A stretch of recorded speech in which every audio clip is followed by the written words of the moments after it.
This is Audible.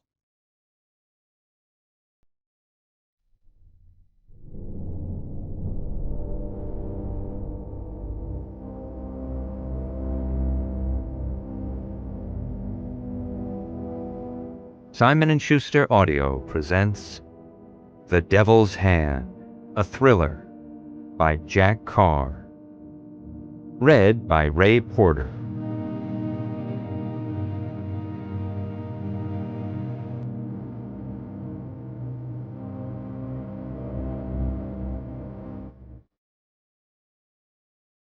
For Dr. Robert Bray, Major, United States Air Force, for reasons that remain classified, and for the sentinels out there tonight, holding the line for us all. Buried within the 9,723-word text of Executive Order 12333, United States Intelligence Activities, is this sentence in Part 2, Paragraph 13. 211. Prohibition on assassination. No person employed by or acting on behalf of the United States government shall engage in or conspire to engage in assassination.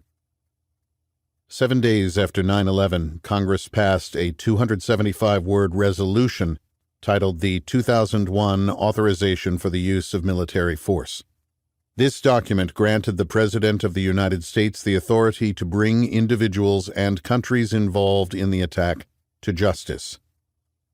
20 years later, it remains the sole legal basis for the continuing war on terror. To kill the Americans and their allies, civilians and military, is an individual duty for every Muslim who can do it in any country in which it is possible to do it. Al-Qaeda Fatwa, 1998. Imba lehagecha, hashkem lehargo. If someone comes to kill you, rise up and kill him first. Talmudic Edict. Preface. On the morning of September 11, 2001, 19 men boarded 4 planes at Logan, Newark, and Dulles International Airports. All aircraft were bound for the West Coast. The flights were selected because they had the requisite fuel required for transcontinental flights. 2 hours later, the United States would be at war, a war that continues today. This narrative is not about the events of that September morning. Rather, it is a reflection on the knowledge our adversaries acquired from our response to terrorism in the Middle East and Europe from 1979 through the first half of 2001, and what they have gleaned in the 2 decades following the seminal attack that changed the course of history. This is a novel of asymmetric warfare. I have long wondered what the enemy has learned watching us on the field of battle for what is now 20 years of sustained combat. What lessons have they learned, and how have they altered their tactics and strategies to incorporate those lessons? If I were the enemy, what would I have learned? These are questions I pondered while in uniform and continue to contemplate as an author. Our adversaries have observed us at the poker table for 20 years, while having the benefit of seeing our cards. They have studied our tactics and seen our technologies evolve. They've observed our shifting goals and objectives. They have taken notes as we fought in Afghanistan, Iraq, Syria, and other flashpoints around the globe. Our response to a pandemic and the civil unrest plaguing our cities at a time when domestic political ideologies seem irreconcilable has not gone unnoticed. They see a country divided. Have they accounted for that division in their battle plans? It has been almost 20 years since that September morning. Our enemy has been patient. They have been watching, learning, and adapting.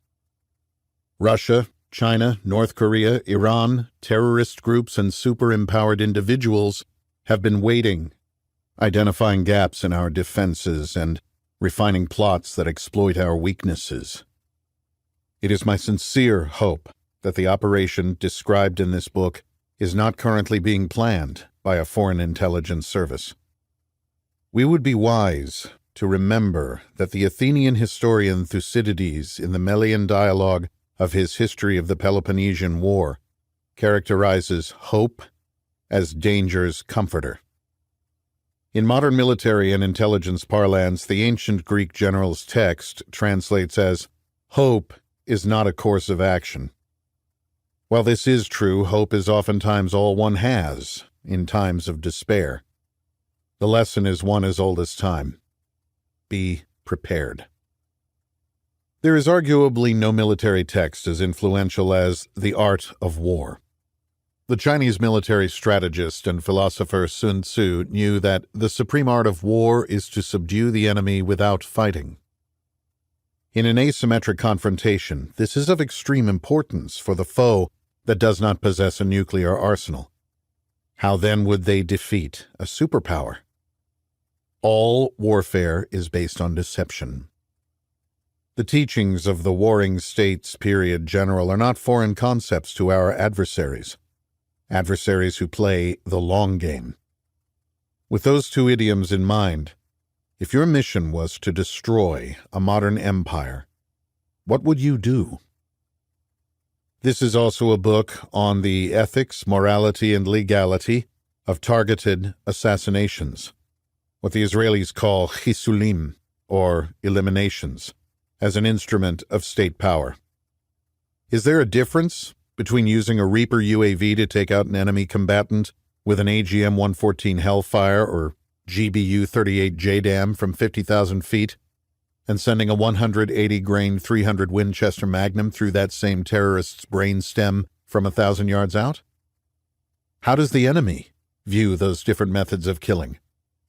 Has the increasing reliance on UAVs to deliver death remotely had the intended effect? Has it saved American lives, or has it recruited more of what Dr. David Kilcullen calls accidental guerrillas to the cause? On September 11, 2001, there were certain groups who stood shoulder to shoulder watching the Twin Towers fall on television. Men with certain skills, men whose only mission in life was to be prepared for war. It is not openly discussed, but within this fraternity, there were those who had but one thought. God, I wish I was on one of those planes. They are called to the fight.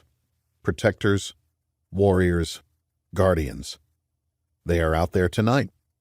They are hunting. If the war returns to the home front, you want one of these sentinels standing by your side, armed and ready.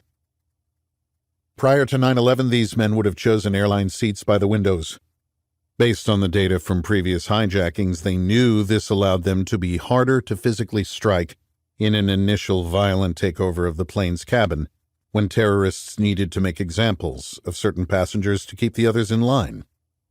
Window seats bought them time to observe and plan a course of action.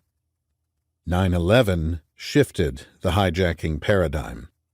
Following that Tuesday morning, those same guardians began selecting seats in the aisle so they could react to a threat instantly. They appear no different than anyone else, unless you know what to look for, unless you are one of them. Researching this novel was an intensely emotional experience. Listening to the calls from those on the hijacked aircraft to their loved ones on the ground, reading about those who perished, trapped in collapsing buildings, some electing to jump to their deaths rather than be burned alive. I encourage everyone to visit the 9/11 Memorial in Lower Manhattan. Take your time. Heed its lessons. As we move past the 20th anniversary of the attacks and into our third decade of continuous warfare, do we have a clear vision of how this conflict ends?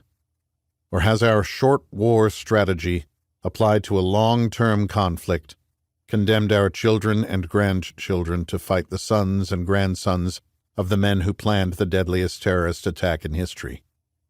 Do we still not understand the nature of the conflict in which we are engaged? I fear we may all know the answer. Jack Carr, Park City, Utah, September 11th, 2020.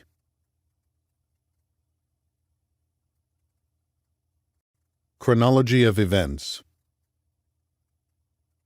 1953. CIA-sponsored Iranian coup d'etat. 1979. Iranian Revolution. 1979. Iran hostage crisis begins. 1980. Operation Eagle Claw. 1980. Iran-Iraq war begins. 1981. Iran hostage crisis ends. 1983. United States Embassy bombing Beirut, Lebanon. 1983. U.S. Marine Barracks bombing Beirut, Lebanon. 1983. United States Embassy bombing Kuwait City, Kuwait. 1984. CIA Beirut Station Chief William F. Buckley kidnapping. 1984. United States Embassy Annex bombing Beirut, Lebanon. 1985. TWA Flight 847 hijacking. 1985. Iran-Contra affair begins. 1985. Achille Lauro hijacking. 1985. CIA Beirut Station Chief William Buckley executed. 1987. Iran-Contra affair ends. 1987. Operation Earnest Will begins. 1988. Lieutenant Colonel William Higgins kidnapping, Lebanon. 1988. USS Vincennes shoots down Iran Air Flight 655. 1988. Iran-Iraq war ends. 1988. Operation Earnest Will ends. 1988. Pan Am Flight 103 bombing. 1990. Lieutenant Colonel William Higgins executed, Lebanon. 1990. Iraq invasion of Kuwait. 1990. Operation Desert Shield. 1991. Operation Desert Storm. 1993. World Trade Center bombing. 1996. Khobar Towers bombing. 1998. United States East Africa Embassy bombings. 2000. USS Cole bombing. 2001. Ahmad Shah Massoud assassinated. 2001. September 11 terrorist attacks. 2001. United States invasion of Afghanistan. 2003. United States invasion of Iraq. 2006. Abu Musab al-Zarqawi killed. 2008. Imad Mughniya killed. 2011. Osama bin Laden killed. 2020. Qasem Soleimani killed. 2021. 20th anniversary of the September 11 terrorist attacks. What's past is prologue. William Shakespeare. Prologue. For those not involved in the operation, the day that changed the world started no differently than any other. For a select few, there had been a slight variation to their routines. Alia Hajar was one of those few. For the past year, Alia had been employed by Jet Clean Industries, a commercial janitorial service specializing in aviation, cleaning planes between flights at Boston's Logan International Airport. She spent her days working her way up and down the aisles with the rest of her cleaning crew, picking trash out of seat back pockets, restocking the lavatories with toilet paper, disinfecting the galleys, and arranging the seat belts. Alia did not mind the work. It gave her time away from her home, where she could talk with the other Muslim women assigned to her rotation. It was also time away from her husband. He had never struck her when they lived in Hamburg. The beatings had started once they moved to the United States, after receiving their 5-year business visas from the embassy in Berlin. At first, Alia thought it was because she had failed to bear him children. Now, she knew differently. She had not understood why the man who had studied to be an accountant in Germany was bussing tables and cleaning the kitchen at a Moroccan restaurant outside Cambridge. Their meager take-home pay barely managed to cover the rent and put food on the table of their small Watertown apartment. The first time she pressed him on the subject, he slapped her across the face. Even now the memory of the sting, compounded by shock, caused her eyes to water. When she attempted to turn and run, he grabbed her by the throat and threw her onto their second-hand couch that reeked of mildew, squeezing the life from her as he screamed that she was not to question him again. Later that night there had been a knock at the door. Her husband had pointed to the bedroom and told her to stay there until he came to get her. Pressing her ear to the door jamb, she strained to hear the short, hushed conversation. She recognized her native tongue, but could not make out the words. She then put herself to bed and pretended to sleep.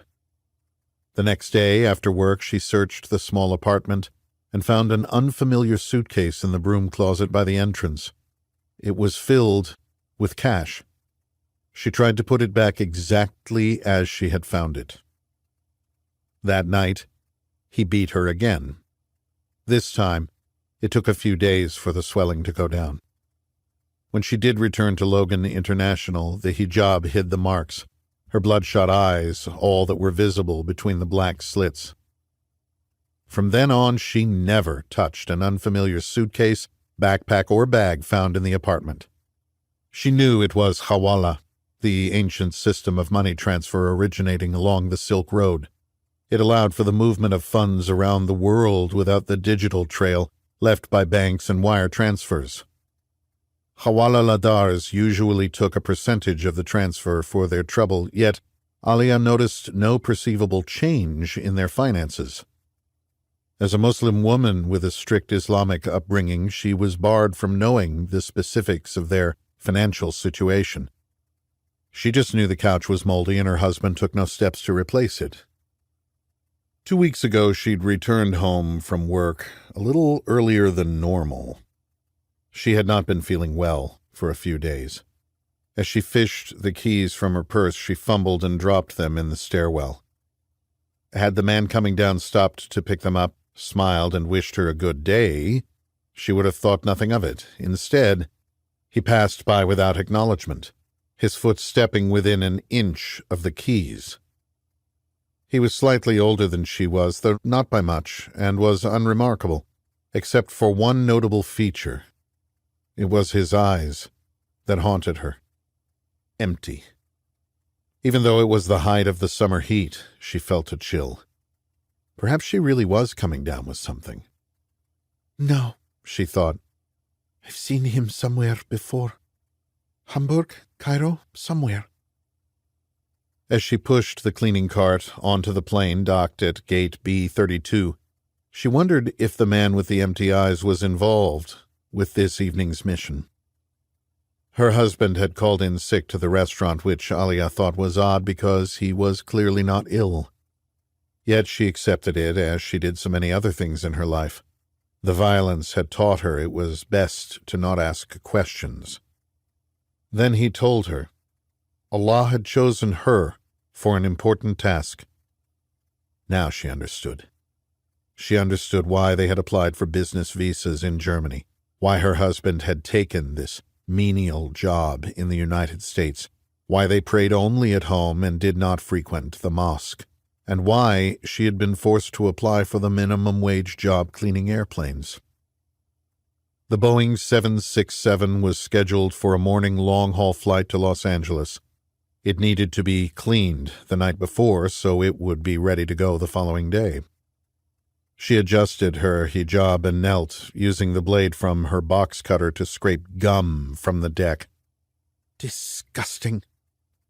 She and the other janitors on her crew had been taught to use the short steel edge to remove bubble gum from the underside of seats and from the floor of the aircraft they were entrusted to clean. It was standard industry practice. What wasn't standard industry practice was what she did next. She had intentionally maneuvered into a position in first class where she could track the positions of her colleagues. Two were picking their way through the seat backs of the main cabin, filling garbage bags with refuse from the last flight of the day. One was sanitizing the aft lavatory. A supervisor was perched mid-cabin overseeing their work while marking complete boxes on a checklist.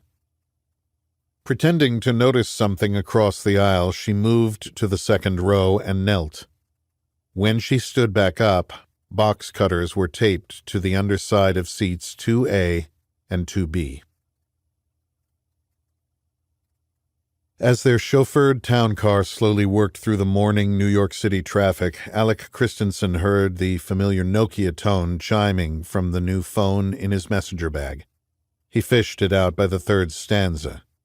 Tilting the device toward his fiancée in the seat next to him, he smiled, showing off the new caller ID feature. "You were on that thing too much," she scolded. "It's going to give you a tumor." "Hey, Dad," Alex said, after hitting the large talk button with his thumb and bringing it to his ear. "Just about there." "Oh, really? That's too bad. Okay. Then I'll meet you at the Rainbow Room." "Yep, 8:30. "I'll let her know. See you then." "What did he say?" Jen asked. "He had to move our breakfast to Midtown. A meeting at the office came up, so he can't make it down. He said to send his deepest regrets," Alex said, switching to the mid-Atlantic accent so heavy in his father's voice. "You sound like Julia Child." "Oh, come on. That was at least a good William F. Buckley." "Want to try and swing breakfast with us?" Jen looked at her watch. "Well, my boss is coming in late today. He's dropping his son off for the first day of kindergarten. Even so, I'd better not. I don't think I'd make it back in time." "Are you going to tell him without me?" Jen said, switching topics. "What do you think?" Alec asked, as his thumbs went to work on the small keypad. "Why don't you just call? This new texting thing is just too weird. I don't see it catching on. And besides, you're missing this beautiful day, not a cloud in the sky. These tech guys like it, and it's actually pretty efficient once you get the hang of it. See, you just have to scroll through these letters until you find the one you want. Just letting the team know I'm on schedule to meet them at 11 at the property on 8th. Think your company is going to buy the building?" "Probably just lease part of it for now, but you never know. This bubble is going to burst, Jen. It's not going to be pretty, but the companies that survive are going to emerge stronger and gain a huge amount of market share." "I love it when you talk dirty to me," Jen said, sliding across the back seat of the Lincoln, closer to the man she planned to share her life with. It would have been faster to take the subway into Lower Manhattan, but when Alec was in town, his father always provided a car service. Jen suspected it came from protecting his only child. It broke her heart that Alec had no memories of his mother, who passed away before he could even crawl. "How long do you think the meeting will take?" she asked. "Probably a couple hours. I want to go for a run when it's over so I can think it through. It's a big deal for the company, and I want to make sure we are doing the right thing." "How you run in this city, I'll never understand. I grew up doing it, so it's totally normal." "Well, you be careful. I worry about you running around these streets. It's dangerous." "Well, it's not as safe as doing sprints on campus at Maloney Field, I'll give you that, but trust me, I'm a professional." They had met as undergrads at Stanford, but were now 2 years removed from Cardinal Red. Alex had played lacrosse and liked having had the advantage of growing up in the East when it came to a sport still catching on across the country on the left coast. When he met Jen, he instantly loved everything about her. After graduation, he had elected to join a small, struggling Silicon Valley startup founded by fellow Stanford alums and was taking payment in stock options like almost everyone else. Unlike everyone else, he had a trust fund that kept him from living off ramen noodles. Jen had been offered a fantastic opportunity at Cantor Fitzgerald and was just beginning her 3rd year as an investment banker. She was planning to apply to Harvard Business School and start classes next fall, a move Alec's father fully supported, in the hopes it would lure his son back to the Atlantic seaboard. They had been engaged for the past 2 months. Alec had wanted to wait to tell his dad in person. He was sensitive to the fact that the man who raised him had done so alone, the love of his life succumbing to cancer so early in their young lives. His father had never remarried. Alec had planned to tell him that morning at Windows on the World with Jen by his side. "You know what?" Jen asked before answering her own question. "It's better this way. You two boys have your special moment together, and then I'll let him spoil me at dinner." "Where do you want to go? I'm sure he'll ask." "It's Tuesday, so how about the pool room? Dad is more of a grill room guy, but for you I'm sure he'll make an exception." "Are you sure I should tell him without you?" She put her hand under Alec's chin and twisted his head away from his texting so she could look into his eyes. "I'm positive." "Hey, Dad." "Right on time, lad," his dad said, looking at his Patek Philippe. "I still set mine 5 minutes ahead, just like you taught me," Alec said, pointing to his left wrist. "That way I can be 5 minutes late and still be on time." "That wasn't really the point, son. The point is to be early. It's disrespectful to be late, shows you don't treasure our most valuable asset, time," Alec said, completing the sentence he'd heard from his dad so often over the years. "That's right." "See? I do listen." "Mr. Christensen," the maitre d' interjected politely, "your table is ready." "Thank you, Charles."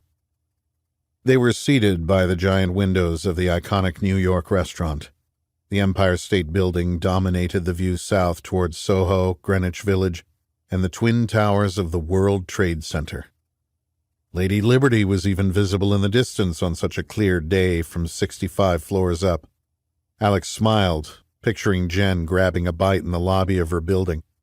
Maybe she had gone ahead with breakfast at Windows on the World by herself before heading to her desk and was looking uptown toward him, right at this very moment. Dobson Christensen was dressed impeccably in a dark three-piece suit. Not a single gray hair out of place.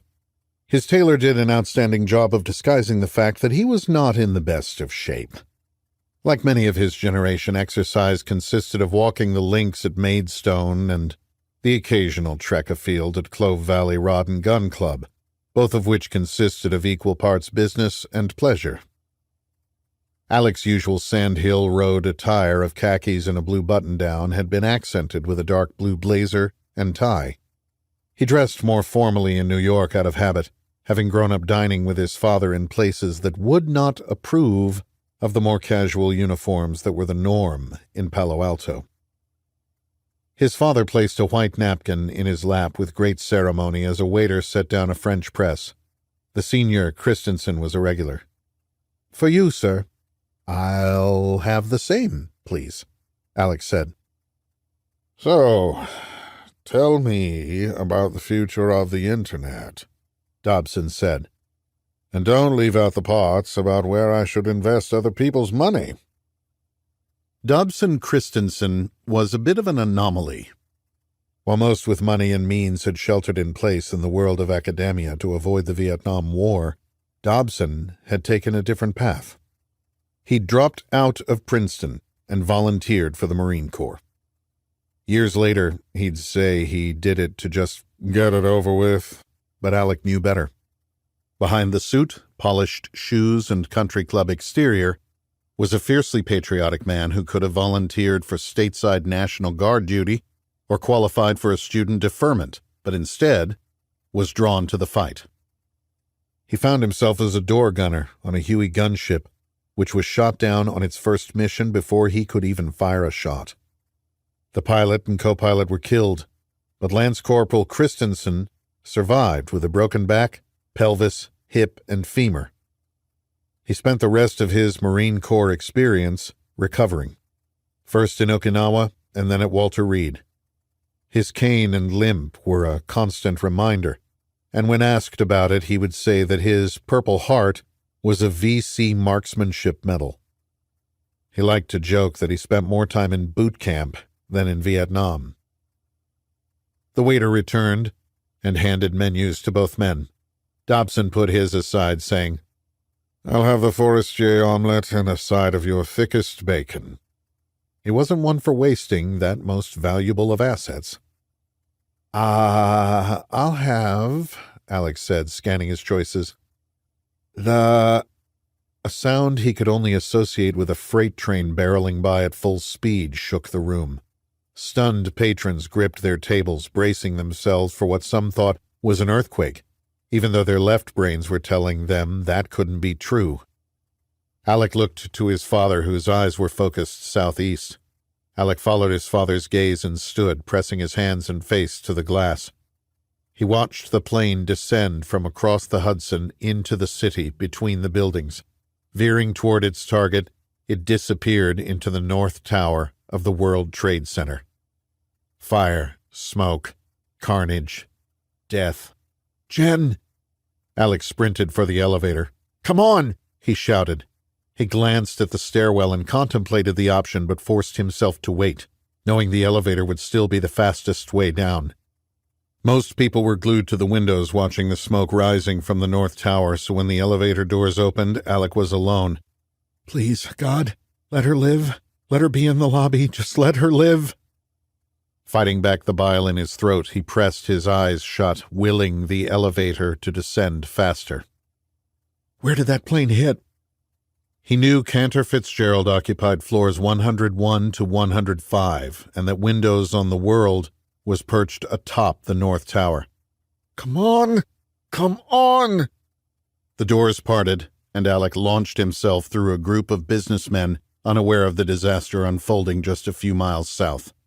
He hit the street at a full sprint. Turning toward the subway, he stopped and looked at the steps leading down, then back toward the dark smoke invading the blue sky over his beloved city. He made his decision. He ran. Sprinting toward the smoke and the flames, he dodged those not yet aware that the world had changed. Heart pumping, lungs burning, his legs propelled him forward, tearing through intersections oblivious to the honking horns and the cursing of those he knocked over in his mission. Sirens. He'd always remember the sirens. As the mortally wounded building loomed larger, he pushed past people stumbling in the opposite direction, some in a panic, others in a daze. He began to charge by police officers and firefighters yelling at him to turn around. He then heard the screaming engines of what he would later learn was United Airlines Flight 175 as it homed in from the south. He felt the impact in his soul. 2 planes. He had to get to Jen. Dear God, let her be all right. He thrust himself forward, closer to the broken glass and twisted metal, toward the jet fuel burning its way through the steel heart of the structure. He ran toward the dead and dying. He ran toward bodies plummeting from the sky. He ran toward Jen. He ran toward hell. "Sit," her husband commanded. Alia sat, the stale smell of the couch on which he'd first choked her filling her nostrils. They had already completed Fijr, their morning prayers, he in the main room and Alia in the bedroom. Islam forbids men and women from practicing the second of the 5 pillars of Islam together. She'd performed wudu with water from the bathroom sink as he did so from the kitchen, ritually washing the body, mouth, nostrils, hands, arms, head, and feet. Though not purified water, as prescribed in the Quran, they were on enemy soil, and Allah would forgive them this one indiscretion. Instead of adhering to Salah that morning, she had sat on the bed and looked through the small, dirty window, listening to her husband recite Quranic verses in Arabic. They spoke Farsi in the home, but true adherents to Islam prayed in the language of the Prophet. She entered the main room only after she heard him finish and turn on the small television. They watched CNN in silence. When the first plane hit, she remembered. She remembered Mohammed Haidar Zammar from the Al-Quds Mosque during their time in Germany. She remembered his hatred of America. She remembered his incessant talking. She remembered the hard floor and paint peeling from the walls of the women's prayer room, and she remembered the man with the empty eyes. though his picture would not be plastered across television screens around the world for a few days. She remembered where she had first met the man in the stairwell. She remembered him sitting down with her husband in their Hamburg apartment. He was soft-spoken, almost aloof, paying her no attention. She had made them tea. They had talked about planes. His name was Mohammed Atta. "We have triumphed over our unjust enemy," her husband said, without taking his eyes from the screen. "Praise be to Allah for this victory," she replied dutifully. "This," he said, pointing to the billowing clouds of smoke coming from what, until that moment, had been a symbol of America's economic might to the rest of the world. "This is only the beginning."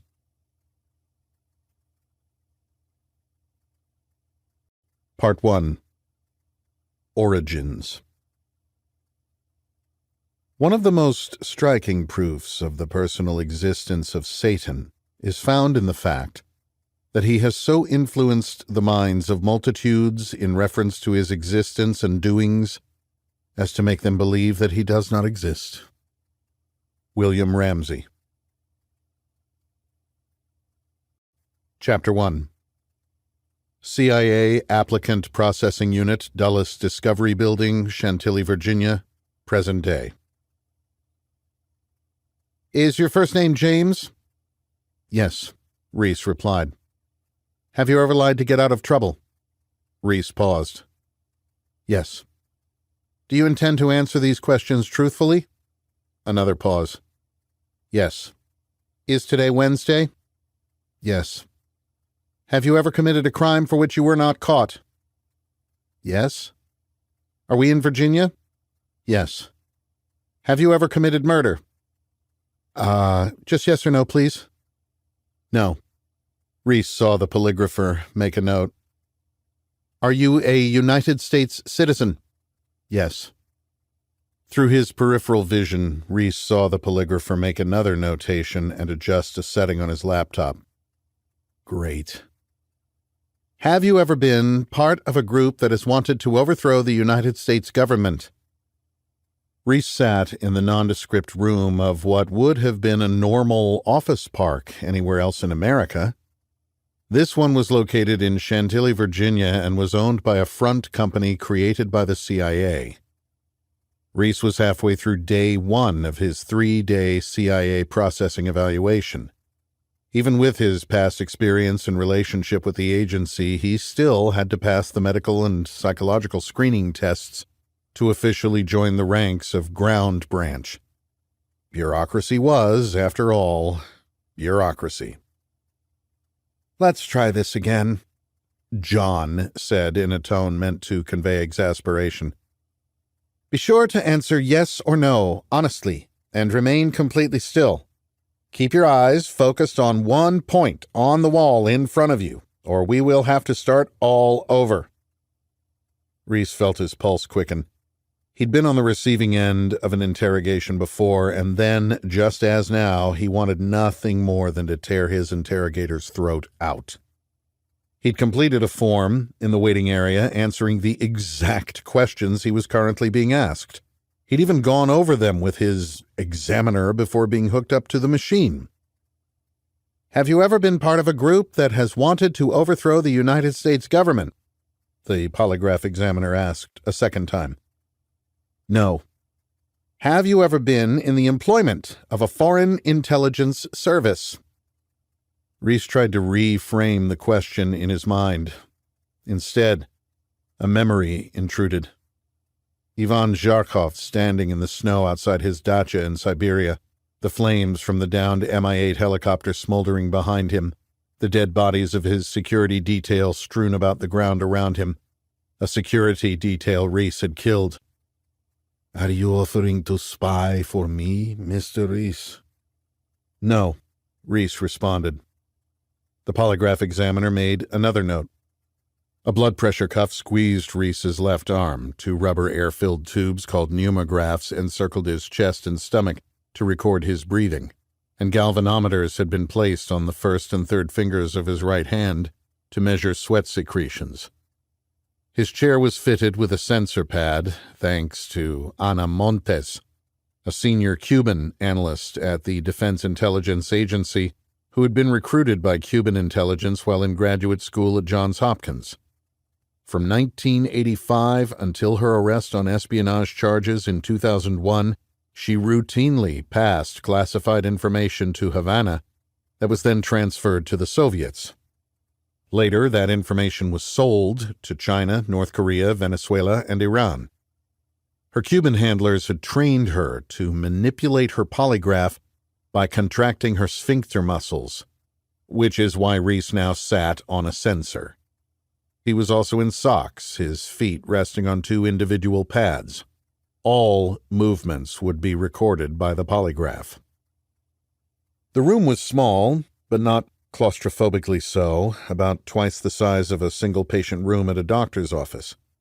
Reese thought it was possible the off-white walls had faded to their current hue by absorbing the fear that permeated the space on an almost daily basis. There was a camera visible in the upper left-hand corner, but Reese was sure the CIA had concealed a few others so as not to miss a single eye twitch or muscle movement. Though he stared at a blank wall, a mirror had been installed just off-center, two-way, of course, for observation. The room was bare of any additional distractions other than the small table to his left, where the polygrapher sat with his computer. It was unquestionably designed to make CIA candidates as uncomfortable as possible. "Have you ever committed a crime for which you were not caught?" Visions of his dead wife and daughter caused his heart rate to increase. Reese swallowed as he remembered watching the silver Mercedes G550 SUV crest the rise on the mountain road outside Jackson through the magnification of his Night Force NXS 2.5 to 10 by 32 millimeter scope. Just before pressing the trigger to send a Barnes triple shock 300 Winchester Magnum through the brainstem of Marcus Boykin, the first person Reese had eliminated on his quest to avenge his family and SEAL troop. "Mr. Reese?" his examiner asked. "What?" "We have to get through these questions. Have you ever committed a crime for which you were not caught?" Reese felt the working end of his Winkler Sayok tomahawk catch in the bone and brain matter of Imam Hamadi Ismail Massoud's crushed skull before twisting it out and going to work on the gristle of the terrorist's neck muscles. Reese had freed the head from the terrorist's body so he could impale it on the spiked fence of the mosque as a warning to the others that death was coming for them all. "No," Reese lied. "Have you visited antipolygraph.org to prepare for this examination?" "Yes."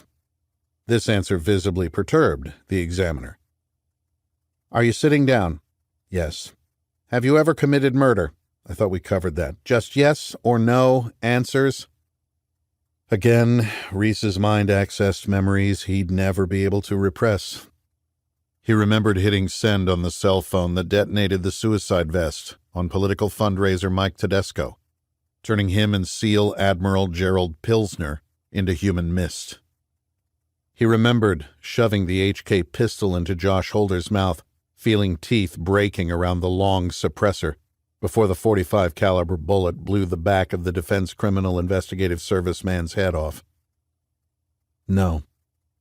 "Have you ever plotted to overthrow the U.S. government?" Reese thought of the EFP, explosively formed penetrator, he'd built. It was an instrument of terror overseas, but Reese had used the tactics and techniques of the enemy on home soil. He'd become an insurgent. The IED sent a slug of molten copper through the armored Suburban of Congressman J.D. Hartley in Soho, eviscerating the conspirator and bringing the reality of war to the home front. Reese saw the look of abject horror in Secretary of Defense Lorraine Hartley's eyes as he shot her twice in the chest and once in the head in her Fisher's Island mansion. No. "Is the wall white?" "Sort of." "Once again, just yes or no?" "Yes." "Have you ever been involved in the torture of enemy combatants?" The odor of vomit and piss from the floor of Saul Agnon's hotel room keyed the memory of the attorney's waterboarding and untimely death via a concoction of illicit drugs Reese had acquired to make the murder seem like a drug overdose, giving Reese the time he needed to eliminate his remaining targets. Reese saw the horror in Captain Howard's eyes as he eviscerated the JAG officer with the sinister curved blade of the HFB karambit. As his guts slipped through his fingers and spilled onto the soft jungle floor, Howard frantically attempted to shove them back inside. Reese skewered them to a tree and forced the lawyer to walk around the trunk, his entrails escaping from his stomach until he collapsed at its base to be eaten alive by the creatures of the swamp. Reese thought of passing the vodka to General Kusim Yedid in Athens, a glass spiked with a Novichok liquid-soluble precursor. And he remembered filling the 60cc syringe with capsaicin to inject into Dmitry Mashkov to elicit information that led to the location of Oliver Gray. "No," Reese said. "Have you used illegal drugs you have not mentioned previously?" Reese shut his eyes, remembering the drugs his troop had been given prior to their last deployment. Those PTSD beta blockers had sinister side effects that a group of military, political, and private sector conspirators needed to cover up an ambush in Afghanistan and the murder of Reese's family in their Coronado home. "No." "Did you intentionally falsify information on your application or security paperwork?" "No." "Have you ever stolen anything from your previous place of employment?" Reese remembered rolling the dolly down the hallway to his troop's weapons locker in the SEAL Team 7 armory and loading it with rifles, nods, AT-4s, law rockets, a machine gun, claymores, and C4 to load out for his mission of vengeance. He'd liberated it all before the Admiral and his JAG had suspended his security clearance. "No." "Have you ever stolen anything worth over $500 US?"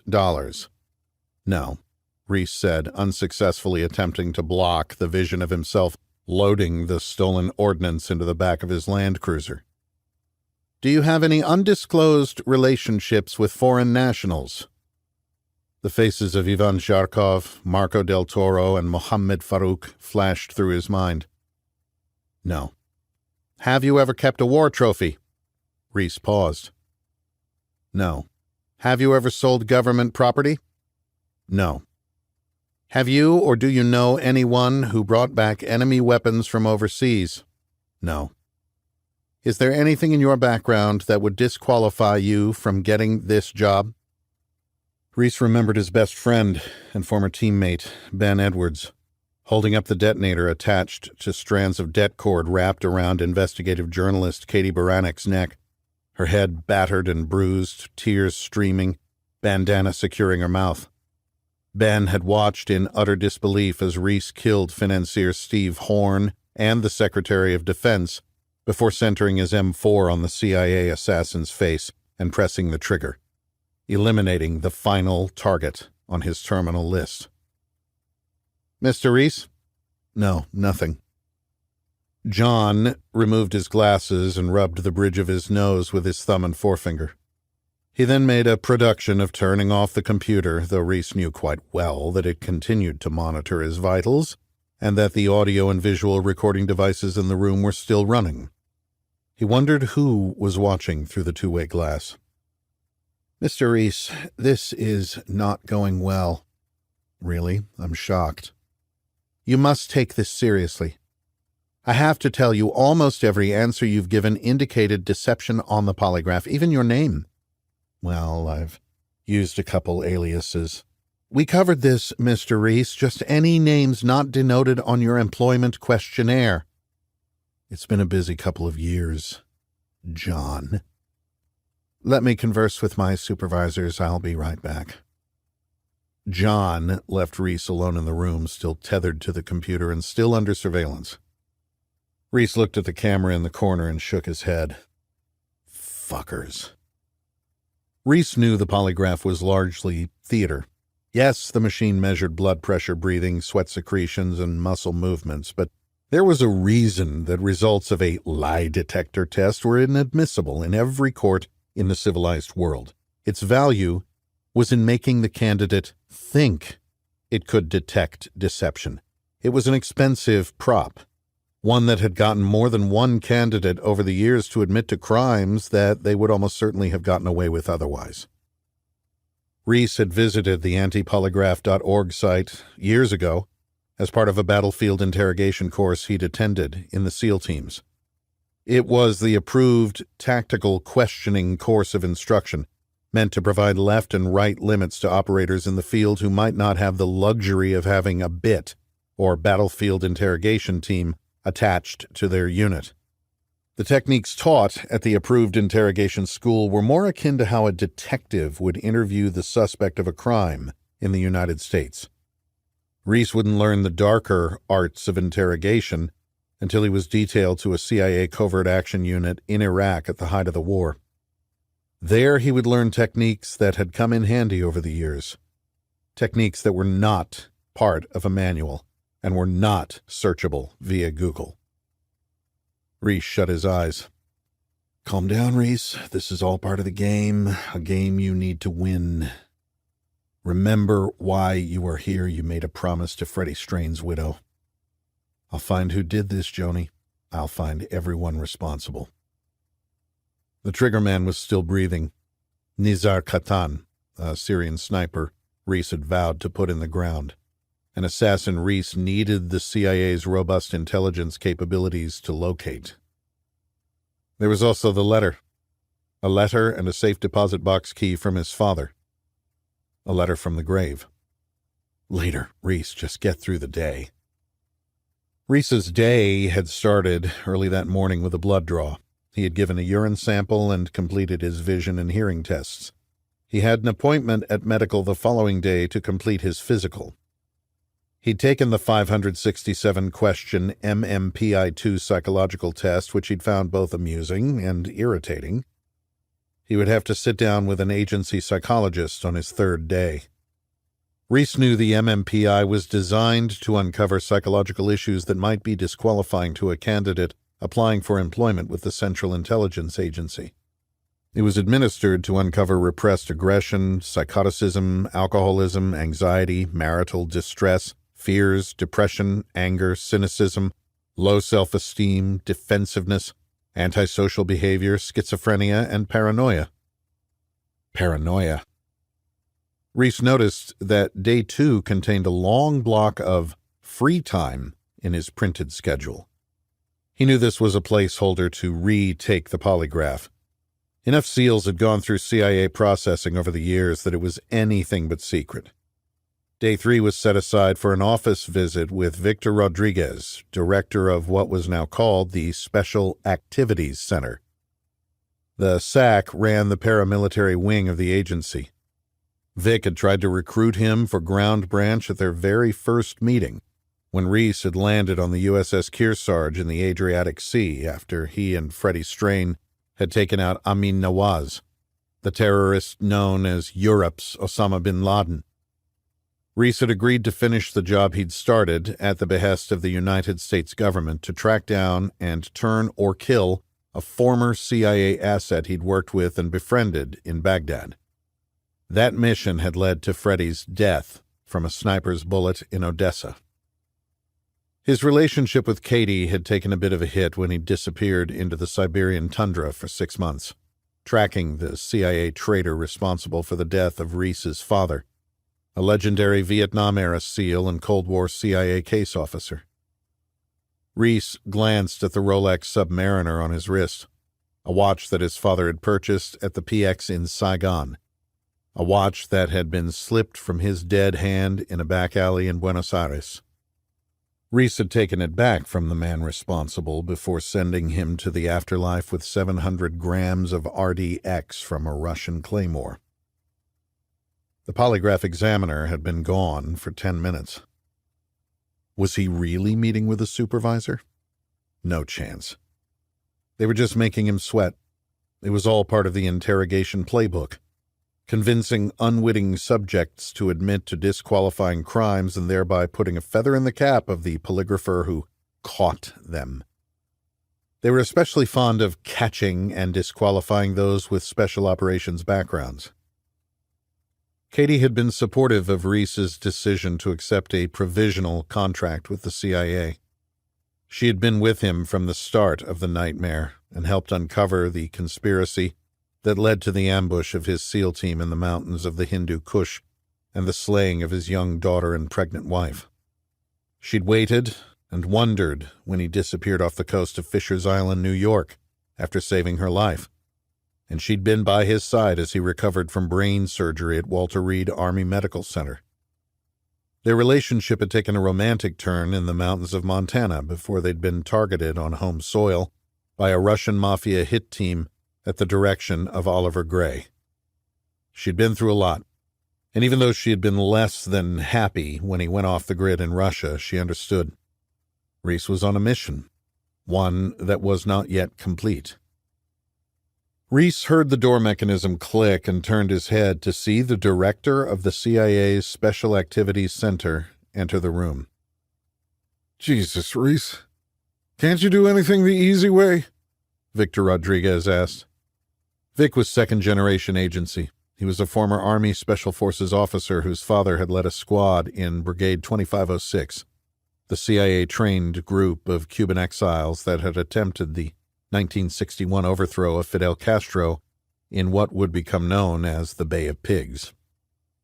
Vic had worked his way up through the ranks and had started recruiting Reese when he'd headed the Special Operations Group, the paramilitary side of what was up until 2016 called the Special Activities Division. He still preferred the older nomenclature. He was now responsible for SOG and the Political Action Group, two entities whose work was, more often than not, connected. The dark side of the agency was in his blood. He'd grown up under the ever-looming specter of Valle de Cochinos and had vowed to never again allow a failure at the nexus of intelligence and covert action. Victor Rodriguez was responsible for the third arm of U.S. foreign policy. When diplomacy and overt military pressure or intervention failed or was not possible for political reasons, the Special Activities Center was the tertia optio, the third option. Vic had convinced Reese to sign on as a contractor and had put on the full court press when Reese returned from Russia. He wanted the former frogman on board as a SOG paramilitary operations officer. In a late-night phone call a month earlier, Reese had agreed. This 3-day screening was part of the process. If Reese passed, he would get an EOD, or Enter on Duty, date, and then begin his training at the farm. Can you just tell the twerp to finish up so we can get through this? It doesn't work like that. We discussed the poly, Reese.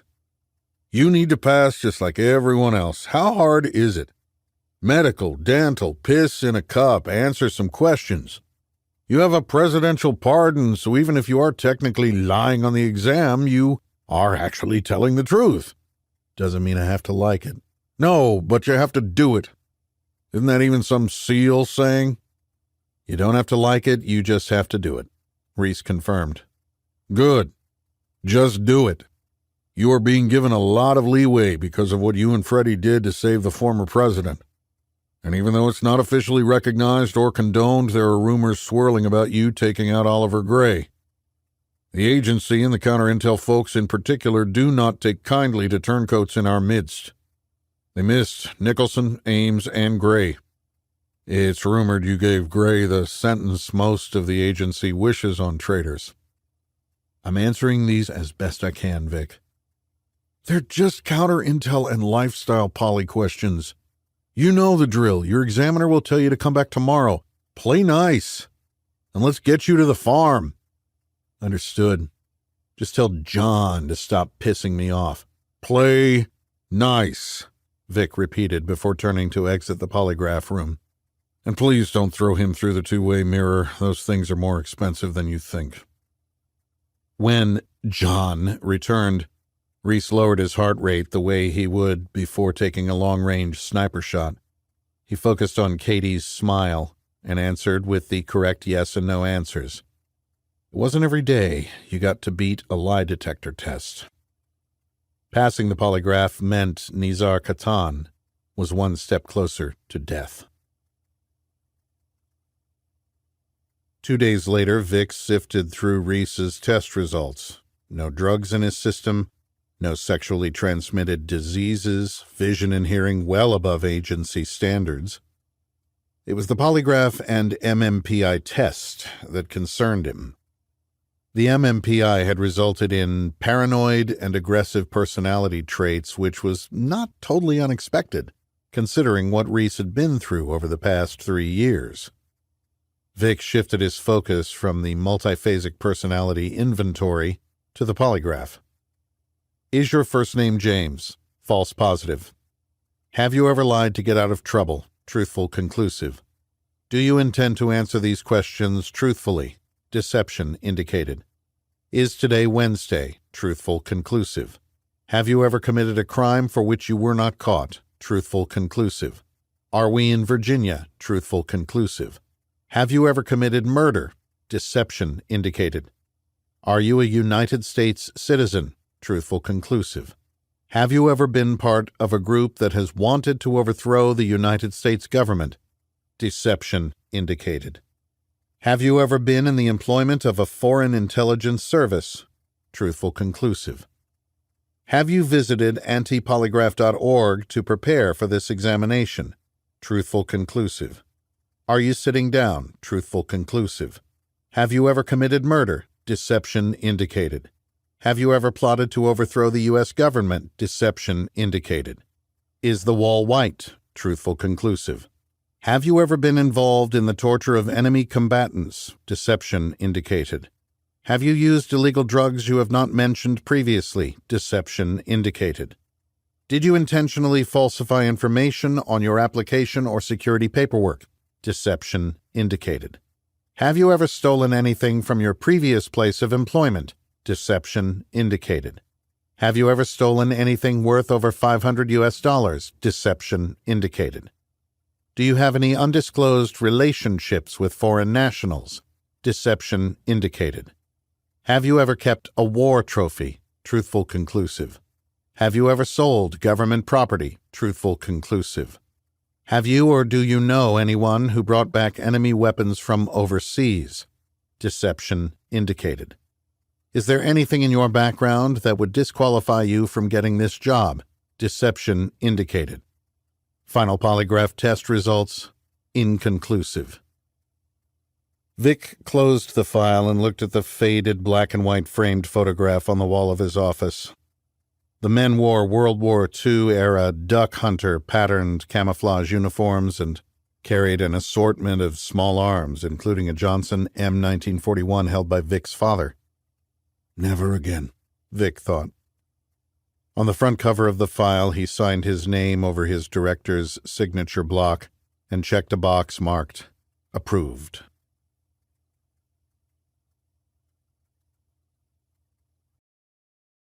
Chapter 2. Angola, Africa.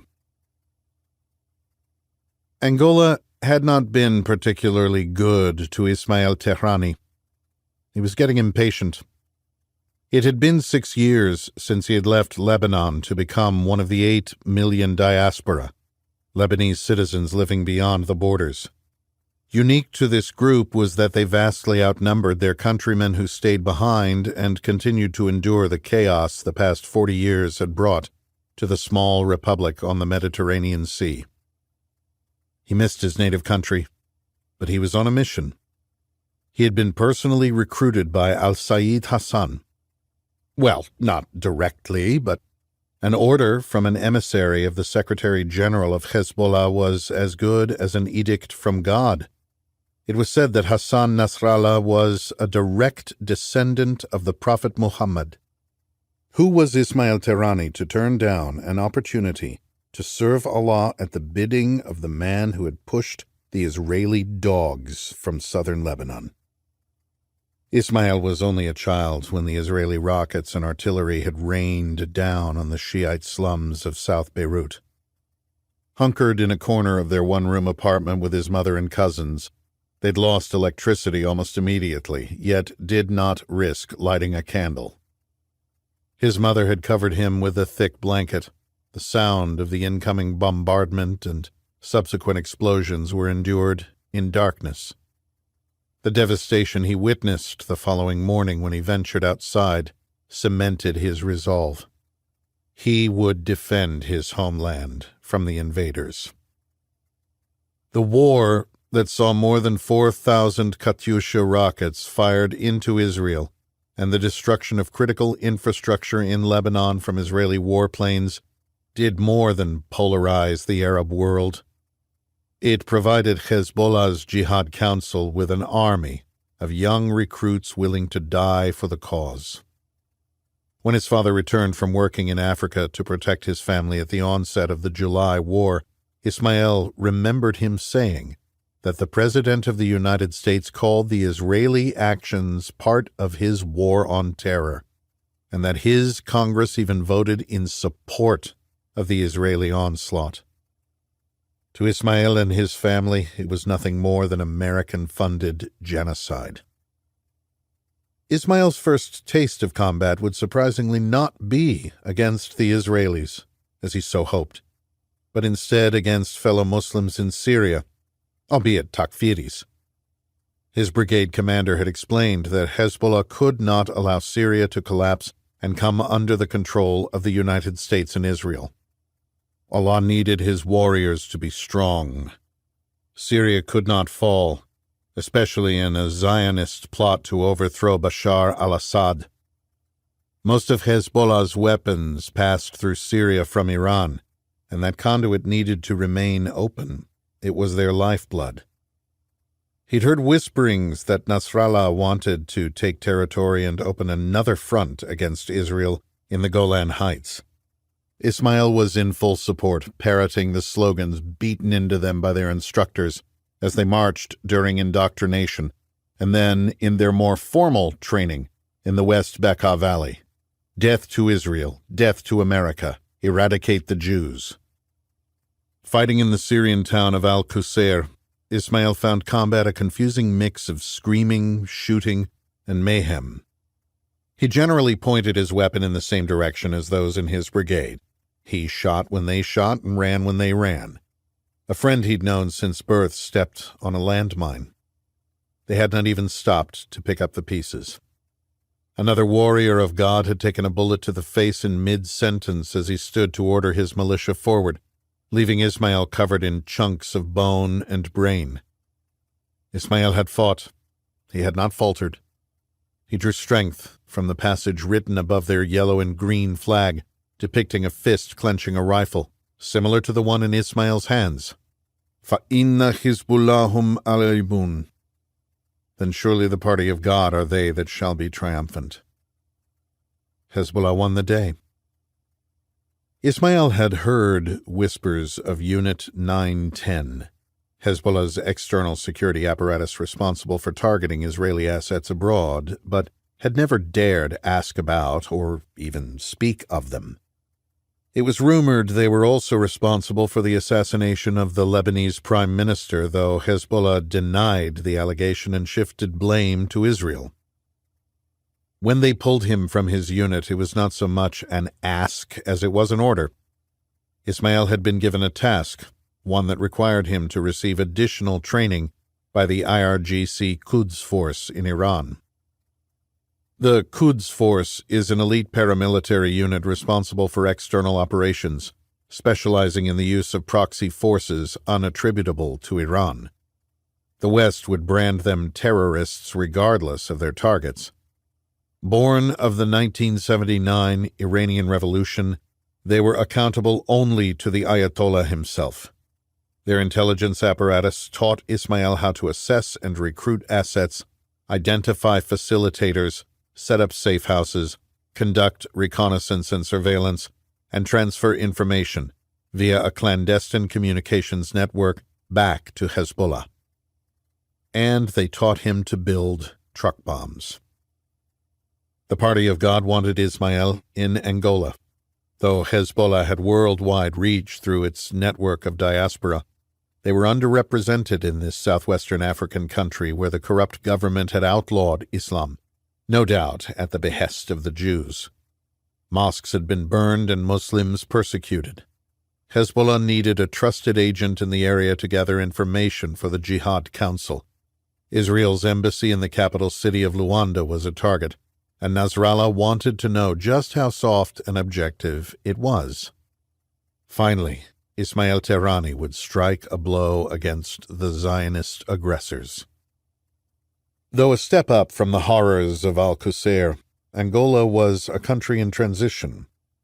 After a decade and a half of struggle in a war of liberation against the Portuguese colonists and a follow-on quarter-century of civil war, the nation and its people were no strangers to conflict. Those years of strife had conditioned the new ruling class to exercise extreme measures to keep the populace in check. Disappearances of those critical of the Angolan government were commonplace. Torture, gang rape, and public executions were utilized as a means of controlling the populace. This was Africa. Ismail was in the capital when, after 38 years in power, President José Eduardo dos Santos finally stepped down. He had amassed a multi-billion-dollar fortune in a country where the average person lives on $2 a day. For the quasi-dictator of one of the most corrupt regimes in all of Africa, the ability to make $32 billion in oil revenue disappear through a worldwide money laundering network had been a highly profitable skill. His King's College-educated daughter had risen to prominence and become Africa's first female billionaire as head of the nationalized Angolan State Oil Company. It certainly paid to take stakes in companies exploiting the Angolan people and their natural resources. Ismail had read of similar actions by the family of an American vice president. Corruption and greed were not ailments relegated solely to the jungles of the developing world. The northern Angolan province of Cabinda is separated from the rest of the country by a 60-kilometer strip where the Democratic Republic of the Congo intrudes into what is de jure, though disputed, Angolan territory. Though lumber, cocoa, coffee, and rubber plantations occupy much of the lush landscape, Angola's most lucrative export is oil. It was into the Kuwait of Africa that Ismail followed in his father's footsteps. The mass exodus caused by more than half a century of war had created a labor vacuum. At the direction of Unit 910, Ismail applied for and was hired by an asset of the diaspora, working at Petróleo Brasileiro S.A. Petrobras, the Brazilian Petroleum Corporation, a company with major stakes in Angolan oil and natural gas production. His job was to escort labor from Luanda in the south to Cabinda in the north, a position that allowed him ample opportunity to surveil the Israeli embassy. Ismail was discouraged when his intelligence reports did not lead to immediate kinetic action. When in Luanda, he prayed to Allah, not in a mosque, but in a cramped apartment that smelled of sewage. He passed his information through the imam, who reported back to the council. He dreamed that one day the Jihad Assembly would order him to carry out an attack on the Jews, just as his brothers had hit their embassies in Buenos Aires and London before Ismail was even born. Ismail had taken note when his fellow warriors martyred themselves in Bulgaria, though he intended on killing more than 6 Israeli tourists. He wanted to drive a truck bomb right into the lobby of the Israeli embassy. His death would one day be honored on a monument, like the one his trainers had shown him in Behesht Zahra Cemetery in Tehran. That attack had meant something.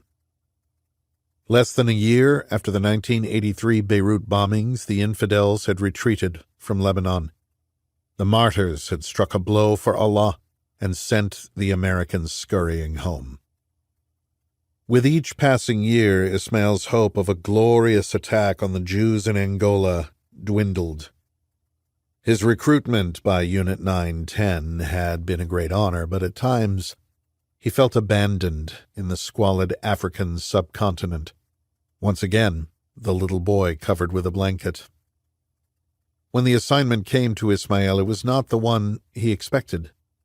It did not entail acquiring the components to build a truck bomb for a spectacular attack for which he had been trained. It was a rather straightforward task.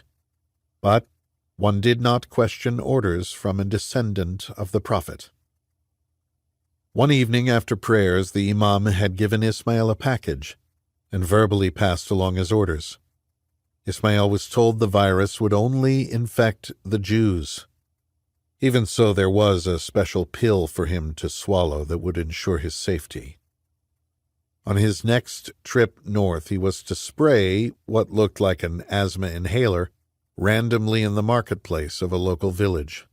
Hezbollah had information that the Israelis were secretly at work converting diamond mine workers to Judaism, all the while using the gems to fund their campaign of worldwide domination. Ismail expected nothing less of the Jews. 3 days later, he was en route to Cabinda with a new group of workers in one of the planes that Petrobras used to transport people to and from Luanda. The following afternoon, he visited a marketplace just east of the city, a market that supplied workers for the Jews. He purchased a bracelet from a woman selling jewelry off a blanket of purple and orange, and ate a meal of chikwanga and katatos from a vendor. He'd grown quite fond of the fried caterpillar dish. Its spicy mixture of insects, onions, peppers, and tomatoes reminded him of the prawns from the coast of Lebanon.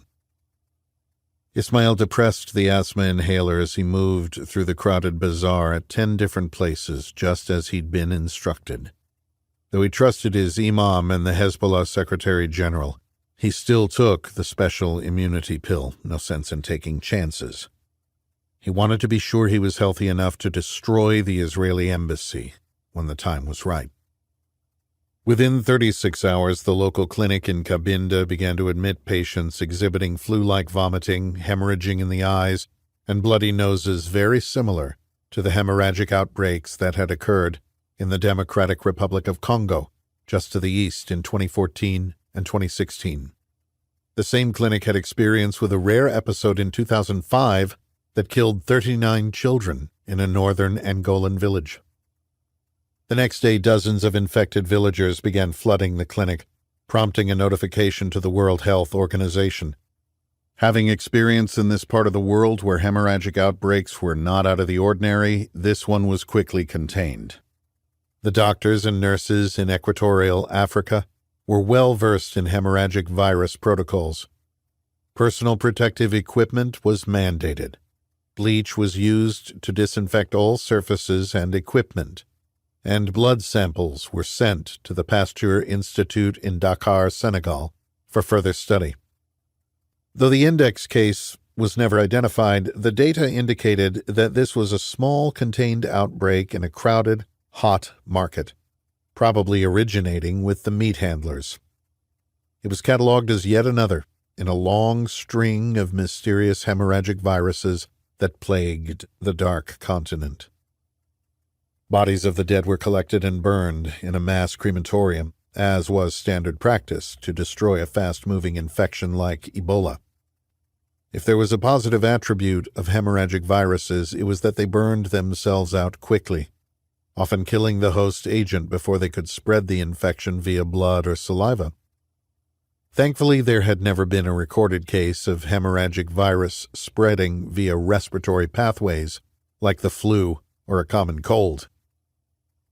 The following day, Ismail returned to the capital, depressing his inhaler in the departure area of Quatro de Fevereiro International Airport, as per his instructions, before returning to his small apartment in time for evening prayers. Less than 24 hours after the release, he took a taxi to Multiperfil Hospital, thinking he had food poisoning, maybe from his meal in Cabinda. Ismail was dead the next day. 3 weeks later, his name would be listed among 457 others in a World Health Organization report that was then forwarded to the Centers for Disease Control, or CDC. The report indicated the WHO had successfully contained another Ebola outbreak in Angola. Data like that was important to the continued financial support from the United States. The name Ismail Tehrani would not spike on any intelligence agency radars, even if someone had run it through a national intelligence database in Israel or the United States. His body was thrown in a pit, doused with gasoline, and set aflame. Just another casualty of hemorrhagic fever, an infectious disease not uncommon in equatorial Africa.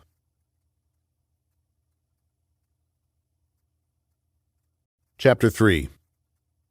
National Biodefense Analysis and Countermeasures Center, Fort Detrick, Maryland. Colonel Tom Garrett stuck his head through the office door and nodded to Major Courtney Burke, who was on the phone with her husband. She held up a finger and mouthed, 1 minute.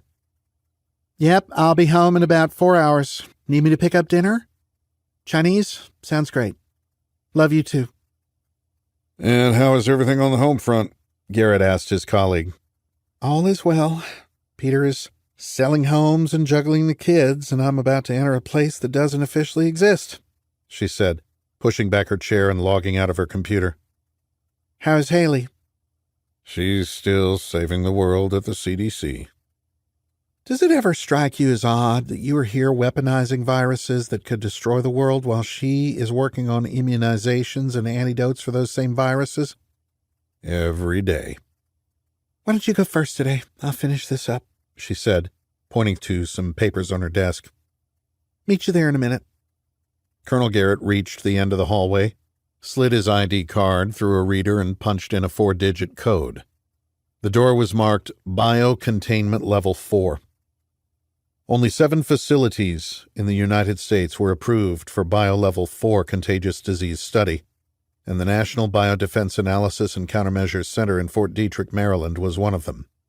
Created in the wake of the 2001 anthrax attacks, its official charter was to perform research on pathogens for which no vaccine or treatment exists in order to better understand the threat of bioterrorism.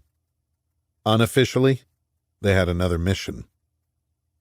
Unlike popular Hollywood movies, television shows, and novels, one did not first enter into biocontainment level 1, then 2, then 3, and then finally 4. That looked good on camera to up the suspense as an actor steadily worked his or her way toward the deadly viruses within. In reality, the very few doctors cleared to work with the lethal pathogens bypassed levels 1, 2, and 3. Their TSSCI clearances had an additional designation, a SAP, or Special Access Program, allowing them access to the inner sanctum of U.S. contagious disease research. Fewer still had access to another room, one that only a select number of specialists and officials knew existed. That additional room was where the colonel was going today. He looked up at a camera above the door. Before a security guard at a remote location unlocked the door, he verified the code and card and visually compared the colonel's face to his official photo on file as the facial recognition software confirmed he had approved access. Garrett entered what looked like a small locker room in any gym in America. The only difference was that instead of smelling like body odor, Old Spice, and sweaty socks, this one smelled like bleach. He maneuvered around a short steel bench and swung open the door to one of the lockers that lined the wall. He removed his clothes and hung them neatly in the locker, which sealed and locked when he closed it. He then moved to the next door. It had felt odd going through the process the first time, knowing that he was being watched on video and that every move he made was being recorded. Now, after 15 years, it was just another day at the office. Standing naked in front of the next entry point, he heard the familiar whoosh of the airlock as the door opened. He stepped into a room of stainless steel. He felt and heard the door seal behind him. Moving to the center of the room, he raised his arms. Similar to a car wash, warm, soapy liquid rained from the ceiling and walls, coating his exposed body. He closed his eyes and focused his mind on what the next 2 hours had in store. The soapy spray shifted to distilled water before the blowers came on to dry him. Putting on UV goggles, he nodded to let the controller know he was ready. An unknown finger touched a button, bathing the room in UV light that would not damage skin but would kill any foreign contaminants. The entire process took only 3 minutes. It wasn't as important on the way in as it was on the way out. The exit process would take 3 times as long to ensure the death that lived behind the walls did not see the light of day. The UV light shut off and Garrett heard the airlocks open to allow him access to the next room. He went through the process the same way a normal person would make their coffee each morning with no variation. However, with coffee, if you forgot the cream or ran out of sweetener, you wouldn't release a contagion upon an unsuspecting public, killing untold millions of your fellow countrymen. Still naked and monitored on video, he entered the small room and removed a disposable bunny suit from a stainless steel hook. He stepped into it and glanced at the incineration drawer where he would deposit it on the way out. He put a hairnet on his head before taking the rubber bioprotective suit from another hook and sealing himself inside. Lastly, he attached the helmet and tethered himself to a power and air cord that would keep him alive beyond the next set of doors. Looking up at the camera, he gave a thumbs up. He again felt the airlock engage as the next set of doors opened into an anteroom, where he reattached his tether to ensure the suit was powered and air was flowing. The doors closed behind him, leaving him sealed in a room designed to prevent any contaminants from escaping. He picked up a metal clipboard and Fisher space pen to go over the day's test while he waited for Major Burke to pass through the sterilization process and join him. There were no separate considerations given to male and female medical professionals working with infectious diseases. Perhaps the military was more progressive than it was given credit for. 1 door away was Biocontainment Level 4. The world's deadliest pathogens were mere feet away behind a brightly labeled set of airlocked stainless steel doors. Colonel Garrett knew he was still on video and was acutely aware that everything in front of him beyond the doors was also recorded for security reasons and for purposes both procedural and historical. In Biocontainment Level 4, the most lethal diseases known to man were studied and tested as scientists created antibodies that might one day save the human race. That was not where he was going today. Colonel Garrett and Major Burke had another mission. The door behind him opened, and Garrett watched as his partner connected her tether to power and air. Ensuring she was good to go, she flashed a thumbs up at the camera, and the doors sealed shut behind her. The 2 soldiers moved to a wall to their left, a wall that looked just like the others in the facility. Only this one had 2 alphanumeric keypads attached on opposite sides. The colonel moved to the one on the left. They were far enough away from each other so that one person could not possibly reach both at the same time. He looked at Courtney, and they both entered 7-digit access codes.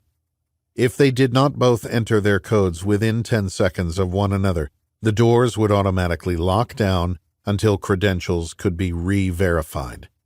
Then supervisors up the chain of command, both military and civilian, would be required to reapprove access.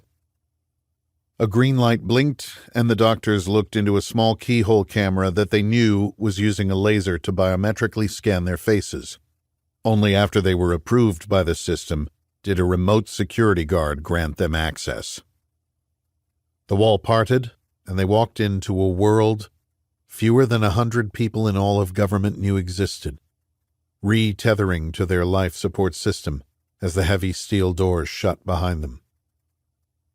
While Level 4 biocontainment was filled with fancy electron microscopes and had ample space for multiple scientists, this room was surprisingly small. Colonel Garrett hadn't met a doctor yet who didn't feel claustrophobic during their first experience.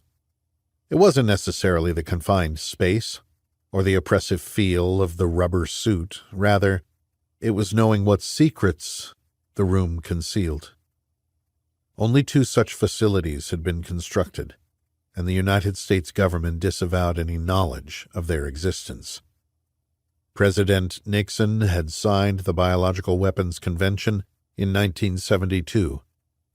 It went into effect on March 26, 1975, and outlawed the development, stockpiling, retention, and production of biological agents and toxins for hostile purposes, making what took place in Maryland a violation of international law. Technically speaking, the 2 doctors were about to commit a war crime. Instead of stainless steel tables and file cabinets or expensive microscopes and computers, this room resembled a spacious closet. Unlike biocontainment Level 4, no video or audio recording devices documented the sensitive research and development that took place in this highly restricted section of the facility. The room was designed to withstand a magnitude 9 earthquake and remain intact if hit with the equivalent of 10 tons of TNT. It was equipped with a triple power backup system in case of a power outage, one of them coming from a separate section of the power grid built to withstand an electromagnetic pulse from the sun or a nuclear device. If all 3 failed, or if the 6-foot-thick walls were breached from the outside, it was designed to self-incinerate, killing every one and, more important, every thing inside. The cabinets and freezer were constructed of vinyl and plastic composites, which made them more conducive to burning and melting in the 3,000-degree heat, if that emergency mechanism were triggered. Its official designation, for those select few read into the program, was the Dark Room. Unofficially, by those who ventured inside, it was called the Bat Cave. Not after the Caped Crusader of comic book lore, but for the caves of Zaire, where the dreaded Ebola virus had spawned in the spoor of bat guano. Behind the doors of the Bat Cave were where the contagious diseases of biocontainment Level 4 were weaponized for offensive warfare. How could so much death fit inside such a small room? Even with all the security protocols set up to restrict access and knowledge of its true purpose, there was another way inside. The pedigreed baboon had started life at the Southwest National Primate Research Center in San Antonio, Texas, before being transported to his current home in Maryland. More specifically, a custom breed Papio anubis Papio hamadryas. He belonged to a colony established in 1972 for this precise purpose. The colony had been genetically bred for medical research and was ideally suited for bioweapons sensitivity testing. The center's selective breeding and environmental manipulations resulted in the animals having a genetic structure similar to that of humans. The baboon had been sedated in a separate yet attached animal research facility. It was now entombed behind a thick plexiglass barrier. Using the robotic arm, Colonel Garrett opened the freezer and removed a small vial.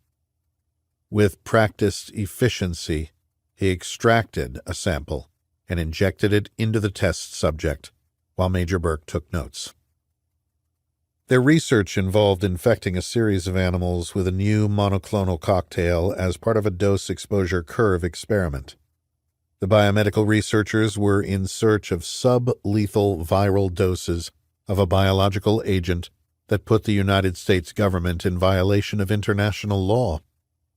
Today's experiment confirmed that the dose was lethal. After it was done, an automated tray removed the primate from view and sealed him inside what was essentially a crematorium. When the doors eventually opened again, not even ashes would remain. The tray was then sprayed down with a solution of chemicals before being dried with a blower and exposed to 15 minutes of intense UV light. It was as if the primate had never existed. Their work complete, the two doctors then prepared to exit the classified structure. They would pass through the 4 airlocks, remove their rubber bioprotective suits, incinerate their bunny suits, then receive the naked spray down and UV light treatment before their lockers would be opened and they could put their clothes back on. Once again, under audio and video surveillance, they would reemerge to join the land of the living, both making it home in time for dinner with their families, leaving the secrets of the Batcave safely behind.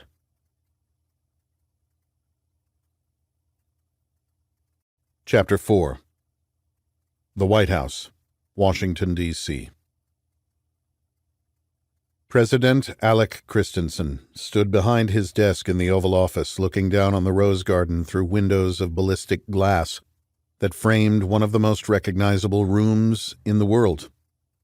He was flanked by the national flag to his left and the flag of the President of the United States to his right. He ran his left thumb across a ring that hung on a chain hidden beneath his button-down Oxford dress shirt. It was the ring he had never been able to slide onto Jen's finger. It reminded him of death and kept him focused on his mission. It had been almost a year since his election night victory when state after state came in for the popular war hero during a time of economic and racial tension that threatened to rip the country apart. The talking heads and pollsters had been ecstatic as their projections came to fruition, especially after the brutal beating they had taken years earlier when they'd confidently projected at 100% the odds of victory for the Democratic ticket over someone they dismissed as a reality TV star with no chance of becoming president.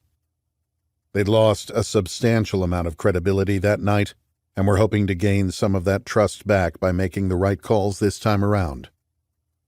By all indications, the new president had shown no overt interest in politics until he recovered from the wounds he sustained in Afghanistan.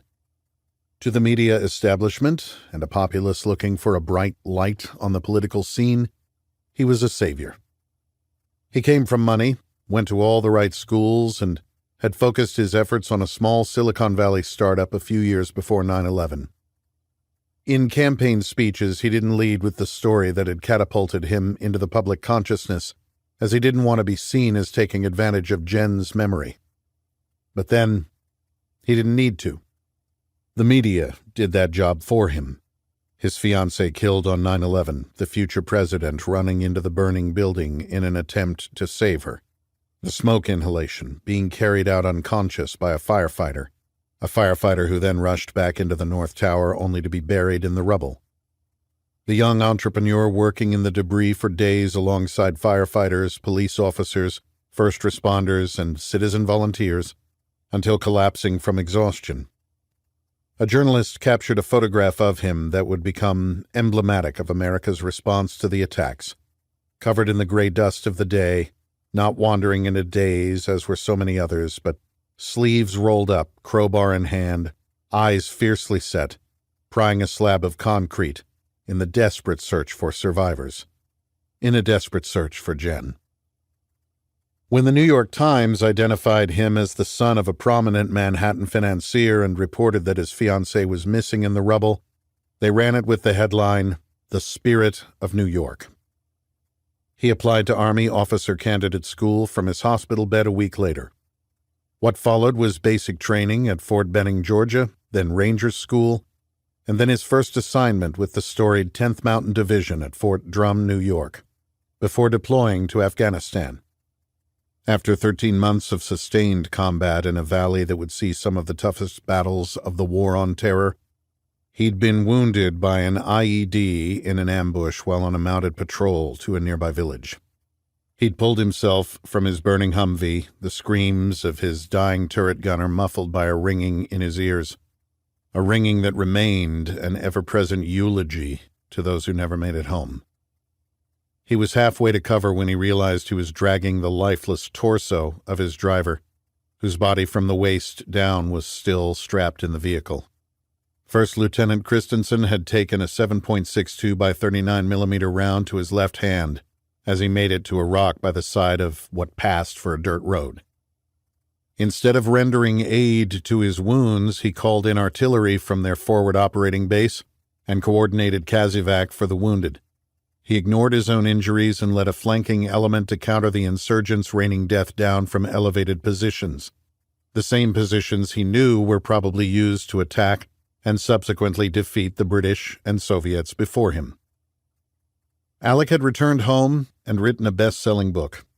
His narrative did not chronicle his experience in Afghanistan, as would be expected. Instead, he profiled 6 families, juxtaposing fathers and sons, the fathers having volunteered for Vietnam and the sons having volunteered after 9/11. The only mention of his own service came from the preface, where he framed the stories to come. Titled, "You'll Be a Man, My Son," from the famous Kipling poem, If. Many hailed it as worthy of the Pulitzer Prize until he threw his hat in the political ring, at which point opponents then derided it as a well-thought-out publicity stunt to raise his public profile in a deliberate attempt to draw comparisons to John F. Kennedy's Profiles in Courage. When he decided to enter politics as a Democrat, the party elites were ecstatic to have a combat-tested veteran in their ranks at a time when they needed credibility on the foreign policy front. He became a darling of the liberal media with answers that came across as compassionate yet firm, even when his stance took a more libertarian position. Comparisons to JFK were in the talking points from a media establishment still enamored with the myth that was Camelot. That was all part of Alec's plan. Running for California's 25th congressional district, he won a narrow victory in a self-funded campaign.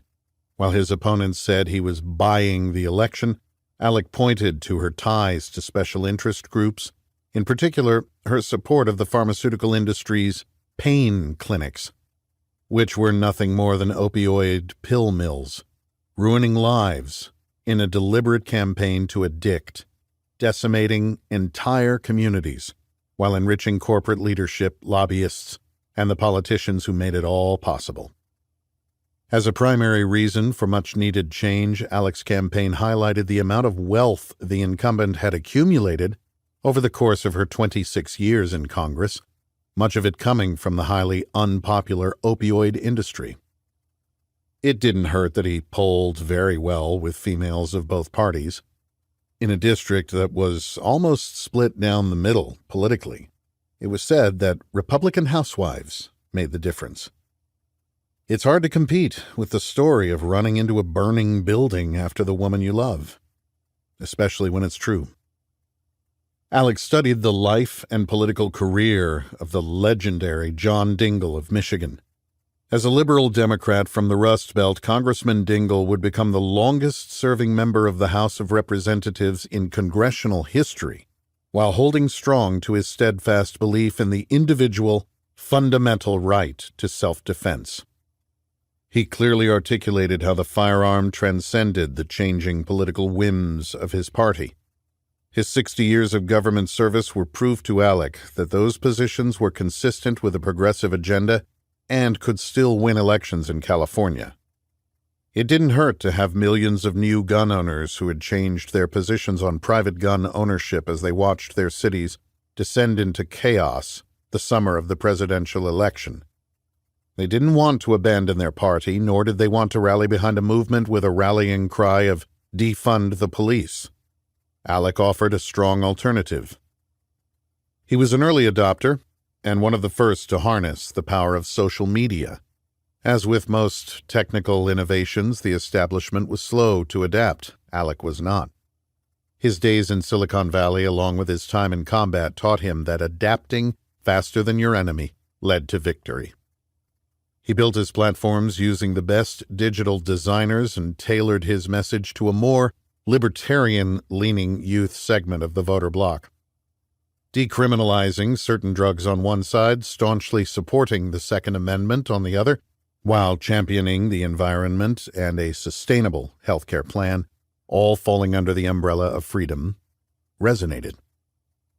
Later, there would be those who would accuse his friends in that early tech startup of manipulating social media algorithms to get one of their own into the White House. Was that true? Even Alec didn't know for certain. What most people saw was a young, vibrant, wealthy, handsome candidate with a background tailor-made for politics. He fit the fairy tale. Though many in his own party despised his success, the elites also saw him as a future presidential candidate. There was even talk of a presidential run early on, especially after he took the stage as a newly minted congressman at the 2008 Democratic Convention in opposition to the war in Iraq. They had wanted to trot out a respected young anti-war face of the party as a way to solidify the youth vote during a time when support for the wars in Iraq and Afghanistan was at an all-time low. As always, Alec was thoughtful in his remarks, well-informed on geopolitics, and most important, likable, causing many commentators to wonder aloud why the Democratic Party wasn't running him, at least as a VP pick. Alec was patient. He learned how Washington worked. He cultivated the relationships that would allow him to operate effectively in the swamp while remaining popular in California, a state he would have to win in a presidential bid. He laid the groundwork, continued to build his social platforms, and harness their power.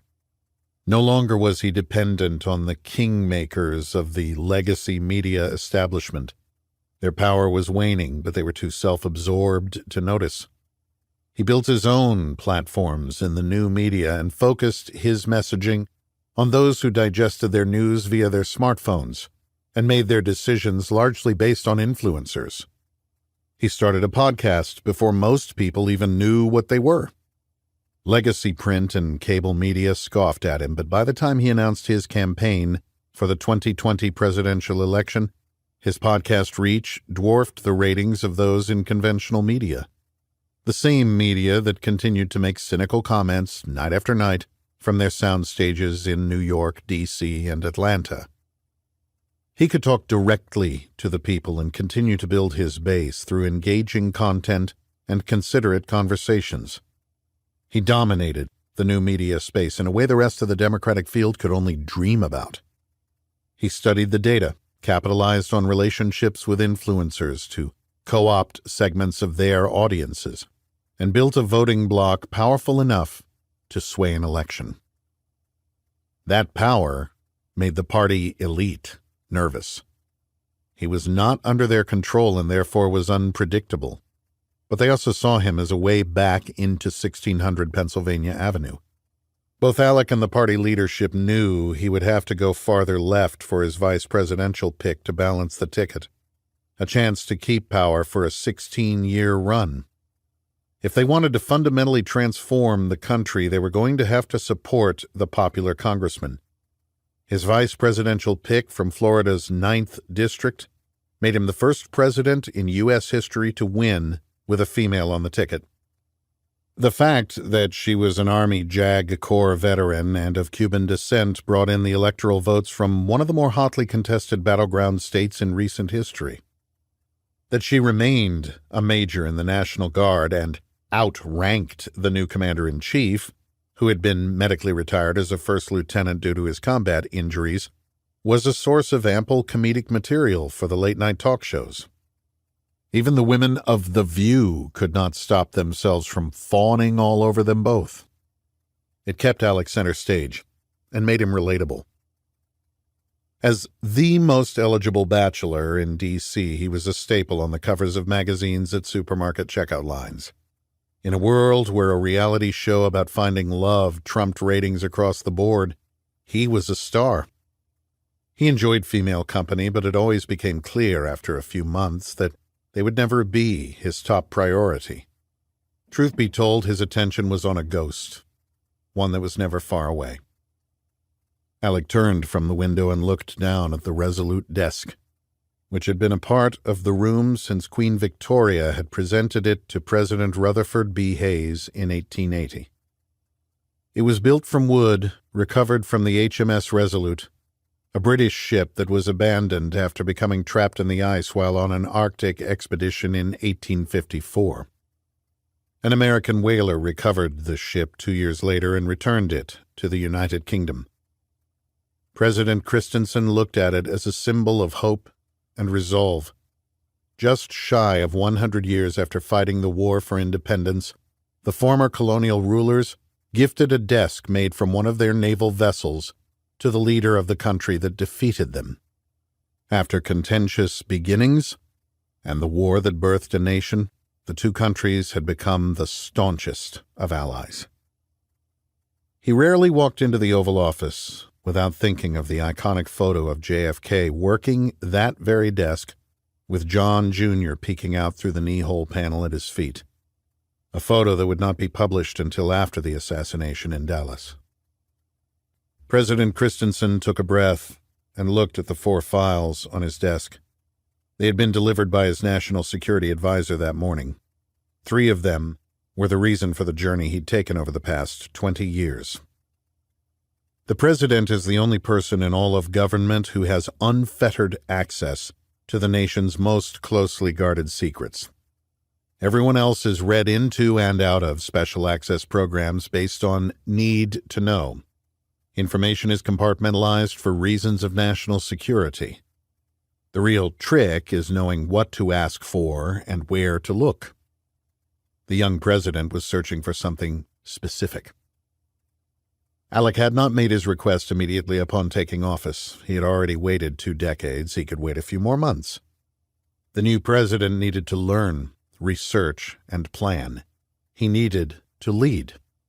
He had inherited a country still reeling from the economic repercussions of an almost complete shutdown in response to a virus that had originated halfway around the world. The follow-on civil unrest had devastated the nation. Those wounds were slowly healing, in large part due to Alec's leadership. He'd had access to some of the documents included in the files when he was in Congress, but there were 2 new files that he was particularly interested in today. The commander-in-chief pressed his knuckles into the oak timbers of the presidential desk, his left hand still bearing the scars from the Taliban bullet, the tinnitus in his ears from the IED reminding him that he'd never truly be at peace. That was okay. Peace was not what he was after. He'd already read 2 of the files front to back. They were stacked to his left. Alec looked down at the 2 remaining folders. One was labeled Executive Order 12333. He flipped to Part 2, Paragraph 13, Prohibition on Assassination. His eyes scanned the section of the order, a version of which had been signed or strengthened by every president since Gerald Ford. No person employed by or acting on behalf of the United States government shall engage in or conspire to engage in assassination. The president then shifted his gaze to the last file. It had been delivered by the CIA that morning and passed to the National Security Advisor, who in turn had placed it on the president's desk. It was labeled Director of National Intelligence, Top Secret, Psi Gamma, TK, HCS, RSV, KDK, no foreign, handle via executive channels only. Under those code words and control labels was a name, James Reese. The president flipped the page and began to read.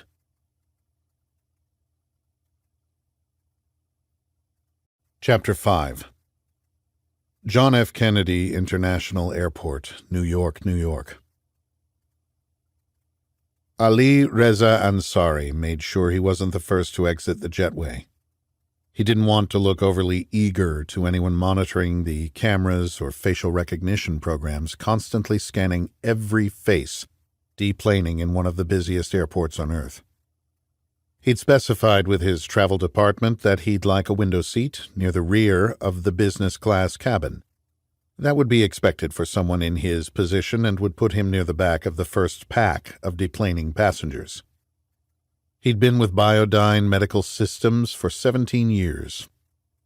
A global healthcare company headquartered in Switzerland, it boasted research and manufacturing facilities in Germany, Switzerland, Ireland, Canada, and what they referred to as the Central Eastern European region.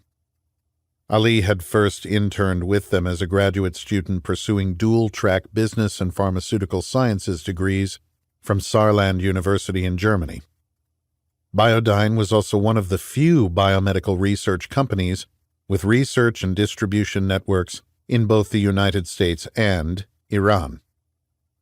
Biodyne was a respected, progressive, and diverse company that traced its roots back to 1758, when it was founded as a trading business specializing in chemicals, dyes, and pharmaceuticals. It was called Andros and Sons then, and for their first 100 years they focused on producing alizarin blue and auramine dyes. It wasn't until the late 1800s that they developed a medical-grade pharmaceutical, an antiseptic for soothing arthritis. With that success, the company shifted to the research and development of medicines in their Basel, Switzerland chemical plant. In 1971, they sold to Glencore Trading Company. That merger gave them international reach through research labs and manufacturing plants in Europe, North America, and the Middle East. In 1997, they merged again, this time with one of the largest healthcare companies in the world, becoming Biodyne, with biomedical research labs in Cambridge, Massachusetts, and Tehran, Iran, through a partnership with the Iranian Communicable Disease Research Center. Ali got into the line for non-U.S. citizens and waited patiently for his turn with the Customs and Border Protection official, who opened his Swiss passport and compared the photo to the man on the other side of the glass. Ali offered a pleasant smile as the uniformed officer scanned the barcode and shifted his eyes to the computer.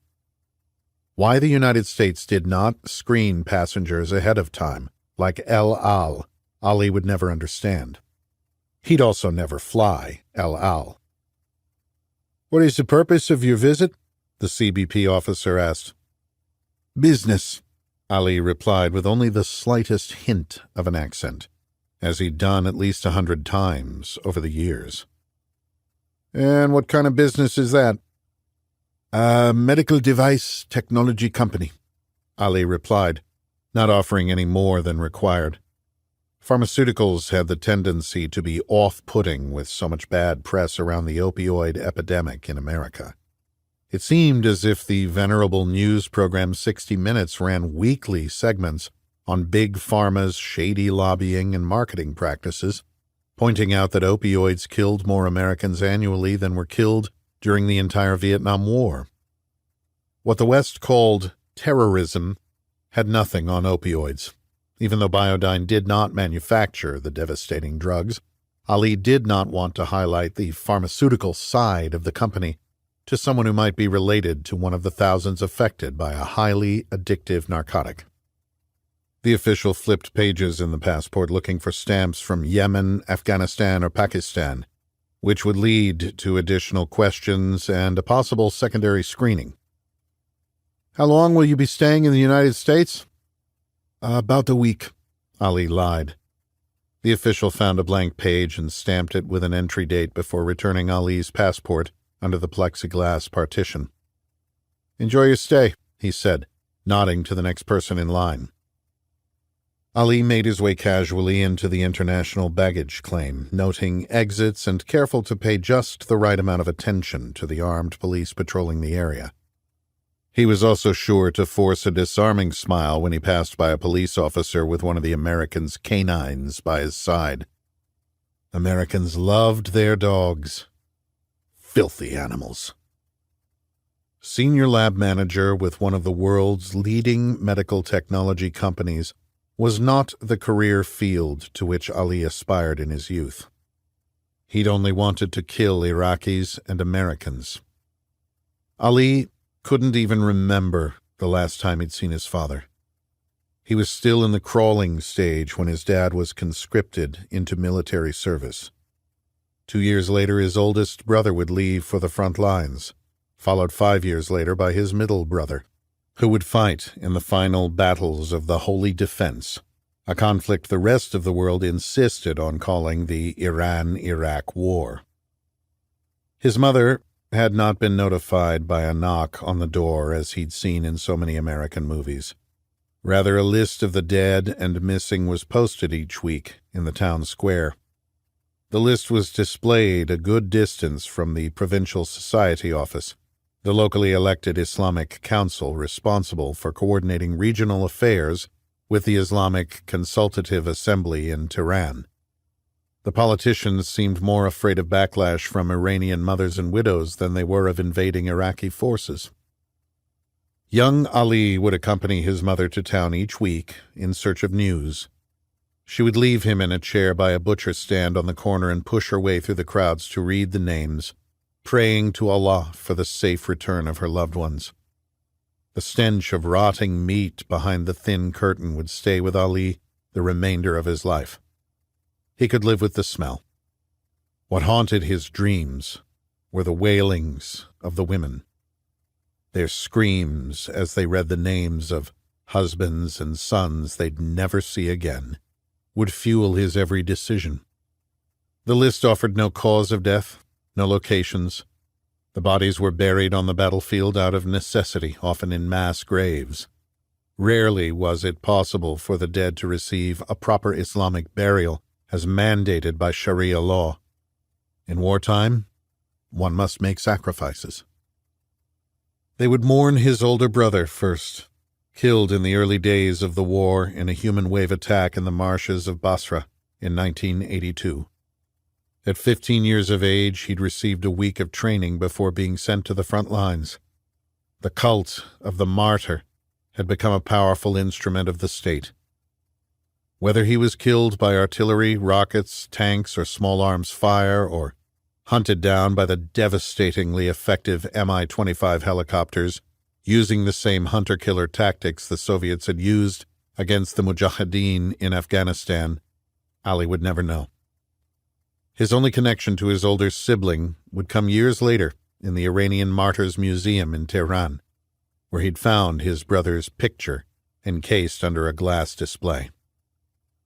Additional research would reveal that his father had been a victim of a sarin gas attack in the town of Halabja, Iraq, in March 1988. As a soldier and then university student, Ali would spend hours sifting through available photographs of the battle, trying to identify his father among the bloated bodies of the dead. Iraq's chemical weapon attacks would kill thousands of Iranians and expose even more to the deadly contaminants. Even 30 years following the UN-brokered end of hostilities, close to 100,000 Iranians were still receiving medical treatment for the lifelong effects of the toxins. Open-source declassified CIA documents would confirm that by 1984 the American Intelligence Agency was aware of Iraq's use of chemical weapons in violation of international law. An ally of Iraq, the United States not only remained silent, but ramped up their military and intelligence support of Saddam Hussein's troops, even using their clout with the United Nations Security Council to block condemnation of Iraq when UN investigators presented unrefuted proof of the use of banned weapons by the Iraqi regime. Free of condemnation, Iraq increased its use of weaponized neurotoxins through the end of the war in 1988. Ugly things are done in times of war, Ali knew. Heads are turned, reports are falsified, evidence is buried. The United States should have done a better job at covering their tracks. It was U.S. satellite imagery provided to Iraq that allowed them to effectively target advancing Iranian troops that March day in 1988, the day Ali's father was killed. The Americans were responsible for the excruciating deaths that morning.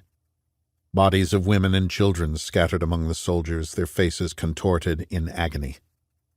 Gas was not a precision weapon system and did not discriminate between combatants and civilians. In 1982, deciding that an Iranian victory was contrary to U.S. foreign policy objectives, President Reagan removed Iraq from the list of state sponsors of terrorism. The military-industrial complex about which Eisenhower had so solemnly warned was in full swing.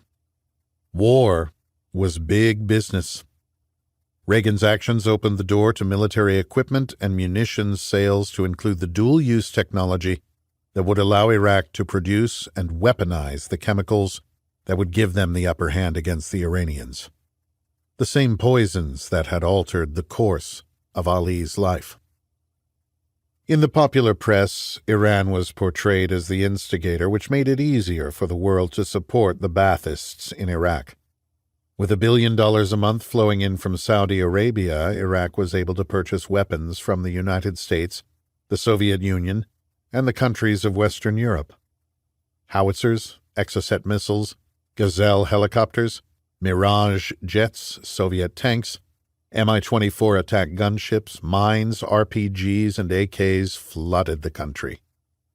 MiG-25 Foxbats and Su-22 fitters escorted Soviet-made Tu-22 blinders and Tu-16 Badgers on bombing runs of Iranian cities in a strategy of total war.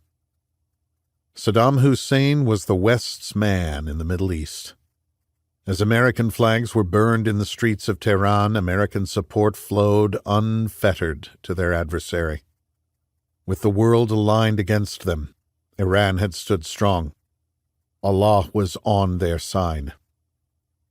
In later training with his country's intelligence service, Ali would learn that even more unforgivably, the United States secretly supplied Iran with weapons in exchange for help securing the release of American hostages in Lebanon. The so-called Land of Liberty prolonged the conflict and profited by selling the instruments of death to both sides in a war of attrition. America was the world's most prolific arms dealer. They had abandoned their God and chosen to worship a false idol, the almighty dollar. That the great Satan and her European allies would switch course and betray Saddam just a few years later only confirmed their duplicity and hypocrisy, the height of which was using Iraq's WMD development program as a pretext for invading Iraq in 2003. When administrations change every 4 to 8 years, the institutional memory is short.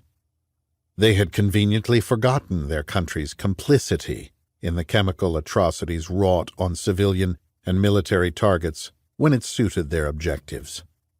Their constituents were easily distracted and had little interest in world affairs, particularly the plight of people beyond their borders. Ali would not forget. The war between Iraq and Iran would end in a stalemate with no change in territorial boundaries and no reparations. The only thing either country had to show for it was 1 million dead soldiers and civilians. Ali knew too well that the toll was much higher. The official numbers were an estimation and did not take into account the psychological impact of the war. That had been ingrained in Ali's mind when he found his middle brother swinging from a rope in their home by his neck. A veteran of the final summer of fighting at Tawakkal ala Allah, one of the last battles of the war and a military disaster for the Iranians, he'd never mentioned it in the 2 years he'd been home. To his younger brother and widowed mother, he rarely said anything. Inside, he'd been waging his own personal jihad, a struggle he couldn't win. He'd been dead for a few hours when Ali found him upon returning from school. Ali stared up at his naked brother, shit and piss already dried on his legs, and on the floor under his suspended body. Ali was 12. When his mother arrived an hour later, the wailing began again. Suicide was prohibited in the Quran. Allah was the ultimate arbiter of life and death. It was not Allah who had called his brother to paradise. It was the Americans. His father and brothers had died for nothing. They had perished in a war that would have been over years earlier had it not been for the U.S. support of Saddam. The infamous 1983 photograph of then Special Middle East Envoy Donald Rumsfeld shaking hands with Saddam Hussein was seared into Ali's mind. They would meet again in 1984 to cement the relationship and reassure the dictator that Iraq had complete U.S. support in the war against Iran, going so far as to restore full diplomatic relations. Ali would later read reports of a CIA front company in Chile delivering cluster bombs and chemical precursor agents to Baghdad. When the United States invaded Iraq in 2003, Ali was a young soldier with the Islamic Revolutionary Guard Corps. He thought his time had finally come to kill Americans. The Ministry of Intelligence, MOI, had other ideas.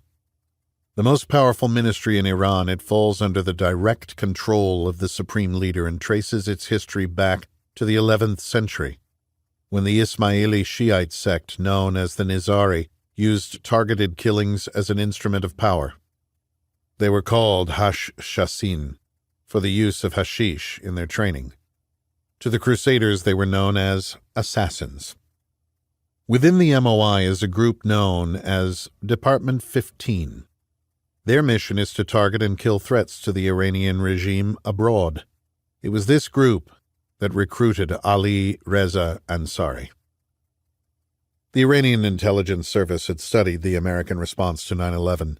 They read the 9/11 Commission report, and along with the rest of the world, they watched the long lead-up to shock and awe, where America's military prowess was confirmed with a quick, conventional victory on Iran's doorstep.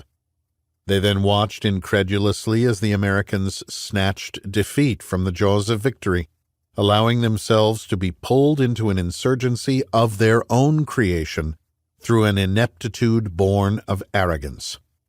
Iranian intelligence and political leaders observed in disbelief as the United States disbanded the Iraqi military and enacted a policy of de-Baathification put in place by that silly man at the Coalition Provisional Authority who wore combat boots with his suits. The United States had essentially handed Iraq to Iran. What the Iranians couldn't do in 8 years of war, the Americans had managed to do in a period of months. Now they just needed American forces to leave them to it. Almost immediately, the MOI began a covert program, arming and training militia movements in neighboring Iraq. From their safe haven across the border, Iran built and supported an insurgency. That was Phase 1. The second phase would include the introduction of the EFP, the devastatingly effective explosively formed penetrator. Developed in World War II, it had been refined by Hezbollah in Lebanon, but took hold of the public consciousness only when used to target Americans.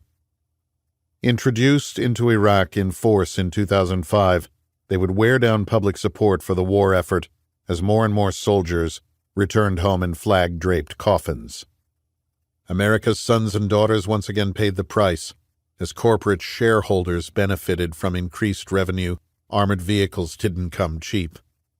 Iranian intelligence built EFPs and smuggled them across centuries-old rat lines to Shiite militias and Badr Brigade splinter groups to defeat the Americans' technologically superior armor on the streets of Baghdad, Ramadi, and Mosul.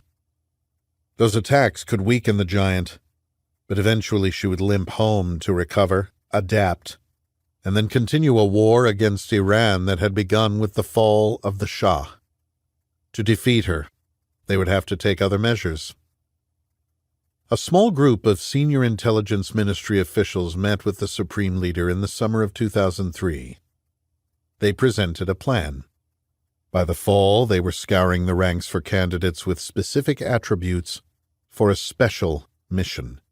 They were looking for young soldiers who had scored high marks on academic exams, specifically in the sciences. There was a long history of Iranian students traveling abroad to study. Abbas Mirza, the crown prince of Persia, first sent students to Europe in the early part of the 19th century. Iranian academic institutions retained close ties with European and American universities up through 1979. Those exchange programs, along with lavish donations, kept the lines of communication open until all Iranian universities were shut down from 1980 to 1983 as part of Iran's Cultural Revolution.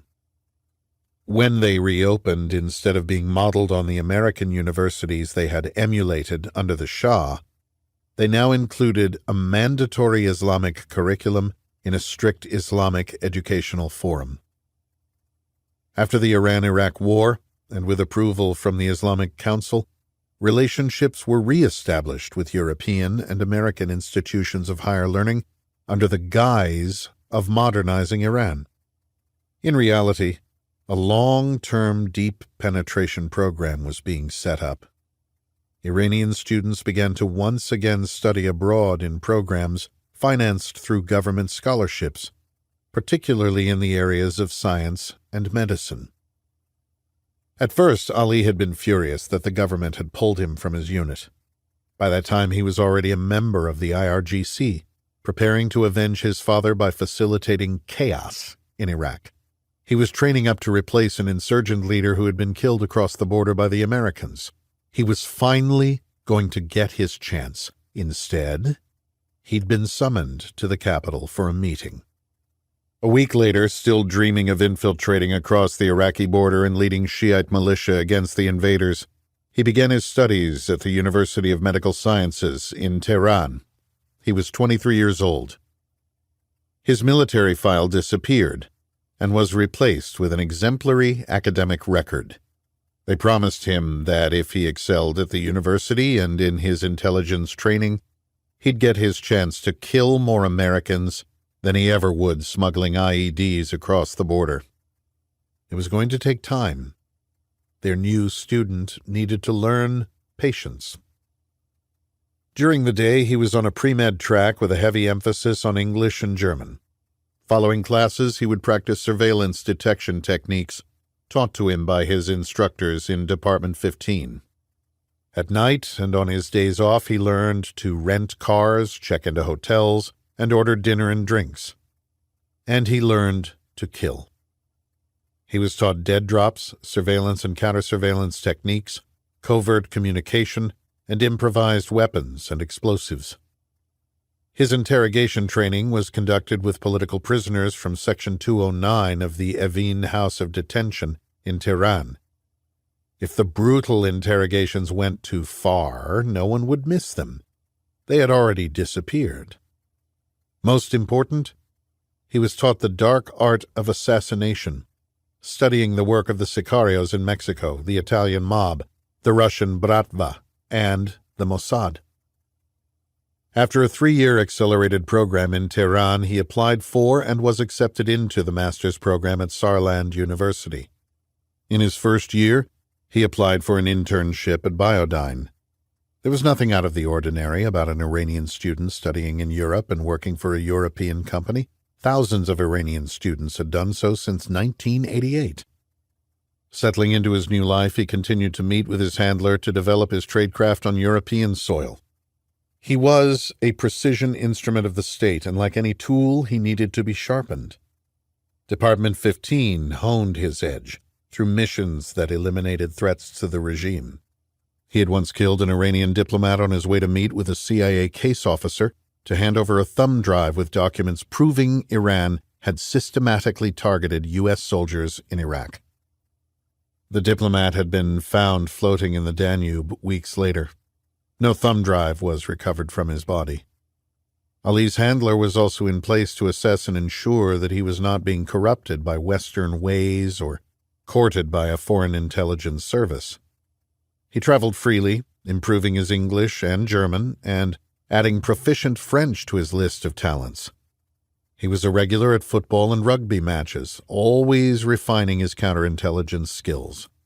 And he continued to study the United States, its successes and failures on the battlefield and in the diplomatic and political arenas. Know thy enemy.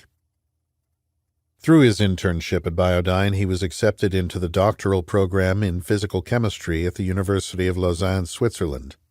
His classmates and employer knew he was from Iran, just as were thousands of other Europeans. When he accepted full-time employment at Biodyne, he applied for Swiss citizenship. His record showed no military history. He'd never been arrested. He was never photographed going into and out of mosques. He was clean. The Hashashin had successfully infiltrated the land of their enemy. Ali retrieved his wheeled travel bag from the carousel and worked his way into the main terminal, stopping at a Hudson News kiosk to pick up a copy of the Wall Street Journal.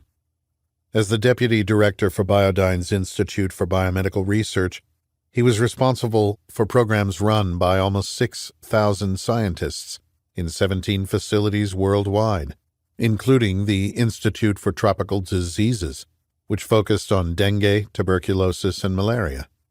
86 different pharmaceuticals developed through the Biodyne Innovative Medicines Division were available in 186 countries, which made it one of the most profitable companies in existence.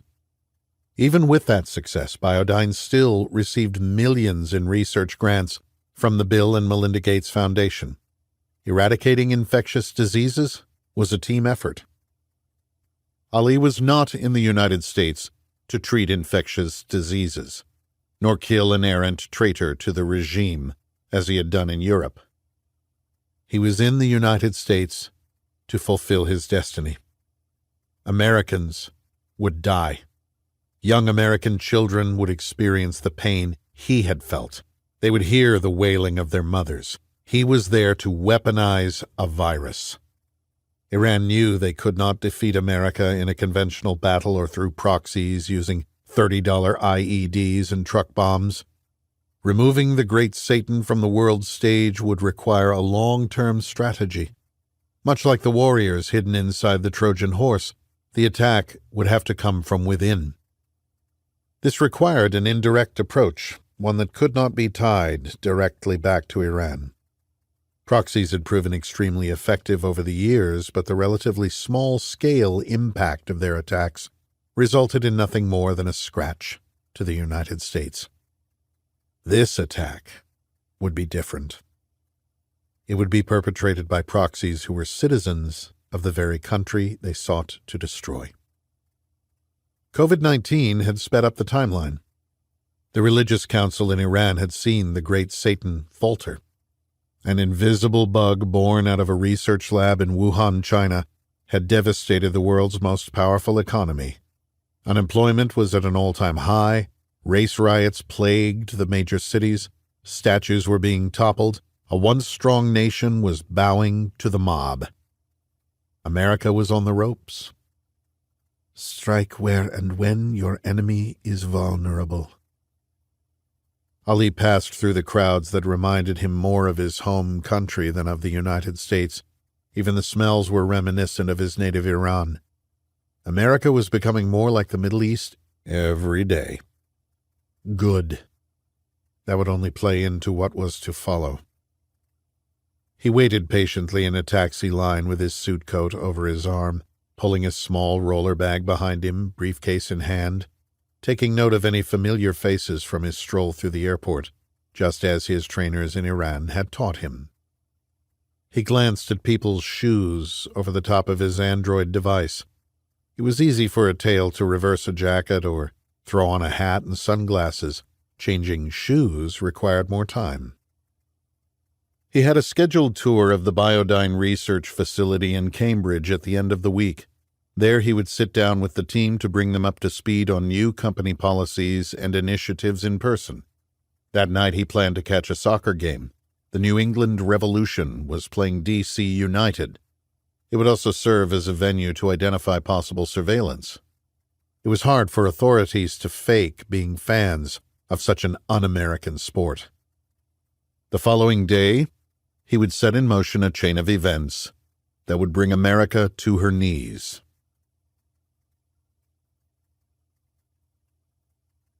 Chapter 6. Camp David, Catoctin Mountain Park, Maryland. It wasn't Reese's first time in a Super Huey. The CIA had used them in Iraq to ferry personnel to and from outstations to the Green Zone and to Baghdad International Airport. During the height of the war, flying over Route Irish was considerably safer than making the 20-minute mad dash from the embassy on the banks of the Tigris to the freedom bird that would fly one home. Even up-armored vehicles were not immune to the devastating power of the EFP.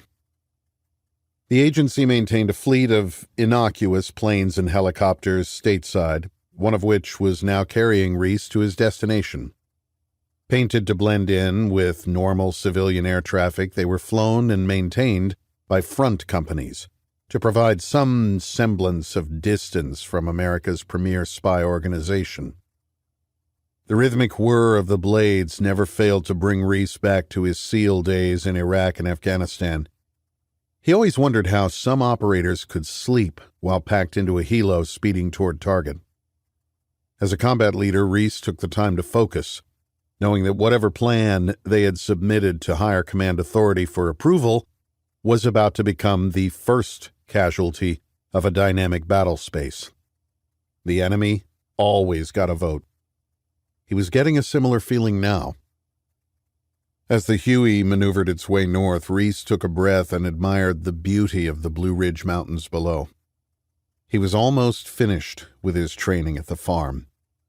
Even though he had no intention of ever working as a case officer as his father had, these days the paramilitary officers of the clandestine service went through training at Camp Peary, Virginia, alongside the operations officers and collection management officers.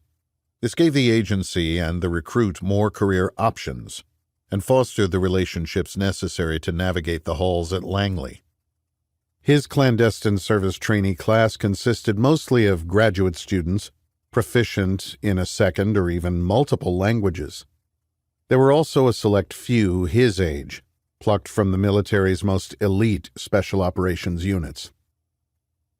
His class had commenced in D.C. practicing SDRs.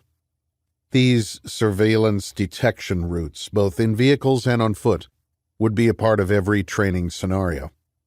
Reese knew this was a skill he needed to refine. He was much more comfortable in paramilitary-specific training, the shooting and driving portions that the students affectionately called crash and bang. They went through 2 weeks of almost exactly the same static line jump training as the 3 weeks Reese had endured at Fort Benning, Georgia, as a newly minted frogman. Reese remembered his fellow jump students joking that the Army had managed to cram 2 days of training into 3 weeks. At least the CIA had successfully reduced it to 2 weeks. They had a week of maritime training, unarmed combat, medical training, and a SEER POW scenario that Reese hated even more than the first one he'd gone through at what was affectionately called Camp Slappy, almost 20 years earlier.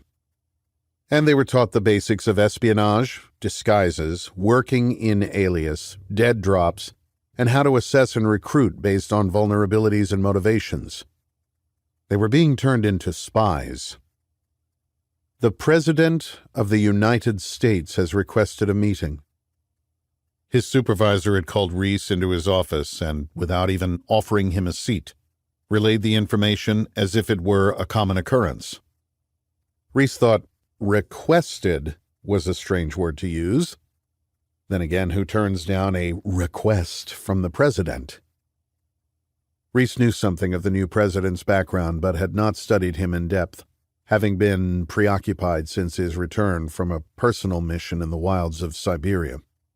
He had followed the politics of the recent election because it was difficult to avoid, especially when one's girlfriend was a prominent cable news contributor.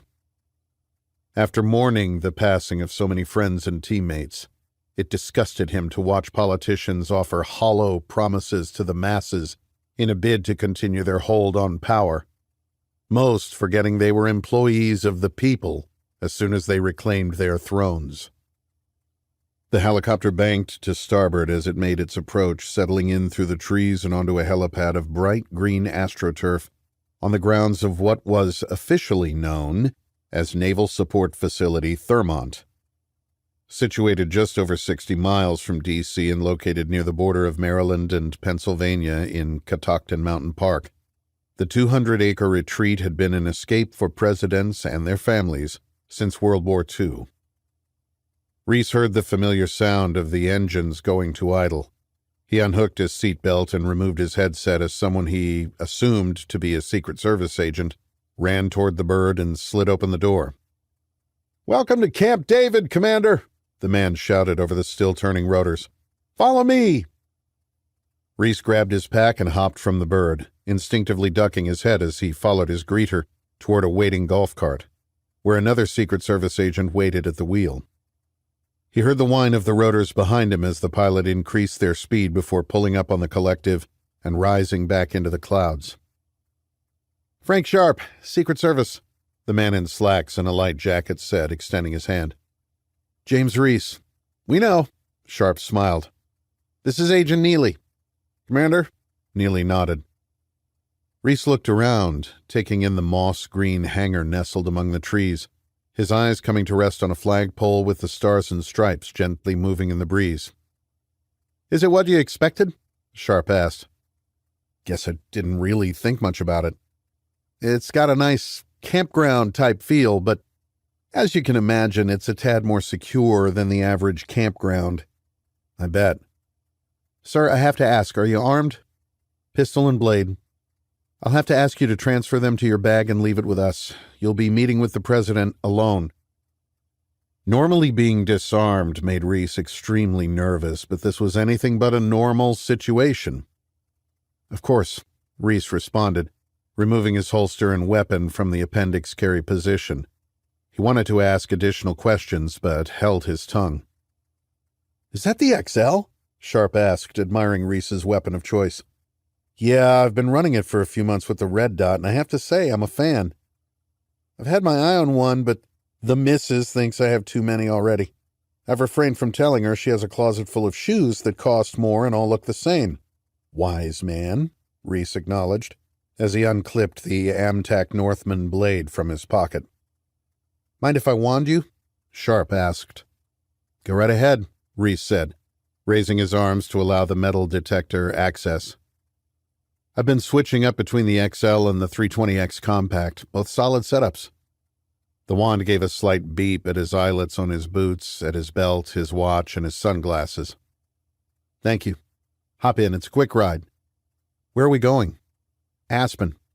"What's that?" Reese asked. "The president's cabin."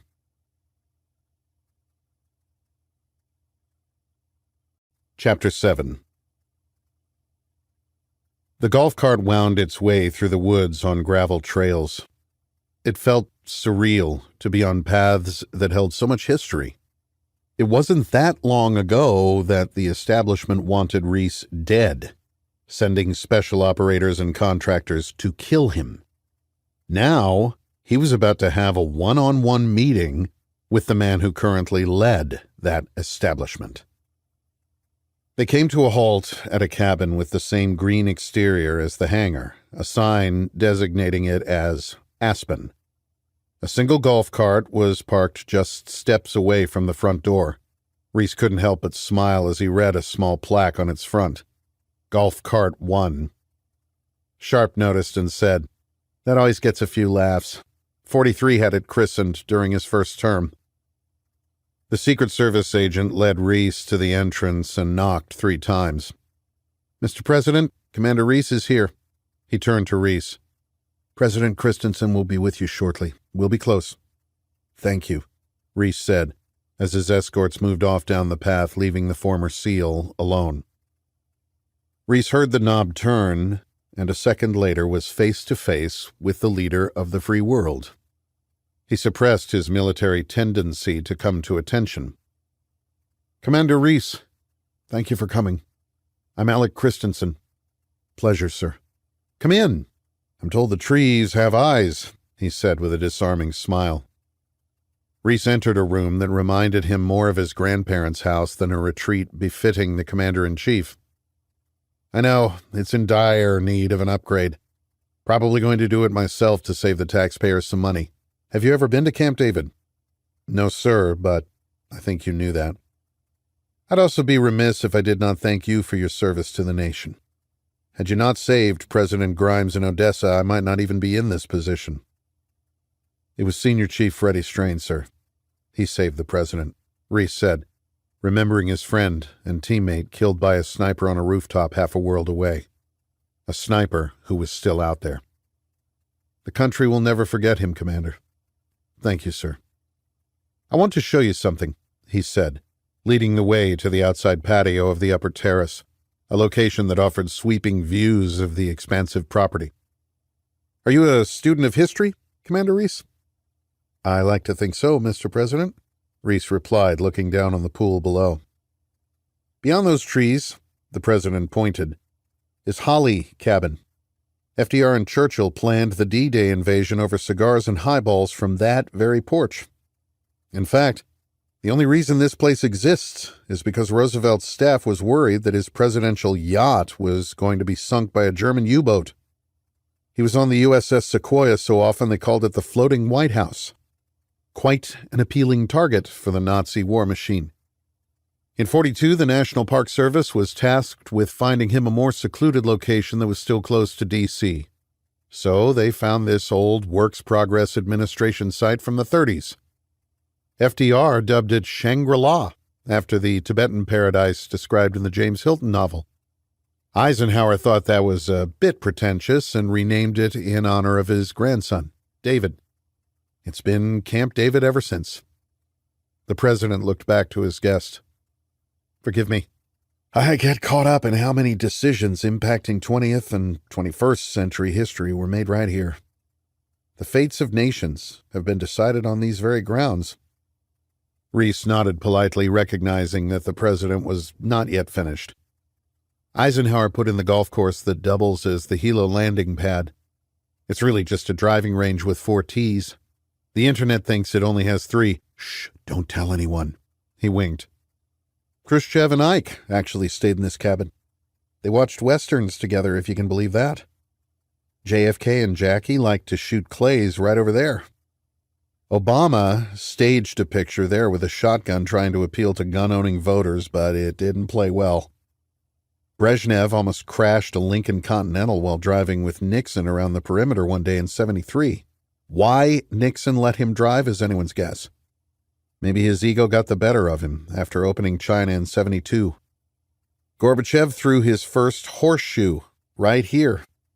Thatcher, Yeltsin, Blair, and even Putin have been guests. And now you.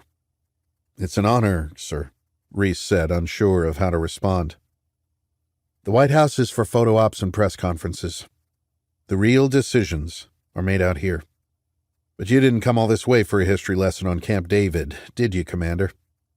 I was told only that you requested a meeting, Mr. President. The president tilted his head to the left, his eyes focused on Reese, as they might read sentences in a book, comparing the man to the information from his files. I'd tell you to just call me Alec, but I can't get anyone to do it. That's one order they won't follow. The president looked back out on the grounds of the presidential retreat and gestured to a fire pit a stone's throw away. In 1978, Anwar Sadat sat by that fire with Menachem Begin. Jimmy Carter played referee. Over 2 decades later, President Clinton would sit in those very same chairs with Ehud Barak and Yasser Arafat. 20 years went by like that. The president snapped his fingers. And what did they have to show for it? Not waiting for an answer, he continued in a tone that shifted slightly to one tinged with respect. This land holds secrets, Commander. His eyes scanned the tree line. This cabin is one of the few places where my conversations are not recorded for posterity. Come inside. Can I offer you a drink? Whiskey?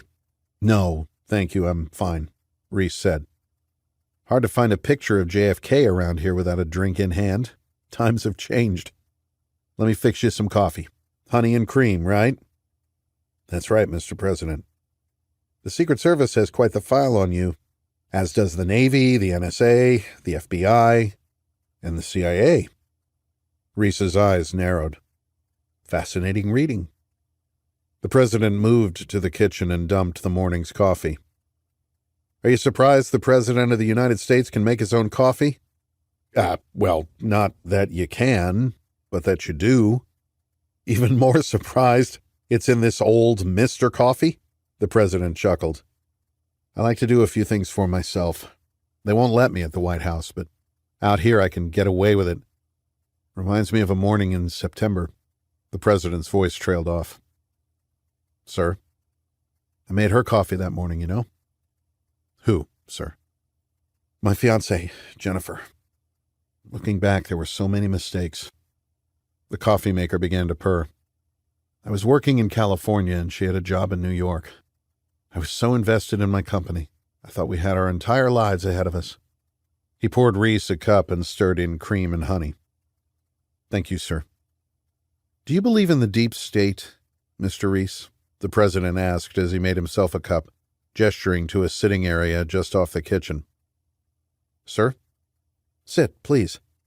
The deep state, or what people call the deep state, anyway. Do you believe in it? Now it was Reese's turn to study the man before him. He was shorter than Reese expected. His hair was cut conservatively and was graying beyond the temples. A dark blue polo with the presidential seal was tucked into khaki pants, revealing the physique of a man who still kept in shape, his eyes deep blue and alert. I believe we've found common ground, Mr. President. I thought we would, Commander. The deep state is real, though it's not what's portrayed in the movies. The deep state is bureaucracy, power held by the few, the elite, the intelligentsia. It's our cultural institutions, academia, big tech, Wall Street, Hollywood, even professional sports. I scare them. He paused. I wouldn't be surprised if I don't make it through my term. Does that surprise you? Not much surprises me, sir. The deep state is not a group of men in a bunker issuing orders. It's a remark, an offhand comment, plausibly deniable suggestions. It's donors, it's established media, right, left, and center. It's regulations and broad, sweeping laws. It's the power of the IRS, NSA, EPA, FBI, and your very own CIA. That's the deep state, Reese. I don't understand, sir. What are you saying? Are you familiar with William Ramsey's work on spiritualism? I can't say that I am. In 1856, he wrote, "One of the most striking proofs of the personal existence of Satan is found in the fact that he has so influenced the minds of multitudes in reference to his existence and doings as to make them believe that he does not exist." I found his work while studying the conceptual existence of evil after my fiancée was murdered. I was trying to understand and make sense of it all. Those words stuck with me. The President put down his coffee and moved to the window, his back to his visitor. Can you keep a secret, Commander? I wouldn't be here if you thought otherwise. True. You know, Ben Franklin had a saying, 3 may keep a secret if 2 of them are dead. I'm familiar with it. The agency has an unofficial motto from the Bible, and ye shall know the truth, and the truth shall make you free. President Alec Christensen made his choice. 9/11 was not just the work of 19 hijackers and a man hiding in a cave in Afghanistan. Nor was it any of the wild conspiracy theories you may have heard. 19 hijackers. I never believed it. The President turned. There were more. Facilitators, enablers, financiers right here in the United States. The deep state, they knew we needed a nice, tidy list to appease the American public. The 19 hijackers were already dead. The public still needed a face, someone to blame, someone far away, someone who could be eliminated to make them feel safe again, to restore their illusion of safety. Get them back in the malls. There was a hand at play, Mr. Reese, though it's not who you think. The President reached down and picked up a frame that had been leaning against the wall under the window. Do you know what this is? The President asked, throwing it to his visitor. Reese caught it. He looked at the Commander-in-Chief and then down at the document, encased in glass. Don't worry, it's a copy. I had it framed when I ran for my House seat. Read it aloud, would you? Reese looked back to the document in his hands. Public Law 10740, 107th Congress Joint Resolution. To authorize the use of United States armed forces against those responsible for the recent attacks launched against the United States. Reese's eyes moved back to the president. Skip to Section 1, he said. Section 1. This joint resolution may be cited as the authorization for use of military force. Section 2. Authorization for use of United States armed forces. The President is authorized to use all necessary and appropriate force against those nations, organizations, or persons he determines planned, authorized, committed, or aided the terrorist attacks that occurred on September 11th, 2001, or harbored such organizations or persons in order to prevent any future acts of international terrorism against the United States by such nations, organizations, or persons. Consistent with Section 8A1 of the War Powers Resolution, the Congress declares that this section is intended to constitute specific statutory authorization within the meaning of Section 5B of the War Powers Resolution. Reese looked up. That's it? That's it. 4 days after the attack, President Bush met here at Camp David with a group that would set U.S. foreign policy for the next 20 years. Cheney was already here. This was his much-talked-about secure location. Powell, Rumsfeld, Wolfowitz, Rice, Armitage, O'Neill, Ashcroft, and Mueller, along with Tenet and Cofer Black from the CIA. All of them were here. None of the conversations were recorded. National Security Presidential Directive 9 came out of those meetings. It's now called Defeating the Terrorist Threat to the United States. The notification on bin Laden also came out of meetings with Tenet and Black. Notification, sir? The legal authority for our intelligence services to target and kill Osama bin Laden. I always thought the mission was a capture-kill, Reese said. A convenient semi-truth. It was all starting to sink in. The resolution you just read was passed by Congress the following week, just 7 days after 9/11. 275 words. It authorized President Bush to take us into Afghanistan and then into Iraq. Those words remain the sole legal justification to commit military forces to the global war on terror. It's been 20 years, Commander. Look at their intent. ISIS didn't exist in September 2001. Yet the language in this document justifies U.S. presidents to order invasions of sovereign countries in their pursuit. Mr. President, Reese said slowly, what do you want from me? Answering a question with a question, the president asked, what do you think our adversaries have been doing while we've been fighting the war on terror? Reese paused. He was in a job interview. They've been learning, sir. They've been adapting. China, Russia, Iran, and North Korea. They watched us destroy Saddam's military in 1993 when they went head-to-head with us in a conventional conflict. We did it again in 2003. Then they watched those same technological advances rendered ineffective by various factions and splinter groups, wielding AKs, RPGs, and IEDs, by insurgents whose goal was to run out the clock. That's right. We need to regroup, Reese. Our main state adversaries know how to fight us and win. We've shown them how over the past 2 decades. Sir, with all due respect, you can have these conversations with any number of policy wonks in the swamp. What am I doing here? True, though only a select few really understand the nature of the conflict in which we are engaged, and more importantly, understand what you just so clearly articulated. The president stopped and lowered his voice. The resolution was never fully utilized in accordance with the intent of Congress and the American people. Sir, read Section 1 again. Reese tilted the frame and read, This joint resolution may be cited as the authorization for use of military force. Section 2. Authorization for use of United States Armed Forces.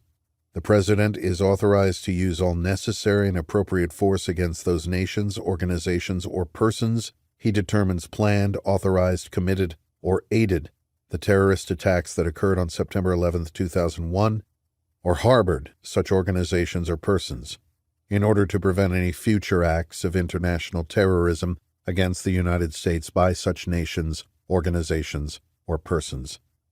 Read that last part again, Commander. Organizations or persons he determines planned, authorized, committed, or aided the terrorist attacks of September 11, 2001. We've gotten so far away from that original intent. Someone's face had to be plastered on TV and on those targets at gun stores across the nation. The American public needed to give evil a name, so we handed them 19 dead hijackers and Osama bin Laden. Sure, there was a supporting cast of characters, but they were all overseas, living in caves, to be rooted out and destroyed by our new heroes in special operations. No one wanted to know the truth. What truth, Mr. President? The truth is that the support network from 9/11 still exists. The President reached across the small coffee table that separated them and set down 3 files. Have you heard of File 17, Mr. Reese? Isn't that the file President Obama declassified a few years ago that pointed to a Saudi connection to 9/11? Yes. Though it was more to placate some of the families of victims. It was all circumstantial and relatively benign, barely registered in the public consciousness. What's this one? Reese asked, picking up the next file.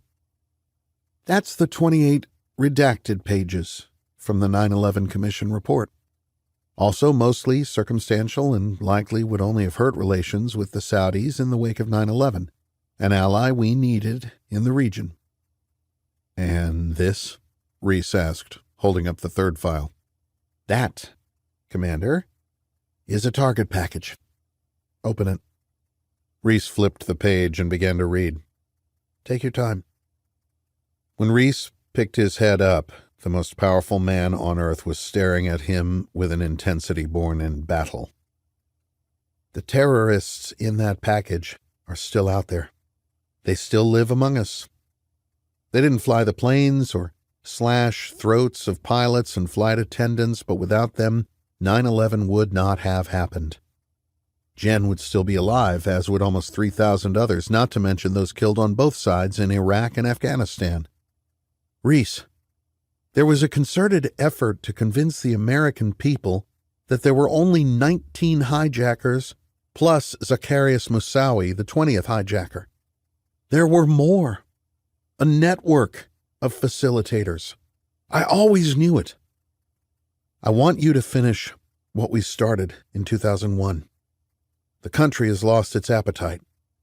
If we bring them to trial now, it's years of pain and political infighting.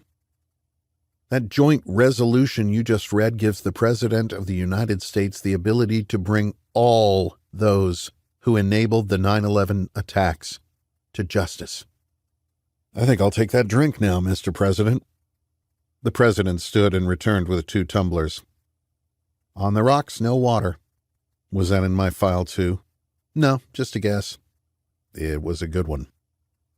What do you know about Operation Wrath of God, Commander? It was the Israeli response to the Munich massacre. 11 Israeli athletes were killed by Black September at the 1972 Olympics. Wrath of God was authorized by Prime Minister Golda Meir. Mossad hit teams deployed worldwide to kill those responsible and to send a message. That's right. What are your thoughts on targeted assassinations? Reese took a sip and looked around the room. Don't worry. Like I said, this is the one place I trust not to be recording my every word. It's one of the reasons we are meeting here and not in the White House. Plus, visitor logs are almost impossible to doctor these days. Isn't there an executive order that prohibits assassination? There is. But legally, that definition of assassination refers to a head of state. Individuals can be targeted with what's referred to as a notification, just like with bin Laden. Reagan issued a directive in '83 for the mastermind of the Beirut embassy and Marine barracks bombings. There are new notifications in the back of the file, signed by me. Reese set down his drink. Sir, are you asking me or ordering me to kill everyone on this list? Think of this as an exploratory conversation. The 7 people on that list were under surveillance for 10 years as persons of interest. We never put them on the no-fly list.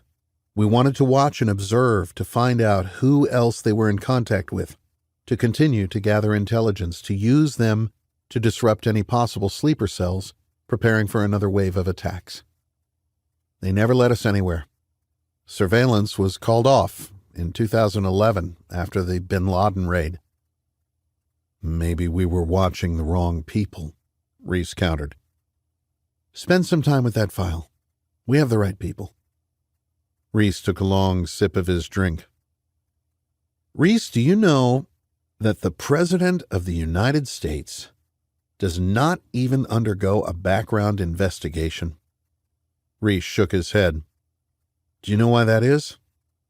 My guess is that none of you would pass it. An excellent deduction, and true.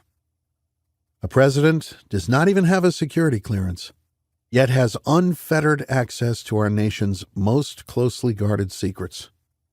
A president can read anything. He can classify or declassify anything. That's the power of this seat, Mr. Reese. That's why I'm here, to find out who made 9/11 possible and bring them to justice. Why me? I think you know the answer. Reese swirled the dark, smooth liquid in his glass. Because I've done it before. If things go south, you can point to me as a renegade CIA asset who went off the reservation. I have a history. This meeting is off the books. It becomes just another crazy conspiracy theory like the Kennedy assassination. Anything tying me to you is lost in classified files just like Dallas.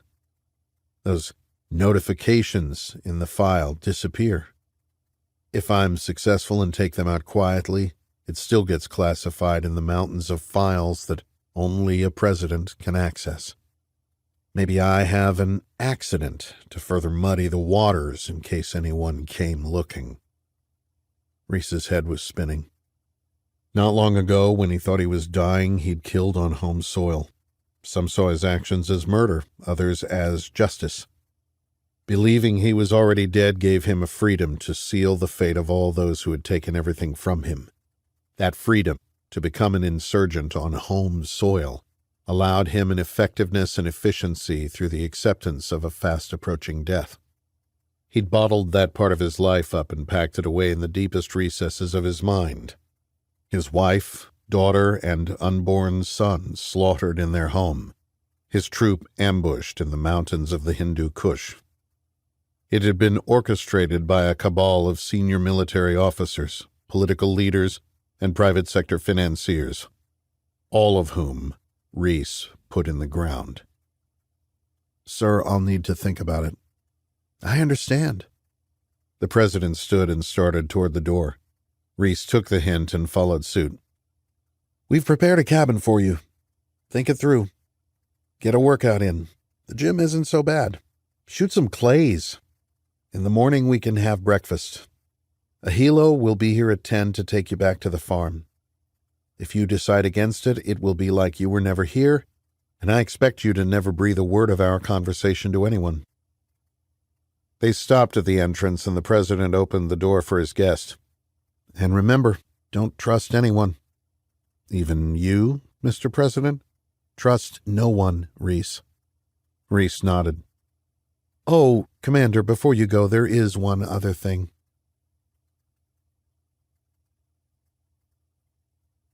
Chapter 8. The gym was empty. Reese pushed himself hard in round after round of kettlebell swings, Turkish get-ups, and sprints. He lost track of the rounds and continued to push, spurred on by visions of the living and the dead. Katie, Lauren, Lucy, Freddie. Faces of those he'd tortured and killed in a quest for vengeance. His mind came to focus on one person in particular, A sniper, whose face he'd only seen in a surveillance photograph. A man whose finger had pressed a trigger and killed Freddie Strain, leaving his wife without a husband and his children without a father. A man Reese was going to kill.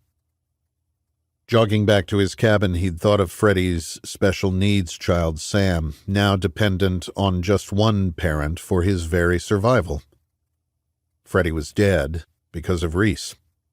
The money Reese had used to fund Samuel Strain's special needs trust would ensure the child had a lifetime of medical care. But what he really needed was a father. What Joni Strain needed was her husband. Reese had promised her that he would kill everyone responsible. To do that, he needed the resources of the CIA. As Reese lay on his bunk watching the fans slowly turning in the shadows of the early evening light, he thought about what the president had asked of him as he left Aspen Cabin. "Oh, Commander, before you go, there is one other thing. On September 10th, Mohammed Atta and Abdulaziz Al-Omri traveled from Boston to South Portland, Maine. It's been speculated that they did so because of a more lax security posture at Portland International Jetport, but that doesn't make sense. They still had to pass through security at Logan in Boston. Atta was even selected for additional screening. They made it through security just 15 minutes before takeoff. Atta nearly missed the appointment for his own death. I want to know who they met in Maine, Mr. Reese. The FBI, CIA, no one has been able to figure it out. Find out. Find out and let me know." With each turn of the fan, Reese saw pictures of the 9/11 hijackers imprinted in his brain, finally settling on the passport photo of Mohammed Atta. It had been broadcast across the world in the months after the attack. Dark collared button-up over a white T-shirt, lips pressed together, the dead, dark eyes. Forever frozen in time. At 33 years old, he had been an instrument that helped change the course of history. Who did you meet in Maine? Reese thought. Whoever it was, Reese knew they'd be added to the president's list. If it was an agent of a foreign intelligence service, Reese could only imagine what the leader of the free world would do. A man in that seat wielded a power greater than anyone in recorded history. With ever-changing launch codes and the turn of a key, he could remove entire regions of the globe from existence. The authorization for use of military force and Presidential Directive 9 gave him that authority. The president had entrusted Reese with a secret. The popular president was not in office as a servant to his nation. He had fought overseas and returned home to amass a fortune and run for the highest office in the land, not out of duty, but out of a need for vengeance, to avenge one particular victim of 9/11. Reese understood revenge, which is precisely why the president had chosen him for this mission. As Reese closed his eyes and fought off the nightmares, he remembered the pastor at Freddie's funeral echoing the words from Isaiah chapter 6, verse 8, that he'd heard recited over the graves of so many of his SEAL brothers. "Then I heard the voice of the Lord saying, 'Whom shall I send, and who will go for us?' And I said, 'Here am I. Send me.'" Reese was going back to war.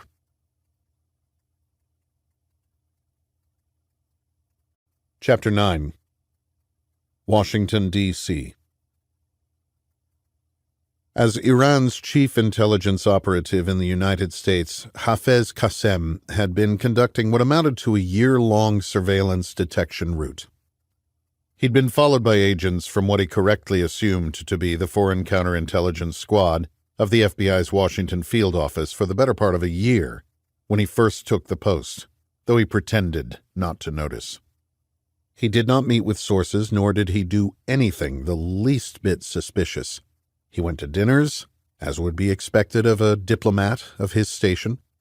attended soccer games, drank in moderation, and every now and again would stuff dollar bills into G-strings at Good Guys Gentlemen's Club on Wisconsin Avenue in the shadow of the United States Naval Observatory. He was setting the conditions. The Iranian embassy in the United States had been boarded up since 1979 following the Iranian Revolution, the rise of Ayatollah Khomeini, and the ensuing hostage crisis that would usher in the Reagan era. Diplomatic matters were handled through the Interests section of the Islamic Republic of Iran in the United States, which was conveniently housed in the Embassy of Pakistan on 1250 23rd Street Northwest in Washington, D.C. As part of a small Iranian contingency, Qasem enjoyed diplomatic immunity and could travel freely to and from Iran on one of the planes designated for the Iranian ambassador to the United Nations in New York. As Iran's top spy in the United States, his job was not to spot, develop, and recruit spies. He had a network at the tactical level responsible for identifying potential assets. His job was to oversee that intelligence, to analyze it for exploitation, identify patterns, and detect possible double agents. It was well known that the NSA collected and read all electronic communications in and out of Iran, so Qasem's reports were sent directly to the Supreme Council of National Security via diplomatic pouch. Because he was not actively involved in recruitment, there was little the United States could do about him. As with every other embassy, to include those of staunch U.S. allies, it was expected for there to be an intelligence section to the diplomatic mission, just as the United States operated out of all of their embassies and consulates abroad. To the Americans, he was a boring bureaucrat, enjoying a drink or two beyond the watchful eye of the regime.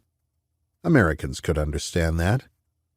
It was the ones who never drank, prayed 5 times a day, and avoided scantily clad women who made them nervous.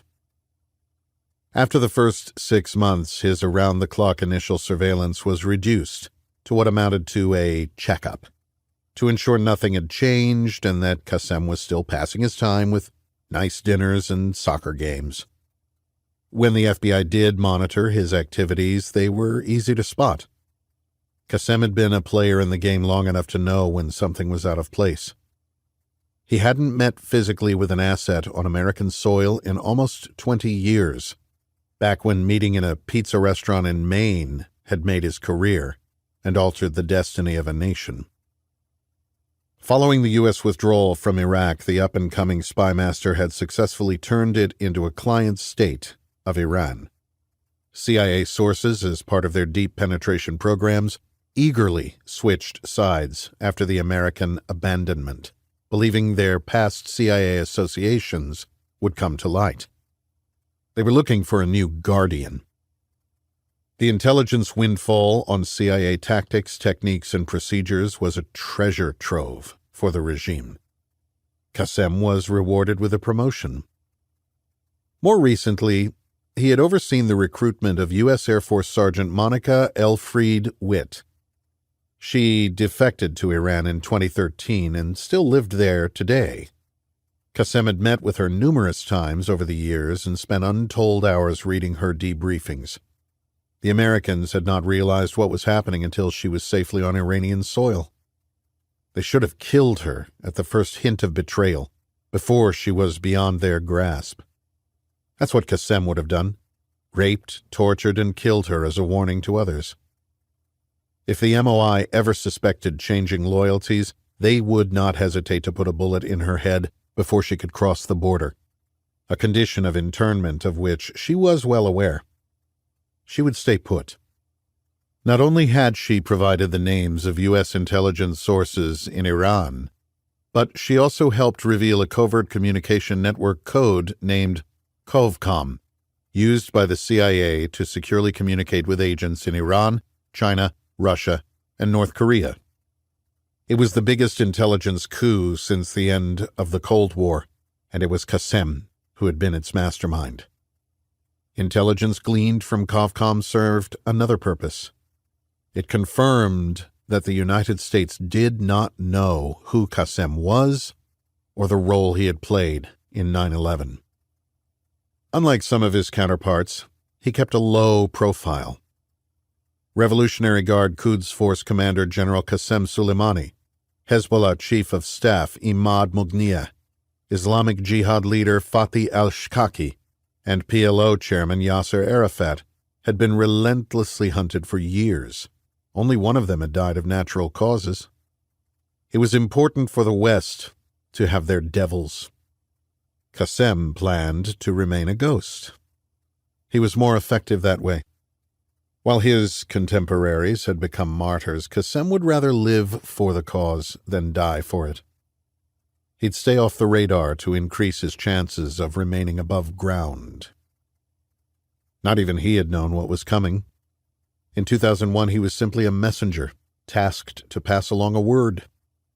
He'd taken that word from Iran, to Turkey, to Germany, to the United Kingdom, to Canada, and finally into the United States, where he'd whispered it to the man with the dead eyes.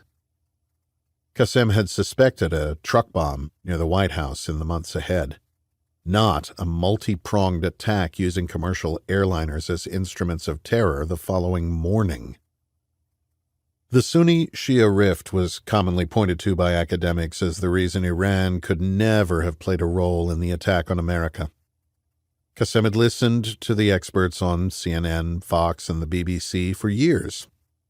The accepted histories of the lead-up to that September morning focused on the Soviet-Afghan War, disenfranchised mujahideen, U.S. troops on the sacred lands of Mecca and Medina, the banishment of a Saudi son, and a Sunni group called Al-Qaeda. A convenient history for those accessing the past from an ivory tower. Those academics failed to understand the bonds forged between Al-Qaeda and Iran in Sudan after the son of the Saudi construction magnate was expelled from the kingdom. Al-Qaeda and Iranian leadership were not concerned with a 7th century dispute of succession. They had a common enemy in the 21st century. Al-Qaeda operatives were sent from Sudan to train in Iran and with Hezbollah in Lebanon, adding tactics of terror to their battlefield experience from the land of the Pashtuns. The godfather of modern terrorism, Imad Mughniya, met with Osama bin Laden and Ayman al-Zawahiri in Khartoum, passing on the lessons of 1980s Beirut and the success of martyrdom operations against Western targets. Al-Qaeda was listening and learning. As Qassem worked his way up the ranks of Iranian intelligence, he'd learned the lengths to which his country had gone in assisting Al-Qaeda in the assassination of Ahmad Shah Massoud, commander of the Northern Alliance in Afghanistan, just 2 days prior to 9/11. The Sunni-Shia divide was a convenient talking point for the so-called terrorism experts on CNN. The view from the foxhole told a different story.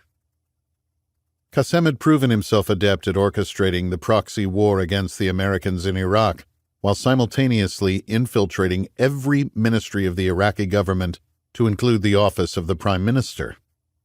Iran now dominated terrain from the Persian Gulf to the Mediterranean Sea, and had done so right under the nose of the American soldiers and diplomats trying so hard to bring George W. Bush's vision of Jeffersonian democracy to the Middle East. Dick Cheney, Colin Powell, Donald Rumsfeld, their arrogance had cost their country dearly and allowed the regime to outwit the enemies of Islam in the new great game. After his success pushing the Americans from Iraq, Qassem was transferred from the senior office of Iran's Ministry of Intelligence and Security to the intelligence organization of the Islamic Revolutionary Guard Corps, a more flexible entity established at the behest of the Supreme Leader in 2009. It gave Qassem the freedom to think and to plan. His mentors had taught him well. They had been the architects of a proxy war against the Americans for almost 40 years, ushering in a wave of suicide bombings targeting the U.S. Embassy and Marine barracks in Beirut. Their greatest achievement was contesting the religious ban on suicide bombings. Sunni organizations had eventually followed suit. They made martyrdom operations acceptable within Islam and successfully exported the tactic from the Middle East to the rest of the world. Qassem had studied their operations and identified the gaps in their ideology of terror. Truck bombs and airliners would not destroy a nation as prosperous and resilient as the United States. It would take something more. Fomenting chaos through proxies was what Iran did best. They were about to bring that expertise to the land of the free. The contents of a diplomatic pouch are protected under Article 27.3 of the Vienna Convention on Diplomatic Relations, shielding them from any searches by a host nation government.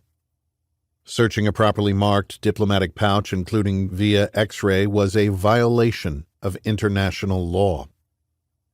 And so it was that a pouch arrived in the mail section of the Pakistani embassy in Washington, D.C., properly marked as official correspondence with diplomatic pouch, clearly identifying it as protected material between Islamabad and its mission in the United States. Inside was another box labeled as property of the government of Iran and addressed to a member of their diplomatic staff. Even though the contents of the diplomatic pouch were protected by the Vienna Convention, Qassem took his time opening the box. The small vial within contained the death of a nation. In many ways, this was the most sensitive part of the operation. Once he passed the contents of the package to the asset, there was no turning back. There was no recalling it. There was no abort code. The poison would be released into America's bloodstream, and just like a cancer-ridden patient, America would turn against itself, compounding the problems of racial discord, Marxist communist protests, a domestic insurgency, and the economic hit of COVID-19. This was the time to strike before they could regain their footing or rally around a foreign threat. There couldn't be a country or organization to blame, bomb, or destroy. It had to look like a naturally occurring event, and if the plot were uncovered, the menace had to have come from within. Nothing could tie it back to Iran. On this, the Ayatollah had been clear. Qassem had learned something else from the traitorous Air Force sergeant, a detail she didn't even know was important. It was why he continued his conversations with her. Initially, he'd been interested in the U.S. cyber warfare capability and what Iranian actions would trigger a U.S. nuclear response. Almost as an aside, she'd mentioned another protocol, a non-nuclear op plan more secure than anything she knew about her country's designs on Iran. She'd learned about it during a briefing in Hurlburt, Florida. Why, Qassem wondered, did the United States have multiple MC-130s from the U.S. Air Force Special Operations Command on standby in Florida, armed with GBU-43B bombs?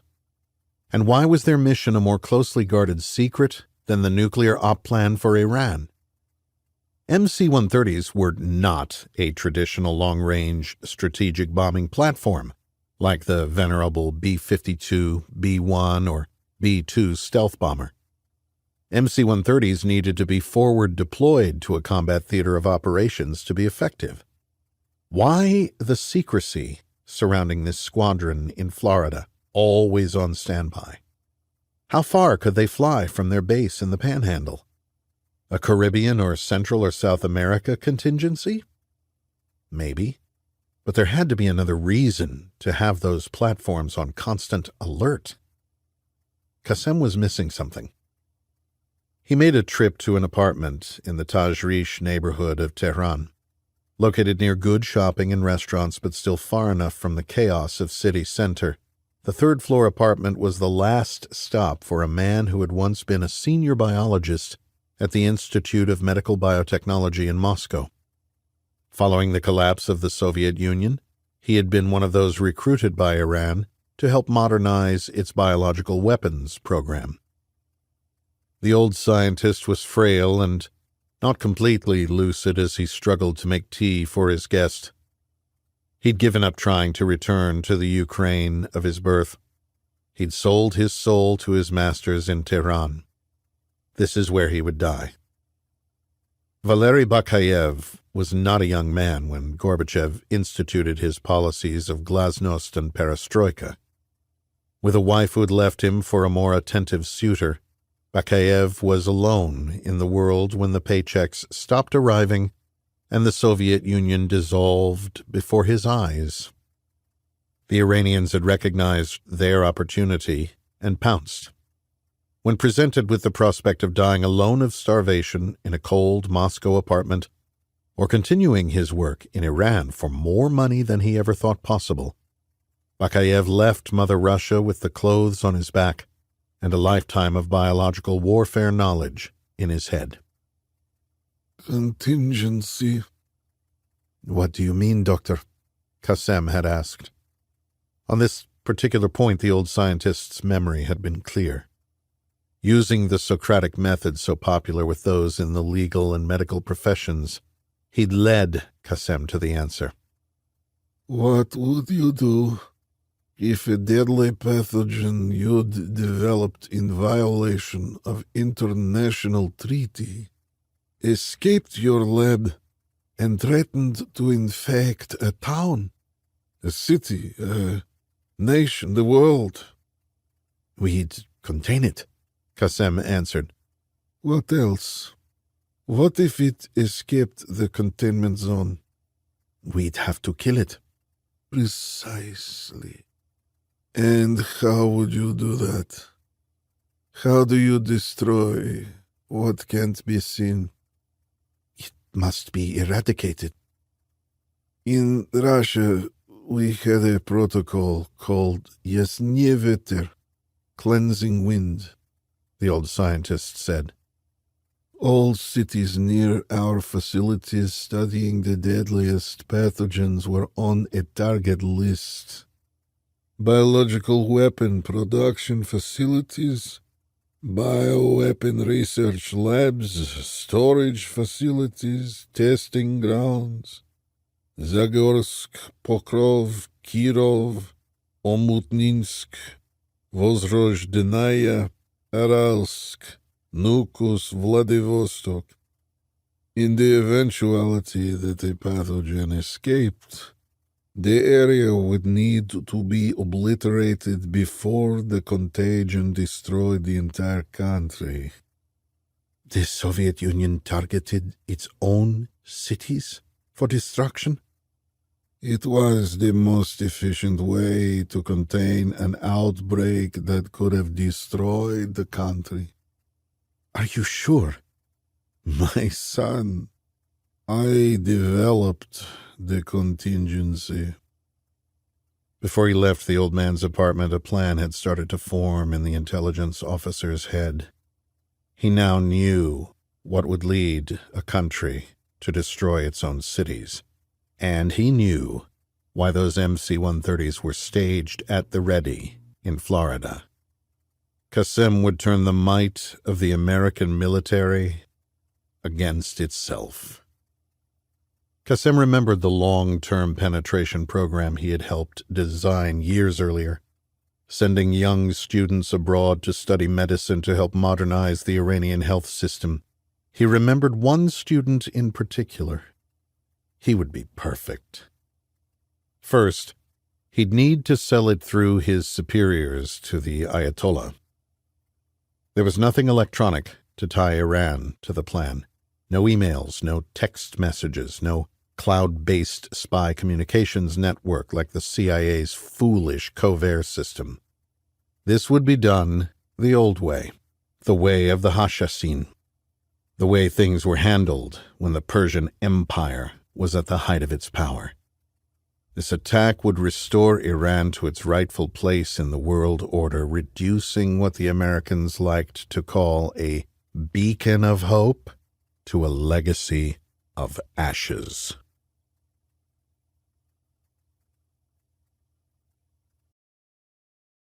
Chapter 10. Gillette Stadium, Foxborough, Massachusetts. They had met once before, at a football match in Germany. It had been a number of years, but Qassem and Ali had been trained by one of the most ruthless intelligence organizations in existence. They had not forgotten each other or the procedures for exchanging bona fides. Security was tight, with the Boston Marathon bombing still relatively fresh in the minds of those who attended sporting events in the cradle of liberty, but the plainclothes and uniformed officers were looking for something else, unaware that an attack was being set in motion in the very birthplace of the American Revolution. The spymaster and the assassin did not do a brush pass or a dead drop. They made no attempt to avoid the multitude of cameras covering the event. Leaving the bathroom, Qassem stopped next to a concession stand selling hats and jerseys to rub on hand sanitizer and adjust his mask. It was a blessing from Allah that the masks they were forced to wear at sporting events were now the accepted norm. Facial recognition software could take parts of the ears and eyes and put together partial matches, but it was not the tool of the state it had been just a year earlier. The Americans had tried to enforce 6-foot distancing during the COVID-19 pandemic, obviously so they could build their databases, matching partials to build their sample volume and increase occlusion detection accuracy. Coverings were nothing new.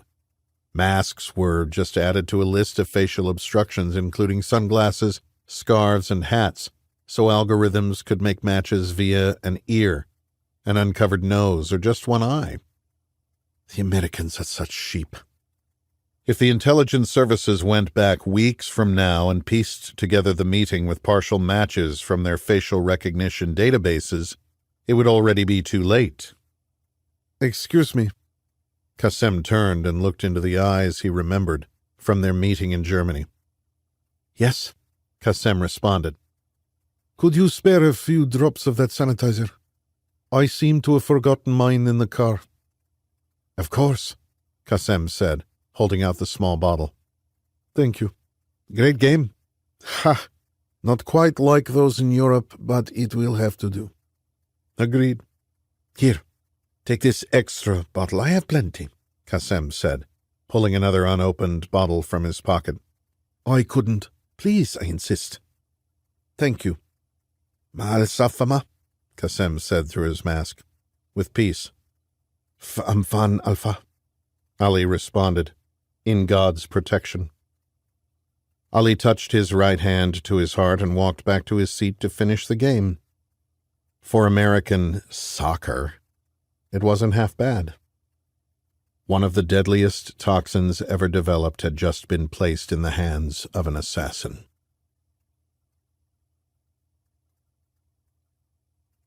Chapter 11. Club Aegis, Washington, D.C. Senator Edward Thwaite's black Suburban stopped in the alley on the 700 block of 15th Street, not far from the Treasury Building and within easy walking distance of the White House. He dropped his phone and tablet into a leather pouch that he handed to his aide for safekeeping. Electronic devices were not allowed where he was going. His aide took them without a word, knowing not to speak unless spoken to. He'd never been invited inside. He knew his place, out here, in the vehicle. The driver stayed behind the wheel while the detail lead exited the passenger side and opened the door for the senator, escorting him to what looked to be the back exit to any number of businesses whose fronts faced Lafayette Square. The senator nodded to another man who waited by the door. "He's upstairs, sir," the advance man stated. "Thank you," the senator replied, taking a key card from his pocket and sliding it into the card reader affixed to the door. He punched in a code that was also his membership number and stepped inside with his bodyguard, leaving the advance man in the street. The senator much preferred arriving through the main entrance and taking the private elevator up to the second floor. This back entrance was installed during Prohibition, when the same people who outlawed alcohol needed a speakeasy nearby to enjoy a drink. Regardless of who controlled the House and Senate, hypocrisy was a constant. Today, the alley entrance allowed for additional anonymity, but did require him to make the trek to the second level on foot, a journey that left him slightly winded. It was almost a straight shot down Pennsylvania Avenue from Capitol Hill and offered a beautiful walk, though the senator had never exercised that option. Nestled in among the monuments, federal agencies, and museums for which Washington was famous, Club Aegis, or AG for those in the know, was the last true bipartisan private club in D.C. Membership was not based on political leanings. Republicans and Democrats were welcomed with open arms, if they could pay, if they had power, and if they could wait. The 5-person membership committee was made up of 3 generations of the Marchetti family. Rumors abounded that there was a connection to what insiders called the outfit. The rest of the world called it the mafia. Power was the currency traded upon in the high-backed leather chairs of Club Aegis. If Los Angeles was about sex and New York was about money, D.C. was all about supremacy. Aegis in Greek mythology conjured up images of a protective shield from the Iliad, an image reinforced by statues of Zeus and Athena that framed the bar. Members thought of themselves as protectors of the Republic, though the goal of most was to protect and grow their bank accounts. Senator Thwaite was a second-generation Aegis member, his father having served in the Senate for 30 years before Edward took over the seat. In his father's day, one would look around and see Kissinger, Abrams, McNamara, William Weed Kaufman, Harold Brown, John Rubel, Alan C. Enthoven, Maxwell Taylor, William Westmoreland, Olaf Helmer, Herman Kahn, and even a Kennedy or two, until that idiot Bobby started going after the mob, the very people who had delivered the Italian vote for his brother. That sort of idealism and treachery saw them both to early graves. The death of Camelot. True power still came from the barrel of a gun. Mao had been onto something. Today, men with the same pedigrees sat in the same seats. There were no fedoras in the coat room, but the windows were still covered with the same blood-red drapes to conceal the business within. The president could fool around in the White House all he wanted. It was here that deals were struck and budgets were allocated.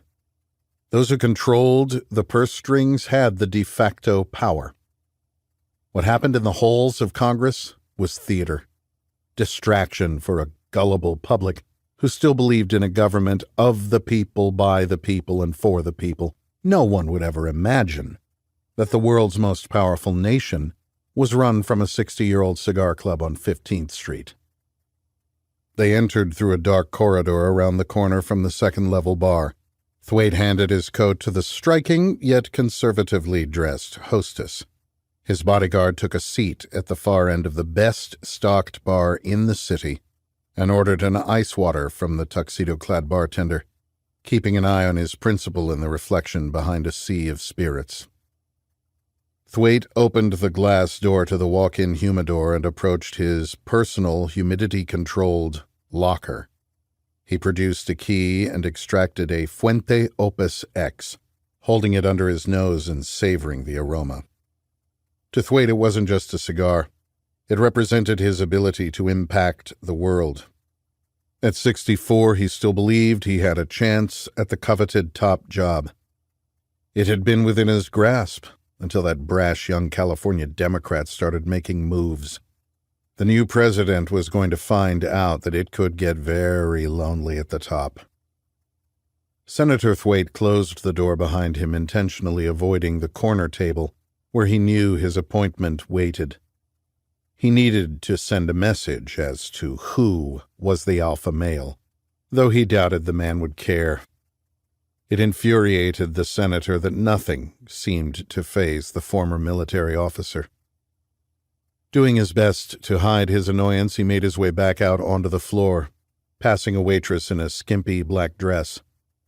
The all-male membership raised no objections to the staff's required attire, harking back to the building's original days as a whorehouse at the turn of the century. It had fallen into disrepair after Prohibition. There had been attempts at a few different restaurants, all unsuccessful, before an Italian family had purchased it in the late 1950s with outside investors from New York and Chicago. The downstairs home-style Italian food supported a profitable business, and the full menu was available to the private club on floors 2 and 3. The club refused to adopt bylaws, which allowed them to reject membership applications on a whim without fear of a recriminatory lawsuit. It boasted a 10-year waiting list for those willing to pay an undisclosed fee that would horrify most. Thwaite walked up to the third-level mezzanine, passing between a lion and a crocodile standing guard at the base of the staircase. Both floors boasted an assortment of African wildlife taxidermy and safari art donated by an early member, which gave the establishment the aura of a man cave on steroids. That same member had been hastily expelled and his membership revoked for getting drunk and grabby with a hostess. The arrangements made between the hostesses and club members behind closed doors were one thing, but making a spectacle in the club was grounds for immediate expulsion. They had kept his taxidermy as a final fuck you and a reminder to other members of the proper rules of etiquette. Thwaite stopped by a table overlooking the bar to say hello to Pietro and Franco Beretta, who were enjoying a meal with two members of the Senate Armed Services Committee, one of whom was a senator from Tennessee, where Beretta had recently moved its U.S. manufacturing facility. Thwaite shook hands with them all. He thanked Franco for the kind gift of matched 20 gauges he'd presented to Thwaite's wife on a driven pheasant hunt outside Gubbio, when they'd been guests of the Beretta family the previous fall. Loosely adhering to the U.S. Senate gift rules, the shotguns were given to his wife as a thank you for a speech she had given to Beretta's employees in conjunction with her corporate consulting business. In Club Aegis, it would have been considered rude not to offer a quick hello. One acknowledged the other patrons one knew and then moved on to the business of the day. He floated among the tables, shaking hands and making his presence known, hoping his sojourn was causing the man in the corner to sweat. He made sure to acknowledge the Assistant Secretary of Defense for Special Operations, Low-Intensity Conflict, who sat drinking wine from the most exhaustive list in the swamp, with an executive from Raytheon, an untouched bowl of calamari between them. He only nodded to two tables of competing pharmaceutical companies, as even Thwaite found their ilk distasteful. He recognized a lobbyist for Purdue Pharma sitting with the chairman of the Senate Appropriations Committee, and though the second-generation congressman couldn't make out what he was saying, the unmistakable southern drawl of the chairman permeated the air. The Sackler family minions had been hard at work to minimize the financial impact of the 2,000 state and local lawsuits filed to recover the losses associated with fighting the opioid epidemic.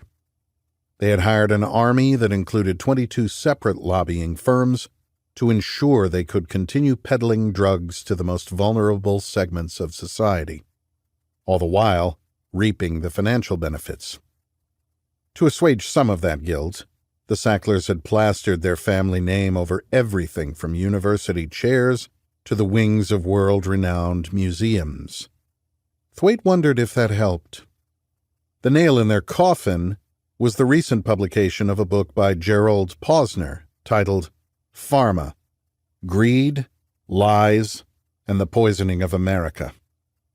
It was being hailed as the 21st century equivalent of Upton Sinclair's The Jungle. Thwaite would be sure to reference it when the CEO of Purdue answered questions in Senate hearings later that month. Thwaite looked forward to watching him squirm. Though it might seem like a very public place to discuss such sensitive and controversial topics, that was the magic of Club Aegis. Business was conducted in plain sight, conversations disappearing along with the tobacco smoke into the state-of-the-art ventilation system. When the participants parted ways, like an unfamiliar perfume lingering in the wake of a forbidden affair, the only evidence that remained from meetings in AG was a hint of smoke on the conspirators' clothing.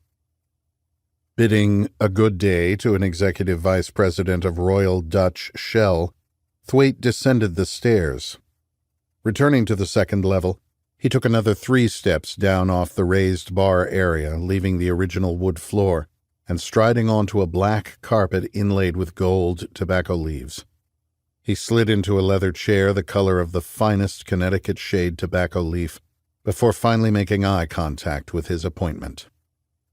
The man across from him removed a thick Cohiba Behique from between his teeth and slowly exhaled, the gray smoke finding its way into the vents above. Even though he had no love for the Cuban government, the man had no qualms about procuring his beloved Cohibas whenever he was beyond the borders of the United States. While D.C. had banned cigar clubs and indoor smoking a decade ago, Aegis was grandfathered in, due in no small part to the powerful political connections of its membership. And how is the most underappreciated champion of the people doing today? The man asked. Even though Thwaite had kept him waiting for more than 45 minutes, Eric Sawyer did not look the least bit disturbed. He didn't steal a knowing glance at the large Hublot watch on his wrist, or inquire as to why the senator was late. He acted as if Thwaite was right on time. He was dressed comfortably in slacks and a sport jacket. As usual, he was not wearing a tie, something about it serving no useful purpose in a fight. In his mid-50s, he was a decade the senator's junior. His confidence bordered on arrogance, a trait unsettling to politicians accustomed to holding all the cards. His short-cropped salt-and-pepper hair betrayed a military background, exacerbated by a physique more befitting a man who was decades younger. Eric Sawyer was a born businessman trapped in the body of a soldier, and though he might be getting up there in years, his eyes and mind were as sharp as ever. He had read the tea leaves prior to the attacks of 9/11, merging the entrepreneurial spirit infused into him by a father who had left his children an inheritance they would not be able to spend in a lifetime, with his experience on the ground as an Army Ranger in Mogadishu, Somalia, in 1993. He returned home with a vision: to create a privatized intelligence and security apparatus leaner and more agile than the CIA and the U.S. military, services for which he'd charge a pretty penny. His timing could not have been better. Senator Thwaite's wealth came from owed favors. He was beholden not just to his constituents, but to donors, to lobbyists, to other politicians, family members, and reporters. Sawyer, in contrast, did not owe anyone favors. He had the financial freedom to sit on a beach drinking fruity cocktails in the sun at the home he kept on the island of Mustique in the West Indies, if he so desired. But that was not Sawyer's way. He could not stop building an empire that had grown to include government contracts worth billions over the past 20 years. He was both a patriot and a die-hard capitalist. He provided something of value. It was rumored that the intelligence wing of his operation had collected information on more than a few of Thwaite's competitors. The senator had attempted to buy the information from Sawyer in years past, but the former ranger had only laughed. That information, if it existed, was not for sale. He called it his get-out-of-jail-free card.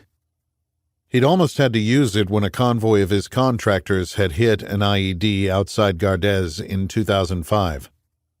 Instead of retreating, they laid waste to a nearby village as a warning to not target their convoys. Unfortunately for them, a New York Times reporter had gotten wind of the atrocity and plastered photos of the dead, unarmed villagers across the front page.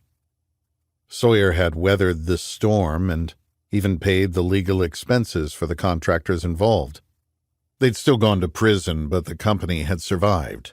As part of a public relations rebranding effort, Sawyer changed the business name to Masada. The following year, State Department contracts almost doubled, and classified contracts with the CIA increased tenfold. Thwaite could only venture a guess at the value of the information in the files Sawyer had gathered over the years. He wondered what information the corporate warrior had collected on him. Just another day on the Hill, Eric. Thank you for waiting. I was held up by urgent business in committee. He hadn't been, of course, but Sawyer nodded politely in that infuriating way that conveyed he believed not a word, yet was not bothered in the least. A waitress appeared to take a drink order. What is he having?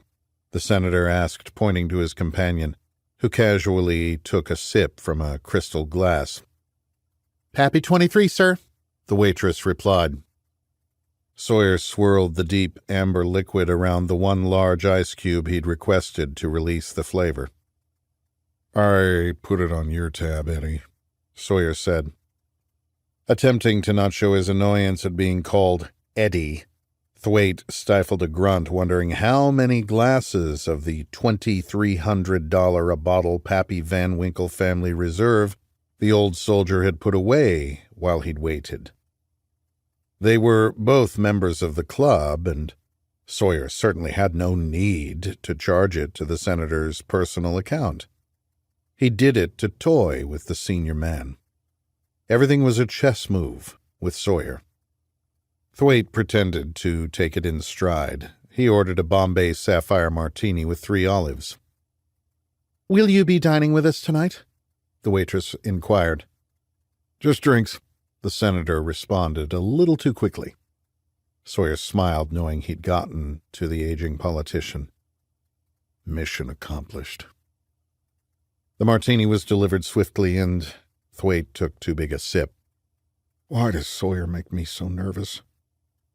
Regaining his composure, Thwaite pointed to the flat-screen set to a cable news channel with the sound off, and positioned in a way that only their section of the club could see it. A fellow senator was being publicly crucified. Allegations of sexual misconduct with female staffers and interns had surfaced, along with sexually explicit text messages. The Senate majority and minority leaders had referred the allegations to the Ethics Committee. The news commentator cited anonymous sources stating that he would resign rather than face the further public embarrassment of being censured and stripped of committee assignments. Due process in progressive America. Mob rule. Cancel culture. Thwaite almost felt bad for him, but the accused was a Democrat, and the senator would take his wins where and when he could. Thwaite then raised his martini to the screen. And once again, Pussy remains undefeated. Sawyer chuckled and took another pull from his Cuban cigar. How is the detail working out? Sawyer inquired. The team protecting Senator Thwaite was a Masada contract. In the violence that had ensued the following year, many politicians had added additional security to their routines, Thwaite among them. Sawyer didn't discriminate in taking contracts and even found satisfaction watching a politician call for additional gun control at rallies while armed Masada contractors stood just feet away, protecting that same politician with the very gun they wanted to ban. They were all such hacks. Sawyer would gladly take money from both sides. My driver has a lead foot. This isn't Baghdad, the senator said, feeling like he had to say something disparaging. I'll be sure to let him know, Sawyer said, having no intention of doing so. Not even sure why you need the detail with that 6-shooter on your left ankle. Eric was one of the few people who knew about the senator's pistol, and now Thwaite regretted ever telling the former Army officer, as he never let an opportunity pass to disparage the heirloom. You know that was a gift from my father. He carried it all his years in the Senate, and I continue the tradition. When was the last time you shot it? Thwaite fumed, struggling to maintain his composure. Why don't you come down to the Masada training facility and let me get one of our armorers to work up a Glock for you? Trigger job, full wrap stipple, barrel, slide cuts, RMR, the works. We will get you all set up with a real pistol. We'll even put you through some training. On us. I appreciate the offer, the senator replied, knowing the only reason Sawyer wanted him on the range was to humiliate him. I think I will stick with my paid security and continue my business of running the country, thank you. As you wish, Senator. Now, I'd love to drink bourbon on your tab all evening, but I do have other business to attend to. What can I do for you? Don't fuck with me, Eric. I'm not in the mood. He finished the martini and signaled the waitress for another. What if you could fight a war without firing a bullet? Is it still a war? The senator asked. Sawyer studied the elder statesman sitting across from him, raised an eyebrow, and took another sip of bourbon. That, Senator, is the highest level of warfare. This country is at war. Yes, I'm aware. Not overseas, Eric. Here at home. Sawyer knew when to let others talk. Interrogators often found that by being silent, they allowed their subject to fill the void with information they would never have extracted via more ruthless methods. We are in the middle of a war for our very existence. A war of subversion. Bullets are not flying between north and south, east and west, red and blue, but we are already in the midst of a civil war. Make no mistake. Sawyer watched the senator clip the end off his cigar and strike a wooden match from a matchbox on the end table. This war does not require bullets or assassinations in the traditional sense. It doesn't need a Che Guevara to raise a guerrilla army. The leaders have already been elected to state, local, and federal governments. Sympathizers have been infiltrated into our media establishment, entertainment industry, big tech, academia, even professional sports. Breitbart was right. Politics is downstream from culture. You don't need to take up arms in this war.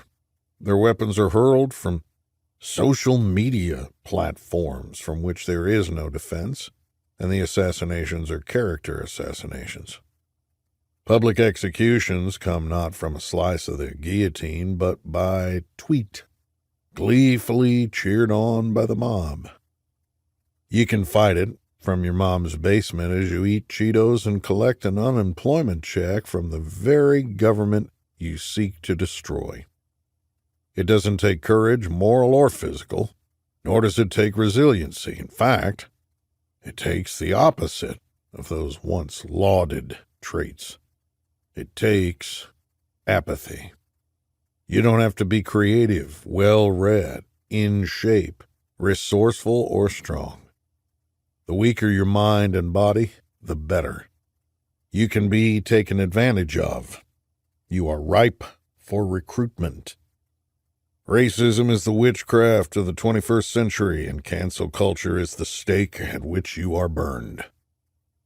Thwaite caught his breath as his next martini arrived. It's a cancer.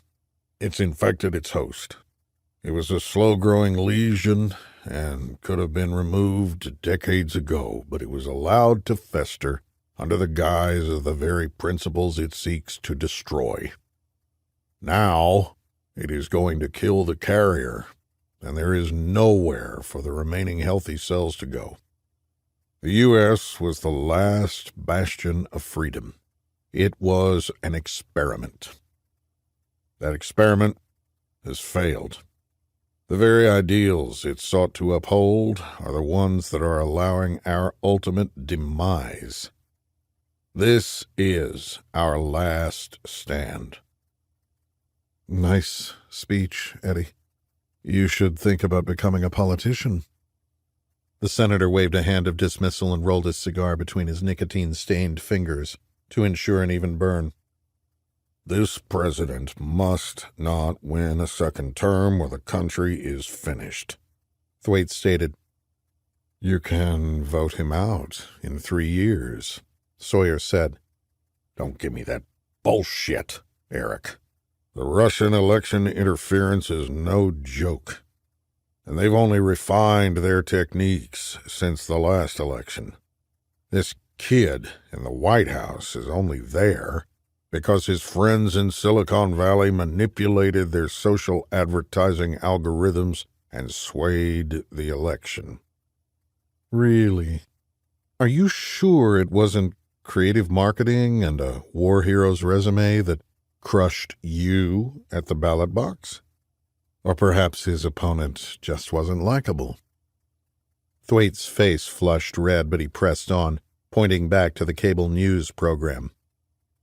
Those pundits keep warning of a coming civil war. It helps ratings, but it's disingenuous. That civil war is here. They just don't recognize it for what it is. Let's say you and Yuri Bezmenov are right, Senator, Sawyer said, referencing the KGB defector who had warned the United States of a long-term Soviet subversion program to undermine free democratic societies of the West. What do you intend to do as the savior of the nation? You had me tear apart Christensen's past in the lead-up to election. All it did was cost you much-needed funds that could have been used to bolster your campaign. Drastic measures are necessary, but we need to take the White House to implement them. The president met with someone yesterday at Camp David. I want to know what they talked about. Let me look into it. Who did he meet with? James Reese. Eric Sawyer leaned forward and set his drink down on the table between them. James Reese. The James Reese who dismantled the Capstone program a few years ago? The James Reese who saved the former president in Odessa? The James Reese who allegedly hunted down that CIA spy in Siberia last year? I see you are familiar with his work. He actually made Masada millions when he took out those Capstone contractors on Fisher's Island. All their contracts fell through when the company went down the tubes. We picked them up. I should be paying him a retainer. Find out what the president talked with him about at Camp David. Something doesn't smell right about it. He's an assassin, and he met privately with the president. All we need is the hint of a scandal, and we can turn the tables. This cancel culture so popular on the left might finally work in our favor. Find me something I can use to bring down a president.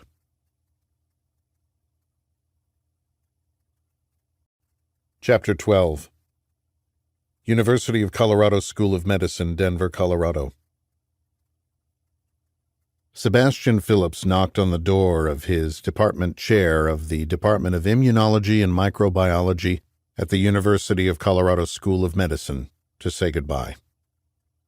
Behind a desk strewn high with books and papers, a small framed Jewish woman sat across from a second-year female student from India.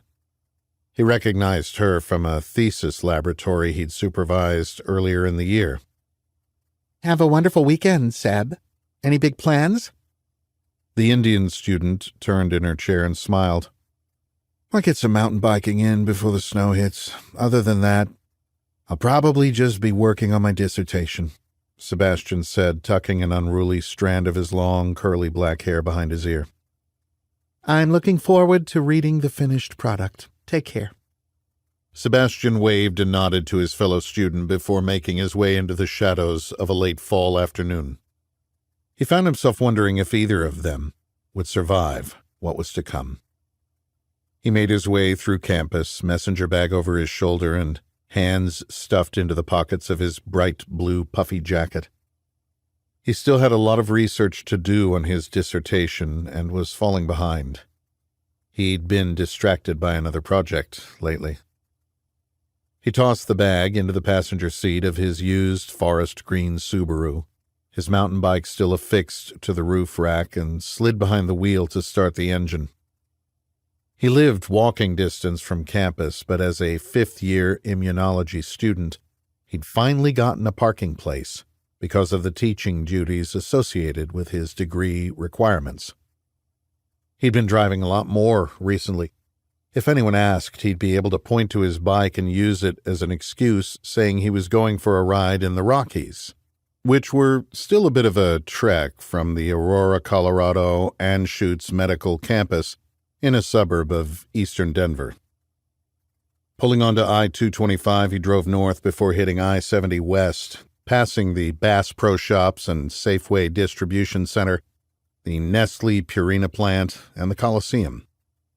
He then merged onto I-25 south and drove by Coors Field, REI, the Aquarium, and the Children's Museum, finally exiting the freeway and working his way to a house he'd purchased in central West Denver, near Paco Sanchez Park, in a neighborhood time had forgotten.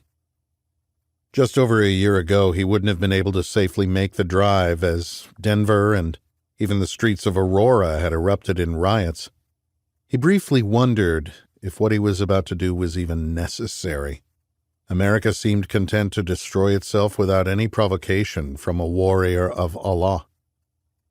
Sebastian looked forward to using his given name someday, but he knew the reason his parents had changed it before enrolling him in public school in Phoenix. It had been explained to him by the imam. Shahram Pahlavi was a name that made the infidels nervous. After he finished his studies, he'd revert to his given name and make the pilgrimage to Mecca during the 12th month of the lunar calendar, as all Muslims must do at least once in their lifetime, in adherence with the fifth pillar of Islam. His program in the Department of Microbiology in the School of Medicine had recently merged with the Integrated Department of Immunology. It was now a joint venture between the School of Medicine and National Jewish Health in what was obviously another move by the Jews to increase their power over the U.S. healthcare system. They already controlled the governments of most Western nations and had a monopoly on the international banking community. Shahram Pahlavi would be remembered for striking down the Zionist occupation government. That the very movement he sought to destroy was giving him the skills to strike a blow for all Muslims around the globe was an added bonus. He was almost ready. Parking in the driveway of the rundown single-story home, he locked his car and looked up and down the street as he fumbled through the keys until he found the right one. Weeds infested what had once been a lawn. The decades-old lime green paint was peeling away from the siding as if trying to escape a community that wouldn't quite let it go. The bars on the windows matched the other homes in the neighborhood and added a layer of security Sebastian found comforting. The young PhD student locked the front door behind him and walked through the house as he'd been instructed, looking at his telltales to ensure nothing had been tampered with. Satisfied that everything was as it should be, he opened the door to the basement and descended the stairs. The basement had not been converted to a game room, home theater, bar, or man cave. Instead, Sebastian had used his knowledge of immunology and microbiology to build a high-tech virology lab. Clear poly sheeting lined the floor, ceiling, and walls. High-flow hoods with heat ventilation chambers wound via ducts to high-intensity UV exhaust ports that off-gassed like any home heating and cooling system. He did not want to accidentally obliterate the neighborhood. He intended on causing more damage than a single explosion could possibly produce. Anything he couldn't buy at Home Depot had been sent to his off-site mailbox at a UPS store in Denver and arrived from a variety of different life sciences and laboratory equipment companies so as not to trigger the suspicions of the FBI.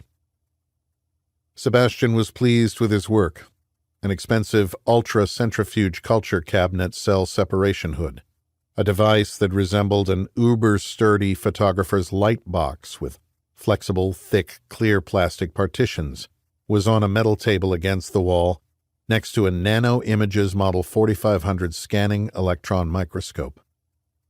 The microscope was a far cry from what he'd used in his high school biology class in Arizona. It could easily be confused with an industrial-strength espresso machine and was linked to a high-resolution computer monitor.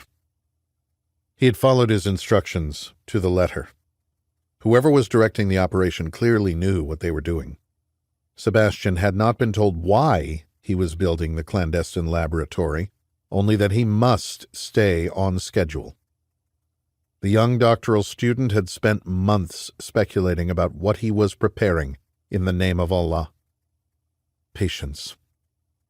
La ilaha illa Allah, Muhammadun Rasulallah. There is no God but God. Muhammad is the messenger of God. The lab was fully functional when the African monkey kidney cells had arrived. He'd ordered them through the university lab as part of the research necessary for his dissertation. There was nothing out of the ordinary about ordering cells to one of the premier medical research universities in the country. A biosafety level 1 product, they had arrived frozen in liquid nitrogen and had taken almost a month to prepare. He had separated them into 15 independent cell lines and had confirmed they contained no contaminants and exhibited stable growth factors. Sebastian knew he was close. All that was missing now was a sample. A sample of what? Seb looked at the 2 DuPont Level A hazmat suits and respirators hanging on the wheeled pipe clothing rack at the base of the stairs. It was amazing what one could order from Amazon. Whatever it was, its handling called for fully contained biohazard suits, the same suits used in biocontainment Level 4 facilities. That there were 2 indicated that Sebastian would not be conducting the next phase of the operation alone. Sebastian knew that he was waiting on someone who would bring a sample that almost certainly contained a deadly pathogen. In this makeshift lab, he and his unknown benefactor would transfer small amounts of what was undoubtedly an infectious disease in sample blood plasma to the cell culture plates of the monkey kidney cells. From there, the cells would replicate until they were ready for weaponization. After that, Sebastian could only guess.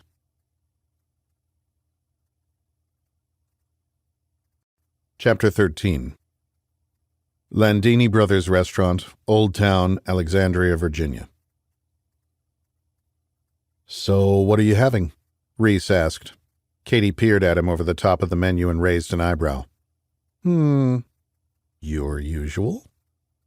They were on the first floor, seated just past the bar at a corner table in their favorite restaurant, a Tuscan landmark in the heart of Old Town.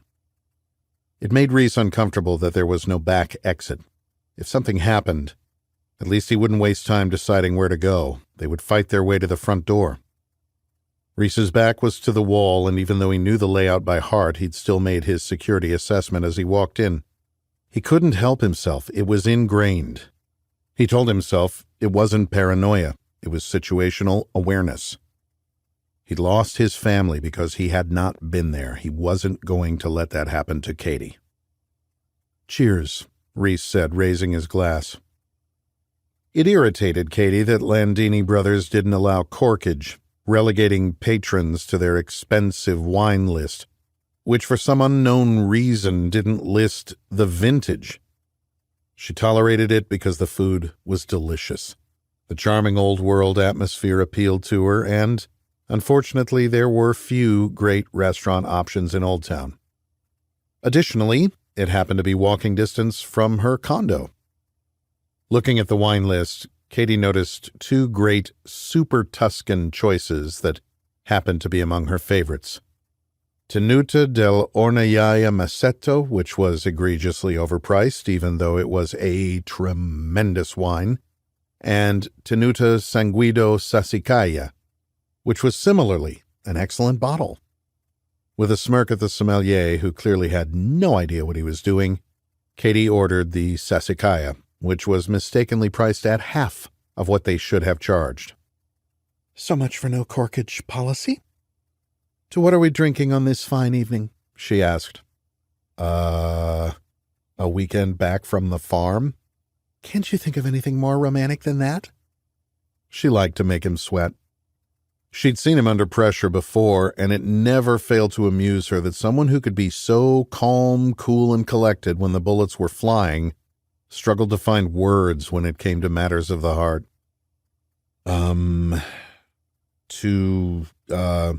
Let me help you. Katie smiled. To us. To us, Reese said, relieved. See? That wasn't so bad. I thought they were supposed to be turning you into a suave secret agent down there. I was expecting you to come back all shaken, not stirred. They're working on it, Reese said with a smile. I'm proving to be a tough case. It had been almost a year since Reese had returned from Siberia. Katie was less than pleased when Reese had gone off the grid, hunting the man who had killed his father and orchestrated the Russian hit team that had targeted and almost killed them both in the mountains of Montana. Reese was a man with grit. It was a trait she respected. It also terrified her. Before I forget, Caroline Hastings emailed me. She wants us to come back to the ranch as soon as we can. Her exact words were, "Your cabin awaits." She says Rafe is getting antsy and wants to take you on a hunt. He still has a bit of a limp that she says he is very good at hiding from everyone. She also said the house is as good as new. All the bullet holes have been patched and the glass replaced. She made a point of telling me they've also emplaced additional security. I think she wanted me to feel safe. Let's do it. I love Montana in the winter. Most people head south, which means there's just more of it for us to enjoy. Wine by the fire beyond the grasp of these does sound nice, she said, holding up her phone and making a point of dropping it in her purse, so Reese knew he had her full attention.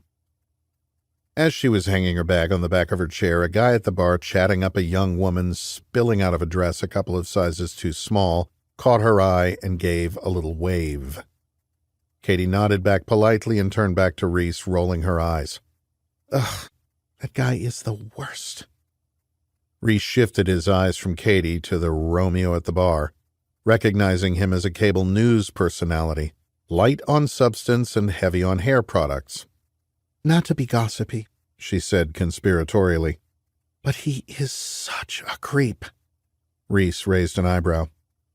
That girl is a new producer, about a year out of college.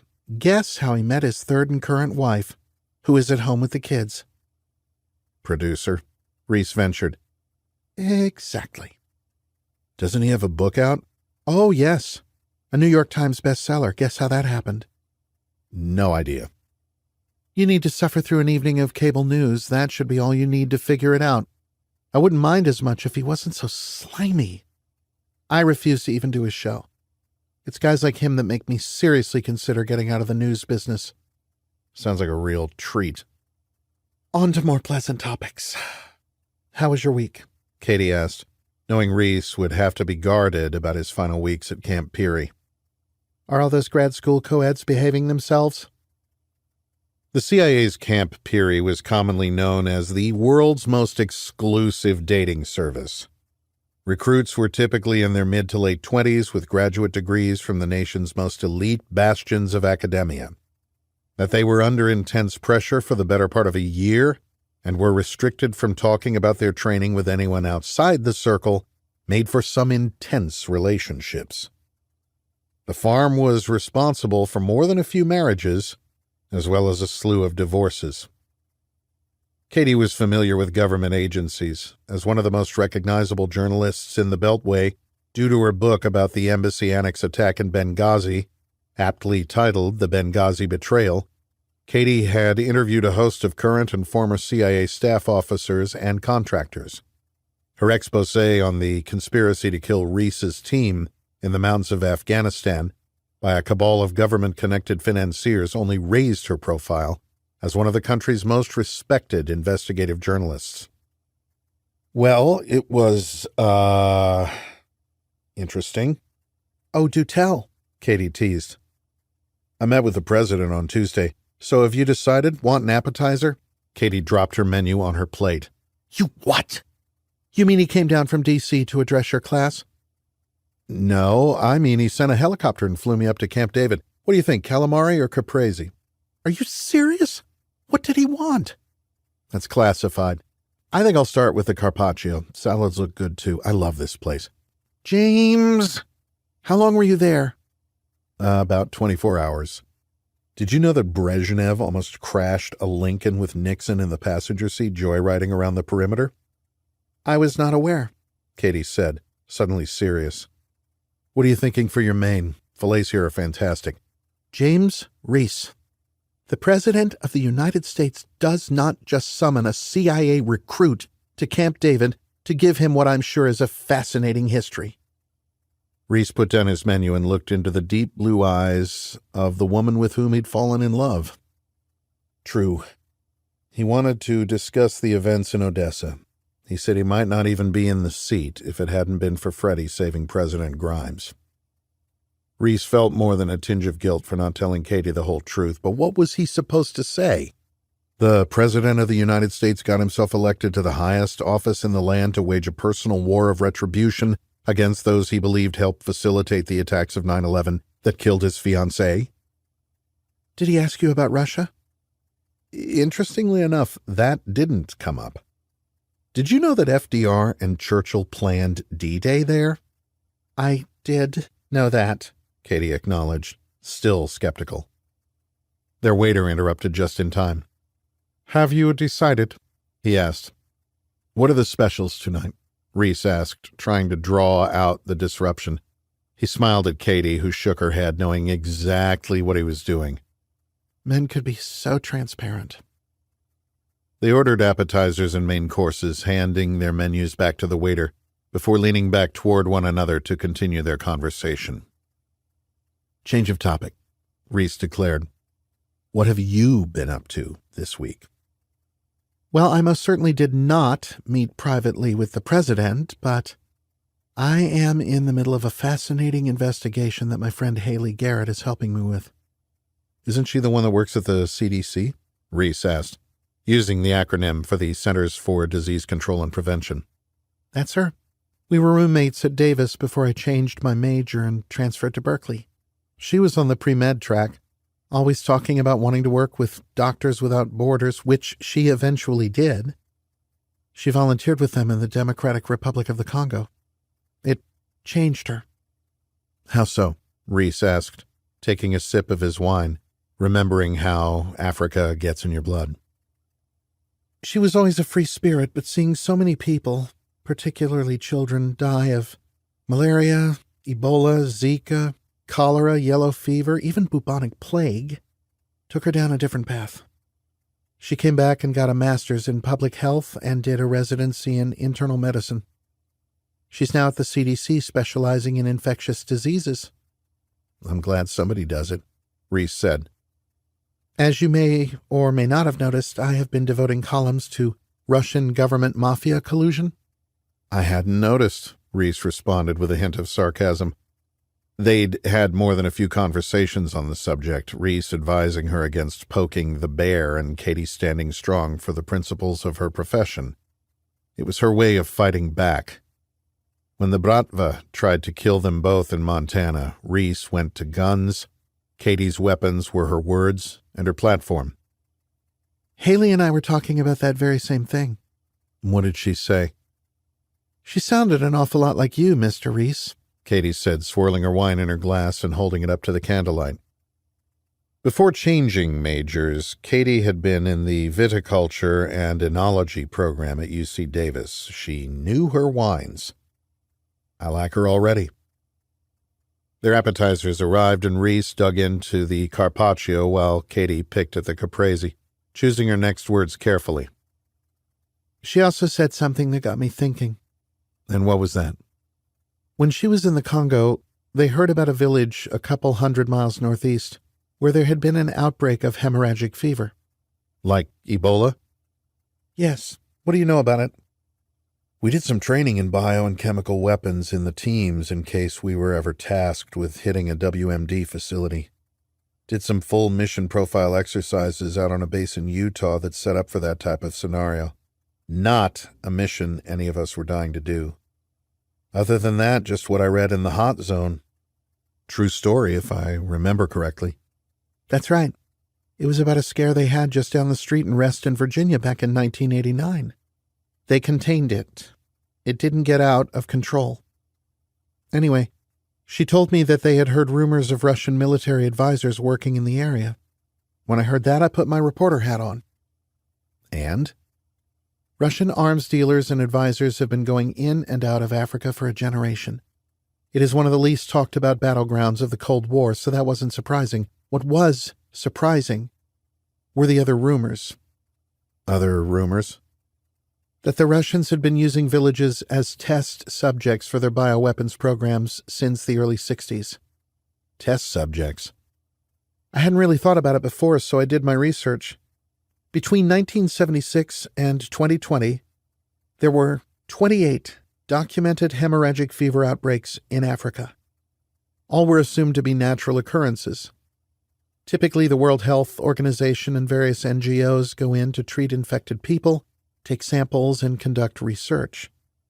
There are first-hand reports of Congolese soldiers massacring entire villages and burning them to the ground to control the spread. I hate to say this, but that's not shocking.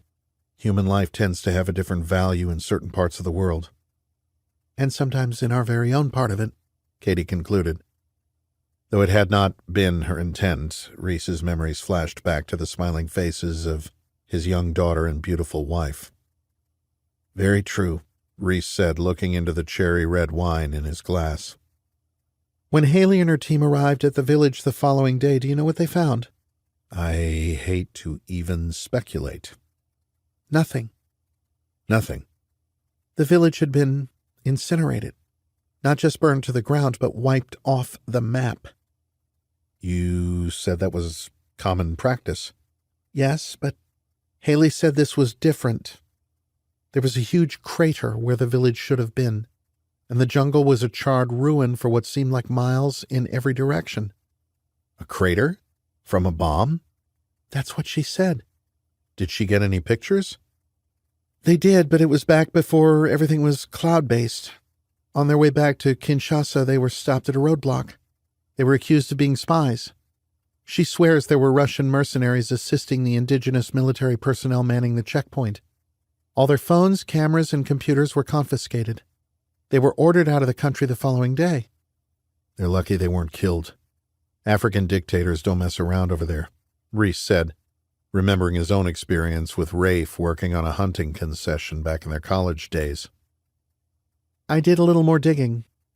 What she's describing could have been the result of an FAE. A fuel-air explosive? That's right. Do you know how they work? I don't have much experience with them, but I've seen video of some tests the Air Force did at China Lake. Huge canister dropped by a parachute. If memory serves, an initial charge disperses the fuel over the target, and then multiple secondary charges ignite it. Looks like a nuclear explosion. That's the general idea, Katie confirmed. We used them in Vietnam. The Soviets used them in a border dispute with China in 1969 and in Afghanistan in the 80s. In fact, it is the largest non-nuclear device in our arsenal and in the arsenal of Russia.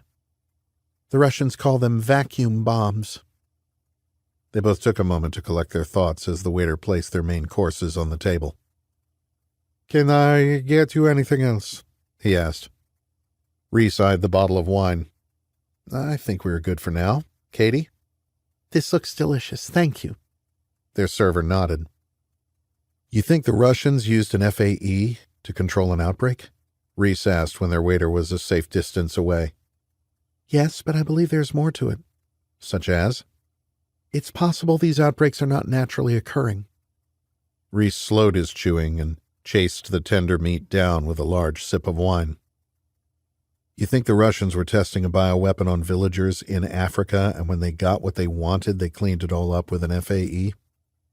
We know that back in the Soviet days, the Russian military began collecting various strains of hemorrhagic viruses in Africa. They were and still are embedded in a host of African nations.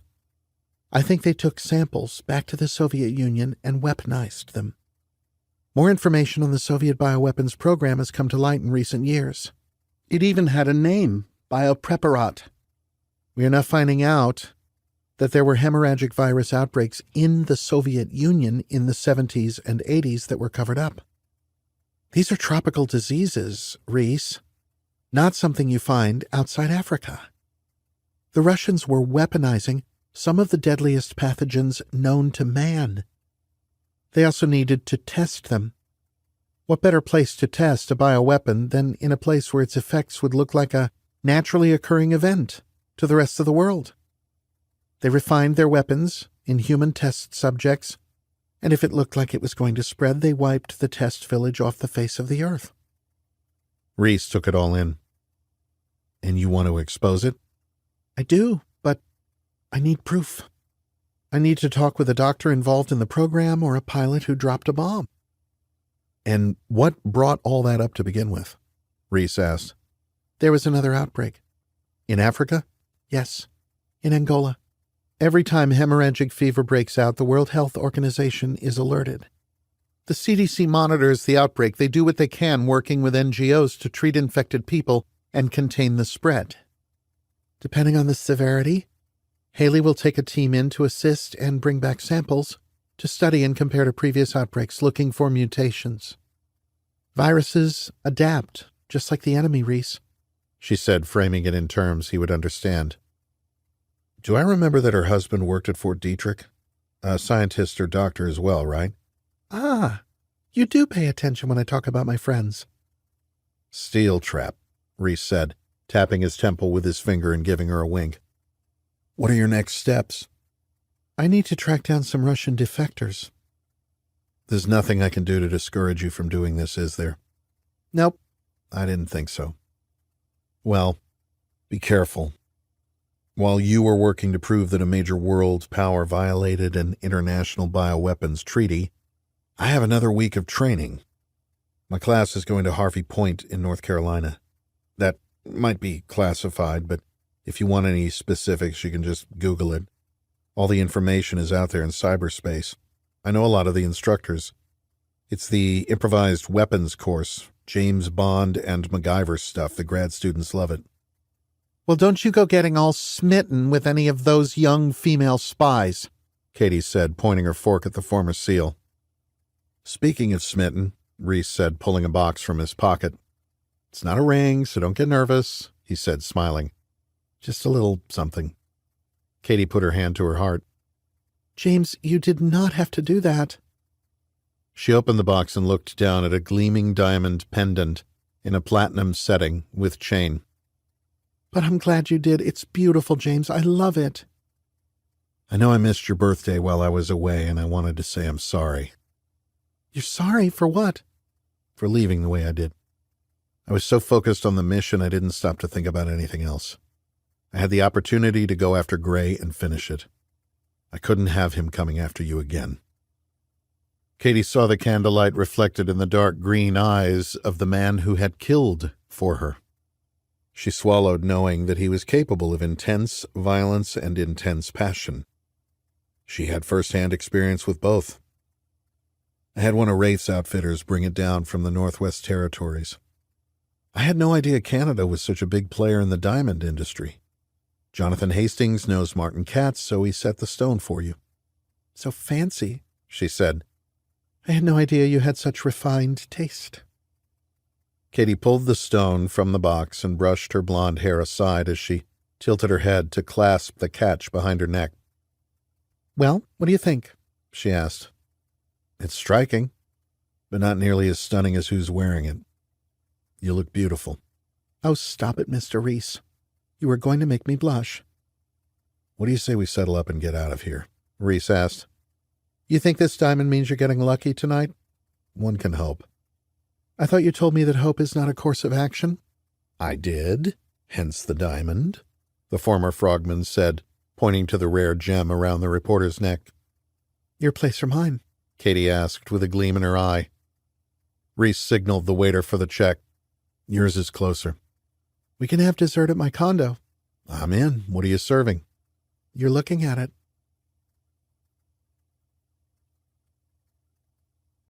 Chapter 14. They hit the street arm in arm, bundled up against the evening chill. Katie noted Reese's eyes scanning up and down the street, moving their way back over the windows and rooftops. Old habits die hard. He had been a little more on edge lately, perhaps due to the CIA training. Katie knew it involved a lot of basic spy tradecraft, surveillance detection, driving, and asset assessment and recruitment. Katie had been unsuccessful in getting him to open up about his trek across Siberia. She knew he was alone for 6 months and had somehow made it from Medny Island off the Kamchatka Peninsula more than 1,000 miles into the interior in search of his prey. She could only imagine the demons he'd wrestled alone, cold, tired, and hungry. How he had ventured from the Russian interior to the Central African Republic remained a mystery. She knew that from the American embassy in Bangui, the CIA had stepped in and brought him home. Since his return, he'd made a point of taking her to the range and running drills with her Glock 19 and Bravo Company AR topped with an aim-point micro red dot optic.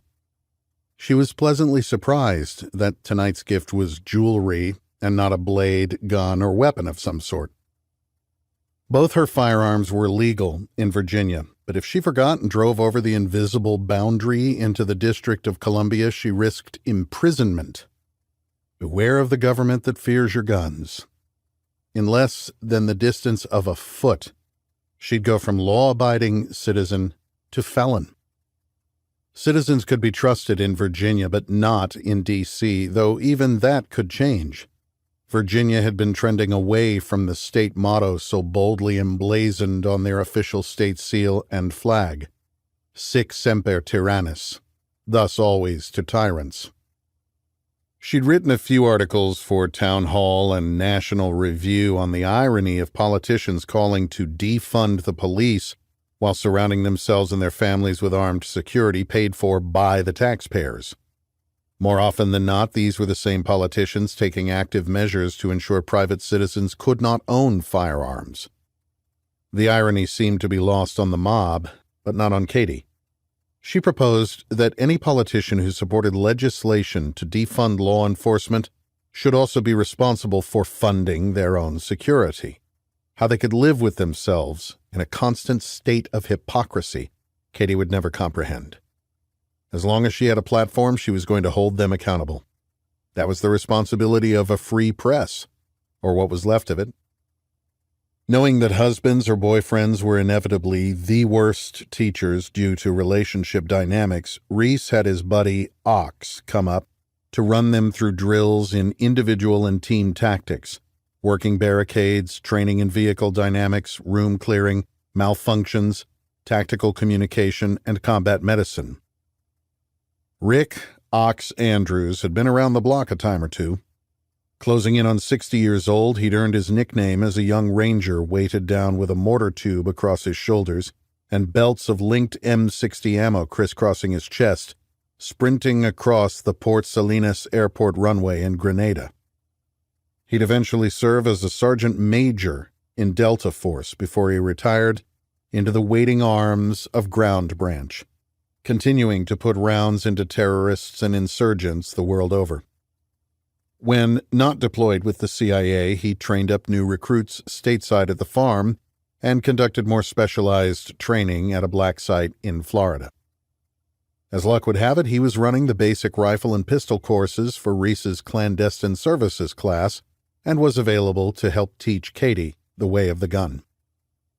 Katie was a quick study and was feeling more and more comfortable with her pistol and rifle. She learned to win the fight before rendering aid to her partner, regardless of how horrific the wound. She now had RATS tourniquets in her purse, car, and condo.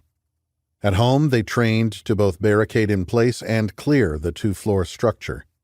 Reese had even made them test out their pistol and rifle-mounted lights, shining them against the off-white walls to ensure the bright beams wouldn't reflect and blind them in a stressful situation. Ox also ran them through scenarios in personal protective detail tactics and vehicle dynamics, with Katie as the principal moving to cover in the event of an attack. Katie thought a lot of it was overkill. Then she remembered being bound and gagged on the floor of Secretary of Defense Hartley's Fisher's Island mansion, being thrown to the ground on the streets of Chinatown in L.A. with an assassin moving in for the kill, and taking aim at a Russian mafia hitman with a rifle through a sliding glass door of the Hastings' Montana home. It did not escape her that the common denominator in all of that violence was Reese. The devastating loss of his family was directly related to the weapons and tactical training he was so intent on putting her through. She had come to terms with the idea that being with Reese was inherently dangerous. Could she live a life of constant vigilance? The closer they became, the more she found herself asking that question. She also knew he longed for the wilds of Montana and Alaska. With a country that seemed more divided with each passing day, she was more amenable to leaving her life as a journalist behind and moving with Reese to the mountains. That meant abandoning the possibility of hosting a primetime cable news show, but it would allow her time to focus on research and writing. Maybe it was time? Would Reese begin a new life with her? Would he start a new family? Those were questions she had yet to explore. She knew he wasn't ready. There was something he still needed to do. She could sense it. She had respected his privacy and not pushed. There was still a demon in Reese's crosshairs. Katie moved to Reese's left side, his support arm pulling her close, leaving his right hand free to go to the gun, his mind subconsciously noting cover, concealment, and avenues of egress, storing the information away in the event he needed it. To Reese, it was as natural as breathing. Even with his preliminary and secondary scan of the area, Reese didn't notice the nondescript dark blue minivan with Maryland plates half a block down. Nothing made it seem like anything other than a run-of-the-mill grocery getter for a local soccer mom. It certainly did not stand out as a specially designed rolling surveillance vehicle with miniature cameras installed and concealed to record in 360-degree high definition. Targets moving. A man dressed in the dark casual clothes of the season said into a mic attached to an encrypted radio. "Copy. I have visual," a voice responded. The operative in the back of the minivan didn't ask why his team had been tasked with surveillance of a killer who was once the most wanted domestic terrorist in the country. Charlie Crimmins had been out of the military for only a couple of years. The drug charges didn't stick, but they ruined his Marine Corps career. The former sergeant found refuge in private contracting, and right now that paid the bills and let him strap on an M4 in the same places where he'd once deployed as a leatherneck.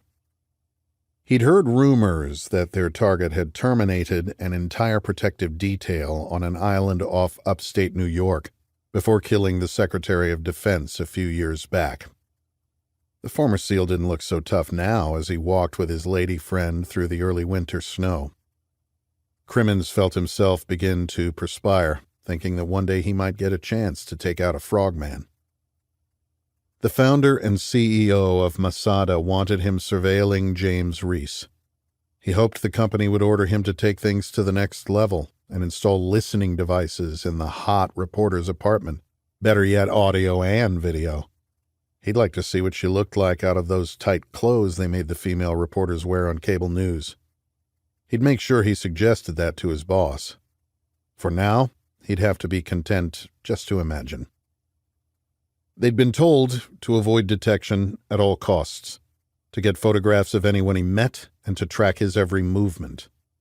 The surveillance team had been reminded that James Reese had a close relationship with violence, and to increase their chances of being witness to the next sunrise, they'd be wise to keep it professional and do their jobs from a distance. If the news reports from 3 years ago were any indication, James Reese was not a man you wanted to cross.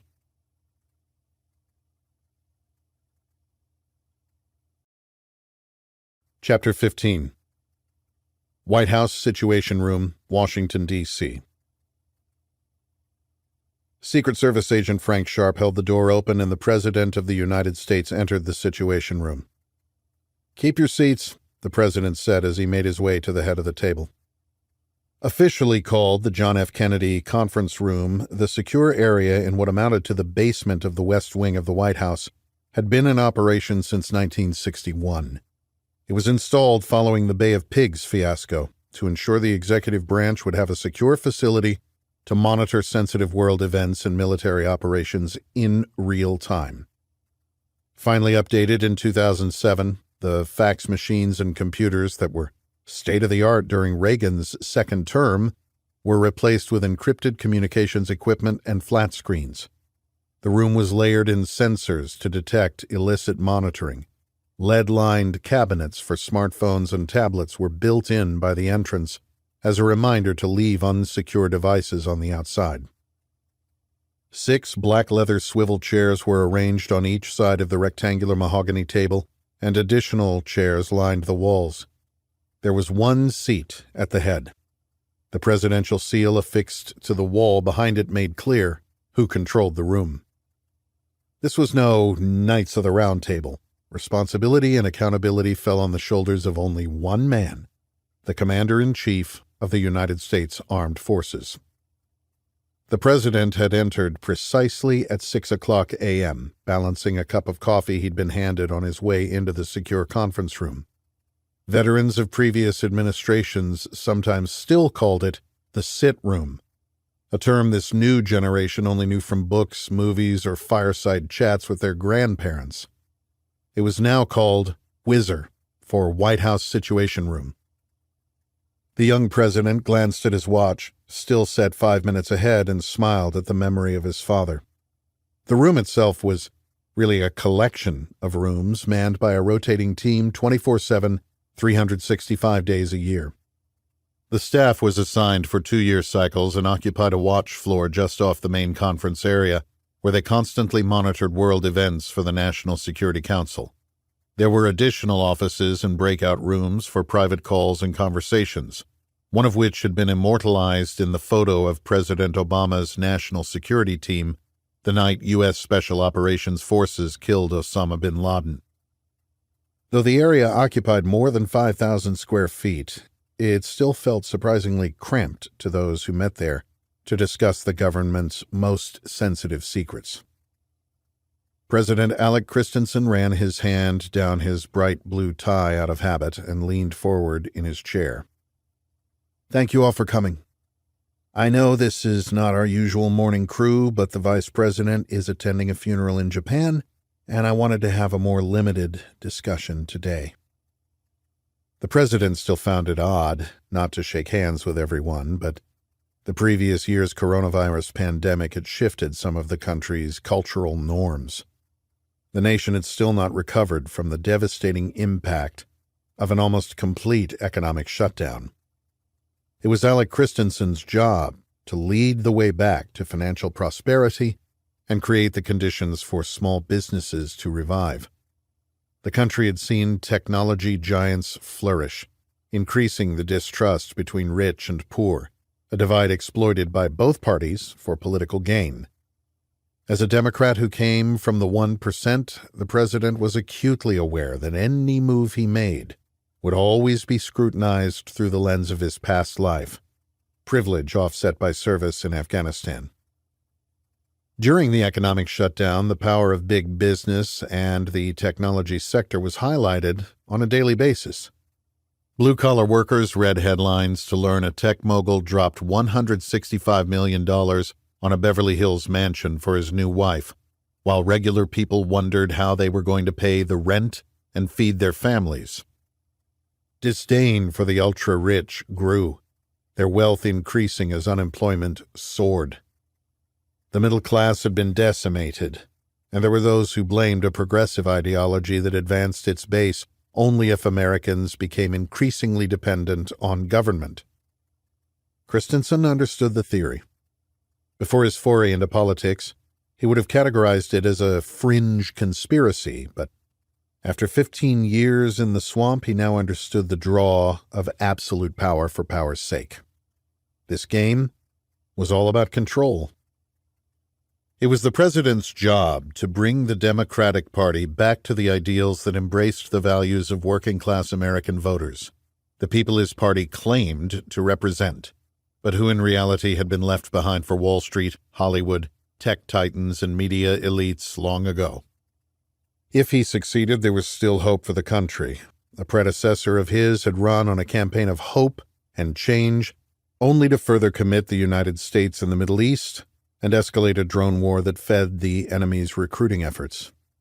If Afghanistan had taught the new president anything, it was that the country needed more than hope. It needed a leader. The president went around the table, greeting the participants by name. His national security advisor sat to his right, across from the director of national intelligence. His White House counsel shuffled papers opposite Janice Motley, the director of the Central Intelligence Agency. The president's eyes settled on a man to her left and one of the only people not usually present for the president's morning briefing. Mr. Rodriguez, thank you for taking the time out of your morning to be here. I know you have a full plate running the Special Activities Center. Of course, Mr. President. It's an honor. Greg, the president said, acknowledging his national security advisor. Greg Farber's dark blue suit and red tie were offset by prematurely white hair that lent him an air of distinction usually befitting a much older statesman. He'd been a major in the Army's Reserve JAG Corps, which let him practice law in the private sector between government appointments in both Democratic and Republican administrations, to include chairing a commission on justice reform in Afghanistan and a successful term as the Special Presidential Envoy for Hostage Affairs. Before we delve into the PDB, Farber said, referencing the highly classified President's Daily Brief, we wanted to convene this working group.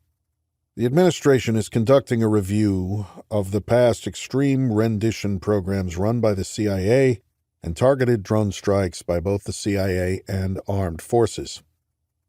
Motley's face betrayed nothing, but Terence Lowe, the director of national intelligence to whom she reported, turned to her and interjected. It is time to take a look at these programs to determine what lessons we can learn from the past as we forge ahead. Motley nodded. Director of National Intelligence was a position created out of the 2004 Intelligence Reform and Terrorism Prevention Act. Prior to 2004, the director of the CIA had overseen the U.S. intelligence apparatus. Now the CIA director was solely focused on her agency, while the DNI was responsible for 17 different intelligence agencies, to include the CIA. The DNI also produced the PDB, the most exclusive and restricted document in the world. Terence Lowe was new to the job. He'd been a SEAL admiral and the commanding officer of the Joint Special Operations Command the night his forces had crossed into Pakistan, targeting the world's most wanted terrorist. After his tenure at JSOC came to a close, he had accepted an offer from his alma mater, Texas A&M University, to serve as president. There, he quickly built up his Democratic bona fides, publishing a popular SEAL leadership book and becoming a roundtable regular on the more progressive Sunday morning political talk shows. Some suggested he was building a resume in the hopes of becoming a vice presidential pick to help turn Texas blue. Instead, the president had decided on a female running mate from Florida to bring that swing state into play. He still wanted to reward the former flag officer for his support, which is why he now sat at the commander-in-chief's left side. Some editorials were already suggesting the retired admiral planned to challenge the new president in the next election cycle. Lowe had given Motley a heads-up prior to the meeting, so she was prepared to field any questions that came her way. She and Vic were the only two holdovers from the previous administration in the room, and both agreed with the need to continually assess the effectiveness of their programs. Just to be clear, the president said, I want to ensure we are conducting ourselves in a manner befitting the ideals we want to exemplify to the rest of the world. We now have 20 years of data to examine. It is imperative we weigh the results against the unintended consequences. Just because we've always done it one way doesn't mean we will always continue to do it that way. This briefing serves as much as an education for me as it does for all of us to study a decades-old program spanning what is now 4 administrations. Thank you, Mr. President, Farber continued. I think all of you know Mitch Cohen, White House counsel. Mitch pushed his wire-rimmed glasses up onto the bridge of his nose and cleared his throat. His wrinkled suit looked like he'd slept in it, which he probably had. A thin man with unkempt hair, his appearance had caused more than a few to underestimate what was a superb legal mind. During his time at Harvard Law School, he clerked for a justice of the Supreme Court of Israel when they heard a challenge to what their press called chisulim, eliminations. Though his success in private practice focused on commercial litigation, intellectual property, defamation, and antitrust trade regulation, he'd never forgotten the lessons he'd learned in the land of his parents' birth, a country his grandparents had helped carve out of the desert when the tattoos on their forearms were just beginning to fade. As you are all aware, the legal basis for both our extreme rendition program and our targeted strike program comes from the AUMF, the authorization for the use of military force passed into law on September 18, 2001. The oft-cited prohibition on assassinations from Executive Order 12333, United States intelligence activities, does not legally apply to legitimate military targets. It applies to heads of state. The targets are selected by our 17 intelligence agencies led by the DNI, along with intelligence from the DoD, CIA, NSA, NRO, and NGA. Our criteria was based on the Israeli program, but unlike the United States, the Israeli intelligence services and military branches were given direction by their Supreme Court. All eliminations require adherence to 4 criteria. 1. The target must be designated a combatant, and more importantly, the targeting agency must have evidence that the target is a combatant. 2. The targeting agency must present reasons why arrest is not a feasible course of action. 3. The targeting agency must consider collateral damage. And 4. There must be an investigation after the fact. Excuse me, Mitch, the president interrupted to address the group. I want to run a cost-benefit analysis on these strikes and renditions. Are they worth the return on investment? Not of the missile that kills them, but of the political and moral capital of the United States. Are we creating more terrorists for our next generation to fight, both at home and abroad? The president's wording struck Vic as peculiar. At home? Targeting on U.S. soil? If anyone else noticed, they did not bring it into the discussion. Go ahead, Mitch.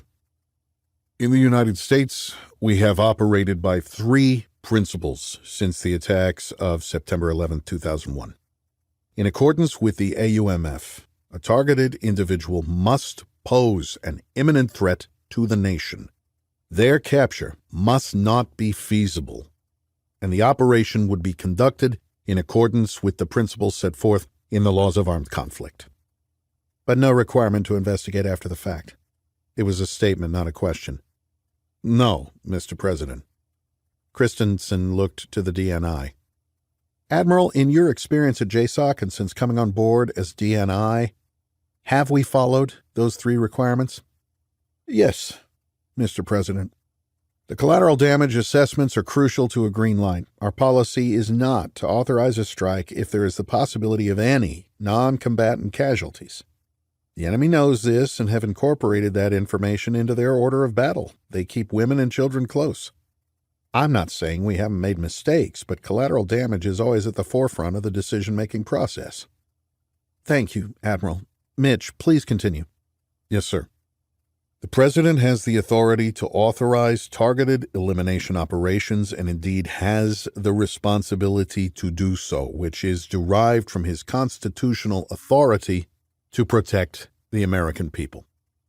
Targeting a U.S. citizen is lawful if that citizen has joined al-Qaeda or an associated terrorist organization or is providing support for imminent terrorist operations. The Supreme Court has found that the use of force is justified against U.S. citizens who have taken up arms against their country or pledged allegiance to a terrorist organization. It is consistent with the Fourth and Fifth Amendments. Targeting a citizen posing a clear and present danger would not violate criminal provisions nor would it constitute a war crime.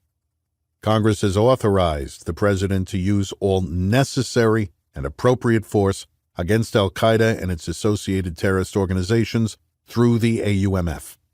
Also supporting this opinion is the national right to self-defense via international law, specifically UN Charter, Article 51. Are there any territorial parameters? The president asked. Sir, the AUMF does not specify geographic limitations. It's termed a non-international armed conflict. What constitutes an imminent threat?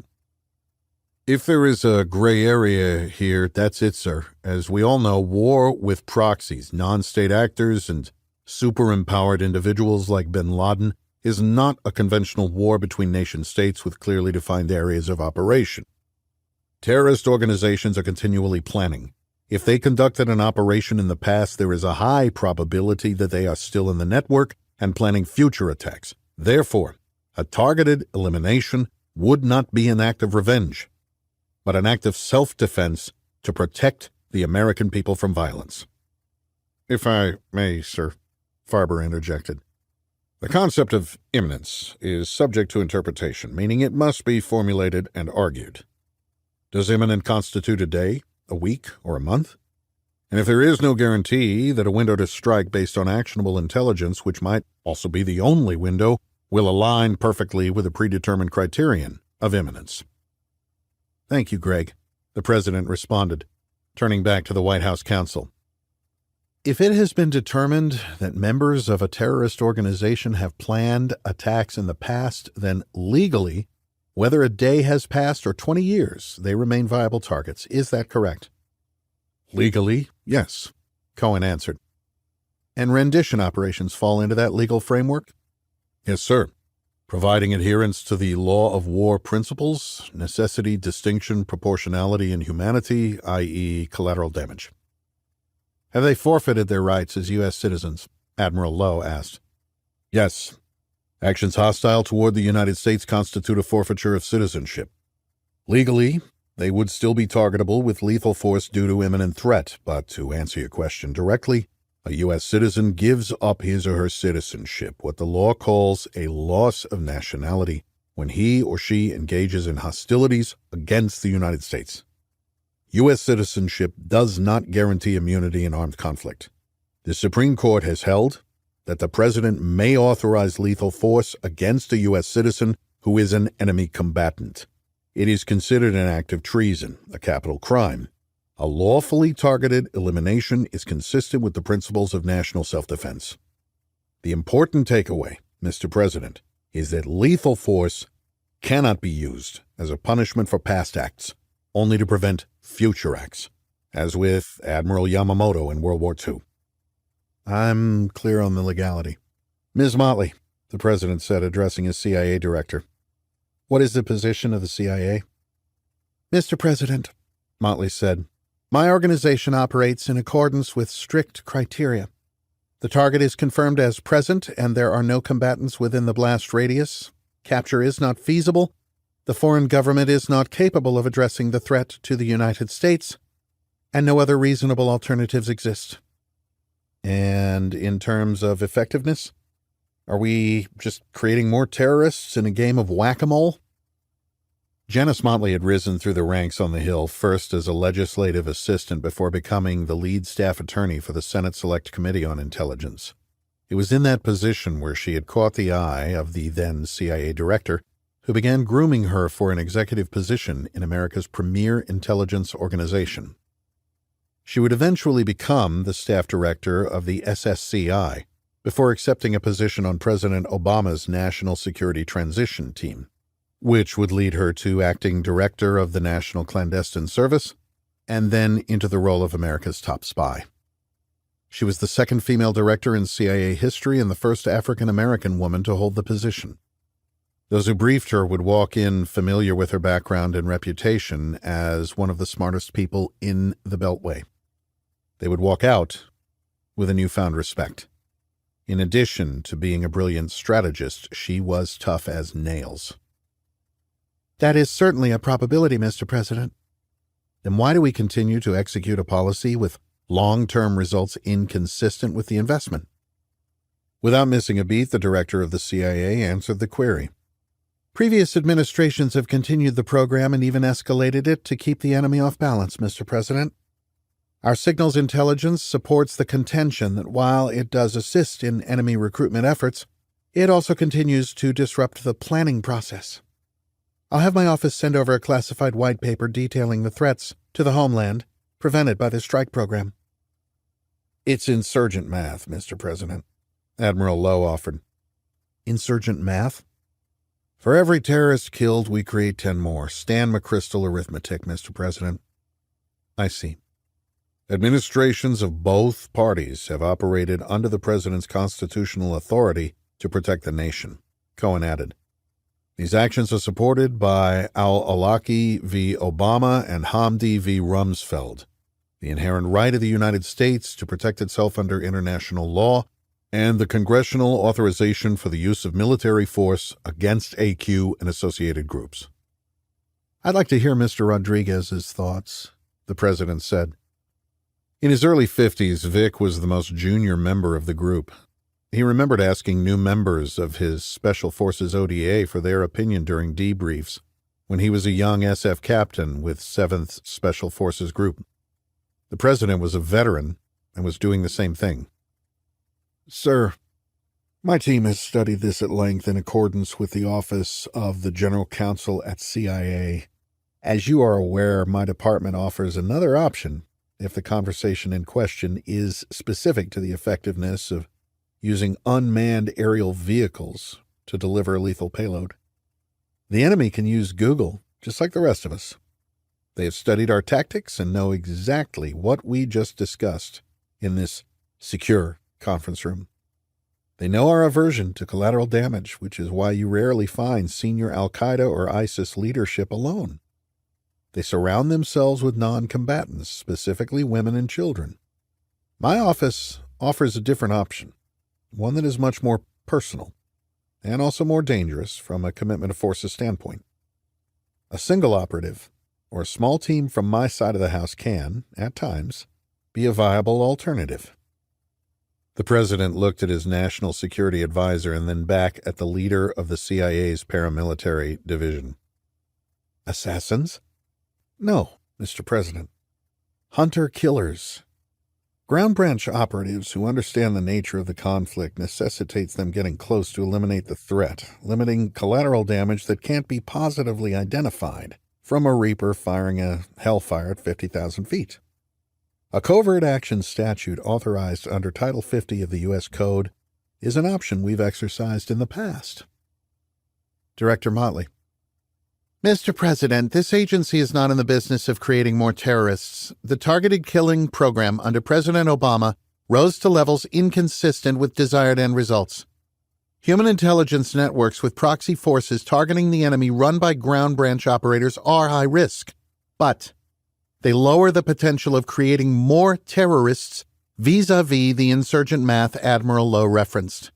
When a Hellfire hits a moving vehicle from out of the blue, there is only one country to blame, the United States. An IED or well-placed bullet, on the other hand, well, responsibility for that type of operation offers plausible deniability. Alec Christensen leaned back in his chair and touched both forefingers to his lips. My duty as President of the United States is to protect the American people.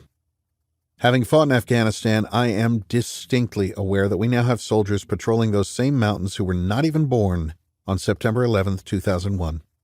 They are fighting the sons of men we targeted in the opening years of the war. It is my job to see that the grandchildren of those I fought don't put Americans in the sights of their AKs. Find me solutions. I want a briefing on the disposition matrix, the kill list, for lack of a better term, with best and worst case scenarios attached to each target. And I want options other than UAVs, he said, looking directly at Vic. Greg will coordinate a follow-up meeting. Now, let's go through today's PDB. For the remainder of the briefing, questions were directed to Motley and Lowe by the President and his National Security Advisor. Vic's mind focused on the fact that his office might be getting a lot busier in the weeks and months ahead. It scarcely registered that the president's daily brief contained information on a hemorrhagic virus outbreak in Angola, and that 457 people had perished before it had been contained by the World Health Organization. Director Motley and Vic Rodriguez exited the Situation Room and took the stairs up to West Executive Avenue, where the director's motorcade was waiting to take them back to Langley. They did not speak until the heavy door to the up-armored black Suburban closed behind them. "That was interesting," Vic said. Motley nodded, still deep in thought. "I know you have teams downrange working through host nation forces, but from the tone of the briefing, we might be taking a more unilateral approach." It certainly sounded like the president does not favor relying on UAVs as the preferred method of engagement, Vic agreed. "I'll have counsel compile a history of the legal justifications for each targeted elimination and rendition since the AUMF. We certainly don't want any of our people in the hot seat at the change of administrations, like we had with enhanced interrogations." That she immediately thought of protecting those on the ground doing the nation's work was why she had the respect of the case officers, paramilitary officers, and contractors she led. It was a rare quality in Washington. "I agree. I get the feeling the president is after more than just finishing what was started under the Bush administration," Vic noted. "I had that feeling as well." "Did you catch the U.S. soil comment?" the former Special Forces officer asked his boss. "I did." "There's something else at play," he said. "What do you make of it?" "I think it has something to do with James Reese."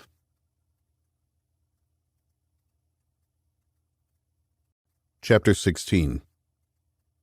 Denver, Colorado.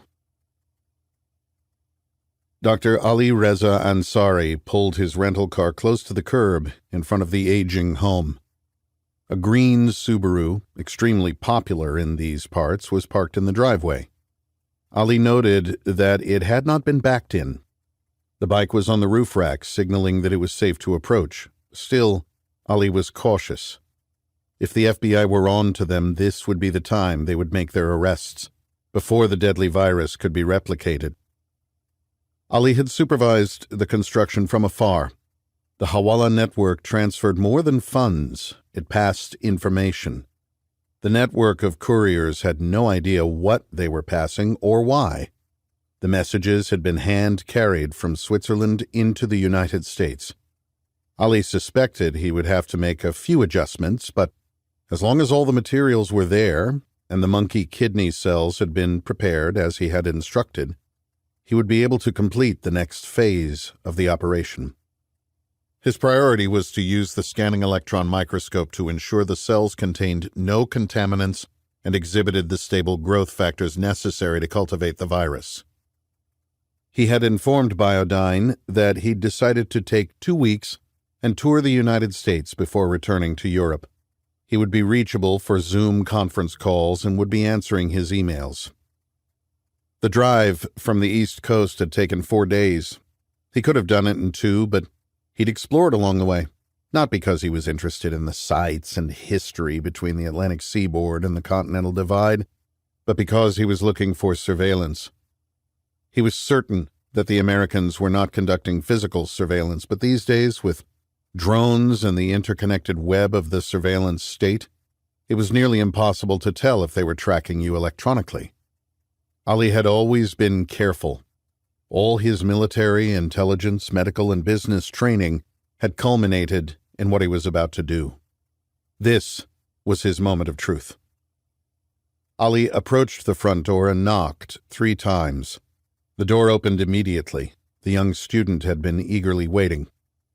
"Assalamu alaikum," Sebastian said. "Never use Arabic or Farsi with me," Ali said, pushing past the young medical student and making his way inside. Worn hardwood flooring in dire need of attention led to a small living area, where a couch too small for the space faced an old brick fireplace that at one point had been painted white in a failed attempt at modernization. "Do you have a cell phone?" Ali asked. "Yes, but it's in my apartment. I've never taken it here." "Good," Ali said, still weary, as he entered the small kitchen. An avocado green refrigerator hummed away next to a 4-burner electric stove, and a microwave sat at an angle on the rust-colored countertop. Ali parted the thin drapes above the sink and looked into the street beyond the yard. Nothing seemed out of the ordinary. No vans with tinted windows, no unmarked Crown Victorias desperately trying to fit in. "Show me," Ali said. Sebastian led the way to a door off the hallway and unlocked the deadbolt. His hands trembled for just a moment in anticipation. Ali knew all about Shahram Pahlavi. The regime had groomed him since birth through his parents, who were long-term penetration agents. The Americans were so stupid.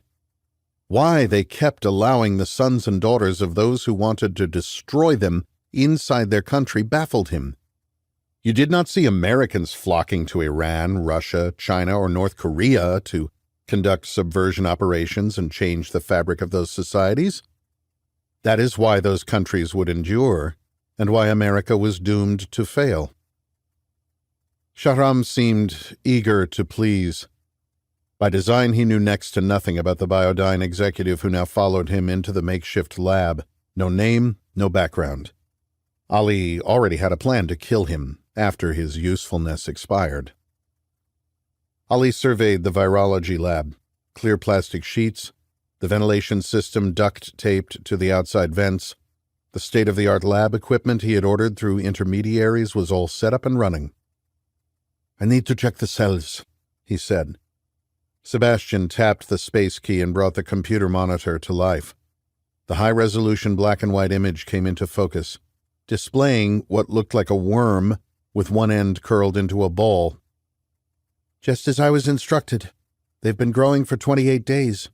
15 separate cell lines, no contaminants." Ali moved in front of the keyboard and zoomed in on the cells, confirming what the younger man had told him. Nodding, Ali asked, "What do you know about Marburg variant U?" Sebastian swallowed. He knew the story. It was a case study in improper safety protocols when handling Level 4 pathogens. Marburg variant U? His visitor couldn't have a sample of that, could he? Marburg. A virus first discovered in a lab in Marburg, Germany, in green monkeys from Central Africa. They were working with kidney cells, just like these, Sebastian said, nodding at the cultures just beyond the clear plastic slats. "That's right. That was 1967. Monkey handlers in Marburg, Frankfurt, and Belgrade were all infected.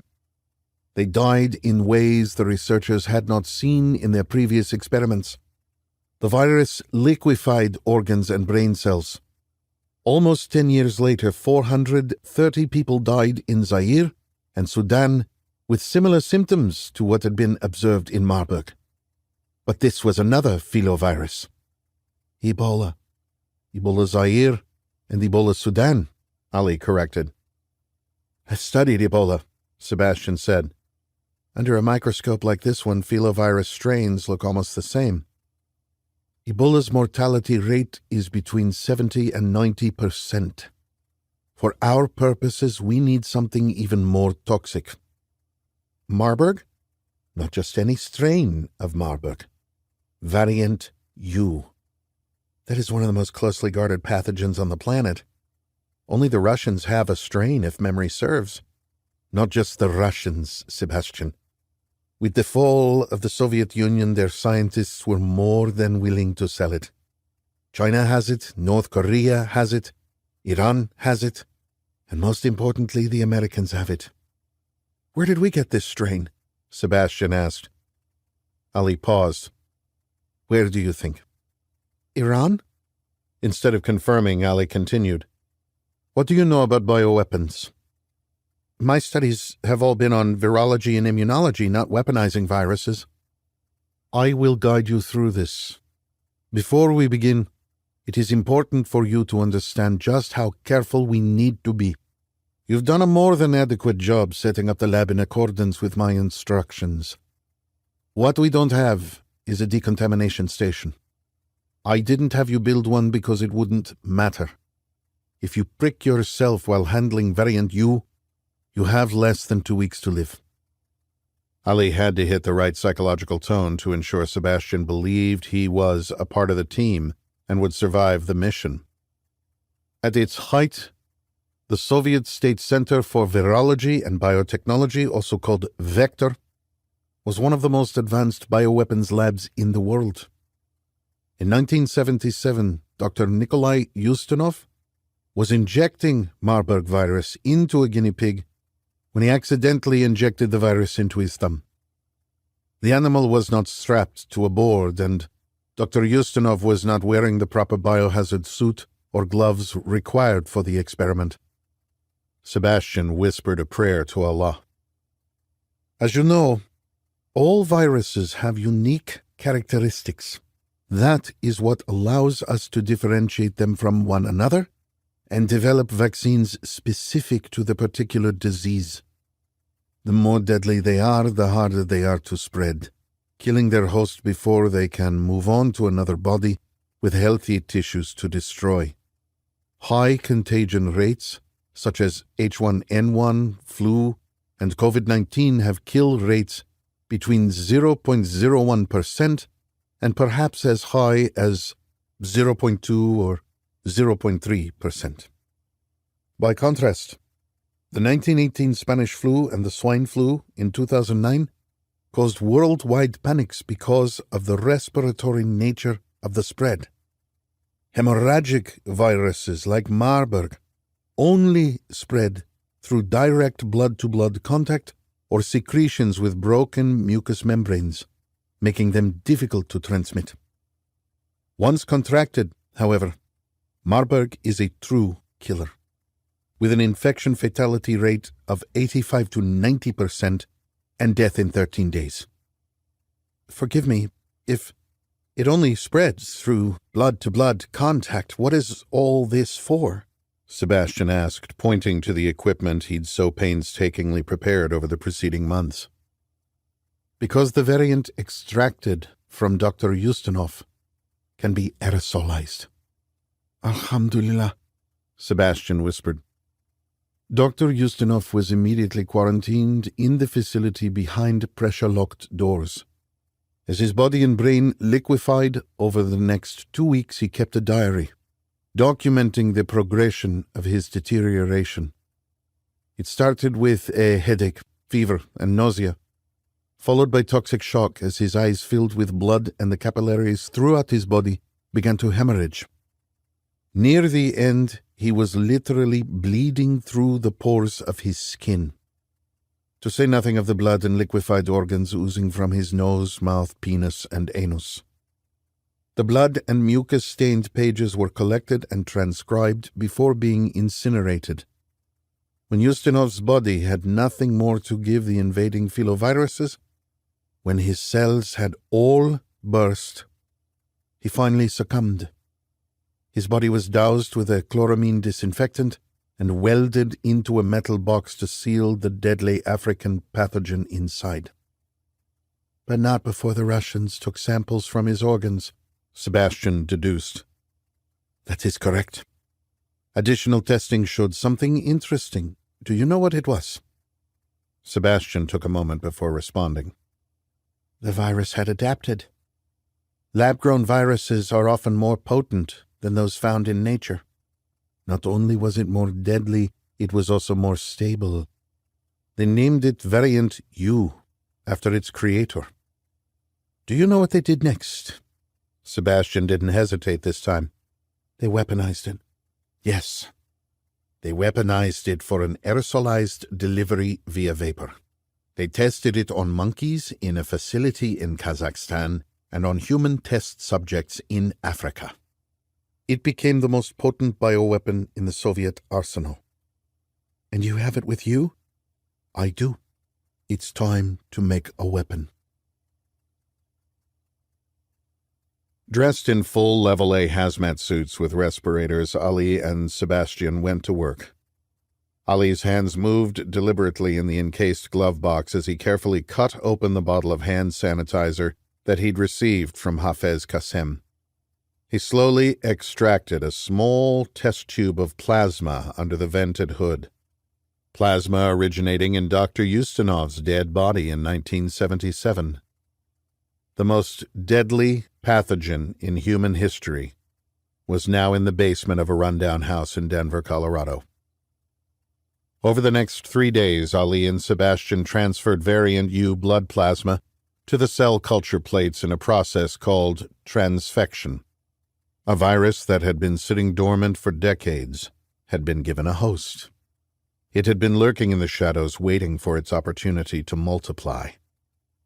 When Ali injected it into the cell culture, the virus was resurrected. The doctor would have liked a real-time X-ray fluoroscopy to confirm the procedure was working, but the samples they observed under the electron microscope indicated it was growing. Within a week, each of the culture discs contained millions of copies of the disease. Variant U had come back to life.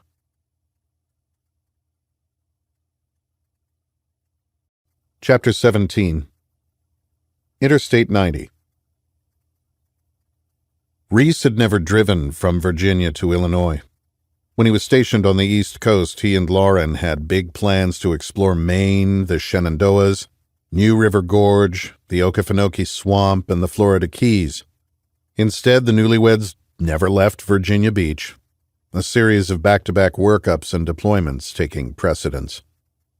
He smiled at the memory of buying their first home together on the water in the seal-dominated Chicks Beach area, and of the night Lauren had shared the news that they were expecting their first child. He thought they would all have plenty of time to travel together. He had been wrong.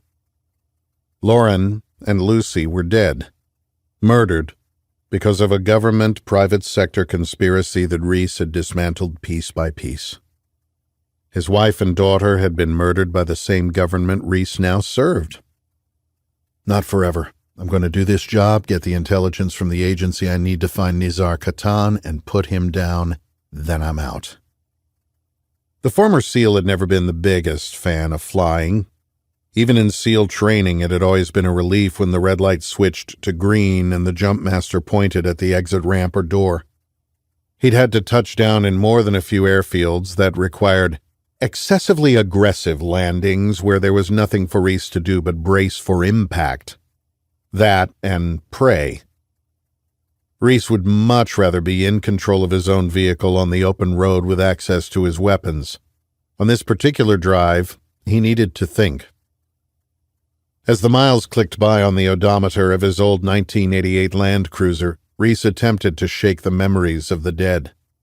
Lauren had always rolled her eyes at the classic off-road vehicle. She knew that Reese loved the car for some reason, and that it was just part of the package.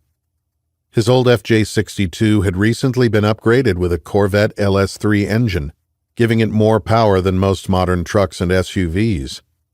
From the outside, it looked like a standard 1980s 4x4. That vintage exterior cloaked what was on the inside, an entirely new machine. Restored by the experts at Icon in California, the old truck was a sleeper. Grayman Tactical rigid moly panels were attached to both seatbacks and held a fire extinguisher, medical kit, tourniquet, knife, and Winkler tomahawk. The firearms conveniently secured to the black plastic panels had been transferred to Goose Gear Overland storage drawers. Reese had installed them in the back of the vehicle in preparation for his drive to Virginia from Montana before his clandestine services class had kicked off. It was better to keep the AR, shotgun, and scoped long gun out of sight, even if he did have U.S. Marshal Service credentials in case he was stopped. That was one of his asks of the president. He had once been issued a marshal's badge as part of an operation on U.S. soil when he was in the SEAL teams. It opened doors and kept the operators out of trouble with local law enforcement in case they were rolled up.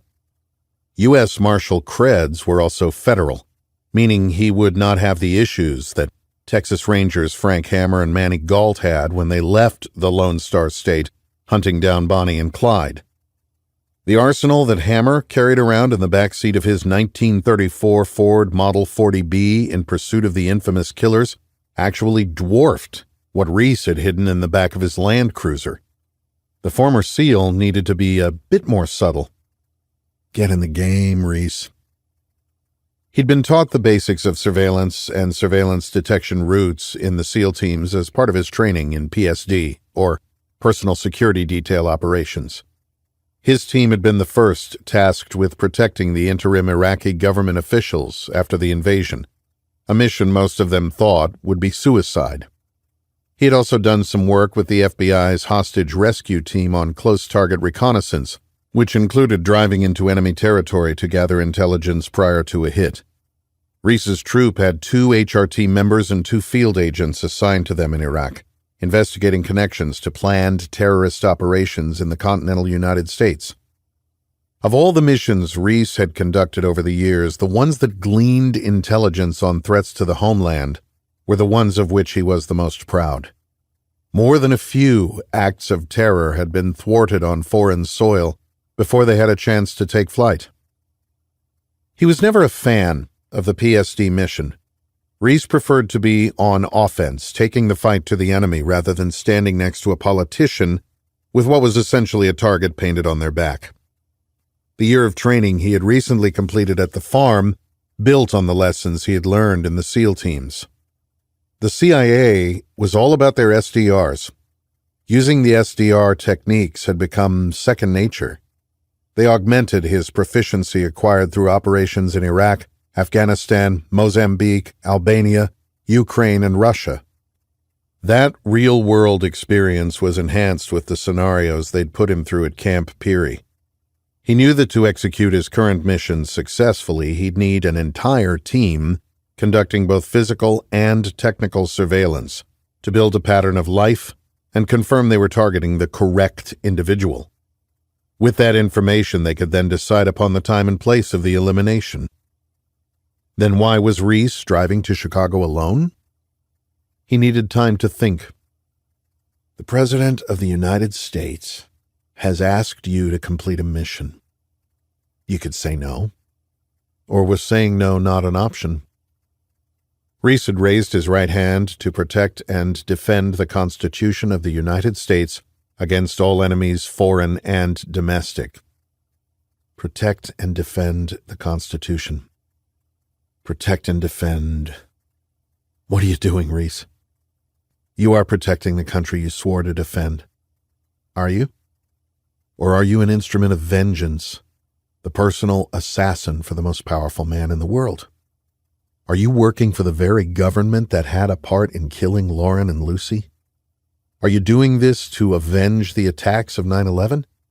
Attacks that would pull the country into a 20-year war and see your friends and teammates die in battle? Are you doing this to prevent a future attack? Or are you doing this so that the President of the United States will owe you a favor? Is this about getting the support you need to kill Nizar Katan, the sniper who put a bullet through Freddie Strain? Are you doing this so you can use the power of the executive branch to decipher the letter your father left you? The letter you found the night you called Vic Rodriguez and agreed to join the ranks of the CIA's paramilitary branch? Or are you doing this because all you know is the kill? Later, focus on this mission. These terrorists helped plan 9/11, Reese. They could be planning future attacks. 20 years later. What are you, Reese? A soldier, an intelligence operative, a hunter of men? An assassin? You told the president you would do it. For God and country. God and country. As the truck pushed westward, Reese convinced himself that what he was about to do would bring justice to those who had perpetrated the most devastating attack on the United States in modern times. The Japanese had attacked Pearl Harbor before Hawaii was even a state. They had bombed military targets. The Twin Towers were not a legitimate military target. Deliberately targeting civilians was the very definition of terrorism. Reese thought of all those who had jumped to their deaths rather than face the prospect of being burned alive. Fathers and mothers, sons and daughters, brothers and sisters. All they had done was go to work one sunny Tuesday in September. He thought of the president's fiancée. Had she jumped? Had she perished of smoke inhalation? Had she been burned alive? Had she been trampled to death in a stairwell? Or had she died in darkness, hunkered in the corner of an office as the North Tower imploded around her? The president would never know. No one would ever know. But there was something he could do about it now. The animals who attacked the nation deserved what was coming, regardless if one day had passed since that fateful morning or 20 years. The president thought so too. There was a reason he'd issued a presidential directive, notifications based on the authorization for the use of military force. These were legitimate military targets. Though it was not clear that they posed an imminent threat, it was not clear that they did not either. They needed to be removed from the battlefield so that they could not be used to enable further attacks. The president was sending a message, one that would not be broadcast on cable news channels, but one that would be received by the terrorist network loud and clear.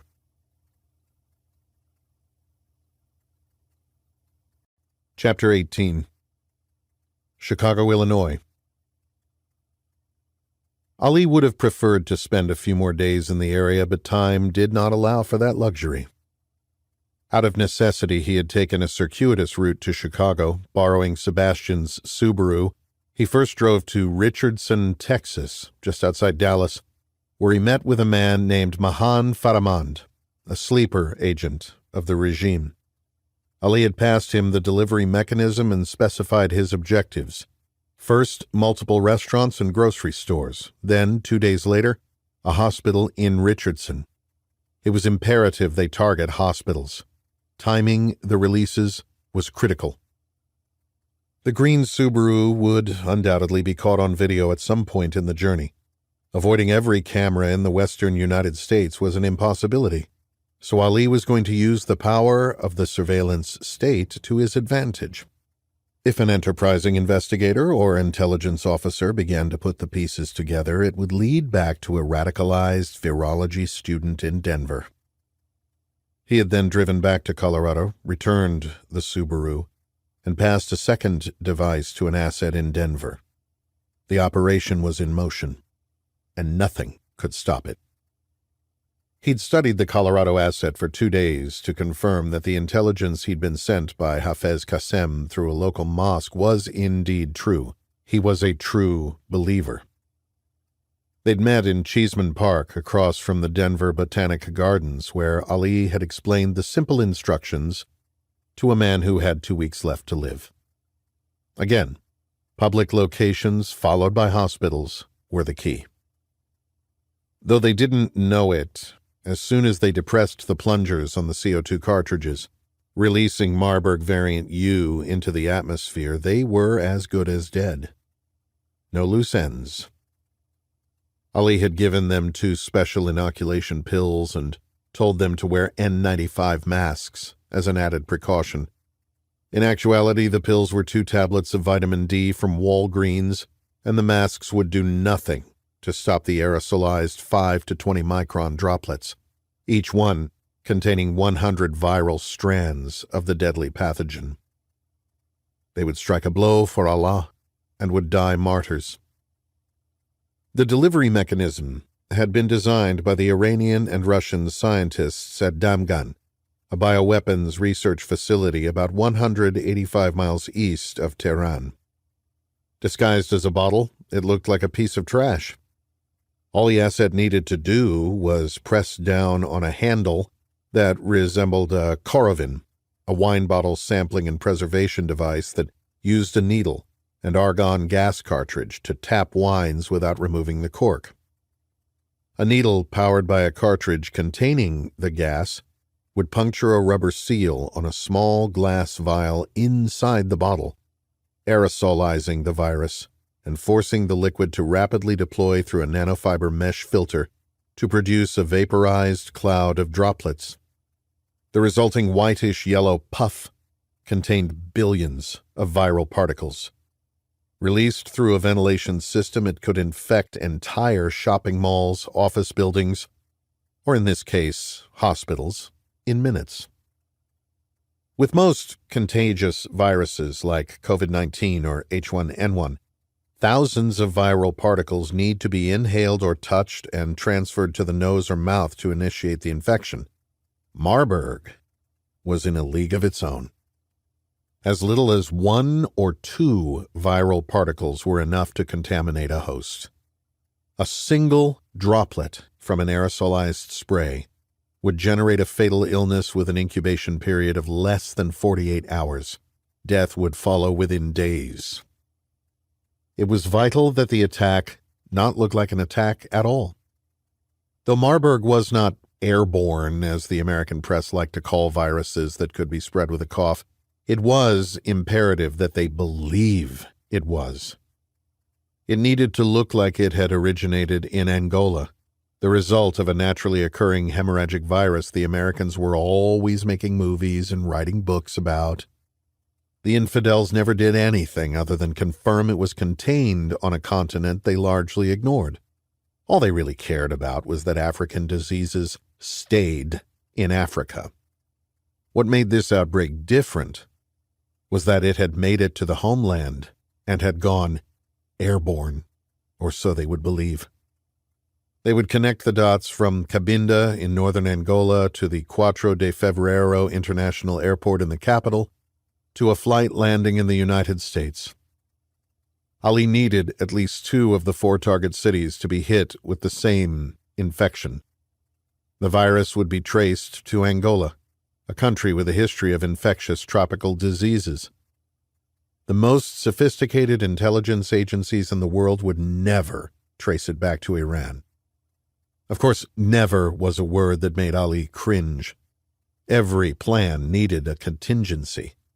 If the U.S. intelligence community did discern that the virus was not a naturally occurring disease, it would be traced back to homegrown terrorists inspired by what the talking heads like to call an ideology of hate. That Sebastian Phillips had grown up in the United States and worked in a university biolab would only fuel the conspiracies. With COVID-19 having dominated the news cycle for so long, most of the country had at least heard the very real possibility that the coronavirus had first originated in a Chinese biocontainment facility in Wuhan.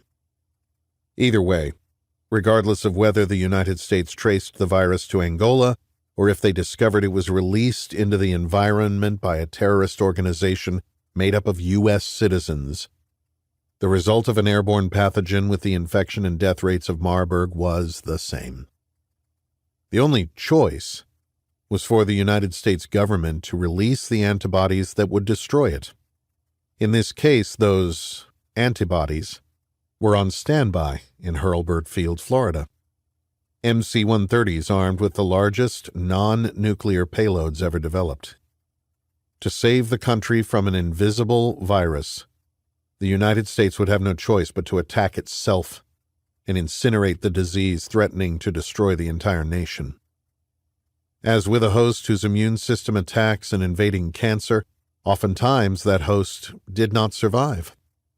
The United States was already on edge from COVID-19 and had almost destroyed their economy for a virus that was actually doing them a favor, killing off the weak.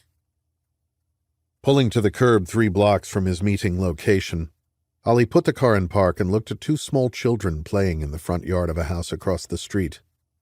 The home was neglected and the yard full of weeds, but the smiles on the children's faces were no different than the smiles of children the world over. An older boy looked on, possibly their brother, tasked with keeping an eye on them in this neighborhood just outside Chicago.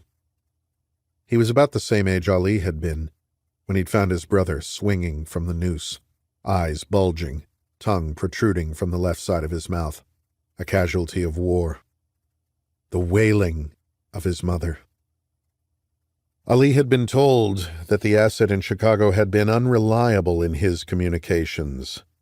The imam had expressed concerns. There were indications that the asset had been corrupted by Western values. There were no signs that he had been contacted by American law enforcement or intelligence officers, but one could never be too certain. Ali would be the arbiter of his fate.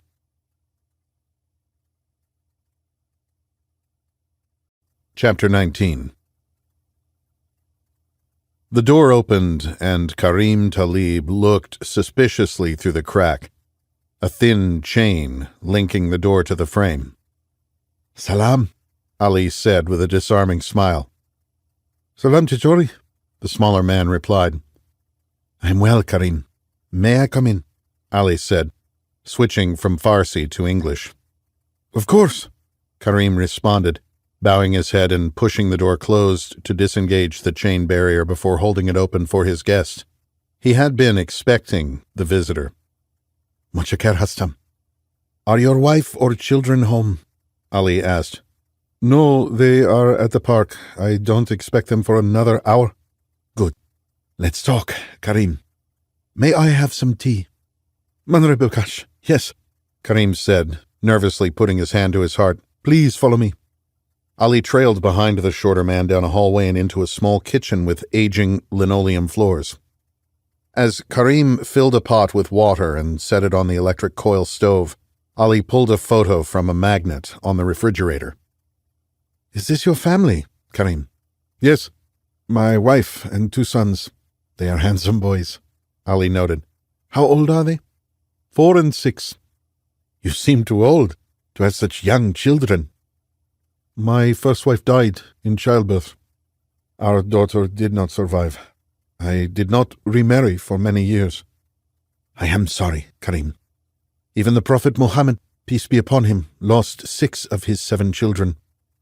"They await, and I will see them again on the day of recompense," Karim whispered, placing a mesh strainer into a small ceramic blue teapot. "Ah, that you will, Karim. Allah will ensure you will once again be at peace." Karim nervously watched as his guest examined the photos and drawings on the refrigerator and inspected the small living area just off the kitchen. "How do you like your tea?" "Strong, Karim. Do you know why I am here?" Karim's hand quivered, some of the boiling water spilling down the side of the teapot as he poured the hot liquid over dried leaves and rose petals. "I was told only to expect you, that you would have a job for me." "Not just any job, Karim. A mission from Allah." Ali watched his subject cover the teapot. "We will let it steep for about 5 minutes." "I understand you have not been to your mosque in quite some time, Karim." "It is best not to be noticed coming and going from mosques in Chicago. The American agents are everywhere." Ali folded his arms. Chicago had one of the fastest growing Muslim populations in the country. Close to 500,000 children of Allah called the Windy City home, and 15 new mosques had been built in the past decade. Chicago was not a city where a Muslim would have a hard time blending in. "Have the American authorities ever tried to contact you?" "No. As far as I can tell, I am still clean." "Ah, I see. And where do you and your family practice salat?" Ali asked, referring to the 5 daily prayers that were the second pillar of Islam. He intentionally looked down the hall and into the living room.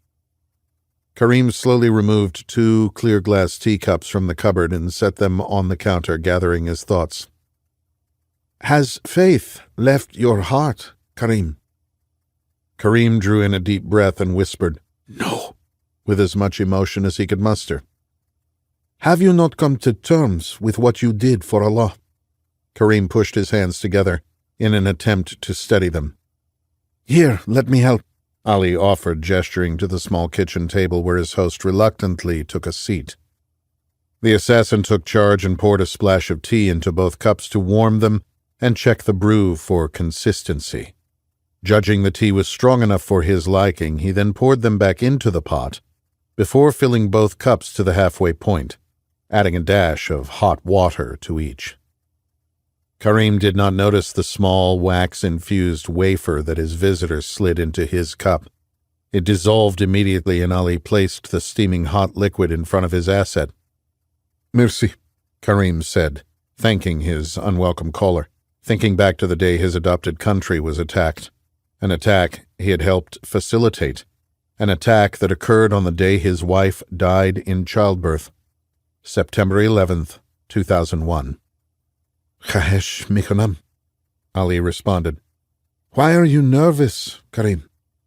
Allah has chosen you to finish what you started 20 years ago. Karim took a sip of the dark tea to steady his nerves. Please, His voice trailed off. if you are no longer devoted to the cause, I can understand that, Karim. You have a nice life here in Chicago. Do you want me to leave? I am not the person that I was. Allah now has a different calling for me. To raise my 2 sons. I am sorry. I am sorry too, Karim. Karim felt his pulse begin to race. He looked into the eyes of the man who he now knew had decided to kill him. He gazed back into his tea, struggling to focus, feeling an unnatural sweat beginning to permeate his glands. How do you feel, Karim? You do not look well. Ali had used the technique before. In Europe, he had concentrated natural occurring regulatory neuropeptides that control stress, emotions, and arousal into high doses large enough to cause heart attacks, seizures, and strokes. He had looped the DNA sequences into a simple bacterial culture for delivery via spray or wafer.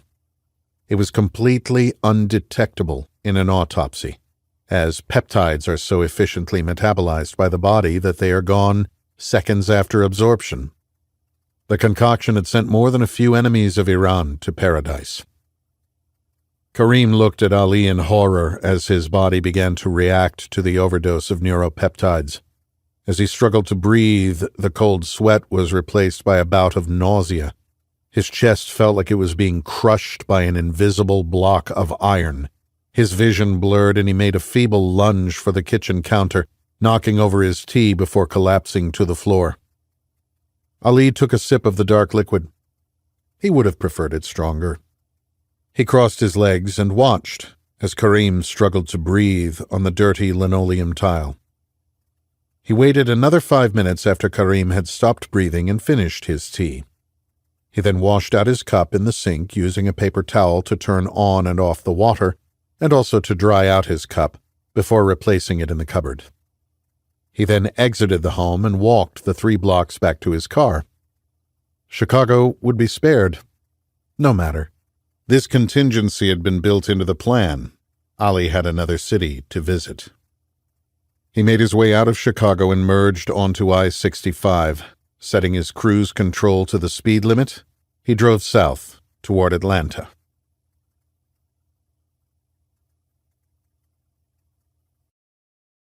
Chapter 20. Chicago, Illinois. Reese had done one drive-by of the target house and then circled back onto West Devon Avenue, passing a Dunkin' Donuts, a Domino's Pizza, a tobacco shop, a Honda dealership, a hookah lounge, and, ironically, the Iraqi Mutual Aid Society, located within a stone's throw of the Tel Aviv Kosher Bakery.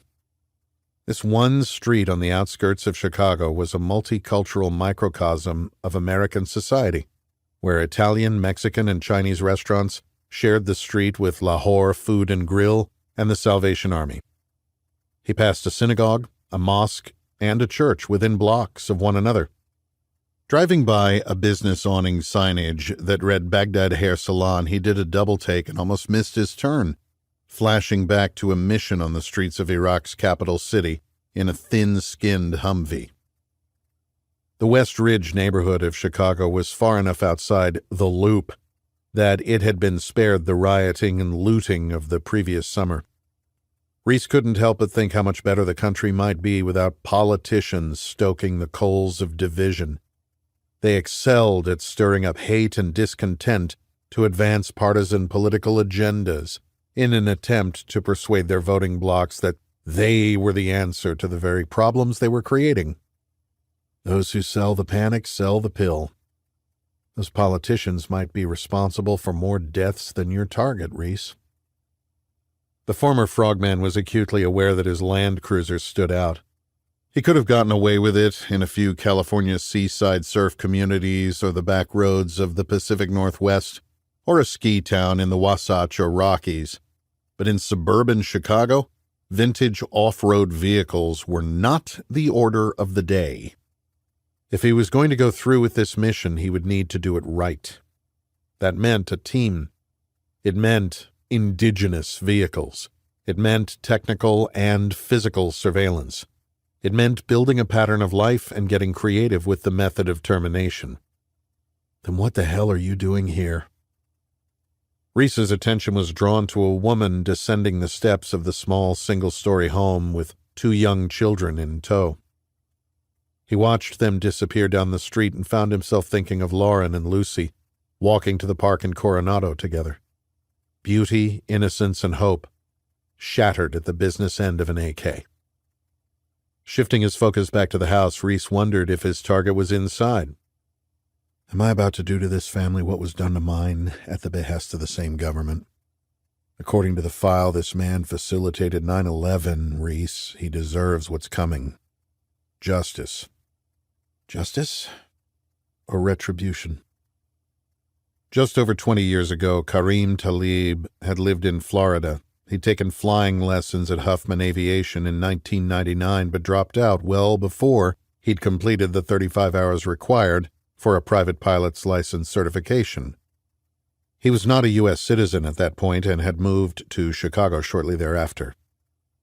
A year later, Mohammed Atta, Ziad Jarrah, and Marwan al-Shehi applied for training.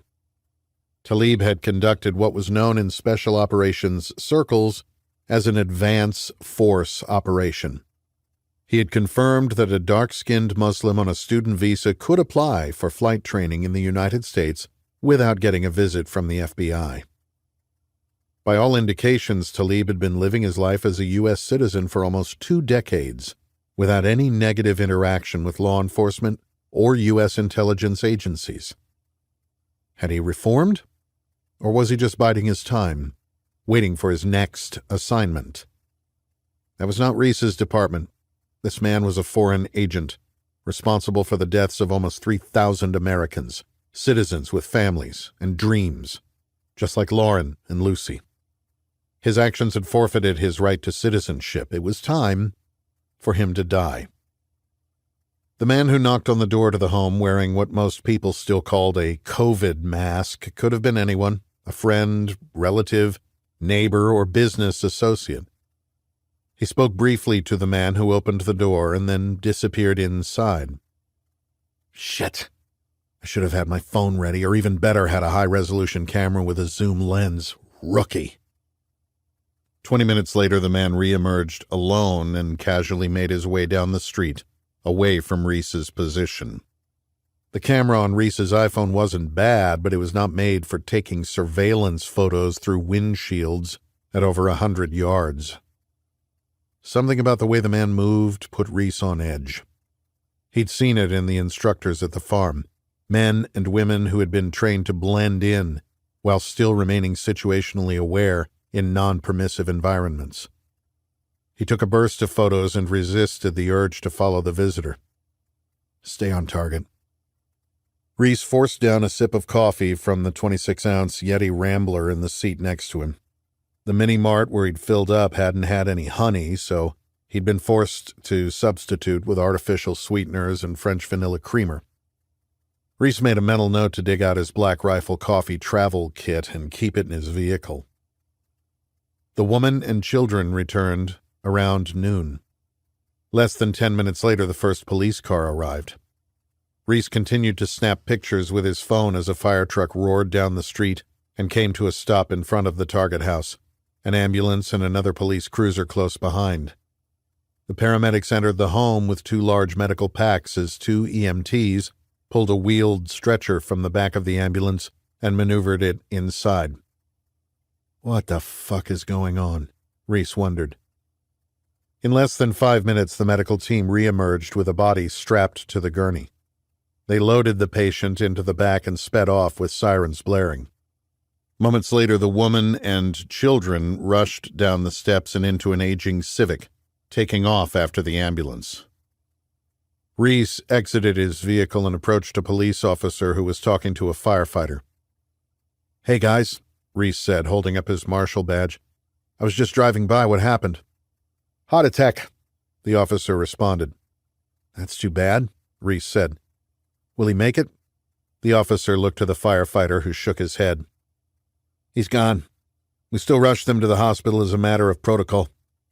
He'd only been out for 30 minutes or so. Probably could have saved him if he'd been able to call 911. "Did the wife find him?" Reese asked. "Kids found him first. Always tough."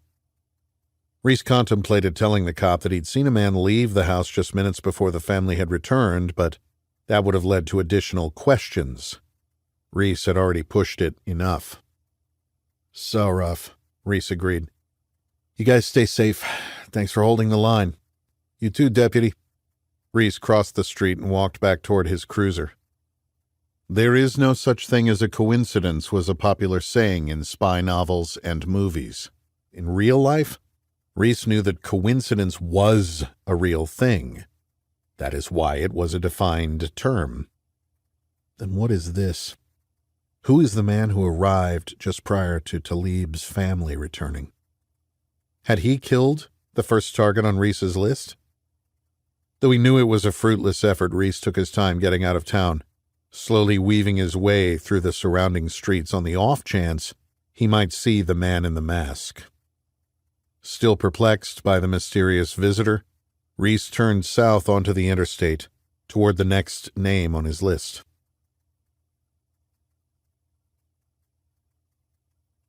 Chapter 21. Charlie Crimmins hadn't expected Reese to bolt out of town. They certainly had not expected him to drive from Virginia to Illinois, but the tracking device they'd attached to his Land Cruiser allowed them to stay far enough back so as not to be noticed. Reese's sudden road trip could be the incentive Masada leadership needed to approve installing audio and visual recording devices in that reporter's bedroom, where Reese and Katie spent a lot of their time. Crimmins was looking forward to that assignment. He switched driving duties with his partner, a former police officer from Ohio who had been removed from the force after a suspect died in his custody. He had already been on thin ice after one too many excessive force complaints. No charges were filed because the one and only witness was dead. After a stint as a bouncer at a local strip club, he'd been hired on with Masada and completed a 3-month contract in Afghanistan and another in Colombia. The cocaine habit he'd picked up on guard duty in South America only fueled the delusions he had of himself as a special operations warrior, now having spent time in the Stan, as he liked to call it. That his experience there consisted of manually opening and closing a compound gate was not something anyone needed to know. "Woody," Crimmins said to the former police officer in the back of the minivan. "You still parked?" "Huh?" Crimmins turned around and looked into the heavily modified passengers section of the dark minivan. "Put that bullshit gun porn down and pay attention," Crimmins snapped. Woody threw his recoil magazine to the side and refreshed the screen on the monitor. "Still there, boss," Woody said. "What the fuck is this guy doing here? Think he's got some strange on the side?" "Quit thinking about pussy. He's got that smoker of a reporter in D.C. He's out here for something else." "Is Sawyer going to have us whack him or what?" "We are going to do as we are told." "Fuck, man. I hope we get to ice him. It's been too long. I got my blaster right here," Woody said, tapping the appendix holster. "Terran Tactical Glock, John Wick version."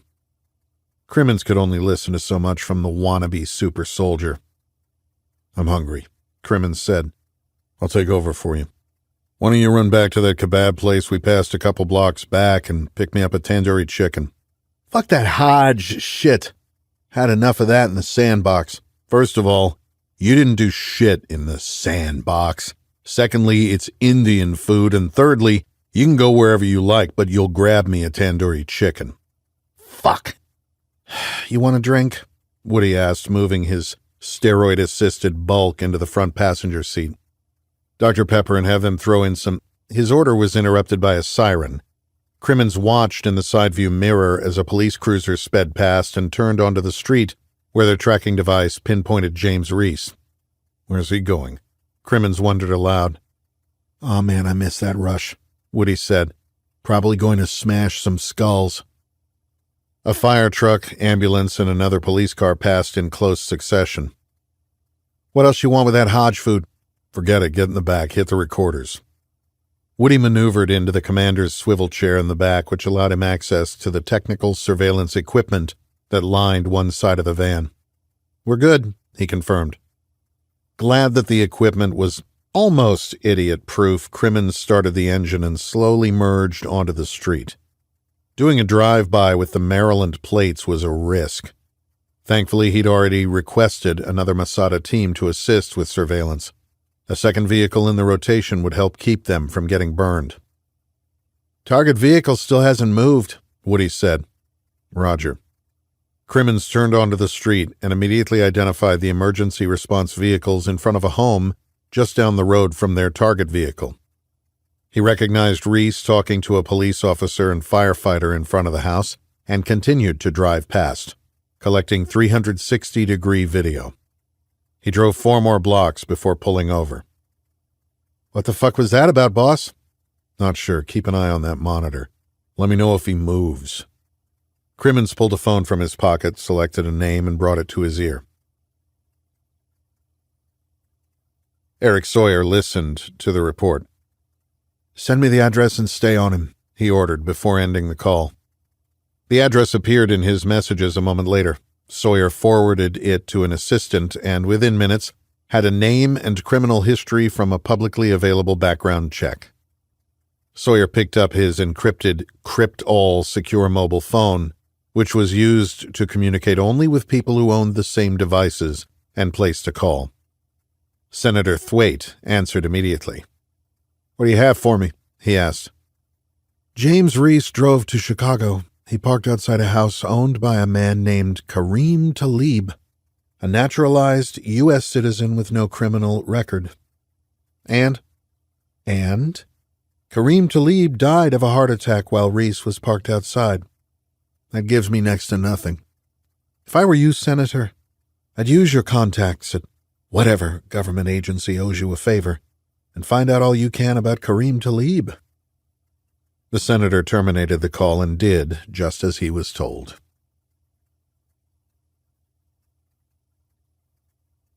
Chapter 22. Atlanta, Georgia. Sohrab Behzad was still security conscious, not just because of what he had done, but because of what he continued to do.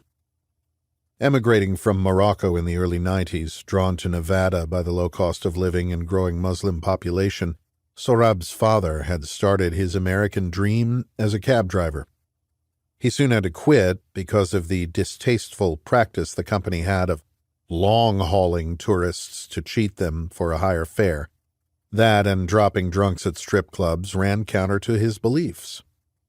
A failed rental property business followed, and for a short time he drove a trailer advertising scantily clad escorts up and down Las Vegas Boulevard until he could no longer stomach it.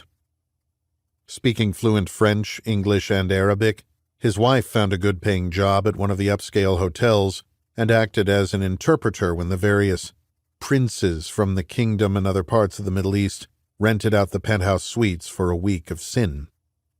Her work paid for close to 2 years of schooling at a local community college for her husband, who learned the art and science of stenography. When he graduated, he could transcribe more than 200 words per minute and was hired on at the Las Vegas Municipal Court Criminal Division.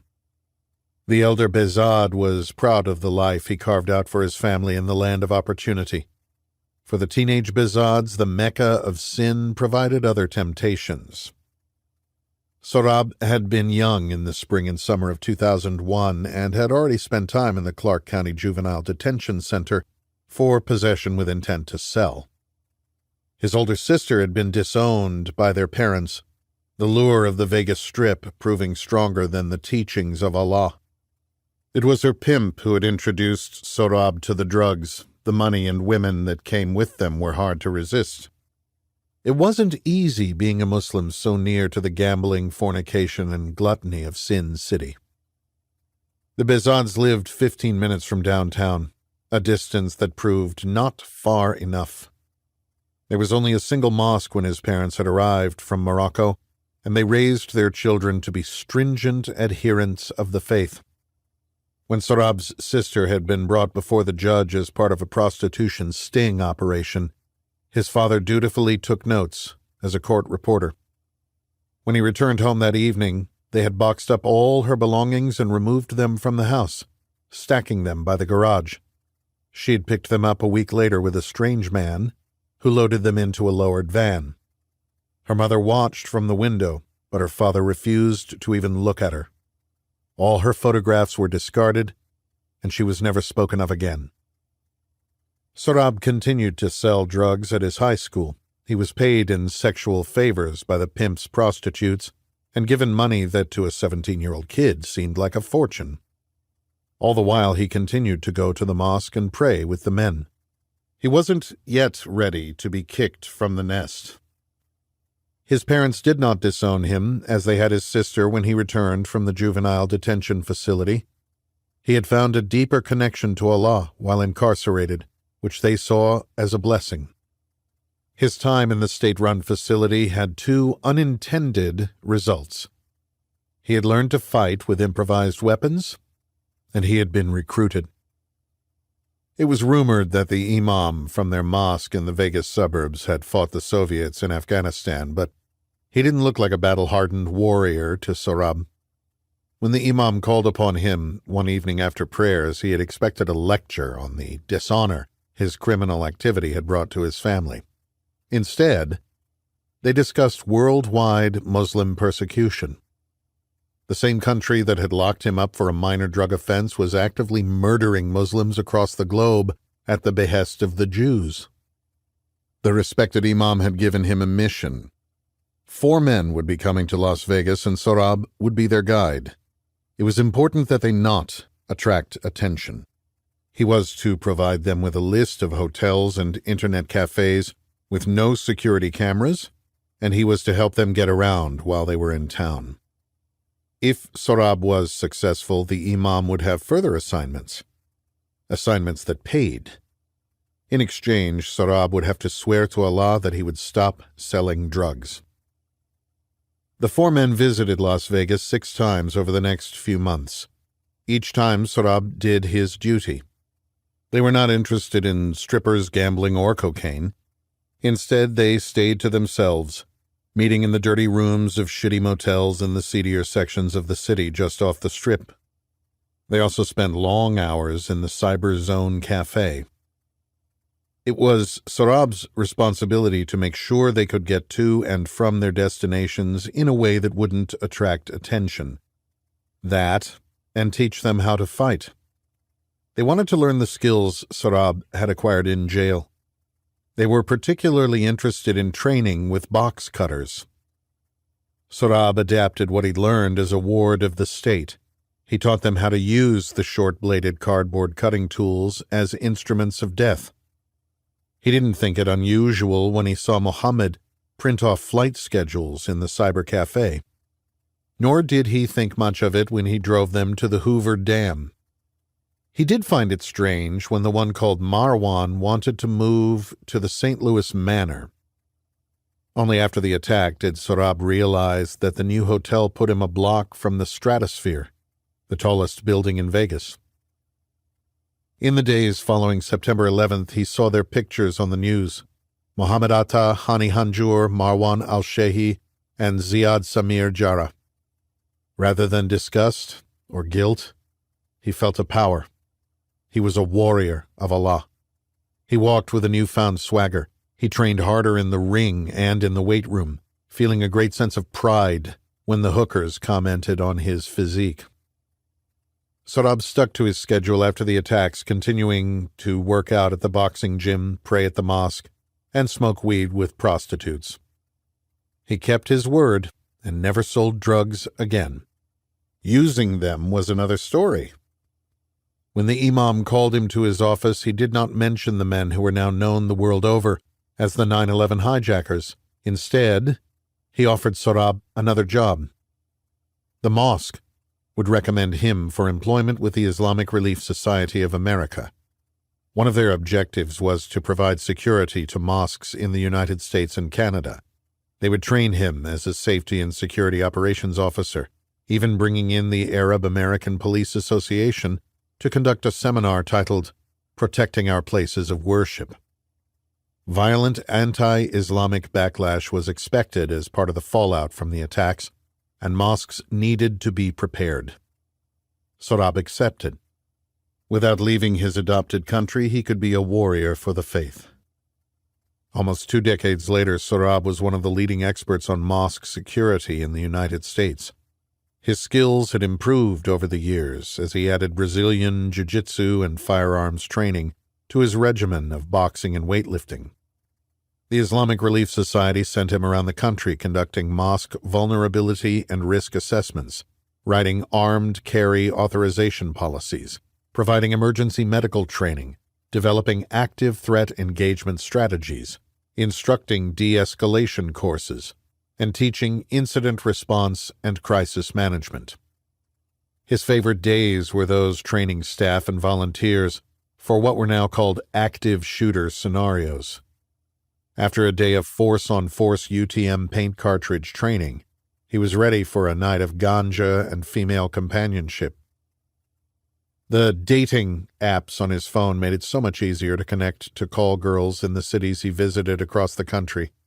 He liked to end his seminar with sex he paid for.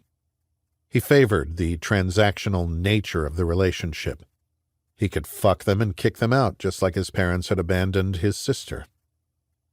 All these years after the planes had hit, Sohrab felt the same power he had when he'd first seen the 4 martyrs on TV. He imagined them using the box cutters to slice the throats of the pilots, some of whom had military experience and had probably bombed innocent Muslims in the Middle East. He pictured the sharp razors at the throats of the whore flight attendants. He was proud of the skills he'd taught the martyrs. Sohrab was more energized now than he had been in years. The imam at the Atlanta mosque had passed him a message. He was to have a meeting. He was to receive a mission. That excited him. He might spend a little extra on a hooker tonight. Maybe keep her for a few extra rounds before getting rid of her. The warrior in him preferred to wake up alone.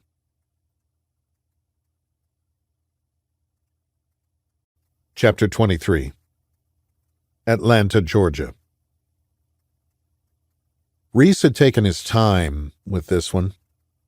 The file detailed the target's background in security. Never underestimate your opponent. Sohrab Behzad took different routes from the extended stay hotel to the mosque in East Atlanta. That indicated he was taking precautions. He spent each day in the mosque with a lunch break between his morning and afternoon training sessions.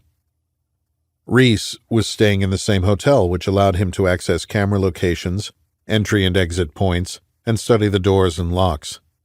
Making entry to rooms with electronic door locks was much easier than hotel chains wanted guests to realize. At the farm, Reese had been taught how to surreptitiously enter and exit hotel rooms, bypassing the electronically coded RFID key cards. That would have been the way he made entry but for the camera at the end of the hallway. Instead, the sliding glass door that opened onto an absurdly small balcony would be his way in. Reese had practiced breaking into his own room from the balcony, a fairly simple procedure that called for lifting the door from its tracks with his Dynamis Combat flathead while pulling the door open with his free hand. It was possible that his target had put an obstruction in the base of the slider, and if so, Reese would regroup and continue surveillance. He wouldn't know until he tried. Reese had built a pattern of life on his targeted individual over the past few days. Sohrab had been getting back to his room late each night between midnight and 1 o'clock a.m. Tonight, Reese would be waiting. The third-story room was obscured from view of the highway by large trees that also helped dampen the noise of freeway traffic. There were no cameras observing that particular side of the 4-story structure, and the curtains were pulled in the 2 rooms he would have to bypass on his way to the 3rd floor. Having checked out of his room the day before, Reese pulled his Land Cruiser onto a side street away from the outdoor hotel parking lot, in a position to observe the area. There were no lights illuminating the 2 rooms he would climb past on his way to the 3rd-level terrace. He could see the approach to the hotel and noted that his target had not returned earlier than expected. At 11:00 p.m., Reese moved from his vehicle, down the street and across a grass and tree-studded park, to the edge of the hotel. After pausing to ensure a late-night walker had not compromised his approach, he climbed to the edge of the 1st-floor railing and jumped, pulling himself up onto the 2nd-floor veranda. Once again, he stopped to look and listen. Confident he had not been discovered, he heaved himself up and onto the balcony of his target. He knelt down out of sight and listened, closing his eyes to further enhance his sense of hearing. Nothing. He gave it a full 2 minutes before moving to the sliding glass door, being sure to stay low and out of sight. He jammed the sturdy flathead into the lower portion of the tack, pushing down on the tool to leverage the door out of its track while yanking it open with his left hand. It pulled free of its safety catch, and Reese entered the room. What the hell is he doing in Atlanta? Crimmins wondered. They had been on Reese for almost a week, and Crimmins didn't know how much longer he could put up with his partner, whom he'd nicknamed Worthless Woody. Reese had checked into the extended stay hotel, far enough outside the trendy Buckhead area to keep the price down. It was an inexpensive option for those unwilling to pay the $500 a night prices of the hotels near the bars, restaurants, and nightlife of the uptown commercial district. It catered to road crew construction teams, families on cross-country road trips, and cheating spouses looking for a discreet midday rendezvous, an illicit fling during an extra-long lunch break. The 2 Masada teams were staying at the Westin and kept tabs on their prey electronically. The crews rotated every 8 hours, with the on-duty teams setting up across Peachtree Road in a mall parking lot where they could change positions periodically without attracting too much attention. Though they didn't have eyes on, they were in a position to follow their target when he left the hotel, which he did each morning, taking one of 3 different routes to East Atlanta. Their surveillance notes indicated he spent much of his time in his vehicle around the Atlanta Masjid of Al-Islam Mosque. What are you up to, you son of a bitch? Their target's movements coincided with another guest at the hotel, a man driving a mid-sized rental car who appeared to be working at the mosque. Crimmins had Worthless capture high-resolution stills and video of the new person of interest and forwarded those to Masada Higher Headquarters. Hours later, the Masada surveillance detail received a report and were told to continue shadowing their primary target. Tonight, Reese's Land Cruiser was not in the hotel parking lot. It was parked just down the street. That put Crimmins on edge. In Iraq, Crimmins had noticed similarities between how their ground intelligence teams had developed target packages and how his uncle had taught him to hunt whitetails in the Tennessee of his youth. Humans and animals were creatures of habit. It was all about identifying patterns. He'd been involved in enough surveillance details at home and abroad to know what Reese was doing. He was hunting.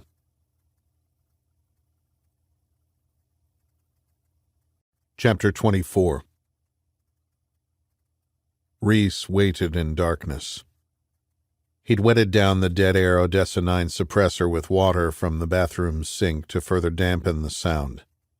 The suppressor was threaded onto the true precision barrel of his SIG P365. Contrary to what Hollywood had programmed moviegoers to think, silencers didn't actually silence a gunshot. Rather, they suppressed the noise to more palatable levels, which is why the military community called them suppressors, in contrast to Hiram Maxim's original patent language, which called them silencers. Reese planned to take one well-aimed headshot as his target entered the room. No plan survives first contact with the enemy, Reese. That's why you have more than one round. Be prepared. Reese glanced at the vintage Rolex Submariner on his wrist. Any time now. At the sound of a woman's voice, Reese jerked his head from his watch. What the fuck? I know I'm in the right room. Bolting from the chair in the corner, Reese bounded past the bed and peered through the peephole before quickly retracting and throwing his back against the wall in the dead space behind the door. Shit! Sohrab Behzad had a woman with him. Reese's mind raced. Take a breath and make a call, Reese. The former frogman pulled his pistol down against his abdomen into the sul position to get as flat as possible. Sul was Portuguese for south, and had been developed in Brazil as a way to move more safely through crowds with a handgun without drawing the type of attention one would otherwise generate at the low ready or high port. Right now, Reese used it in an attempt to melt into the wall as the door swung open on its automatic commercial closer. Shit! Before the door had even shut, to give Reese the time he needed to bring the pistol up for a shot, Sohrab had grabbed the woman and pulled her through the small entry toward the bedroom. He tore off her leather jacket as he spun her around and drove her toward the bed. Had he not been distracted by her artificially enhanced breasts, he might have taken the time to professionally assess the room. Sohrab was thinking with his dick. Slow is smooth, smooth is fast. Emerging from his position against the wall, Reese moved into the bedroom, slowly working to get an angle that wouldn't endanger the woman. Her jacket was on the floor and her tight top was pushed up, revealing a lacy bra that struggled to contain her tits. She had Sohrab's full attention. His left hand held her head to his face buried in the side of her neck, his other hand forcing its way down the front of her tight skirt between her legs. That attention shifted in an instant when the woman opened her eyes and screamed. A creature had materialized from the entryway, a creature holding a gun. Sohrab spun, instinctually throwing the girl at the threat. No shot. Reese retracted his pistol to a position of retention and deflected her momentum with his forearm, sending her crashing into the closet. Win the fight. Reese charged forward, driving his opponent face down onto the bed, still attempting a single shot to minimize the risk of discovery. Holding him down with his support hand, Reese struggled to index his muzzle on the back of his adversary's head, which would have worked on an untrained opponent. It didn't work on Sohrab. With a violent twist, Sohrab threw Reese off balance, elbowing him in the side of the head and pushing him back off the bed, just as Reese's trigger finger sent a shot into the mattress. The mosque security man was now in his element, using a leg sweep to take Reese to the ground between the wall and the bed. Falling to the floor with his attacker, Sohrab pinned Reese's pistol to the wall by the suppressor while raining down a succession of hard blows with his free hand. Covering his head with his left hand in an attempt to counter the hits, Reese drew his left knee up and to the inside, creating space as Sohrab went for the mount. That was the opportunity Reese needed to draw his blade from appendix carry with his left hand in a reverse grip and stab it directly into Sohrab's groin. He retracted it quickly and thrust it into his target's diaphragm. Feeling the sharp intrusion, Sohrab's body reacted. His hand loosened on the pistol he still had pinned to the wall, allowing Reese to rip it back and fire two rapid shots. The first went into Sohrab's leg just above the kneecap. The second went into his upper thigh, tearing through muscle, sinew, and bone, with the largest bullet fragments finding their way into his hip. Desperately wanting to get out from underneath the surprisingly heavy man, Reese thrust his pelvis up and to the side, sending his target forward and smashing his head into the bedside table. Aggressively turning to get to his feet, Reese moved to cover by the closet, pushing the still screaming woman back toward the entryway and sending two more shots at the man who now had a pistol in his hand. Where the hell did that come from? Sohrab took one of Reese's bullets to the groin and another to his lower abdomen while shooting 3 rounds into the wall as Reese disappeared into the entryway. The sound of the unsuppressed pistol was deafening in the small space. Shit, I hope that didn't kill anyone sleeping next door, Reese thought. End this. Preparing to get the angle and put Sohrab down, Reese felt the flurry of blows from behind. He spun, obstructing the girl's punches, first knocking her to the closet and then kicking her into the bedroom. The force of the kick sent her flying past Sorab, who fired 2 shots at the movement, both of which missed and again impacted the wall. Taking advantage of the misdirection, Reese went to a knee to change levels. Emerging from cover, he put 2 well-placed shots into Sorab's upper thorax. Pouncing from the kneeling position, Reese closed on the man who had helped facilitate 9/11. With the blade still in his support hand, he stabbed Sorab in the hip, exploding upward and opening the left side of Sorab's body from his pelvis to his chest. With his knife embedded in his enemy's deltoid, he used his elbow to check Sorab's gun offline, trapping him at the door of the bathroom across from the bed. Moving the suppressor of his pistol under the wounded man's chin, Reese looked him in the eye and pulled the trigger.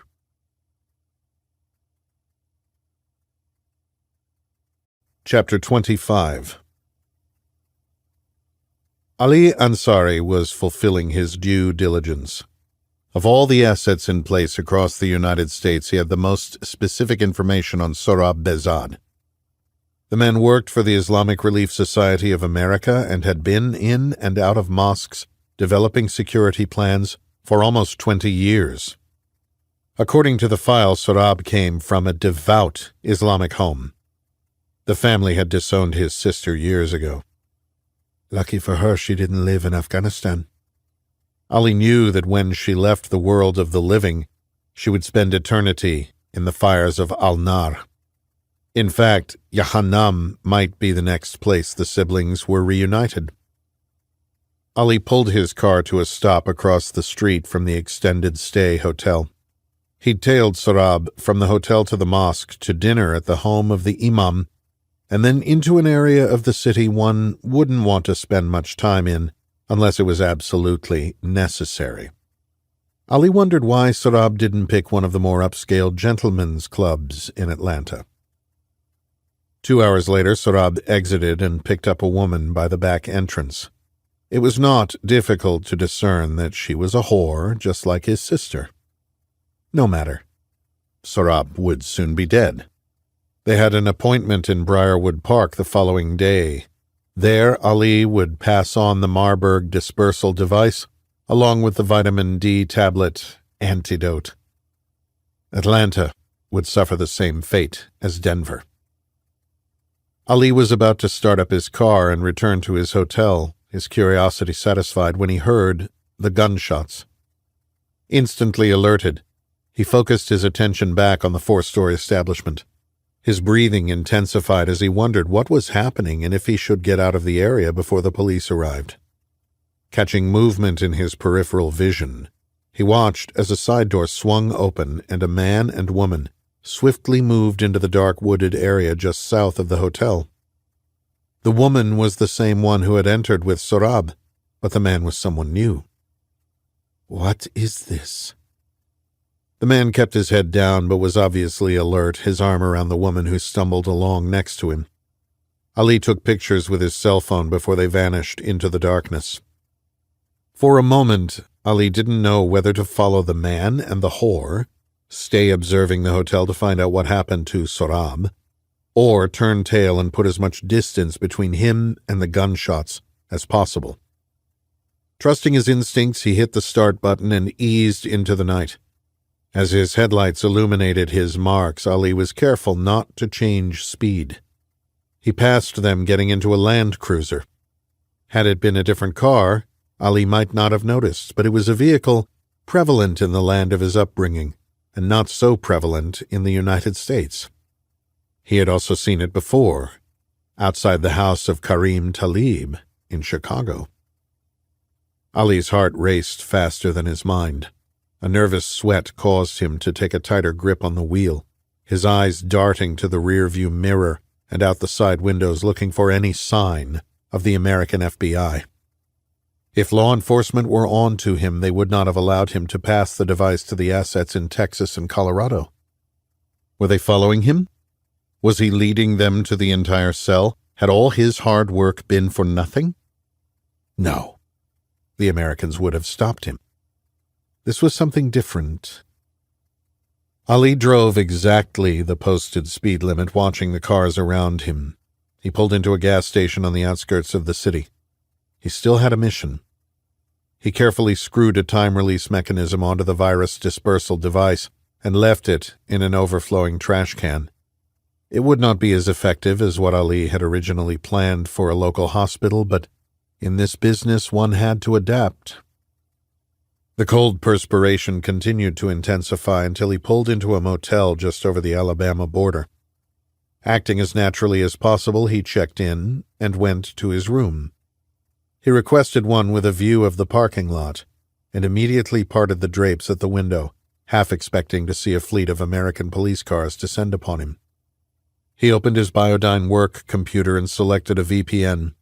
He then entered a username and password for a photo-sharing account, activating a protocol to be used only in the case of extreme emergency. Via Bluetooth, he shared the photos he'd taken of the man and the hooker as they exited the hotel, along with the video he'd taken as he passed them in the street. He uploaded both to the photo-sharing service and into an album of innocuous photographs of national parks, flowers, mountains, and monuments. Photos that looked like any other photo-sharing account, storing vacation memories. Why had the Land Cruiser been at the location of two of Ali's assets? Surely the Americans would have used a more innocuous vehicle for a professional surveillance detail. The fact that Ali had not been arrested suggested that something else was at play. As per their prearranged procedures, Ali's uploaded photo and video to their shared database meant there was a problem. If Ali uploaded a photo, the receiver knew it was a picture of someone who threatened the mission, someone who had to be eliminated. Hafez Qassem received the alert that new photos had been uploaded to the shared account the following morning. An hour later, he had confirmation that the man in the photo was a former commando with an interesting history. Qassem had a face, a name, and a vehicle. If Ali had risked sending the photo, he needed the man dead. Qassem hit a button on his desk phone, summoning an assistant who appeared a moment later. The Iranian intelligence chief was about to activate a sleeper cell on American soil. By the end of the day, a team of assassins would have orders to kill James Reese.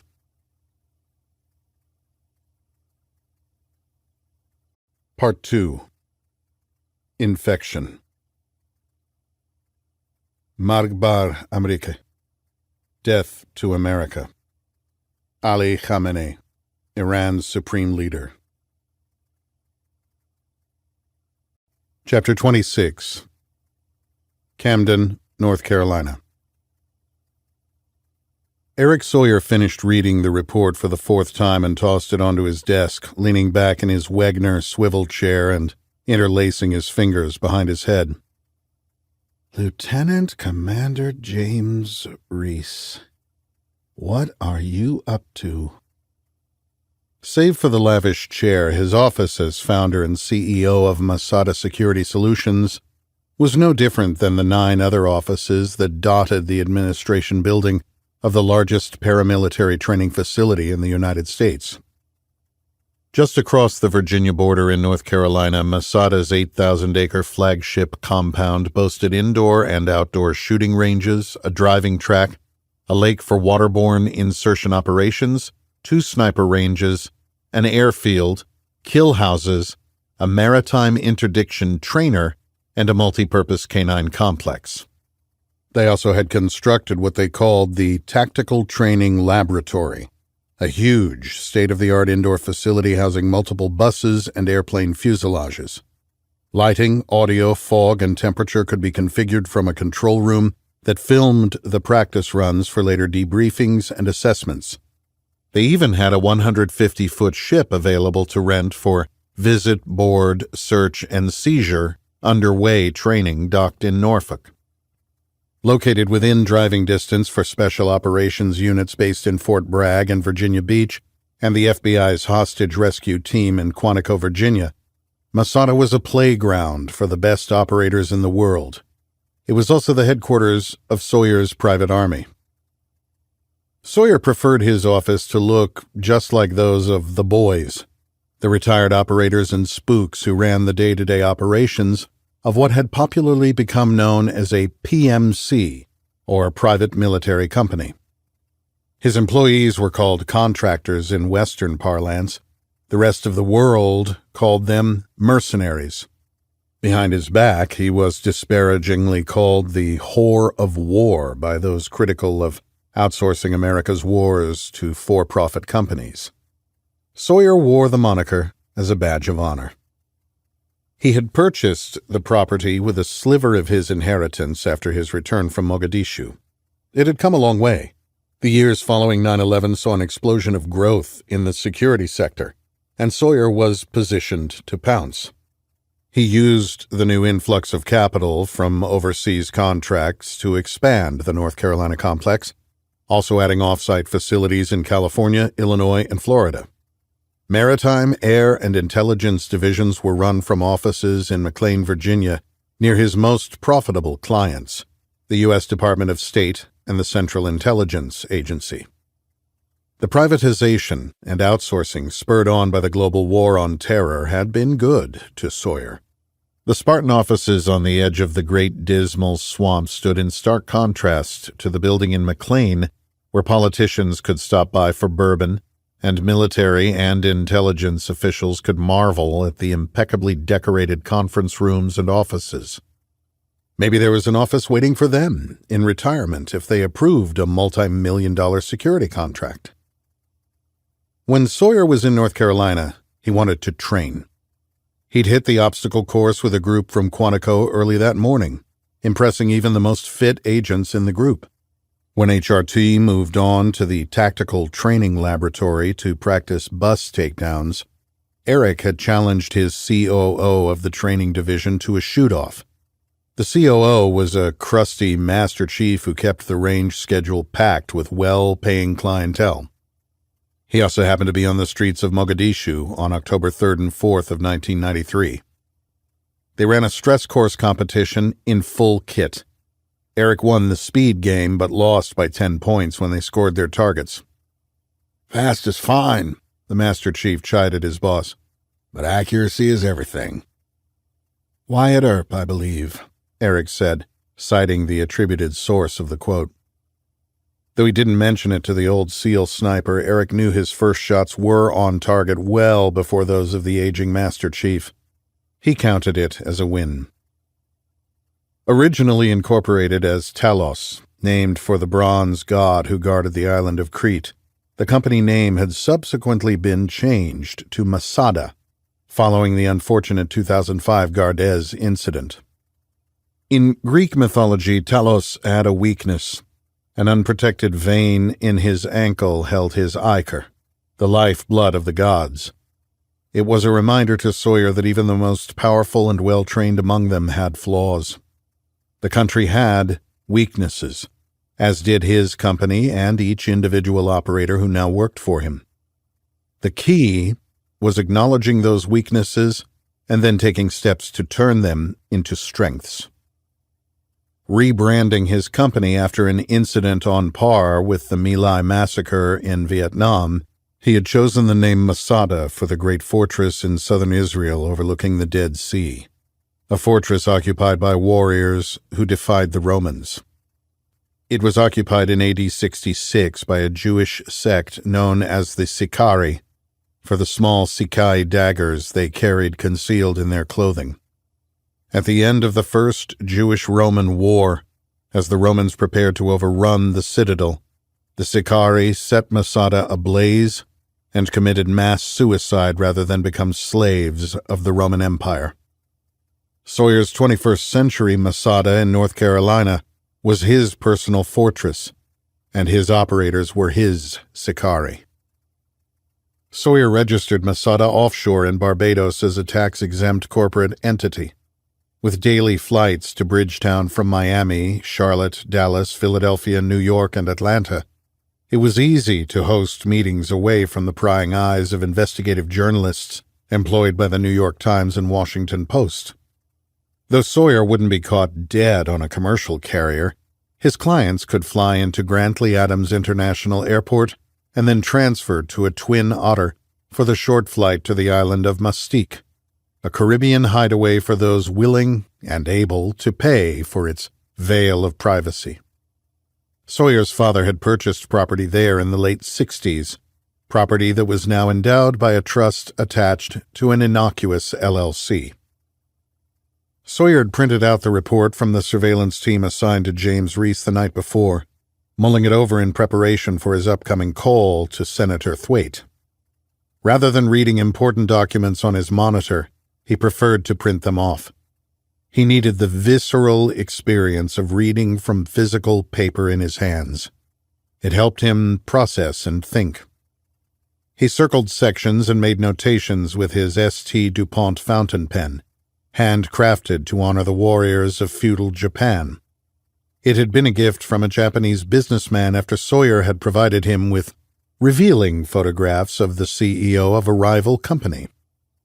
The pen always reminded the founder of Masada that the Sikari predated the assassins of ancient Japan by centuries. Sawyer had gone straight to the gym from the range, his 10-point loss to the Master Chief driving him to a new personal record on the classic 21-15-9 thruster and pull-up Fran CrossFit WOD. He showered and dressed in jeans with a black polo embroidered with the Masada Company logo, crossed, curved Sekai daggers. His custom Zev Technologies Glock 19 and 2 extra magazines were at the ready on a thick nylon belt. Sawyer picked up the phone and dialed the senator's office number, patiently waiting for 15 minutes on hold for Thwaite to finish a meeting that Sawyer knew didn't exist. It was the senator's way of trying to exert his power over the former Army Ranger. Sawyer was determined not to mention the delay as he knew no reaction irritated the senator to no end. Eric, sorry to keep you waiting. I was in with members of the Intelligence Committee. "Call me back in 5, was Sawyer's response before hanging up. Sawyer's cryptol buzzed 3 minutes later. Okay, we are secure, Thwaite said. What do you have for me? Have you read the report? Yes. It is interesting and all but the recommendations. Those were perceptibly missing. I am more than happy to charge you for recommendations. The contract was just surveillance, not analysis and recommended COAs. COAs? Courses of action, Senator. You've given me next to nothing, Eric. I need text messages, pictures, something to build a story to leak to the media. What we have, Senator, is James Reese meeting privately with the President of the United States. That intel is from your source. So our report is basing its findings on that assumption. He did. I have it on good authority. Of course you do, Senator. Soon thereafter, Reese drives to Chicago, where he stakes out a house belonging to a Kareem Talib, who then dies of a heart attack. Reese then drives to Atlanta and stays at the Extended Stay Hotel in Buckhead for 6 days, driving to and from the Masjid of Al-Islam Mosque in East Atlanta every morning. He checks out, but our tracking device puts his vehicle a block from the hotel when Sohrab Behzad, a mosque security consultant with the Islamic Relief Society of America, is killed. Cause of death? Stab wounds and 7 bullets from a firearm chambered in 9mm parabellum. The surveillance team trails Reese out of Atlanta and observes him dropping off a woman at a gas station outside Brazelton. The follow-on surveillance team confirmed she was a stripper and prostitute. Masada has Reese's phone and text records. There were no communications with any numbers, other than investigative journalist Katie Baranek, and a number in Montana belonging to a hunting operation. Nothing to indicate what he was doing in Chicago or Atlanta. He is now back in the D.C., Virginia, Maryland area. Like I said, Eric, this just makes me wonder what I'm paying you for. Time and place connect him to the deaths of Talib and Behzad, both Muslim males. Circumstantial evidence doesn't cut it, Sawyer.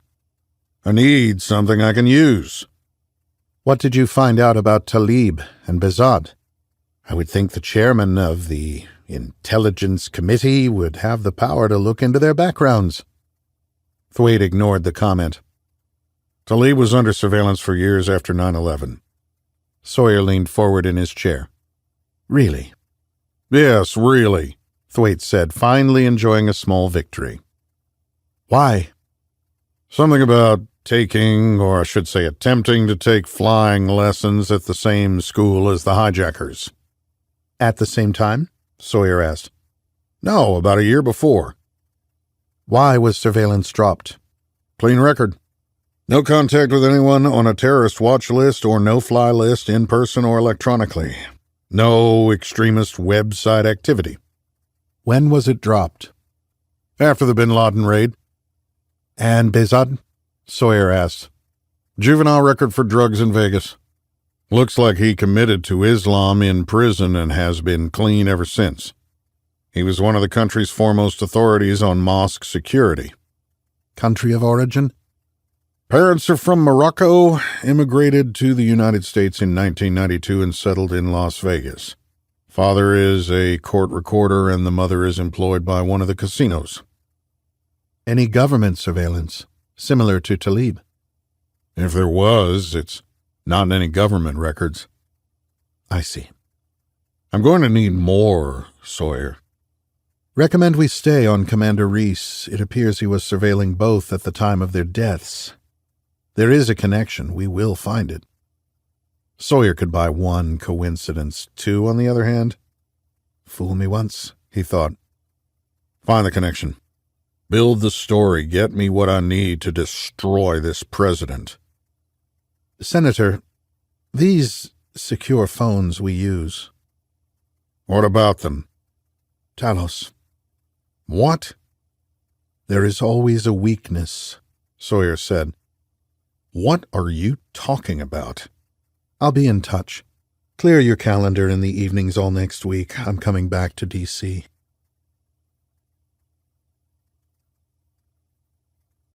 Chapter 27. Richardson, Texas.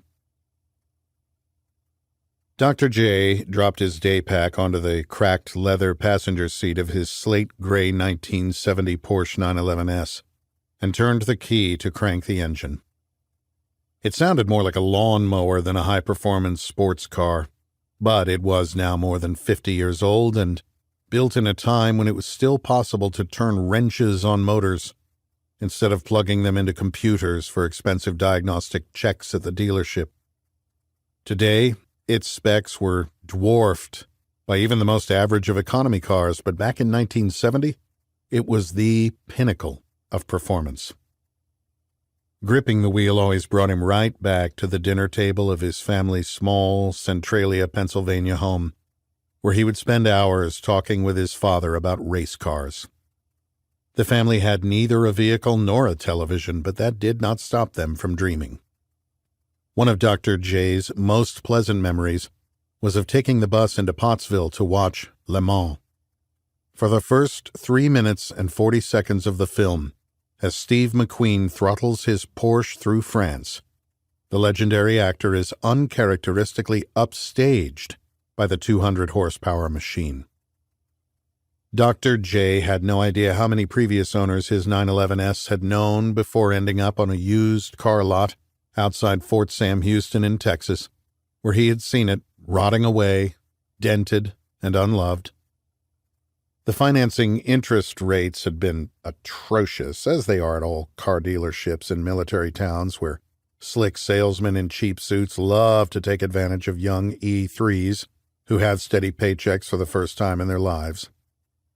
Dr. J was already a major when he pulled a U-turn and drove onto the used car lot. He knew better, but purchased the German classic automobile anyway, and kept a promise he'd made in that movie theater with his father when his age was not yet in double digits. His given name was Julius Miskovsky, but because his last name was difficult to pronounce and because there was already another recruit of Polish descent assigned to the same barracks who had been given the name Ski. He became J for Julius, a nickname that stuck. Upon graduation from Air Force Boot Camp at Lackland Air Force Base, J had become Airman First Class J, and then Senior Airman J before receiving his commission to the United States Air Force Academy in Colorado Springs. The path into service had started in what was now a forgotten relic of an America that no longer existed. The Mishkovskis had held on in the dying Pennsylvania mining community for 3 generations until 1984, when Congress offered buyout options to relocate the desperate residents of what was becoming a ghost town. A mysterious fire had been burning underground for decades, slowly killing an area and economy rooted in coal. His parents accepted a modest payment from the federal government, purchased a used station wagon, and headed to Texas for opportunities in the oil business. They arrived just as oil fell below $20 a barrel, sending thousands of previously thriving companies out of business. Julius's mother found work as a checkout clerk with a local grocery store, and his father took odd jobs as a handyman.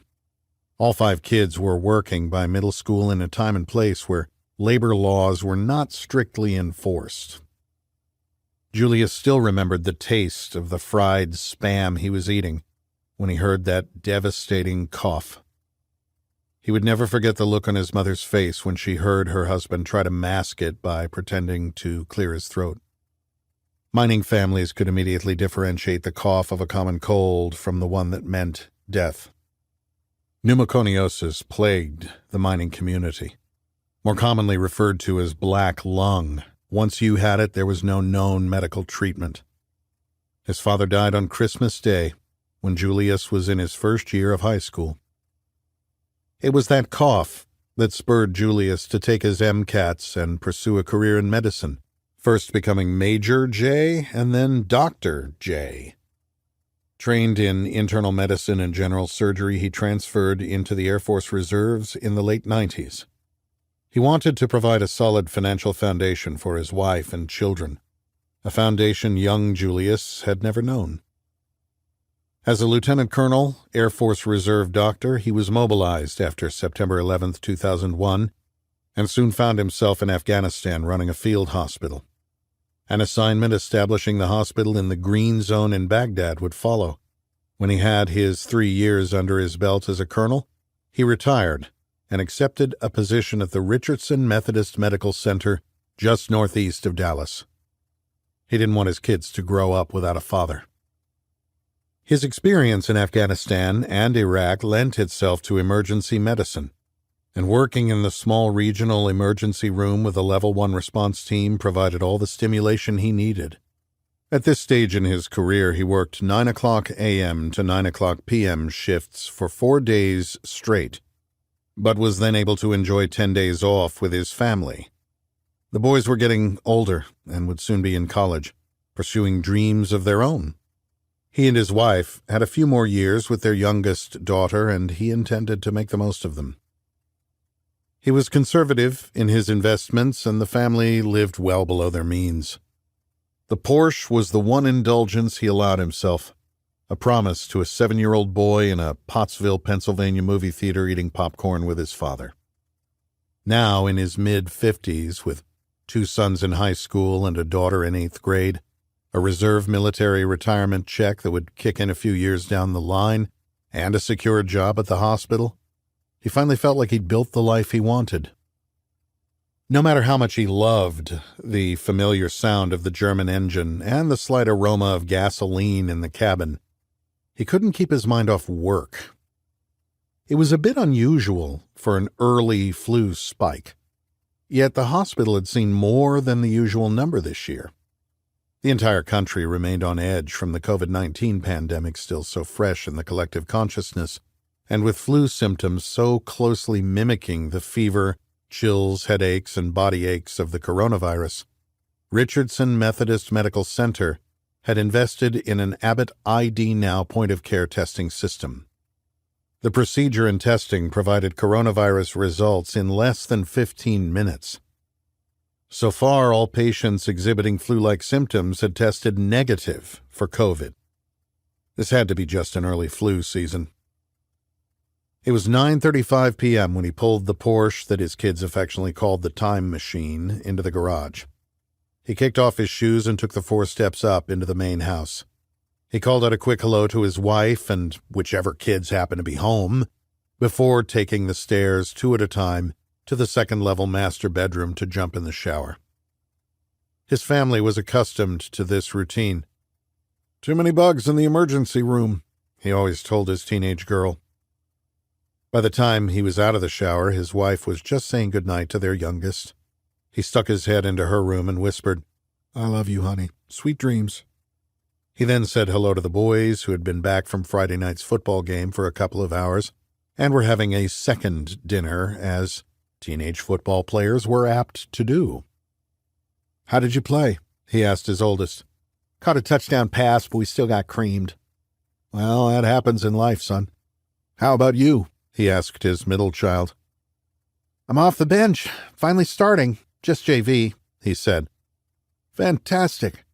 I'll be there next Friday. Good night, boys. Don't stay up too late." "We won't. Good night, Dad." He entered the living room and gave his wife a kiss before sitting down to join her for a glass of wine. "What happened to keeping the dog off the couch?" he asked, reaching over to pet the old golden retriever behind the ears. "The same thing that happened to the not feeding her from the table rule," she replied. "You all clean? There are leftovers in the fridge if you're hungry." "All clean," he confirmed, looking back into the kitchen. "And as far as leftovers, I think the monsters have devoured them." "They tend to do that, don't they?" she said. "I can make you something."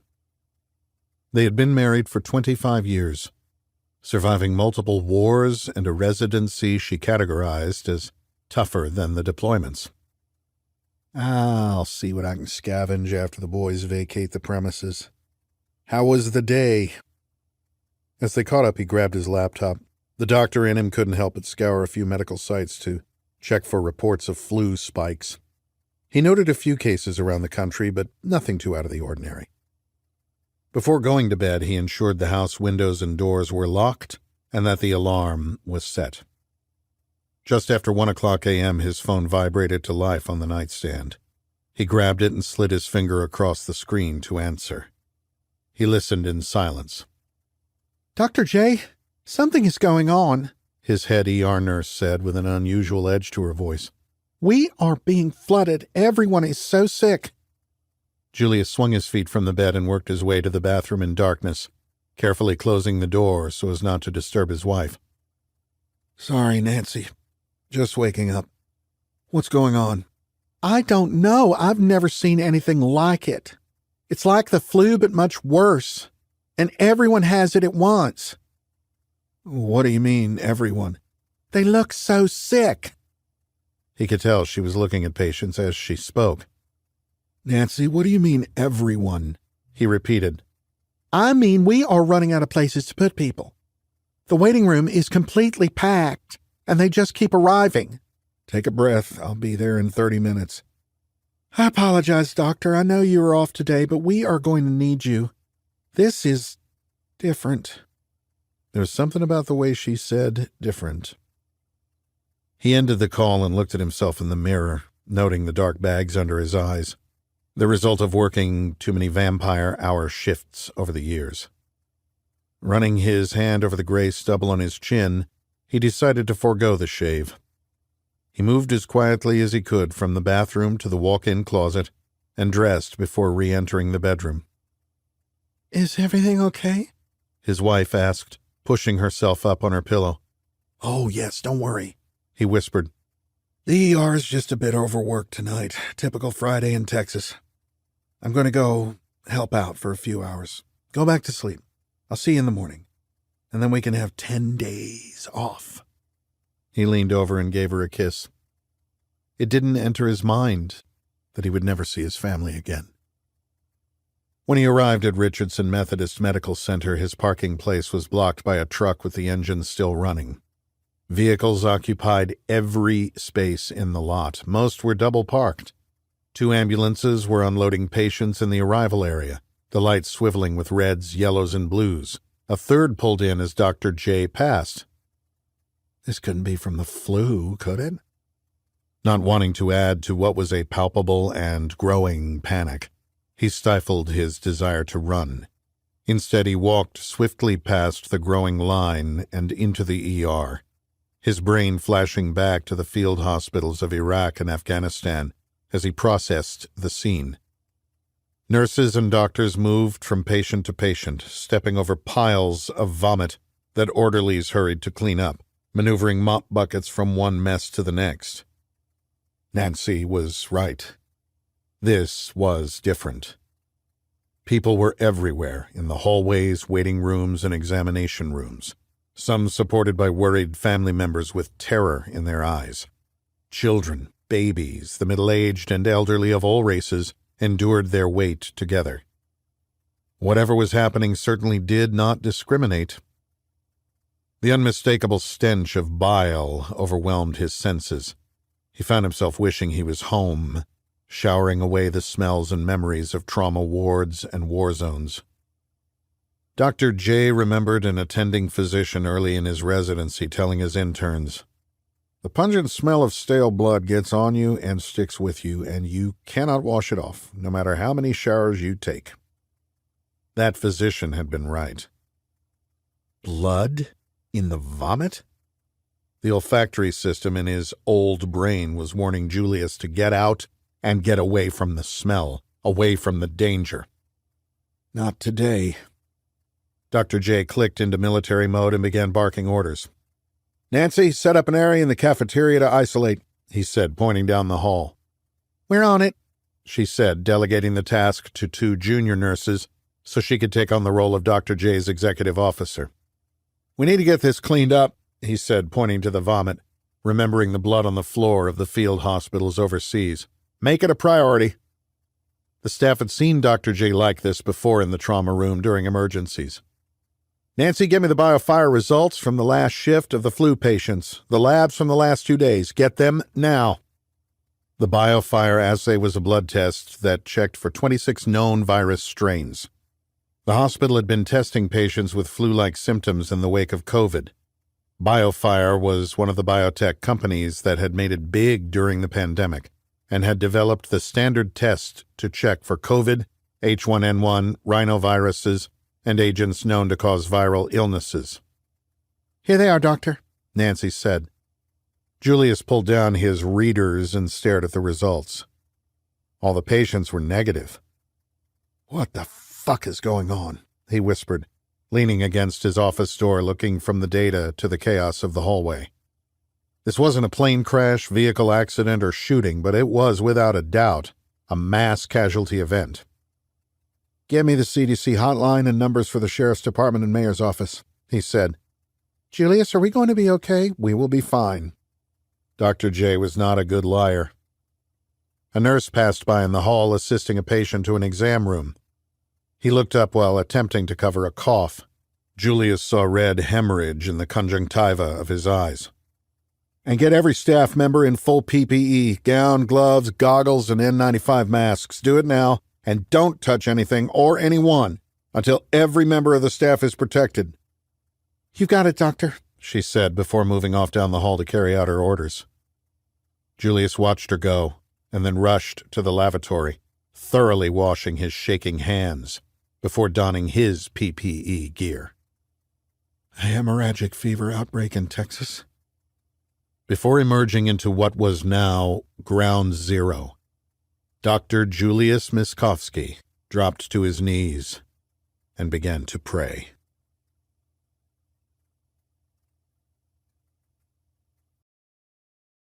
Chapter 28. The White House, Washington, D.C. Secret Service agent Frank Sharp did not have to work the night shift. He was senior enough to avoid that duty. He was known as an agent who did not mind getting his hands dirty and liked the example it set, especially if he took the duty on a weekend, which he did at least once a month. He'd be relieved in a couple of hours and have the rest of Saturday and Sunday off. He was honored to hold the line, a sentinel in an agency whose motto, "Worthy of trust and confidence," still filled him with pride. Authorized by President Lincoln in 1865, the Secret Service was established under the U.S. Department of the Treasury and tasked with suppressing counterfeit currency. After the assassination of President McKinley in 1901, that mission was expanded. The Secret Service has been standing guard ever since, though now it was part of the Department of Homeland Security. The threats had changed, the enemy had adapted, and yet one element remained the same: a Secret Service agent with a gun standing next to the President of the United States. Sharp looked at his watch. It was just before 6 o'clock a.m. He knew the President was up, a light was visible under the door. 2 more hours and Sharp would be on his way home. He'd already been divorced twice and knew that if he didn't want to make it a hat trick, he should be spending the night at home rather than electing to stand guard outside the President's door. He was debating how to make it up to wife number 3 when his earpiece cracked to life with a code word that would significantly alter his plans. It was a code word that had never before been used. He immediately turned and gave 2 sharp knocks on the door to the President's bedroom. "Yes," Sharp heard the President say from the bedroom. Sharp opened the door and scanned the room. The President approached from the bathroom, attaching a second cufflink to his dress shirt, socks and shoes off, preparing for the day. "Sorry, Mr. President. We have to go to the basement." "What's going on?" "Unknown, sir." "Not the bunker?" the President asked, referring to what was officially designated the Presidential Emergency Operations Center, or PEOC. Located under the east wing of the White House, it was originally constructed during World War II for FDR, to protect the President and his staff from possible German rocket bombardment. Eisenhower upgraded it in the 1950s, and it remained relatively unchanged until September 11th. Those attacks confirmed that it was time for another upgrade. In 2010, fences with attached privacy screens went up around the north lawn of the White House. All construction workers underwent extensive background checks and signed non-disclosure agreements. The administration announced that it was a long overdue infrastructure upgrade. In reality, it was to build the most secure facility ever constructed. It was protected by concrete thick enough to withstand the radiation of a nuclear bomb and had its own air supply to combat a biological or chemical weapon attack. Stocked with food and water to last over a year, and utilizing the most advanced communications suite available, the basement was designed as a final fallback position to be used only in case of war. Each president, since its completion, was given a tour upon taking office. None of them had ever been evacuated to it during a real-world crisis. Had different code words been used, a scrum of agents would have materialized around the president and escorted him to the PEOC, or the White House Situation Room. Though rumors abounded, the basement was officially known to only a select number of individuals in government. Agent Sharp was one of them. Agent Neely joined his partner and fell in behind the president as they made their way to a hidden elevator with its own power supply to begin their journey underground. "What did they tell you?" President Christensen asked. "Nothing, sir. Just Sentinel and Ender." Since the days of Camelot, the first family had been assigned call signs. The White House Communications Agency provides a list to candidates. Before he could choose his own, Christensen had been assigned Spirit, as a nod to the New York Times article and photo that had shot him to prominence. He thought that was on the pompous side, so his national security advisor had suggested another name from the list: Sentinel. Ender was a code word everyone briefed on its significance, prayed they would never hear. Agent Sharp put his finger to his ear. His normal radio was about to go dark as they descended toward the EMP Level 4 protected facility. Once they entered the basement, their only connection to the outside world would be through a hardened, standalone communications system. The National Security Advisor, DNI, and CIA Director will be here in 20 minutes, the Secret Service agent said. The president nodded. He would not know more until they arrived. The vice president was still on a tour of Asia. Depending on what he learned in the briefing he was about to receive, she might be ordered back to the United States to lock down at NORAD in Colorado. An ender meant they would not be co-located until the crisis, whatever it was, subsided. The elevator doors opened, and Agent Sharp led the way through a cold concrete tunnel. Agent Neely took rear security. Pipes and emergency lighting guided them to a steel, blast-resistant door that resembled a bank vault. It was open, as per protocol, to facilitate a faster evacuation of the president. Neely closed it behind them as Sharp walked through an anteroom to another set of doors. Sharp entered a code, pressed his thumb to a biometric reader, and looked into a screen that scanned his iris. The president did the same. The locking mechanism disengaged and the door swung open on its massive hinges. Neely maintained his position in the anteroom to meet the incoming members of the executive national security team as the door closed, locking the president and Agent Sharp 5 stories beneath the White House.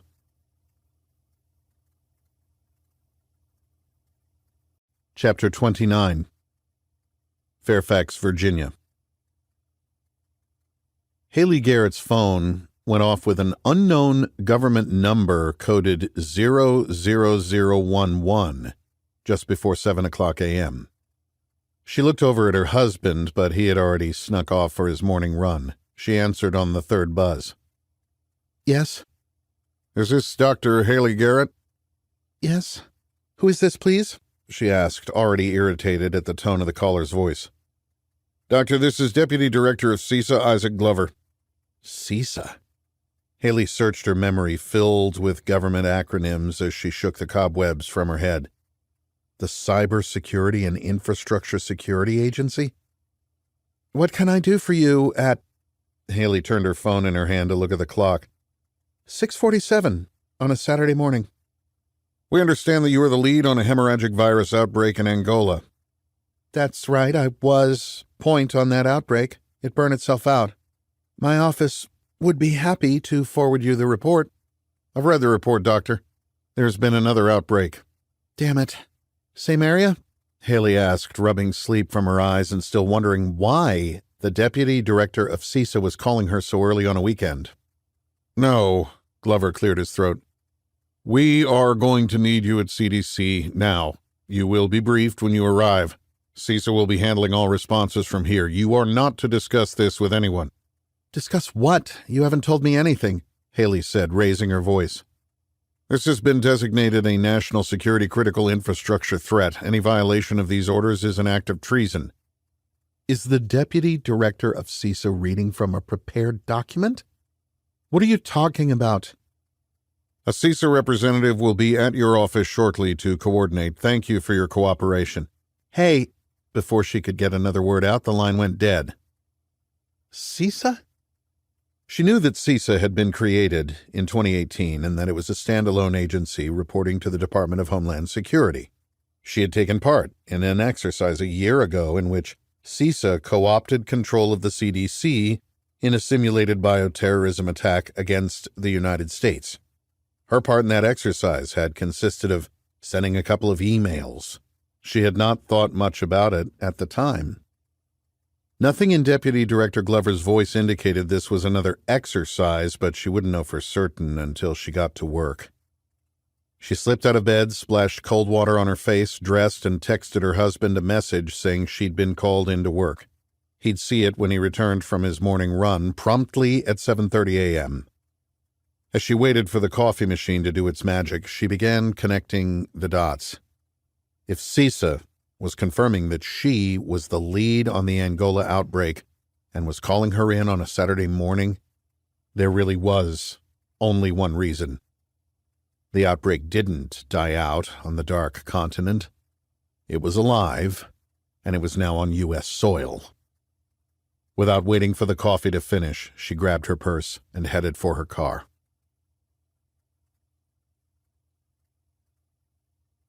Chapter 30. The White House, Washington, D.C. Director Motley was the first to arrive. She had been given a familiarization tour of the basement, as had all members of the National Security Council, but just like the president, this was her first time entering the secure facility in a time of crisis.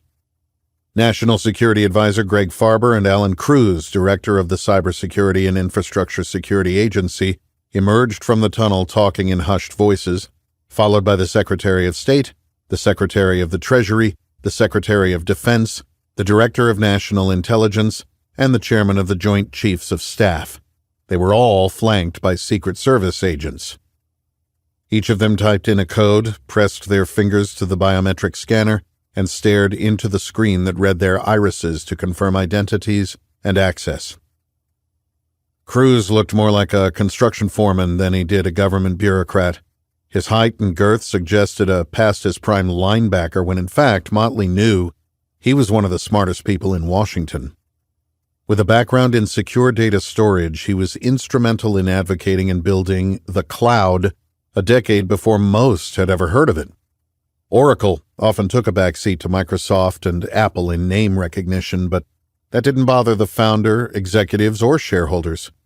Few realized that a sliver of every electronic interaction around the globe touched an Oracle platform, including those of Microsoft and Google. It was imperative that those transactions be secure. For the data that powered the nation's military and intelligence apparatus, security was even more paramount. Oracle had cornered the market for secure government data storage long ago. Cruz had been in on the ground floor, learning from Oracle's founder and helping him turn his vision into a reality. As the landscape in Palo Alto began to change, Cruz didn't jump ship for Google, Facebook, Uber, or Airbnb. He continued to adapt and build the Oracle Cloud into the most secure data storage platform available. He had been rewarded with multi-generational wealth. He could have been enjoying a life of leisure, but had decided to serve. First as the senior advisor to the Assistant Secretary of Homeland Security for Infrastructure Protection, and later as senior advisor to the Secretary of Homeland Security. In that role, he had applied his intellect to the study of emerging threats to the United States, threats that included nuclear, chemical, and biological weapons. The previous administration had identified a vulnerability, and the president had recognized Cruz as a talent. Truth be told, Motley had identified the vulnerability and recommended the creation of the Cybersecurity and Infrastructure Security Agency with the sole task of protecting government infrastructure. Cruz was the first person nominated to lead the new agency, and still the only person to hold the post. Motley now wondered if she had created a monster. "Take your seats, please," the president said. He stood at the end of a large conference table. "Greg, bring us up to speed." "Mr. President, apologies for not being able to brief you ahead of the meeting, but the situation dictated swift protective action due to the nature of the threat. Let me assure everyone that in all likelihood we will not remain underground all year or even all week. There are not incoming missiles from Russia or North Korea, nor is Iran detonating a dirty bomb in the capital. Before I go on, I'll give you the bottom line up front. There has been what we suspect to be a naturally occurring outbreak of hemorrhagic fever in the United States." "We've seen this before," Terrence Lowe, Director of National Intelligence, broke in, clearly annoyed he'd been pulled back to the city on a weekend. "Not like this, Admiral," Farber responded. "This one is airborne." "Please continue, Greg," the president said, looking at Lowe and regaining control of the meeting.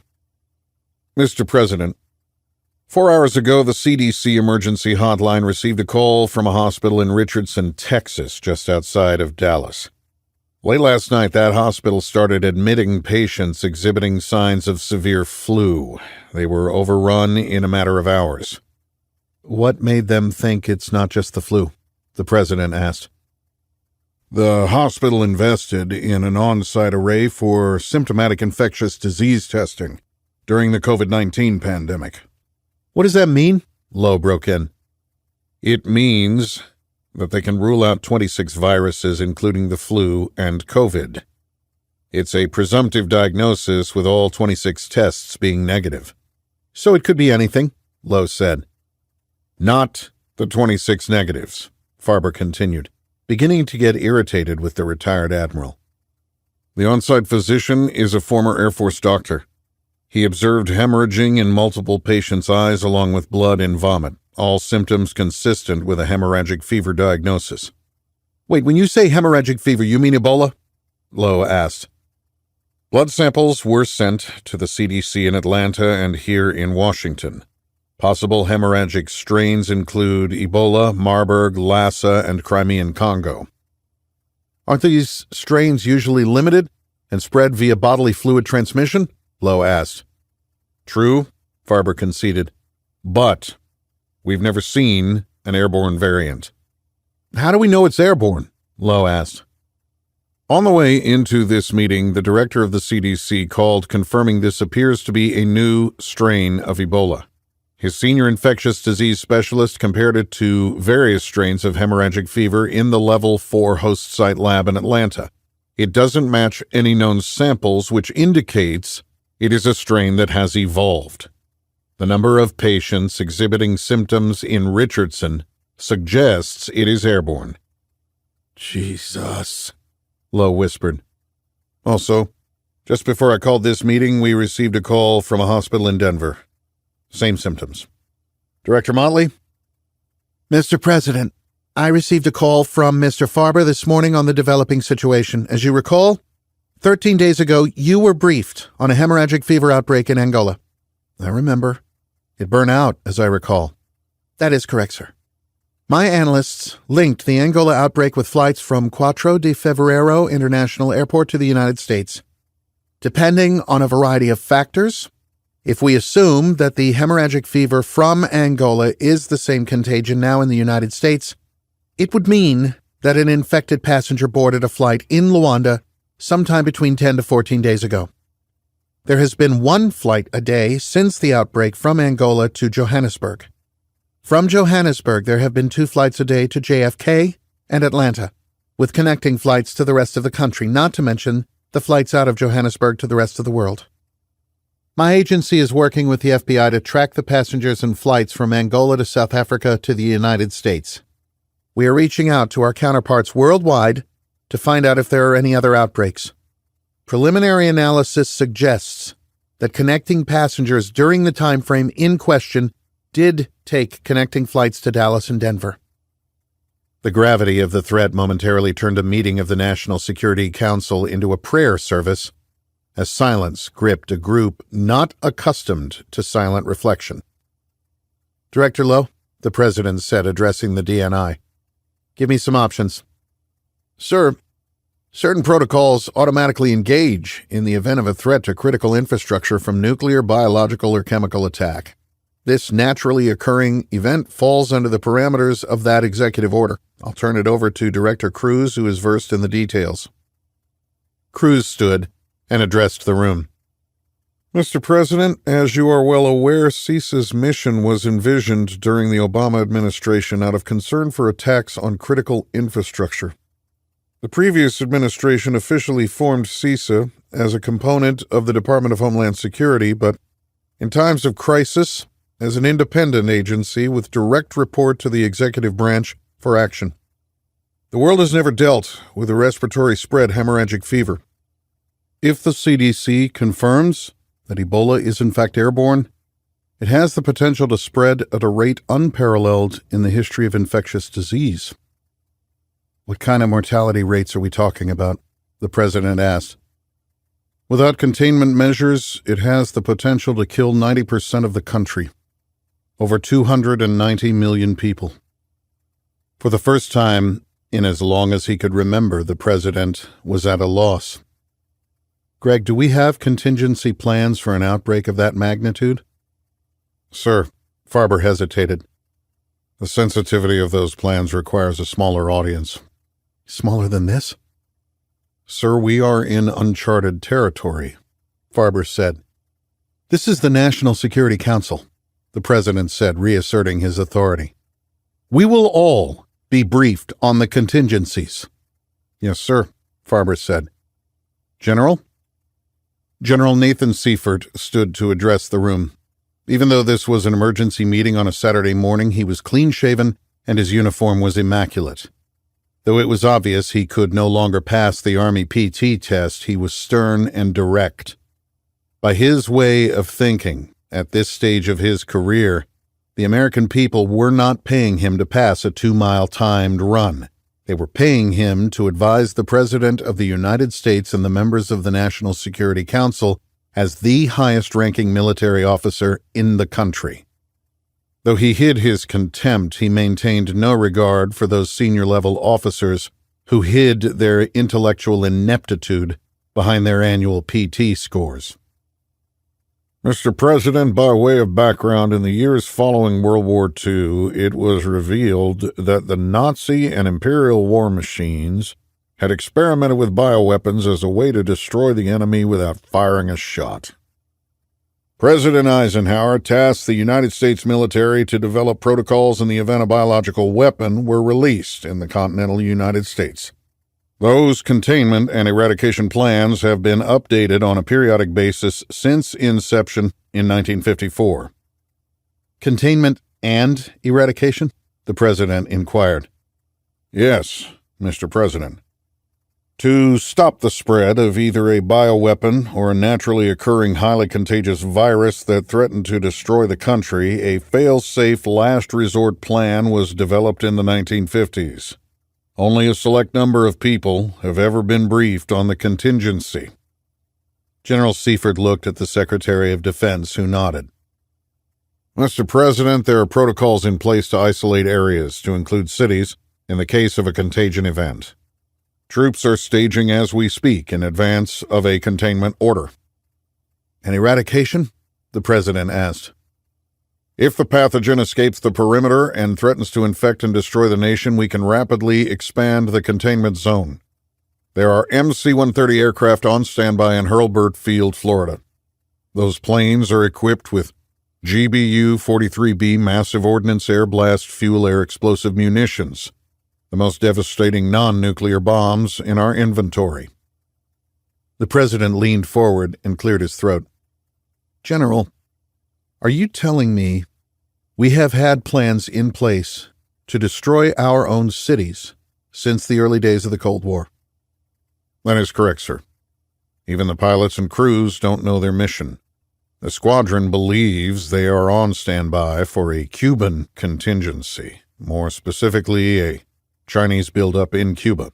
Their CAE flight simulators are only programmed for OCON-US contingencies." "And why am I just finding out about this now?"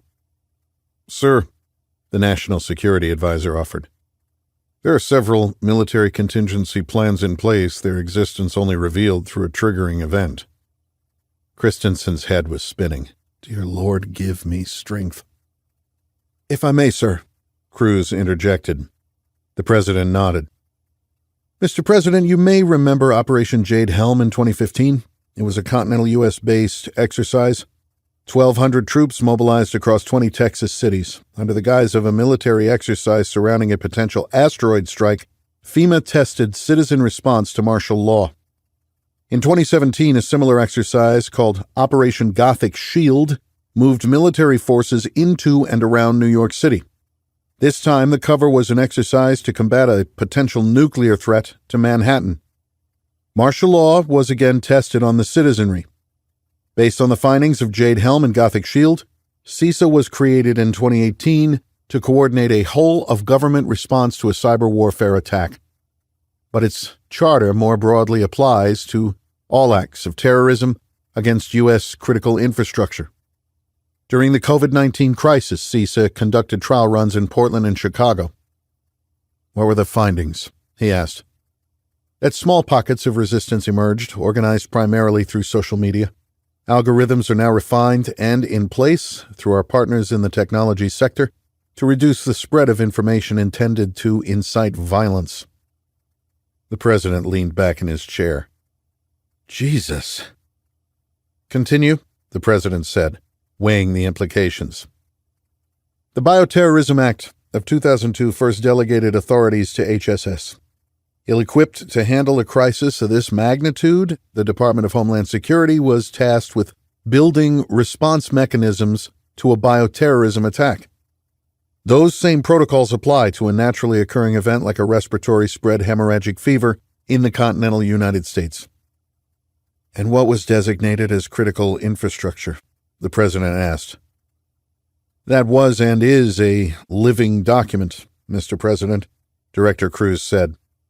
There are multiple lists at various government agencies that all vary, not so much as to the definition, but to the entities actually listed. Explain, the President said. Under Presidential Directive 7, there are 16 infrastructure sectors critical to the defense of the United States, our economic security, and our public health and safety. What are they? The President asked. Nuclear, chemical, agriculture, healthcare, water, energy, critical manufacturing, communications, dams, commercial facilities, emergency services, financial services, government facilities, transportation systems, information technology, and the defense industrial base. That doesn't really narrow it down. What's not on that list? Initially, critical infrastructure was designated by a working group from Homeland Security. When COVID-19 shut down the country, those on the critical infrastructure list continued to operate. That put critical infrastructure on the radar for most Americans, some of whom owned companies and were politically connected. The President knew exactly where this was headed. Political donations began pouring in, followed by requests for certain businesses to be added to the critical infrastructure list through special interest groups and lobbying firms. Today, the list includes shopping malls, gaming operations, and stadiums in addition to the list created by Homeland Security Working Group. The President shook his head and leaned back in his chair. Typical Washington. He looked around the room, his eyes coming to rest on his national security advisor. Greg, approve containment for Richardson and Denver. If it's respiratory, everyone on those planes could be infected. God knows where they are now. Yes, sir. Recommendations, the President said to the table, his eyes coming to rest on the director of the CIA. Mr. President, Motley said, my agency is working with the FBI to confirm we have the manifests from all flights to the United States from Angola. We are coordinating with Homeland Security to quarantine and test those individuals, and with your authorization will institute executive contact tracing protocols with the technology sector so we can determine how far the virus has spread. Is that legal? Christensen asked his national security advisor, noting for the first time that the White House counsel was conspicuously absent. We have memorandums of understanding in place to acquire that information. However, it will take an executive order to mandate isolation for confirmed contact traces. The previous administration prepared one for COVID-19. We can use it as a model and cite it for precedent. When will we know if it has spread outside of Denver and Richardson? Farber nodded to Motley. We will know in the next 24 to 48 hours.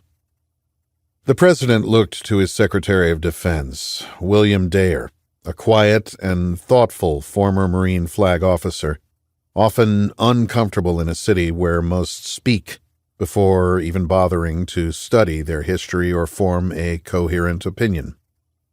Born in Oregon of Lebanese descent, he had been one of the few general officers who spoke Arabic when the United States committed large-scale forces to the Middle East and Central Asia.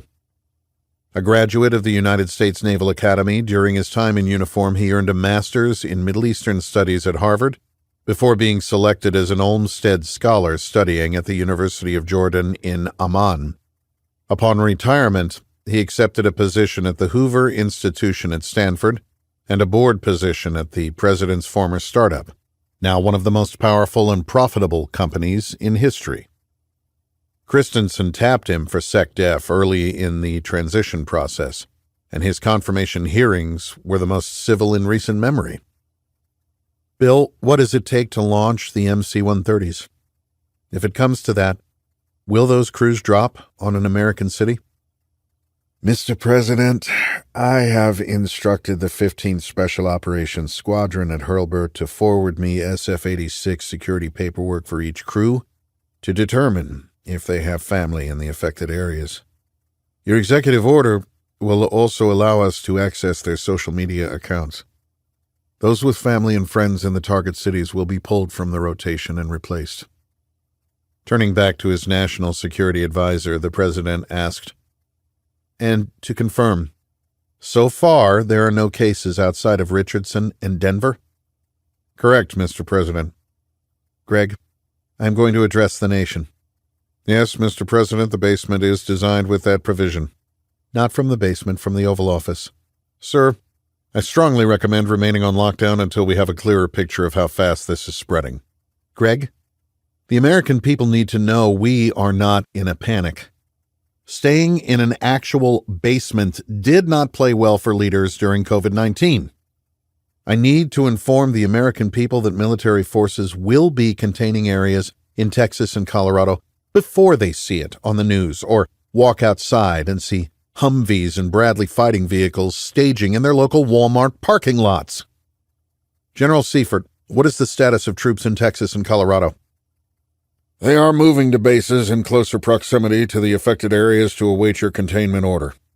Then we don't have much time. I want to head this off. I don't see a viable alternative to containment, but by God, we need to move heaven and earth to avoid eradication. Let me be clear. There is nothing we will not do to ensure we never have to face the possibility of eradication. We are all going upstairs. I'm going to address the nation from the Oval Office at 9 a.m. Eastern. Make it happen.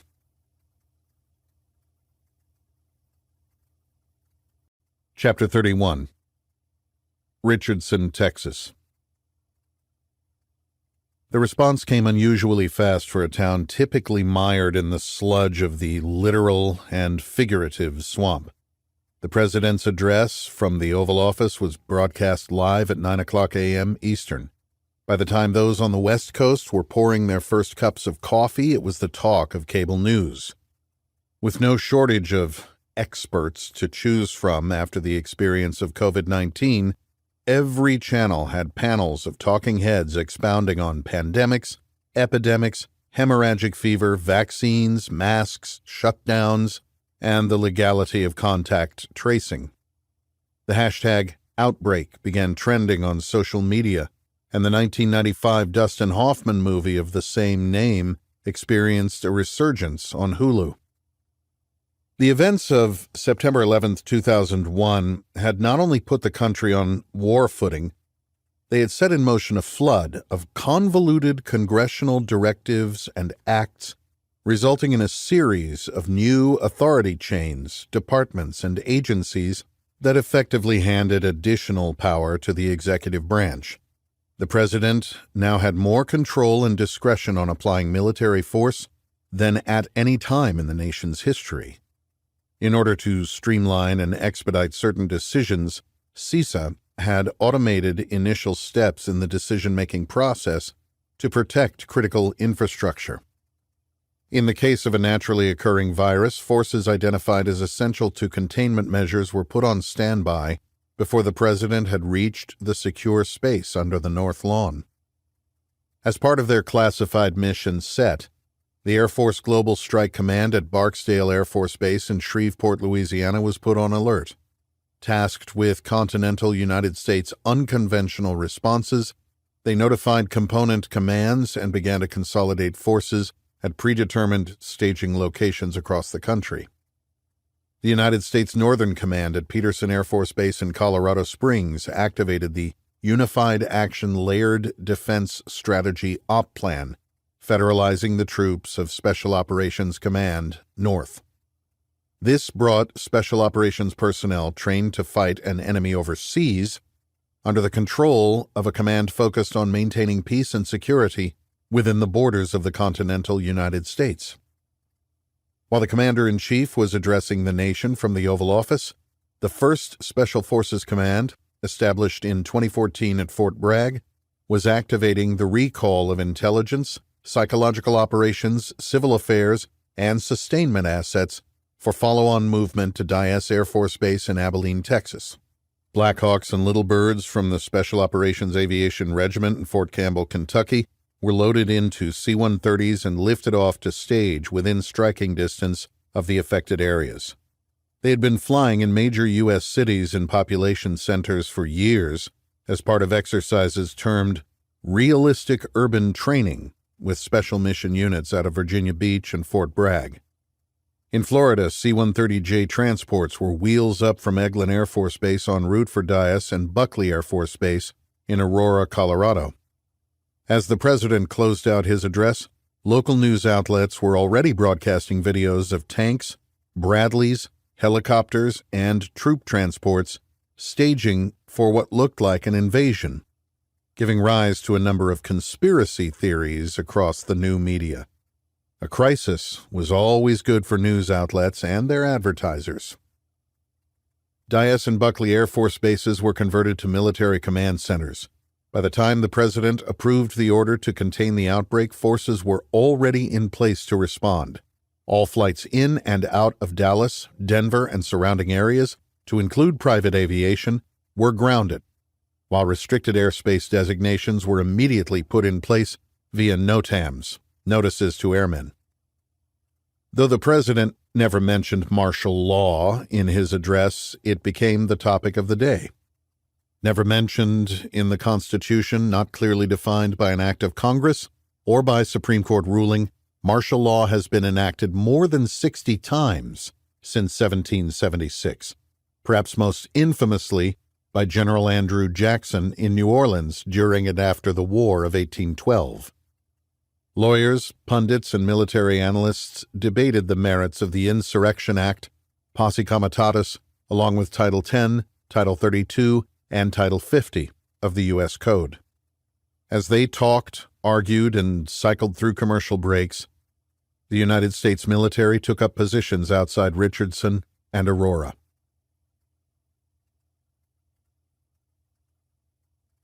Chapter 32. Richardson, Texas, was a small, affluent suburb east of Dallas with a population of 121,323. Home to the University of Texas at Dallas, the idyllic suburban community also hosts a high concentration of telecommunication industries. AT&T, Cisco, Samsung, and Texas Instruments headquartered there due to the quality of life and the ability to recruit a highly educated and motivated workforce. It was the regional hub of Blue Cross Blue Shield and United Healthcare, boasted an outstanding public education system, and was a short distance from Dallas via DART, the Dallas Rapid Transit System. It was consistently ranked by Forbes as one of the top suburban areas to live in the United States. It was about to be isolated from the rest of the world. The drive from Dyess Air Base to Richardson was just over 3 hours. The military's experience on the ground in Iraq and Afghanistan suggested that 3 hours could be an eternity. Dallas Love Field Airport was less than 20 minutes away. The call came in just after 8 o'clock a.m. Central Time. Having already suspended all air traffic an hour earlier, the director of operations at Love Field listened in disbelief as he was ordered to sequester all non-essential personnel and all civilians waiting on what were now canceled flights. Troops in full combat gear were posted at every entrance and exit. Checkpoints were set up on roads leading to and from the airport. PSYOPs vehicles announced the immediate evacuation via loudspeakers as soldiers cleared and locked down terminals. Essential air traffic controllers were co-opted by the Department of Homeland Security as Humvee gun trucks secured the runways. 15 minutes after ground forces had commandeered the airport, C-130s and C-17s began landing and unloading Abrams tanks, Bradley fighting vehicles, Stryker infantry carry vehicles, helicopters, and additional troops. The now federalized troops began separating the travelers into groups based on cell phone locational data. The group who had been in Richardson were separated from those who had not. They were loaded onto buses for transport to isolation facilities for treatment. The airport director stood in the tower overlooking the terminals, apron, taxiway, and runways in a state of shock. He had just relinquished control to a man in a camouflage uniform with a Silver Eagle rank insignia on his chest. Love Field was now the forward operating base for a complete martial takeover of Richardson. Dr. J closed his office door and took a seat at his desk. Cases continued to mount in the emergency center and ICU at Richardson Methodist Medical Center. He picked up the phone and hit the direct connect to the nurses' station. "Nancy, please give me the latest numbers and results from BioFire." He then dialed his wife's cell from his office phone, only to hear a busy signal. He tried his eldest son with the same result. Fishing his cell phone from his backpack, he noted it was connected to the hospital Wi-Fi and tried his family again. No luck. He attempted to connect to a news website with no success, even with a full-strength internet connection. Having had significant exposure to medical contingency operations in the military, Dr. J knew what was happening. The hospital was being isolated. He got up and maneuvered through the throng of sick patients crowding the hallways, the smell of blood and vomit even heavier in the air than when he'd arrived. He passed through the waiting room and noticed that the televisions mounted strategically in the corners were dark. He exited the hospital, pulling his mask to the side to inhale air not tainted with the infection inside. The dying leaned on the side of the building, against cars, and sat at the base of the few trees that grew outside. He turned off Wi-Fi and looked at the cell service bars. Nothing. He usually had full bars at the front of the hospital. Hearing the familiar sound of rotors, he held his hand up to block the sun, still low in the sky. Blackhawks. Containment. Even though he knew it was useless, he tried to call his wife again, his heart in his throat. "Take the kids and get the hell out." His phone would not connect. All cell, internet, landlines, TV, and radio were down. No text messages or ways to connect on Facebook, Twitter, or Instagram. It was a complete blackout. Full electronic isolation had already been initiated. God help us all.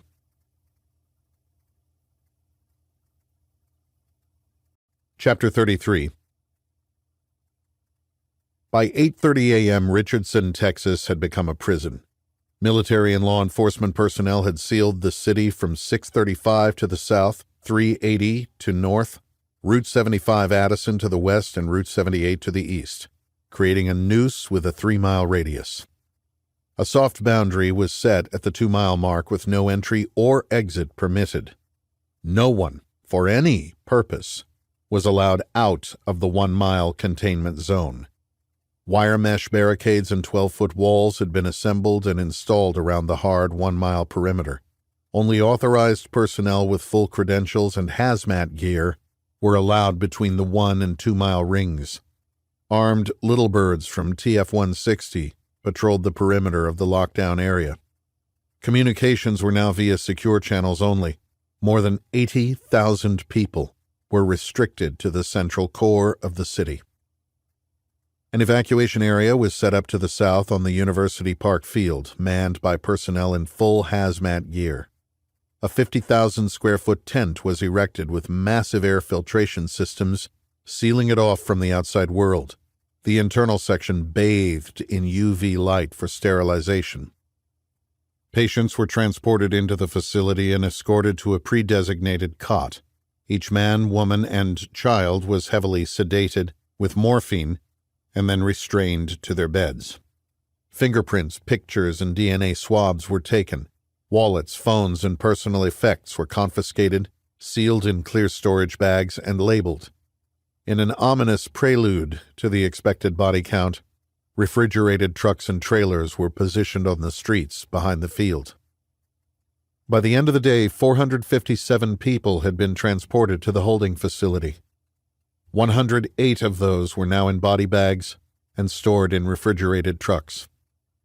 Outside the 3-mile perimeter, news trucks, media, and family members with loved ones trapped inside the containment zone were met with harsh orders to return home and await further notifications. The president's address was thus far the only official statement given to the nation. A second address was planned for 9 o'clock p.m. Eastern Time. In the meantime, the White House press secretary did the best she could to field questions from a hostile press, each reporter looking to get their 30-second soundbite in the hopes it would go viral and increase their personal follower profile. Representatives of both parties called press conferences looking for much the same results as the reporters at 1600 Pennsylvania Avenue. Sensational video and photographs coming in from the outskirts of Richardson and Aurora were played on cable channels as commentators bloviated to fill the news cycle. The rumor mill was in full swing as shock jocks, trolls, and far-right and far-left conspiracy theorists spread conjecture as fact, adding to the hysteria. When a Channel 4 Fox News skycopter from Dallas attempted to penetrate restricted airspace for exclusive video, the pilot was intercepted by two black AMH-6M Little Birds. The mounted machine guns and snipers on platforms on either side of the fuselage were enough to turn him around. Other rotary wing aircraft with high-power loudspeakers instructed residents to stay in their homes. If anyone in the house experienced flu-like symptoms, they were to wave a white shirt from a window, roof, or front yard. An ambulance would be dispatched to transport the infected individual to the field hospital. Those who took to their cars or trucks in an attempt to escape the containment barrier were met with a show of force and, in some cases, warning shots from .50 caliber machine guns. The first complete containment of a U.S. city in the 21st century had been accomplished.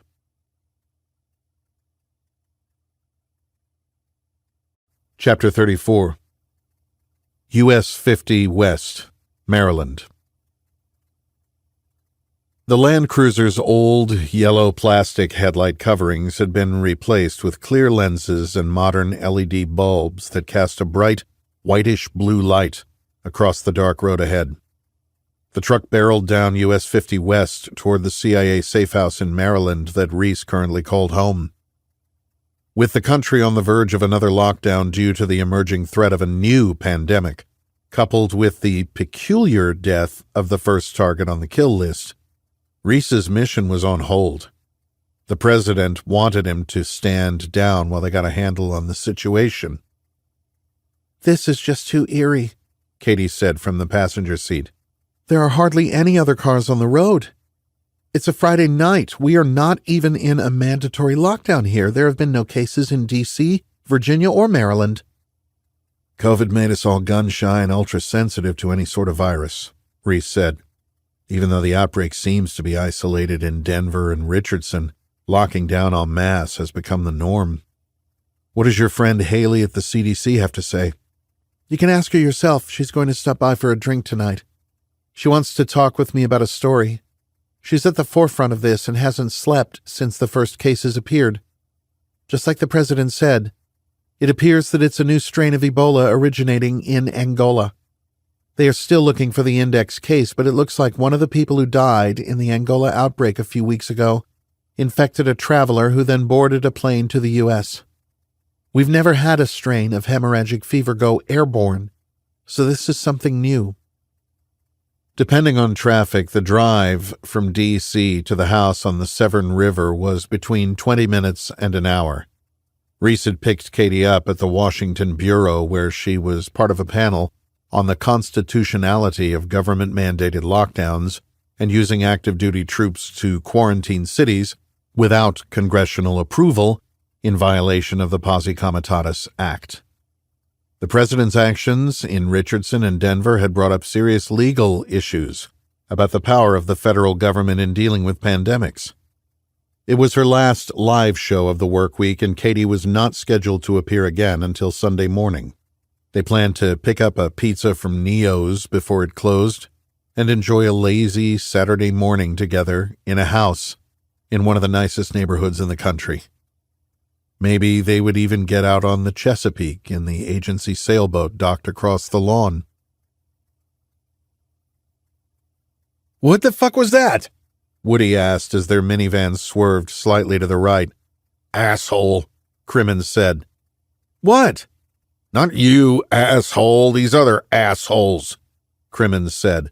nodding ahead toward the two vehicles that had just sped past them.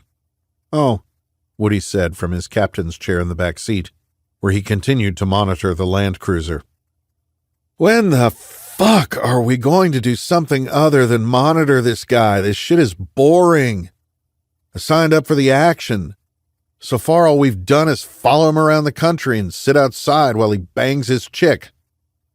"Our mission is to surveil him, record his movements, take notes, and send reports to higher. That's it. If you want something more, I can tell Sawyer you are unhappy with the assignment. I am sure he will have absolutely no trouble replacing you." "Fuck you, Crimmins. I'm good. Just miss the Stan." Crimmins shook his head as he watched the van and the mid-90s Chrysler speed out of sight. What do you want on your pizza? Katie asked, pulling her phone from her purse. "What do you think?" "Neo's, right? How about a Great White or Florentine?" "Florentine it is. How are we on wine?" "Luckily, we already worked our way through the CIA's stash." "A truly horrid experience," Katie confirmed. "Ha, that it was. Vic told me the last person they had sequestered in there was a Venezuelan intelligence officer who had an affinity for $2 Chuck. I had Rafe raid Jonathan's wine cellar for us. It only took 2 reminders that I saved his life in Russia. He shipped out a box of assorted selections, which should get us through the night. He included a few from Beckstoffer." "Don't tease me, Reese," she said, giving him a mischievous look. As she hit the number for Neo's on her phone, Reese looked at her and smiled. The diamond he'd given her at Landini Brothers still graced her neck. She hadn't taken it off. "As soon as it's done, Katie. As soon as I finish what I started, then it will be time for us." Reese's eyes caught a reflection in the rearview mirror, and he intuitively inched farther to the edge of the right-hand lane. "Probably nothing. Relax, Reese. Only someone rushing to get home from D.C. just like you." As Katie placed their pizza order, Reese switched his attention from the rear view to the side view mirror. It was tough to tell in the dark, but the approaching vehicle looked like a sedan, the dim yellow lights giving it away as an older model. Reese glanced in the rearview mirror again, noting a larger vehicle following it a few car lengths behind. The violent impact to the left rear section of the Land Cruiser sent the off-road vehicle into an immediate spin. Katie dropped her phone, desperately grasping the dashboard and reaching for the handle on her door. Reese attempted to countersteer out of the spin when the sedan accelerated and hit them between the driver's and rear driver's side doors. The large all-terrain tires caught the pavement and sent the Toyota into a sideways roll. Reese's head smashed into the side window as it disintegrated in an explosion of glass fragments. Katie's screams mixing with the violent impacts of steel and glass meeting road. The car rolled again, cartwheeled to the right, and plunged down the embankment.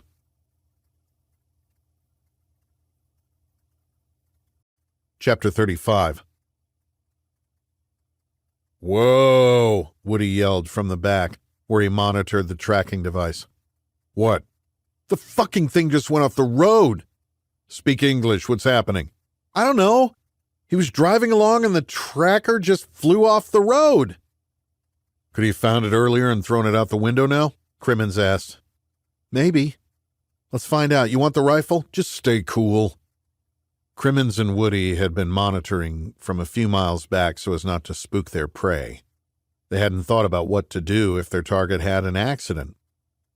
"As hard as it is, try not to do anything stupid," Crimmins told his partner. "We are going to roll up, assess the situation, and make a report. Is it still pinging in the same location?" "Yeah, it hasn't moved. From the satellite map, I think it's down in a ravine or something 2 miles ahead." As much as he wanted to find out what was happening, Crimmins maintained the speed limit as he approached. "Pass me the nods," he said to Woody, who passed up a bump helmet with PVS 31s attached. Woody watched the night vision-capable monitors as Crimmins switched off the headlights and activated the IR beams, which allowed him to see clearly through the white phosphor image-intensifying tubes of the nods. "Wish I had those in the Badlands," Woody said, Just think of all the mooge I could have slain. Shut up and tell me what you see. Woody turned back to the monitors and zoomed in on the area ahead as Crimmins pulled to the side of the road. 2 vehicles on the shoulder, 1 van and 1 sedan, lights on. I count 4. No, make that 5 mams, Crimmins said, using the military term for military-aged male. They're looking down what appears to be a ravine or gully of some sort. Think he went off the road? Shit, I don't know. Maybe he crashed. Wait, Crimmins said. Guns. Crimmins adjusted his nods to more clearly focus on the people standing outside their vehicles. What's your count? Crimmins asked. I see 2 handguns and 3 long guns. Correction, 6 mams, 2 handguns and 4 long guns. What the fuck is going on? Keep watching, Crimmins ordered. I'm calling it in. This was not a contingency they had planned for. Crimmins had 1 AR in the back and he and Woody each had pistols. What the hell? This goddamn van is like a clown car. They just keep piling out. I now count 11. Shit, most of them have long guns. Hard to get an accurate count. They are all looking off the right-hand side of the road. 11 armed men in Maryland following James Reese? What the fuck is happening? These dudes are going to poach our kill. What do you want me to do? I want you to shut up and let me think. Charlie, 2 of them, the 2 with pistols, are moving down the embankment. Whoever they are going to fucking kill him.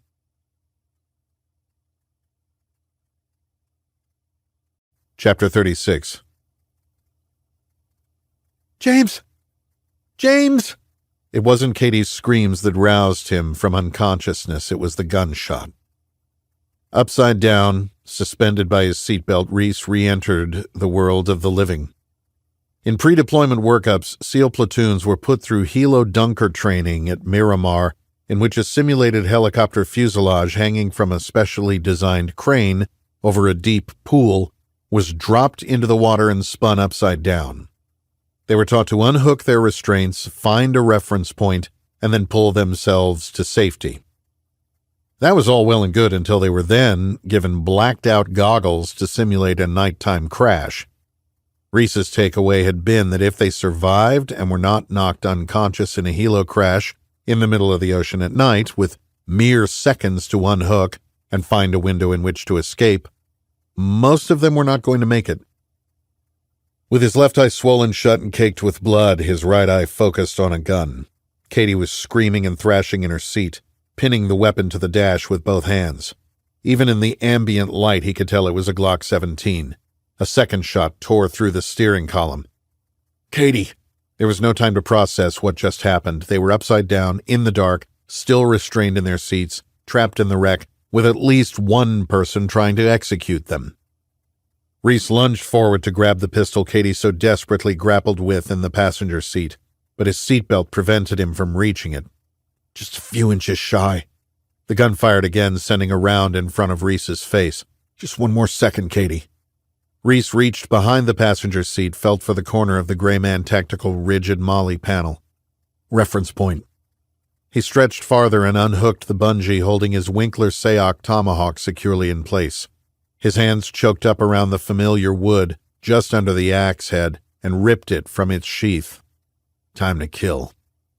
Reese punched the spike on the axe head into the inside wrist of the man holding the gun, aggressively corkscrewing through the tendons.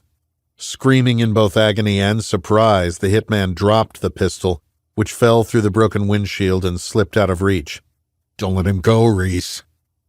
Reese lunged across the center console and trapped the would-be assassin's hand to the dash.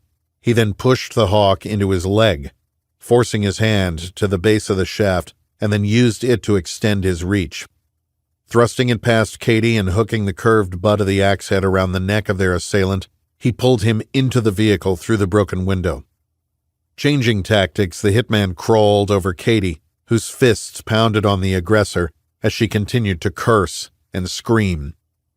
Reese choked up on the axe head, grabbing a handful of the man's hair and pushing his head against the dashboard, firing short, powerful punches with the front point into his attacker's face. Each blow crushed more of his temporal bone, penetrating deeper through the skull and into brain matter. The man rolled past the dash and onto the vehicle's headliner. James! James! Katie's screams pulled him from his rage-induced psychosis. Ears ringing from the gunshots in the confined space of the vehicle, Reese turned his attention to the new threat.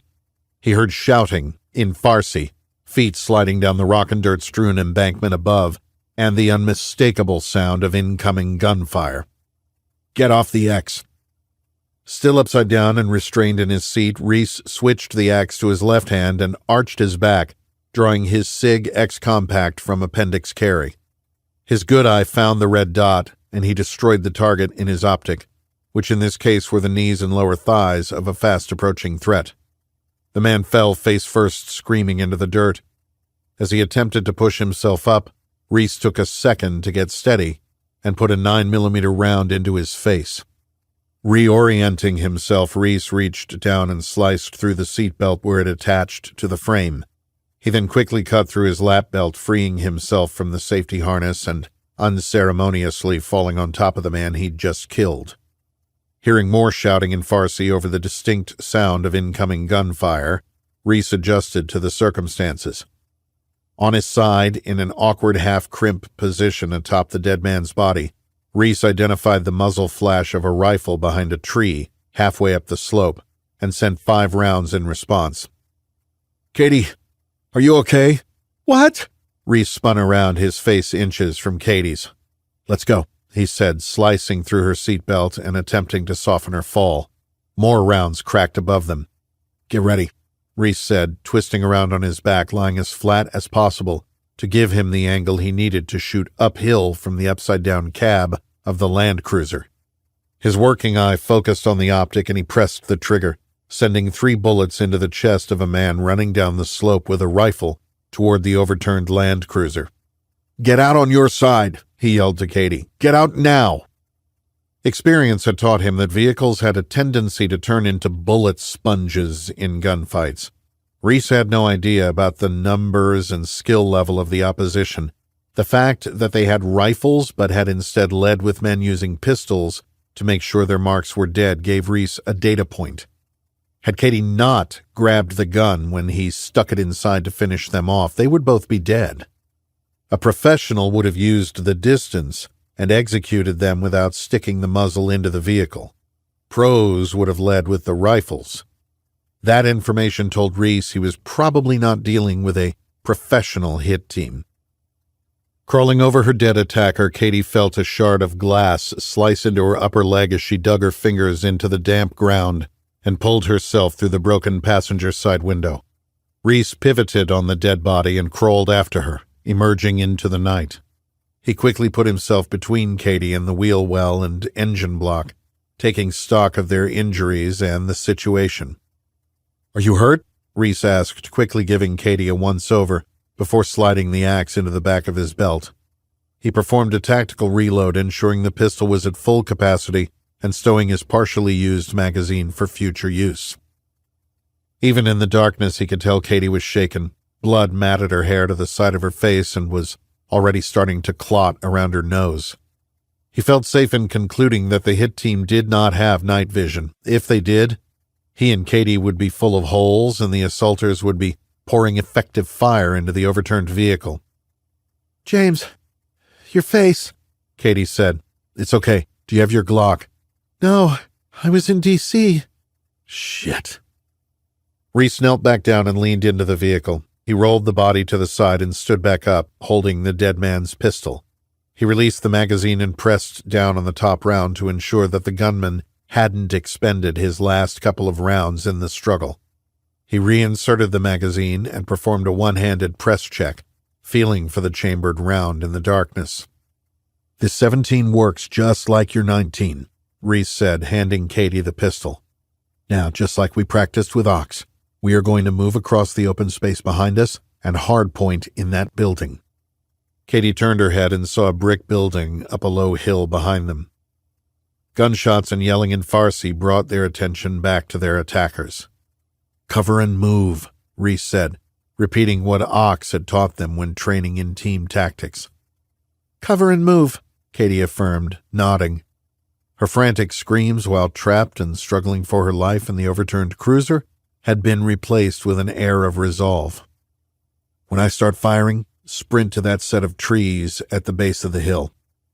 They both knew that a moving target was a lot harder to hit than a stationary one. Go, Reese barked.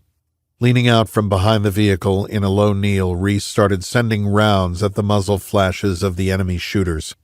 As soon as he heard Katie's Glock go to work, he spun and took off at a sprint across the open grass, throwing himself behind a tree next to Katie. "Follow me," Reese said in a hushed voice. They had broken contact. It was time to go black and not give their attackers anything to shoot at. Moving from cover to cover, tree to tree, Reese and Katie maneuvered into the unknown.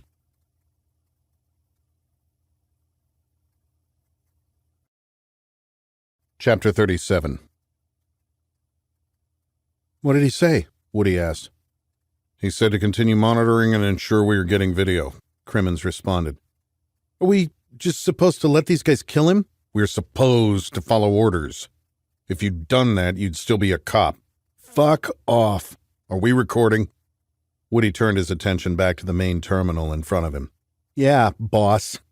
It's recording in both FLIR and IR. We'll have some good footage, at least, of the two guys still standing around the vehicles. Good. Don't fuck this up.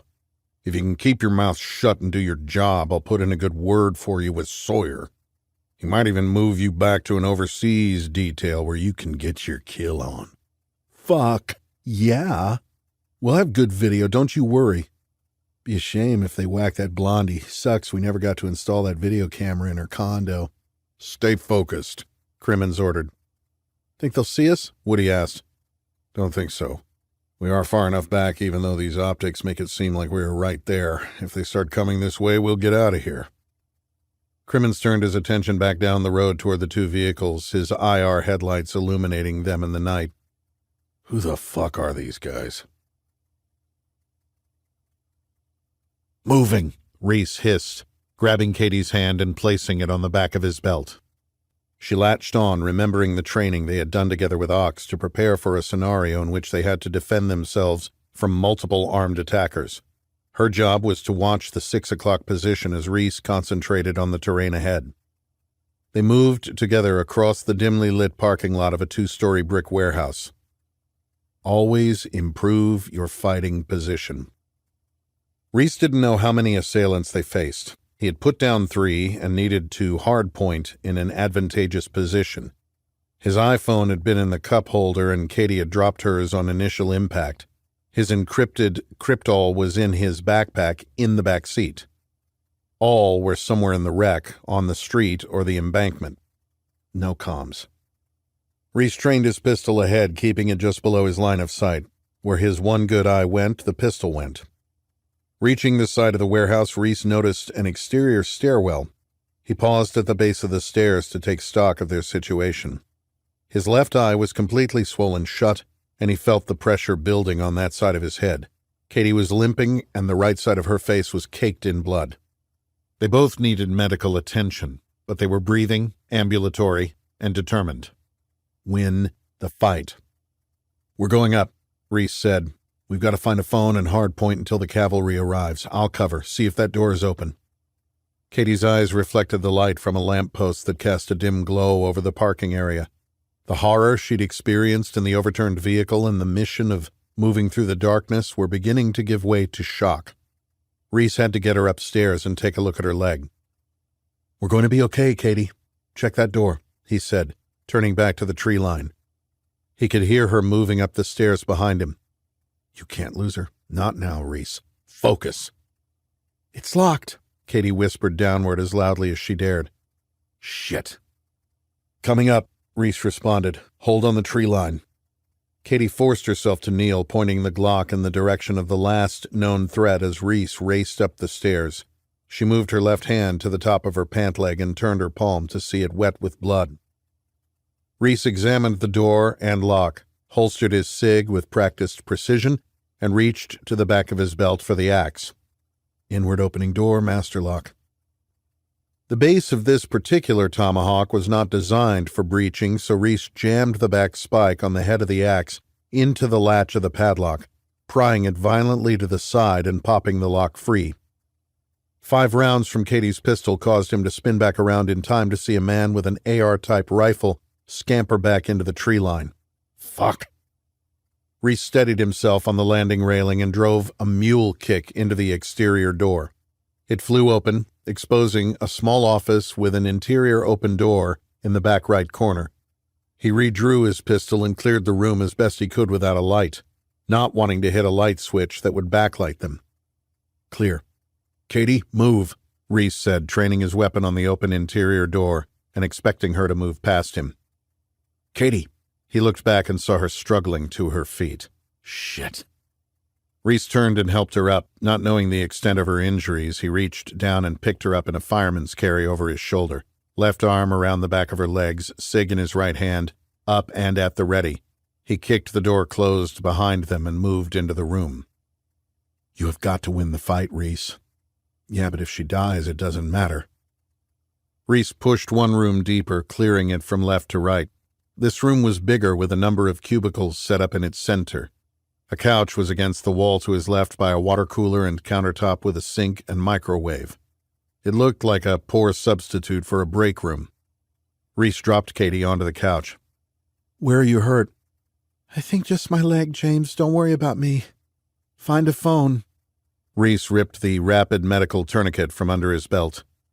During the medical portion of their training at the farm, his class had been taught to carry low-visibility tourniquets in certain situations. Hidden by the outer belt, the thin elastic band attached on itself with a locking mechanism in the front.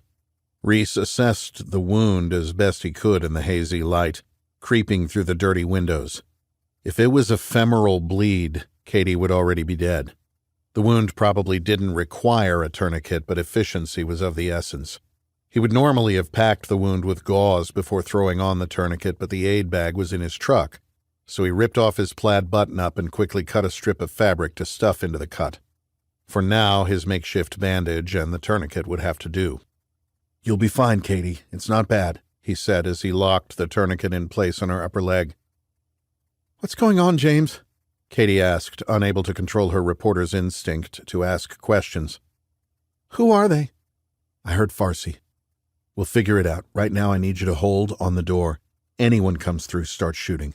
I'm going to find a phone and call 911. As Reese turned to find a phone, a shadow fell across the open door from their initial entry room. Reese put his finger to his lips and stepped back to the side of the door. The man led with the muzzle of his AR. Mistake. Reese grabbed the barrel, trapping it to the man's body. While pulling his cig back into the position of retention angled just above his right hip, he fired 3 rapid rounds into the attacker's midsection. Reese moved his pistol up for a headshot, but it snagged on his opponent's shirt, his momentum continuing to carry him forward. Reese pressed the trigger again, sending a 147-grain spear gold dot hollow point into the man's heart. Reese didn't need to re-engage with another shot to know that firing into clothing at contact distance had caused a malfunction. He felt it. At such a close range, clothing, bone, and skin could work their way into the mechanism, preventing the weapon from going back into battery with the following round. He also knew there was another attacker right on his heels. Throwing the lead assaulter into the doorframe, Reese checked the next intruder's gun to the side, smashing his now inert pistol into the face of a man who did not expect to be in a hand-to-hand fighting situation when he had a rifle. As the assailant put his hands up to instinctually block his face from the onslaught, he also turned his back. Reese snaked his left arm around his opponent's neck, putting in the initial move of a rear-naked choke. Instead of sliding his left hand into the crook of his right inside elbow to sink in the submission, Reese tapped the base of his magazine on his right leg. He then angled it so the rear sight would catch on his belt, racking it downward in a violent motion to clear the stoppage. He could tell by feel that it hadn't helped. Work the problem.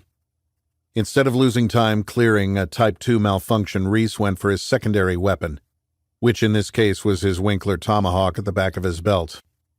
Katie's Glock exploded behind him, firing 8 times in quick succession. What the fuck? Katie! Reese's hand found his hawk, freeing it from his belt line. He spun it so the sharp front spike was facing him, then sliced it across the abdomen of the man he was locked with in a primal dance of death. He sliced back and forth 3 times, feeling the sharp implement working its way deeper and deeper into the bowels. Releasing his chokehold, Reese sank the man to his knees, spun the hawk, and implanted the axe blade through the top of his attacker's head. He turned to Katie, who still had her Glock trained on the doorway, then to a third man lying on the floor. Reese knelt next to his pistol. He laid the hawk on the floor, ejected the magazine from the SIG, and racked the slide 3 times, clearing whatever clothing or body parts had fouled it. He reinserted the magazine, racked the slide again to chamber a round, and then performed a press check before once again picking up the tomahawk. How many assassins did they send? Not professionals, but professional enough. Reese moved to the closest body and bent to pick up the AR. His attempt at a battlefield pickup was interrupted by the sound of footsteps running up the outside metal staircase. Reese reacted. How many? Doesn't matter. They tried to kill Katie. I am going to kill them all. Rushing back toward the staircase, Reese met the first aggressor with a shot that caught him just below the nose and sent him crumbling to the deck. Reese was overcommitting to the problem, but he was on autopilot set to rage. Visions of his dead wife and daughter forever imprinted on his soul drove him forward. His tomahawk caught the rifle of the number 2 man and checked it toward the ground. The violent impact of bodies and weapons clashing together in battle caused the intruder to shoot several rounds into the ground. With the AR trapped, Reese fired 3 rounds into the man's stomach. He then changed angles and sent 3 more into his upper chest. Bringing the pistol up in an unconventional position, he fired 1 last round into his face. Slide lock. Shit. Another threat entering the room. Reese dropped his pistol and charged at the third person in the element, impaling his hawk into the upper arm of the new threat and forcing him back onto the second deck landing. Control the gun, Reese. The assailant's finger contracted around the trigger and sent a fully automatic burst into the building, into Katie's room. Reese sliced down the man's arm with the ancient weapon until it met the metal of the AR. With the axe pressing on the rifle, Reese pulled the man toward him and then slammed him into the outside wall, using the blade of the axe to scrape down through the hand controlling the trigger. In a primal panic, the assailant pushed off the wall and sent them both careening into the outside railing. Running the blade of the axe back up the man's arm, Reese pushed it behind his neck, grabbing either side of the axe and putting his head in a clinch. Reese fired several knees into his opponent's groin and midsection, dropping him to the grated landing. Releasing his grip with his left hand and freeing the axe from behind the man's neck, Reese raised it above his head and delivered a massive blow to the side of his face. His assailant's head fell forward, and Reese ripped the blade free, slamming it into the back of his neck, severing the spinal cord, and sending the lifeless body onto the grate. Knowing that too many warriors throughout history had been killed by people they thought were dead, one final blow ensured the man would never move again. Reese's eyes went to the stairs, the parking lot, and then to the tree line. If there were more in this element, they would be shooting, or they are calling in reinforcements. That's exactly what you should be doing. Katie. Reese charged back into the building. Katie! Katie! She sat on the couch, Glock still trained on the man she had killed. The cocktail of epinephrine and cortisol coursing through her body from the fight was starting to subside. It's okay, Katie, Reese said, kneeling in front of her. Are you hit? Katie blinked her eyes as they came to focus on the man before her. I'm going to find a phone. You are doing great. Keep holding on the door, but use this, he said, reaching down and retrieving an AR. He released the magazine, checked it for rounds, reinserted it, gave it a quick tug, and then press-checked the chamber, feeling for the round, before letting go of the charging handle and hitting the forward assist. He handed it to Katie. Reese holstered his pistol and slid his axe into the back of his belt. He then unslung another AR from a dead assailant and ensured it was loaded with a round in the chamber before moving to a desk and picking up a phone. No dial tone. He checked a second, and then a third. Nothing. Well, looks like whatever this business was, it is shut down. The phones aren't working. Reese checked the 3 dead bodies for phones and wallets. Clean. He then moved into the front room and checked the others before returning to Katie. No cell phones, no identifying information. Katie had regained her composure and Reese helped her to her feet. "How does it feel? Can you walk on it?" he asked. Yes. It's not bad. I can do it. Think those gunshots will bring police? "Probably. But they could also bring reinforcements for the bad guys," Reese said, gesturing to the bodies. "I don't know what this is all about, but now is the time to get someplace safe. Let's get back to the road." Your car is totaled.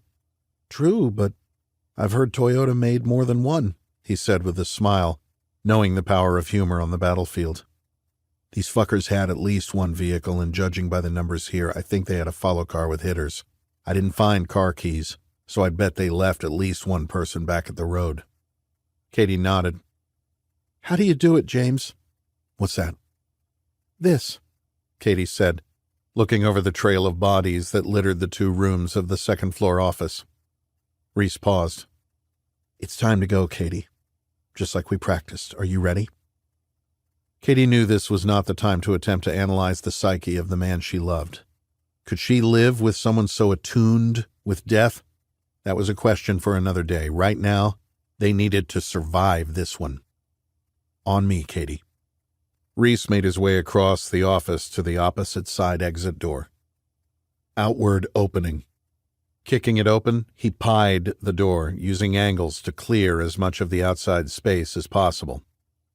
Internally, Reese shook off Katie's question. This wasn't the time. He knew the answer. He'd always known. They maneuvered swiftly down the stairs, rifles up, searching for threats, then moved across the parking lot and into the darkness.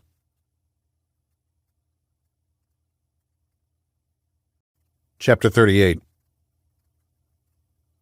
"Dude, that's gunfire, brah," Woody said from his captain's chair in the back of the minivan. "I know what it is, worthless."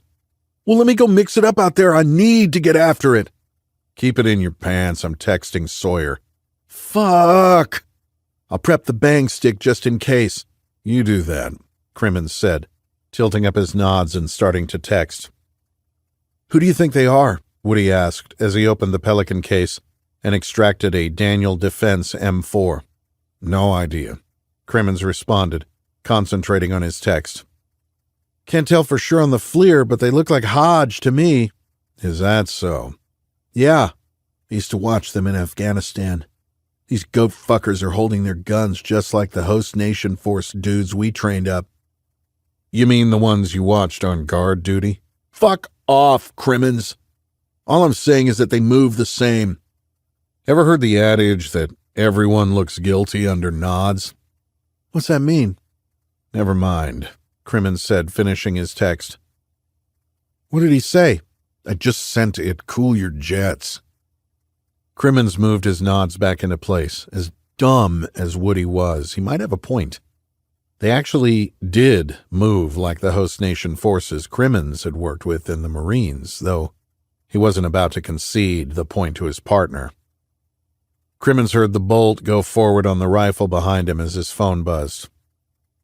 "Sawyer says to just keep recording." "Fuck! It could be anyone out there, Woody. Those could be cops, agency, who the hell knows?" "They're Hodge, bro, you know it." "Maybe," Crimmins thought. "Just do your job and ensure we are recording. In the meantime, hand me that rifle."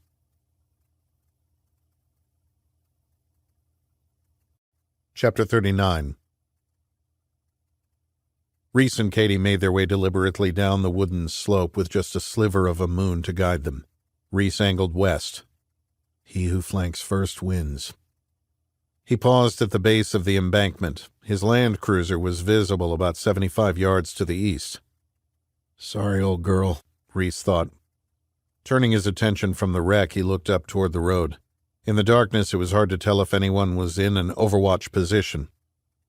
"Katie, stay on rear security. I'm going to go up and get us some transportation. If something happens or you see anyone but me come back over the rise, make your way back to the west. Use the road as a guide. Keep moving. That will keep you warm. Keep going until you find a house, then call 911 and tell them everything." Reese looked into her eyes and then down at the diamond that still hung from her neck. When she spoke, there was no panic, no fright, no uncertainty in her voice. "Come back to me, James." Reese nodded, and moved up the rise. "Charlie, we have something here," Woody said, staring at the monitors. "What is it?" Crimmins asked, adjusting the focus on his nods. "I think it's him." "Who's him? Be more specific," Crimmins ordered, focusing in on movement closer to the minivan than he expected. "It's fucking Reese." Crimmins brought his nods back into focus on a figure moving over the low guardrail between his position and the two vehicles he had been watching. Shit. Though he couldn't be sure, the figure in his nods seemed to pause and look directly at him. "He can't see you, Charlie. He's just checking his flank, isn't he?" "Fuck, Charlie. That's James Reese, clear as day. What happened to the 9 tangos who went after him? Think he killed them all? Damn, that's one bad motherfucker." "Don't fucking move, Woody." "He can't see us in here. This thing is all blacked out in high speed. If he sees anything, it's the outline of an abandoned minivan." Charlie swallowed. He knew Woody was right, but something about the way the figure turned and looked right through him made him uneasy. "Just keep recording, Woody." "I'm on it." He's moving to the vehicles. He has what appears to be an AR. "My nods are a little hazy at distance. What do you have on FLIR?" Forward-looking infrared had come a long way in the past 20 years. The optics available even on the civilian sector market put the heat-sensing technology from the first half of the war to shame. "I have 1 tango standing by the lead vehicle smoking a cigarette. The other guy is in the driver's seat of the van. Appears to have the heat on." The crack of a rifle shot broke the night air. "Oh, shit!" Woody exclaimed. "He just straight up murdered that dude with the cig. Fuck, 1 shot. He's not even wearing a shirt. What a beast. That was fucking awesome." "Just tell me you recorded it." "Oh, I got it all right. This is fucking sweet. I'm gonna rub one out to this shit later. Wish I was out there stacking bodies with this dude." "Keep recording." "Oh, damn," Woody said, playing announcer at a UFC fight. "He just shot the driver in the van through the passenger window. Fuck. Now he's leaning in. Oh, bro, he shot him again." "I can see that." "What's he doing now?" Woody wondered out loud. "He's clearing the van, now the sedan. He's walking to the first guy. Oh, shit, he just shot him in the head again. This dude is a fucking savage." He's leaning down, going through his pockets. He just picked him up. Fuck, that's some cold shit. They watched as Reese carried the dead man to the back of the van. He opened the rear door and tossed him inside. He then moved to the front driver's side door and pushed the man he'd just killed between the seats. He then got behind the wheel and reversed toward the minivan. "Oh, fuck," Woody said. "Let's get ready to get out of here or shoot or something." Crimmins was already on it. The vehicle was outfitted to drive with no illumination when in IR mode. No brake lights or reverse lights would give them away. The van came to a stop where Reese had climbed over the guardrail. They watched as he exited the vehicle and appeared to call down the slope. Moments later, Katie Baranek emerged. Reese helped her over the rail and put his arm around her. She walked with an obvious limp. Reese assisted her into the passenger seat and then walked back to the driver's side. He stopped again only momentarily to look back down the road to the west. Crimmins tensed in his seat, preparing to step on the gas to reverse out. "Be cool. He can't see you, just be cool." "He's looking right at us," Woody whispered. "Probably just checking the road behind him. We are ghosts, brah."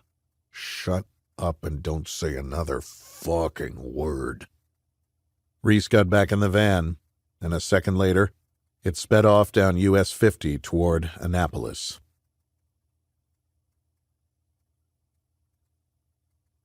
Chapter 40. City Tavern Club, Georgetown, Washington, D.C.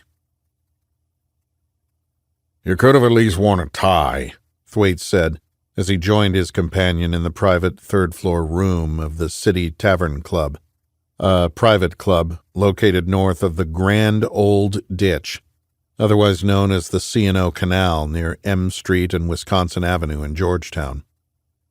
"Not tactically sound. Serves no purpose." Sawyer was dressed in his normal D.C. attire of slacks, button-down shirt, and navy blazer. He stayed seated and didn't offer a hand when Thwaite entered the room. He nursed what Thwaite could only assume was an expensive glass of bourbon. Pappy 23? On my bill, I assume?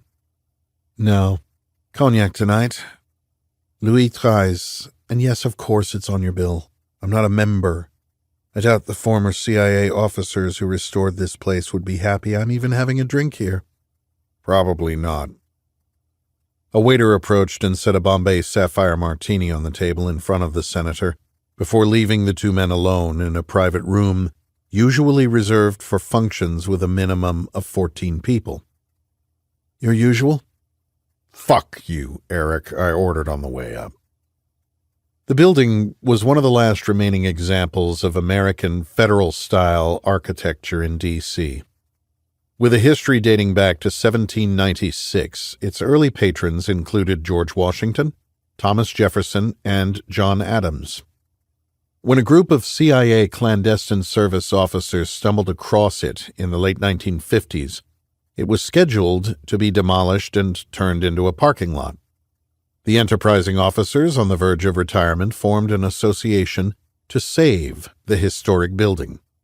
In 1962, they reopened the restaurant as a private social club, continuing its legacy of exclusivity, catering to Washington's political and social elite, its red brick housing furniture and relics from the country's earliest days.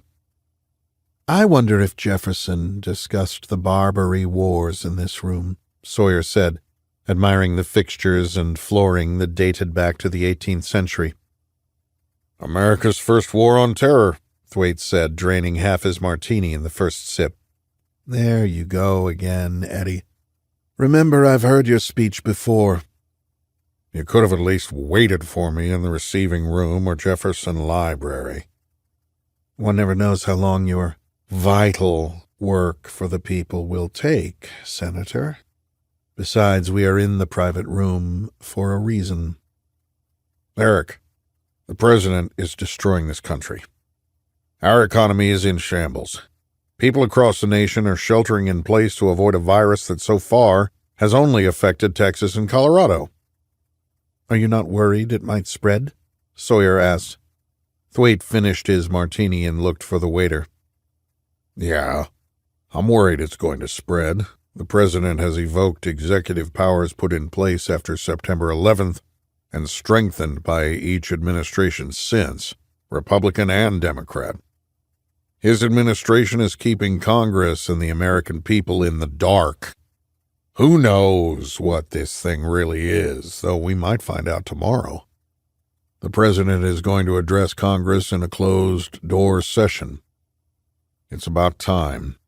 The country is tearing itself apart, and all he's done is address the nation from the Oval Office, reassuring us that the government is doing everything in its power to safeguard the American people. Meanwhile, he's got tanks and armored personnel carriers holding 2 entire cities hostage. I'm not a constituent, Eddie, and didn't you vote for the Patriot Act? Fuck you, Sawyer. Those laws are in place to protect the American people. Sawyer signaled their waiter through the glass door that 2 more drinks were necessary. I also believe you reauthorized it twice. God damn it, Eric. We're not here to talk about my voting record.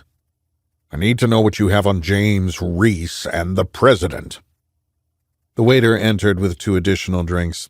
Sawyer's phone buzzed as his 3rd glass of Louis XIII was placed before him. Would you like to know the specials? The waiter asked. Thwaite waved him off with a dismissive hand, and he backed out of the room. Something more important to deal with? Thwaite asked. Maybe, Sawyer said, returning the text and placing the phone on the table next to him. That is the perfect segue. It's time for you to pull your weight, Senator. Excuse me? You've been in Washington a long time. You are a swamp creature. You head the Senate Select Committee on Intelligence. Your party controls the Senate. What do you want, Sawyer? We need a FISA warrant on James Reese's secure phone. Oh, for Christ's sake. How do you know he even has one? He's not communicating with anyone at the CIA or in the executive branch with his iPhone. We know that. He's got to be communicating somehow. He knows what we know about secure comms. The president uses a cryptol. I'd be willing to bet my next government contract that Reese does too. Thwaite took a slower sip of his martini. And how do you suggest we justify it? Bring in one of your stooges. I can find someone, believe me. I have plenty to work with as leverage. We gin up a suspected Russian intelligence threat. Reese did spend 6 months in Siberia after all, and somehow got back to the United States. Someone with ties to Russia in close contact with the president and CIA? Call it a counterintelligence operation or a national security investigation. You know all the correct buzzwords. Get me the contract to run it as an independent investigation. You want the president and James Reese? This is how we do it. Sawyer's phone buzzed again. Do you mind turning that thing off? I know it's secure, but it still makes me nervous. Sawyer diverted his attention to the phone. Sawyer! You are going to want to see this, Sawyer said, pushing his phone across to the senator. Thwaite removed his glasses from the inside pocket of his jacket and perched them on the end of his nose, blinking as he adjusted the angle of the screen to get a better view. What am I looking at? Unless my operatives are mistaken, you are looking at James Reese committing murder.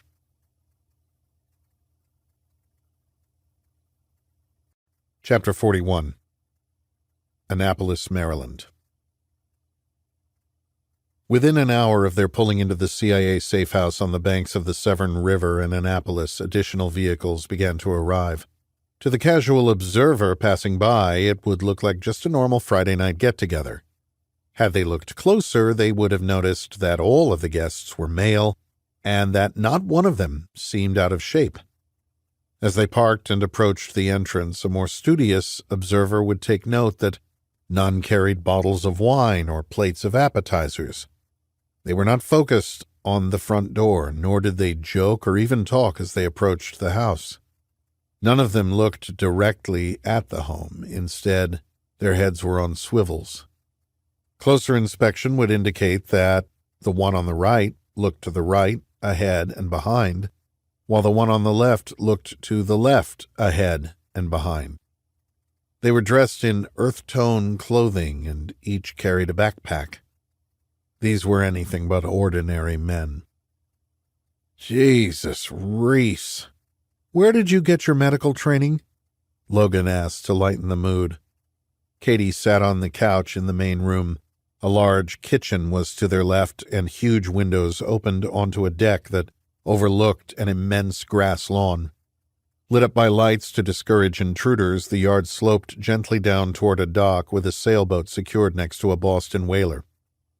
As soon as they arrived an hour earlier, Reese had cleared the house and ensured all the doors and windows were locked and that there were no signs of forced or illicit entry before tending to Katie's wounds and throwing on a T-shirt. He makes up for his lack of medical expertise with his bedside manner, Katie joked. Both men laughed, knowing that a sense of humor is a good sign when confronting the physical and emotional trauma of battle.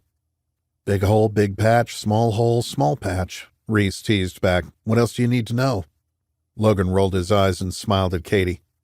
Not sure how you put up with this guy, Logan continued as he inspected Katie's head and leg. You are going to need some stitches. Logan pointed a penlight into each of Katie's eyes. I don't think you have a concussion, which is a small miracle, but I'd still like you to refrain from having anything with caffeine and to stay away from alcohol until we are sure, he said, looking at the glass of wine next to the journalist. Katie frowned. And you, Reese, sit down and let me take a look. I'm fine. You are not fine until I say you are fine. Now sit down and let me do my job.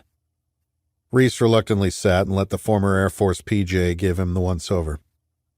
After clearing the house, Reese had used the landline to contact Vic at the CIA. Within 20 minutes, the first car had arrived, a retired ground branch contractor living in Forest Meadows. 4 more vehicles had pulled up over the next hour. Reese knew most of them, all former operators now working for the paramilitary side of U.S. intelligence.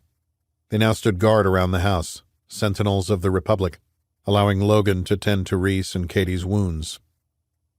While Logan examined the gash on Reese's head, a GB contractor opened the door for Vic Rodriguez. Vic crossed through the foyer and extended his hand to Katie, the spymaster outwardly suppressing the shock of seeing Katie and Reese covered in dirt, sweat, and blood. Ms. Baranek, so good to see you again. I wish it were under better circumstances. How do you feel? Vic was addressing Katie, but looked to Logan, who nodded reassuringly. I think I need more wine, Katie replied. Vic chuckled. How is he? Vic asked Logan, knowing he would never get the truth out of the frogman. He's going to need some stitches in his head, and he's certainly got a concussion. Other than that, he just needs a shower and possibly a shave and a haircut. The Air Force medic jested. I'm fine, Vic. Reese winced as Logan parted his hair, inspecting the cut matted with dried blood. You look great. Vic deadpanned. Let's talk. Katie, will you excuse us? Of course. I'm going to get cleaned up, she said. Ever the gentleman, Vic offered his hand and assisted the journalist to her feet. Vic nodded to Logan and motioned for Reese to follow him to the kitchen. What the fuck is going on, Reese? Reese moved around the counter while Vic took a seat on a bar stool. He opened a drawer and removed a clean dish towel, which he ran under warm water before applying it to his face to remove some of the blood. Is this room wired? Reese asked. It is, but it's not recording. You sure? I'm sure. Reese ran the now bloody towel under the water again, watching the rose-colored water disappear down the drain. You want a drink? After I read you in on this, you are going to need it.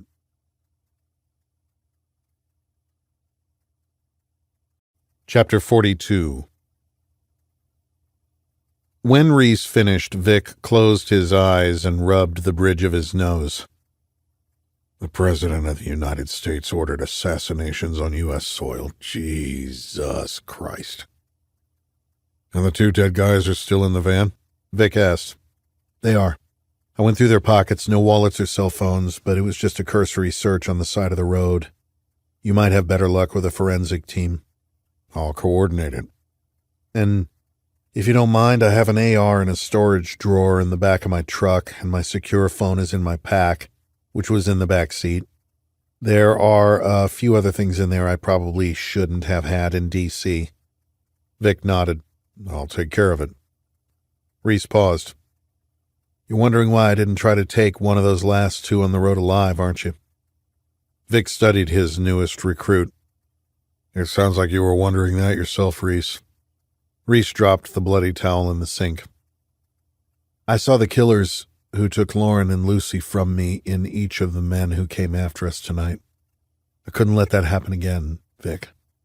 I've put Katie in danger too many times. She almost died out there. She killed a man. She's acting tough, but as you know, the post-traumatic stress from events like tonight can manifest years afterward. Vic nodded knowingly. I should have taken one. I could have. You don't know that, Reese. You made a tactical battlefield decision to eliminate the threat. Simple as that. Both men knew it was not as simple as that. Regardless, it's done, Reese said. No bringing them back. Question remains, who were they, who sent them, and why? I was worried about a faction of the Bratva tracking me down, maybe even Russian SVR. This crew was clearly speaking Farsi. Could it have something to do with anything you did in the teams? Vic asked. I guess it's possible, but you know how that works. You were banging targets every night, grabbing people and bringing them back to the FOB for interrogation. A lot of guys did that. Not a lot of guys then got caught up in the Capstone experiment and were labeled a domestic terrorist by the U.S. government. only to have their picture splashed across cable news and social media outlets for months. There is that, Reese agreed. If they knew about this safe house, they would have hit you here. They could have come in by water or the road or both. Too many variables to do a VI en route from D.C. to Annapolis, Vic said, using the abbreviation for vehicle interdiction. Reese looked at the stairs that Katie had just walked up, and then back to Vic. As if reading his mind, Vic said, "Unless they were after Katie." It's feasible. I don't know. Things are not adding up. I go after a network that helped facilitate 9/11. One of the targets in Chicago has a heart attack as I'm surveilling. I take one out in Atlanta and then get told to stand down by the president as this airborne hemorrhagic virus paralyzes the country. I come back to Northern Virginia to recalibrate and suddenly get targeted by 9 guys speaking Farsi? If what I was doing was agency sanctioned, I'd say we have a mole in our midst, but this was not agency sanctioned. This was me and the president. For the moment, I'm going to set aside the debate over legalities and chain of command and usurpation of authorities and the myriad laws you broke. Don't worry. We will revisit those later. Right now, I'm more concerned about foreign hit teams on U.S. soil targeting you and possibly others from Ground Branch. I have a cleanup crew coordinating with local law enforcement on scene.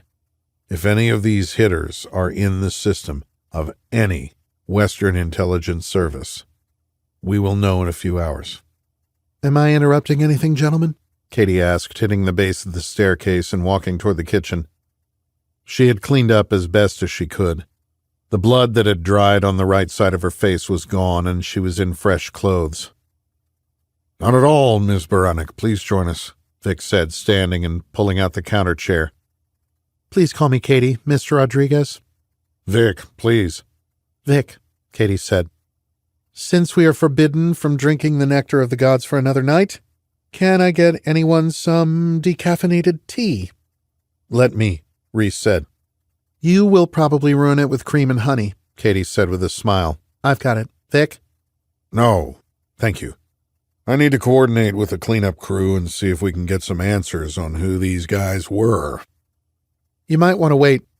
I called my friend Haley Garrett at the CDC to let her know I was alive. She was planning to stop by tonight to help me with a story. She's on her way over now. I tried to discourage her, but she does not dissuade easily. She also has some information she wasn't comfortable sharing on the phone. What do you mean? Vic asked. I don't have specifics, but she doesn't think this virus originated in Angola. She thinks it's a bioweapon.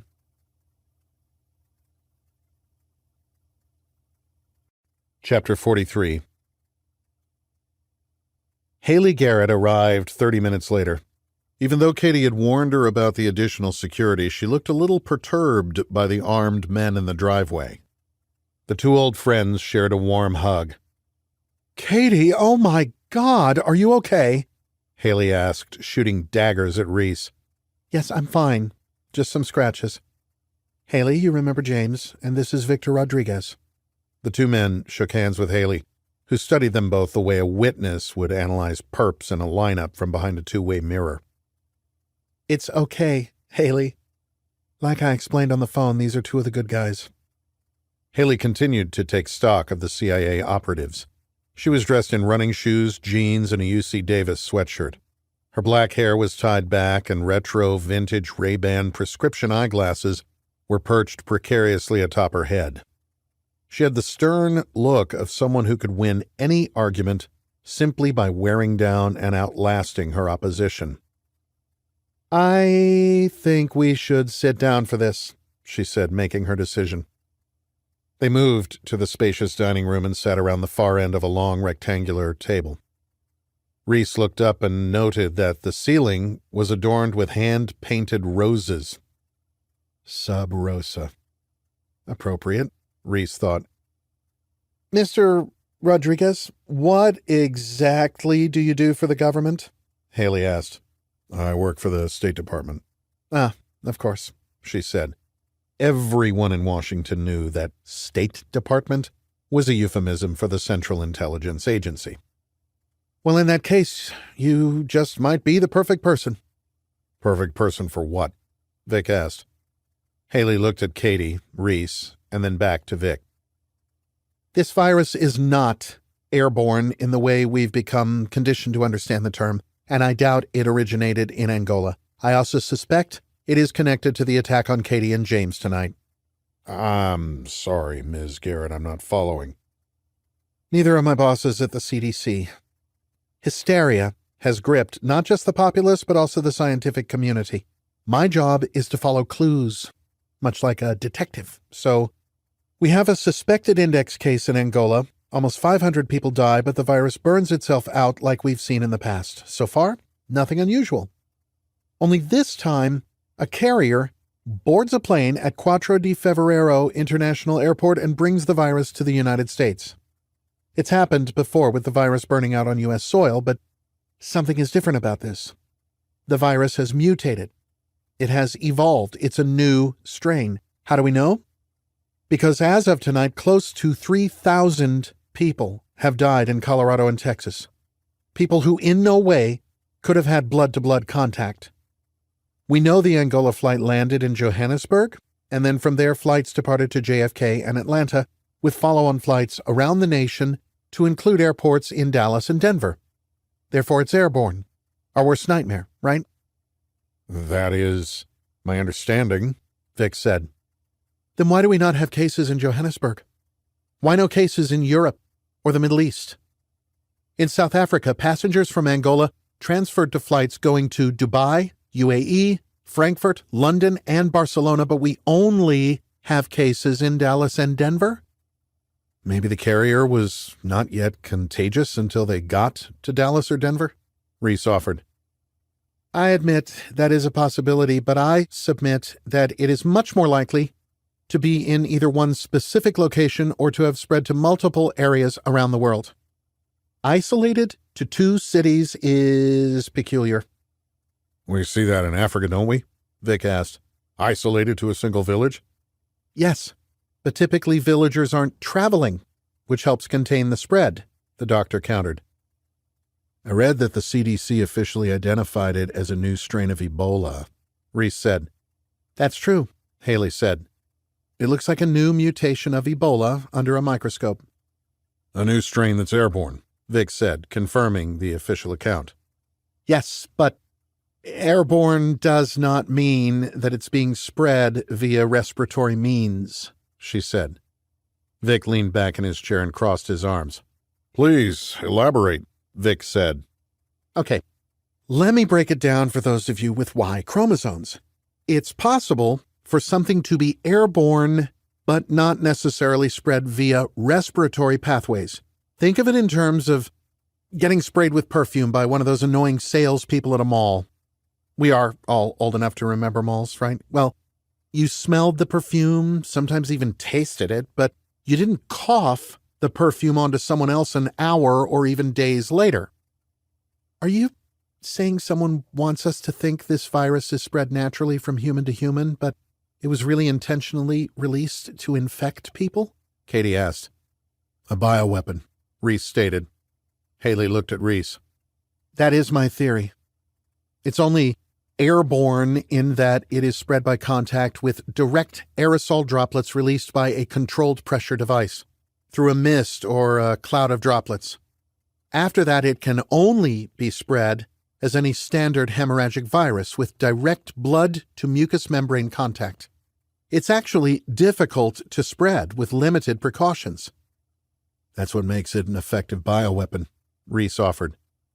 If you release a virus with that kind of death rate, it does you no good if it then spreads back and infects the country that released it. That's right. Most importantly, it is incapable of human aerosolization like COVID-19. It's the perfect bioweapon. It strikes with incredible efficiency, but its genius is that it doesn't continue to spread past those initially infected. That would defeat its purpose, Reese said, thinking aloud. So how do we kill it? You don't kill it. It has infected everyone it's going to infect. Unless someone is still out there releasing it manually. Correct. So to stop it, we find whoever is releasing it and we stop them. Reese stated. It wasn't a question. Yes, Haley said slowly. She had never heard the word stop used in a way that so naturally implied kill. Can you prove it? Vic asked. no. It's just a theory. To prove it, we would need to first know what type of virus we are dealing with, and by that I mean what specific virus we are looking at. Right now, we are working off data that suggests it is a new strain of Ebola because that is what it most closely resembles under electron magnification, and because it matches a sample from a recent outbreak in Angola. If it is, in fact, an engineered bioweapon that is not in our system, we would have nothing with which to compare it. Some of these viruses were weaponized going back to World War II. Bioweapon research from Germany and Japan was absorbed by the Soviet Union and the United States, who then built on that research to develop their own programs, all highly classified. After we knew the type of virus, we'd then need a sample of the original bioweapon to compare to a sample from Colorado or Texas. And what does the CDC think of this hypothesis? Vic asked. So far, it has fallen on deaf ears.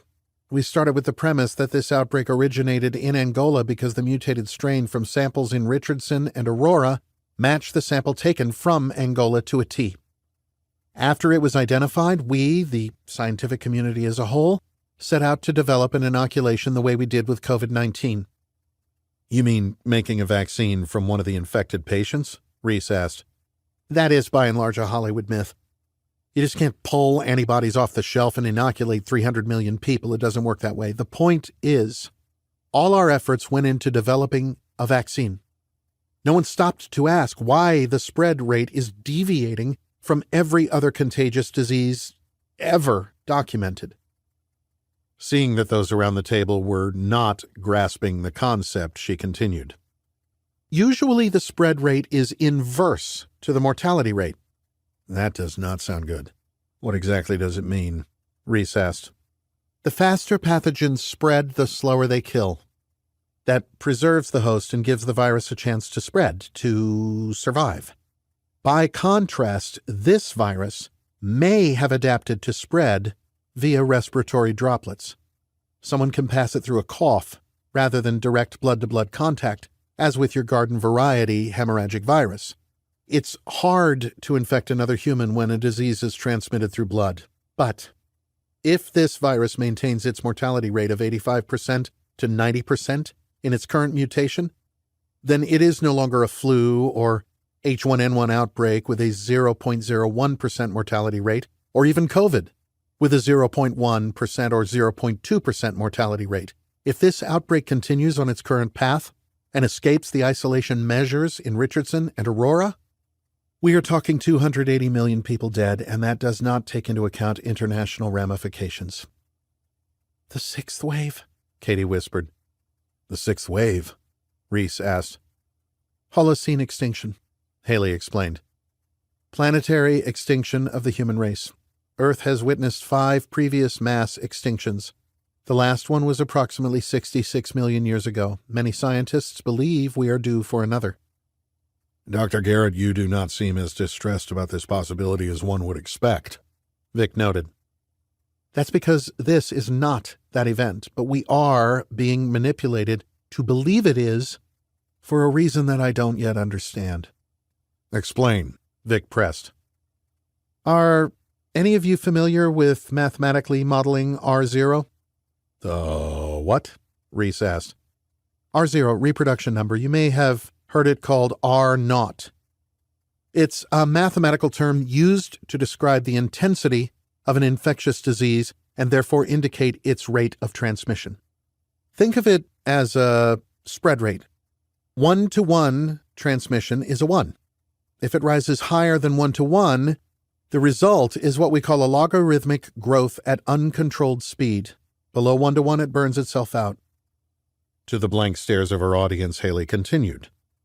A situation where, on average, each infected person spread the illness to one other single person would establish an R0 of 1. You lost me, Reese admitted. Simply put, Haley said, if the R0 is over 1, it's on a logarithmic escalation. That number does not change by the day. Rather, it takes weeks for curves to be established. You are saying that Texas and Colorado deviate from the established model, Reese said, processing the data and wrapping his head around the implications. That's right. The rate of spread in Richardson, thousands of patients all at once, would put the rate off the map. The R0 would be 20, 30, or possibly higher, but then it jumped to another location with a smaller subset. That is too high a variance within the virus. They do not mutate or adapt that quickly. Meaning? Reese asked. Meaning that the logarithmic growth rate would indicate the entire country should be infected by now, but we are not. Somebody, possibly a group of people, is releasing it in aerosolized doses, trying to mimic a respiratory spread contagion. The repercussions of Haley's theory settled over the table. Vic broke the silence first. To be clear, you are saying this could be a coordinated release mirroring a respiratory spreading virus with a 90% mortality rate. A bioterrorism attack. Yes, but it's not really all that well done, to be honest. How so? Vic asked, leaning forward. As I said, think of me as an infectious disease forensic investigator. I tried to find the index case in Angola. That's harder than one would think. All the bodies were incinerated to prevent the spread of the virus. However, in this country, we keep detailed medical records, and in the case of a new strain of airborne Ebola, some of the HIPAA restrictions are lifted by executive order. The CDC tracked down flight manifests from Angola and cross-referenced those with patients here in the United States. Up until this point, we've only looked at this through the public health lens because of the CDC's initial reporting from Angola. As far as I know, the CIA and the FBI have not convened a task force because, as of yet, no one has explored it from a national security angle. And based on what we have seen thus far, it seems cut and dried at face value. The virus index case is one of 457 people incinerated in Angola.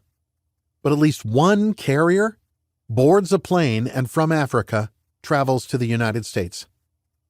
What we've been concerned with up to now is tracking down and testing passengers for the disease to contain the spread, not scrutinizing their backgrounds, Katie said, thinking aloud. That's right, Haley confirmed. I'll get detailed backgrounds on the passengers, Vic said. From your connections at the State Department? Haley asked. Yes, Vic confirmed. Whoever did this made a mistake. I should have found a name on the manifests that matched a name in hospital records. Unless the U.S. carrier is dead in their house and has not yet been identified, Reese observed. True, but if you are a terrorist, you'd want us to tie a name on a flight to a name in a hospital and wrap it all up nicely to hand to the American public. Why wouldn't they do that? Katie asked. OPSEC, Reese said. Excuse me? OPSEC. Operational security. If we found them before they died, there is the possibility we could turn them and trace the attack back to its origin. There is no getting around the fact that a carrier might be deceased in his or her bed and as of yet undiscovered, but it's also possible that person doesn't exist, that it was not brought in from Angola, Haley said. There are still a lot of missing pieces here, Vic said. Also true, but I found something else of interest, and it only came to me after Katie told me about what happened tonight and that her attackers were speaking Farsi. Which is? Katie asked. The first person admitted to Richardson Methodist Medical Center was Mahan Faramand. I did some digging. He's a second-generation Iranian-American. Interesting, Katie conceded. Is he still alive? No. Unfortunately, he was one of the first to succumb to the virus. Do you know what's even more interesting? The first group of patients in Aurora had two names that stood out. Izad Turan and Sebastian Phillips. Turan has been in the country for 25 years. Guess where he's from? Iran, Vic stated. What about Sebastian Phillips? Katie asked. He doesn't sound Iranian. His given name is Shahram Pahlavi. Where do you think his parents are from? Iran, Katie said, remembering the gunshots and the screaming in Farsi reverberating through the dark warehouse, now echoing through her mind. Do we know if Izad Turan and Sebastian Phillips are still alive? Reese asked. They are, Haley confirmed. at least as of 2 hours ago. Did you check all the names from Richardson? I did. Of all patients thus far, anyway.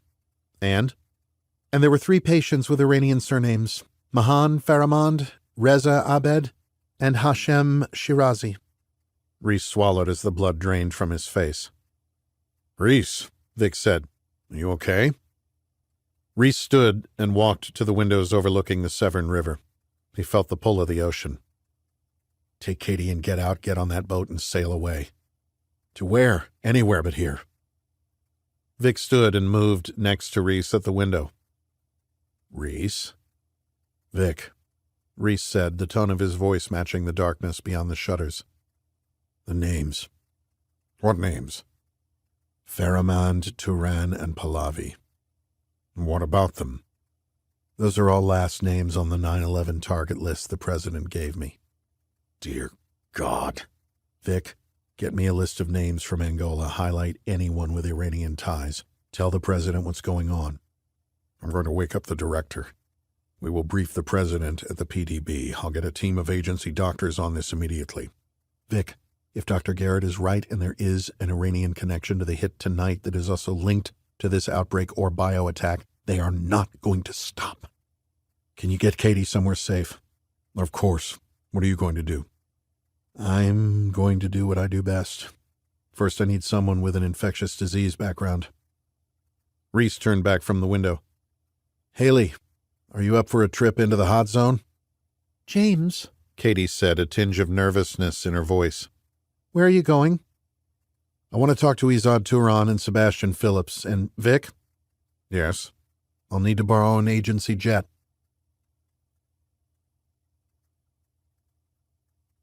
Chapter 44. Denver, Colorado.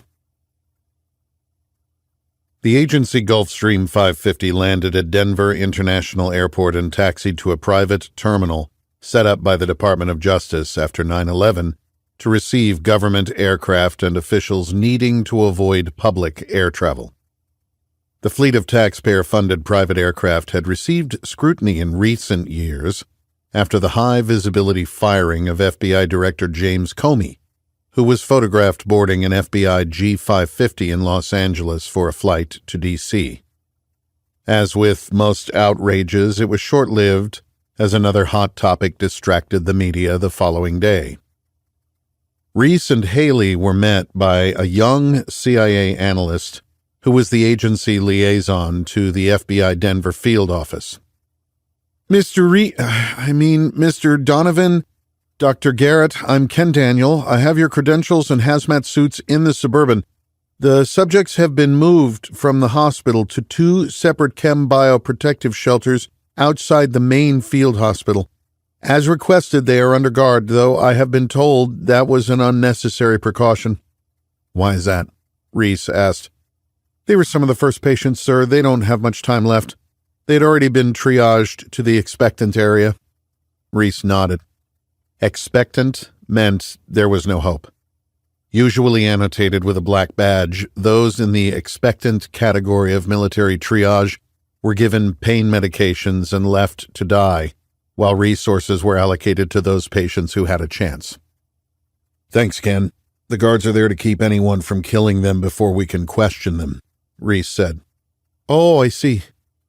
Ken wiped sweat from a brow that carried a look of perpetual nervousness. He was young, thin, with a mop of blonde hair that Reese suspected drove the FBI agents in the field office nuts. What do you do for the agency, Ken? Reese asked as they made their way to the black Suburban parked on the edge of the tarmac. Analyst, sir. Collections. Do you have time overseas? Not yet, sir. I've been in Denver for the past year, mostly answering emails and trail running. How far is the hospital? About 10 minutes.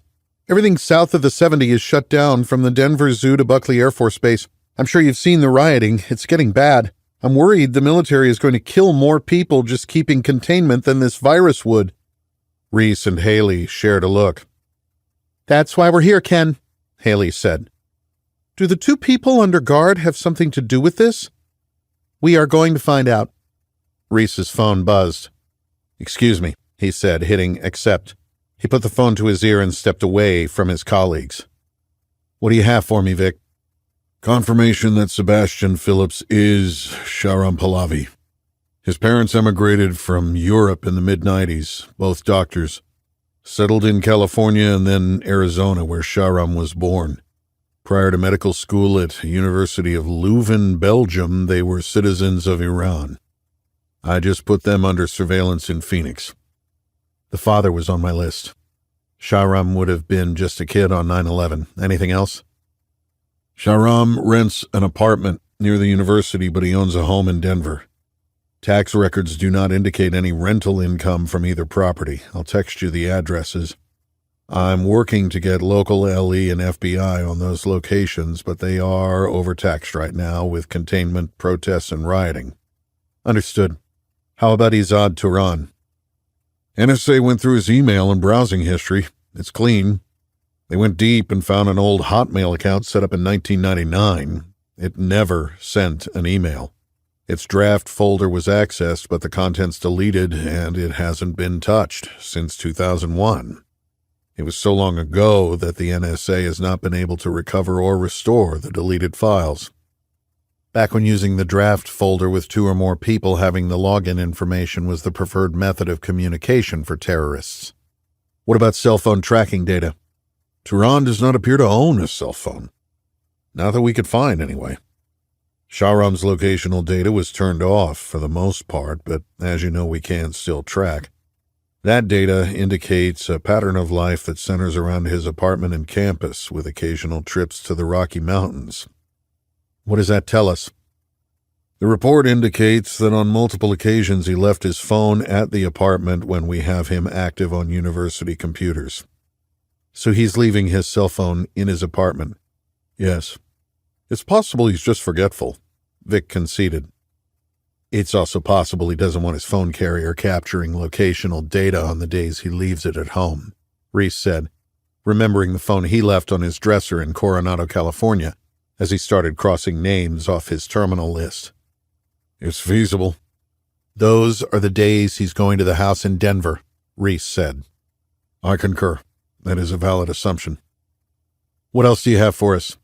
Reese, the hitters in Maryland, they all had Iranian ties. Reese took a breath, calculating. That fits. Is Katie locked down?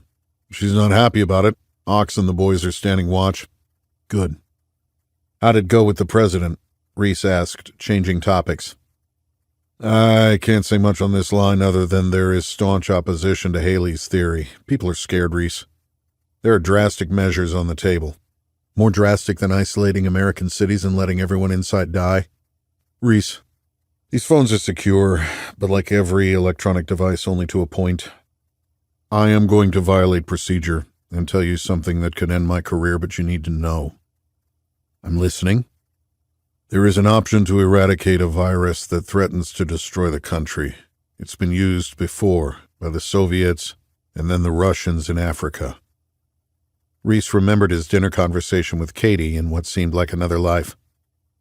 FAEs? That's right, Reese. On U.S. cities? Jesus!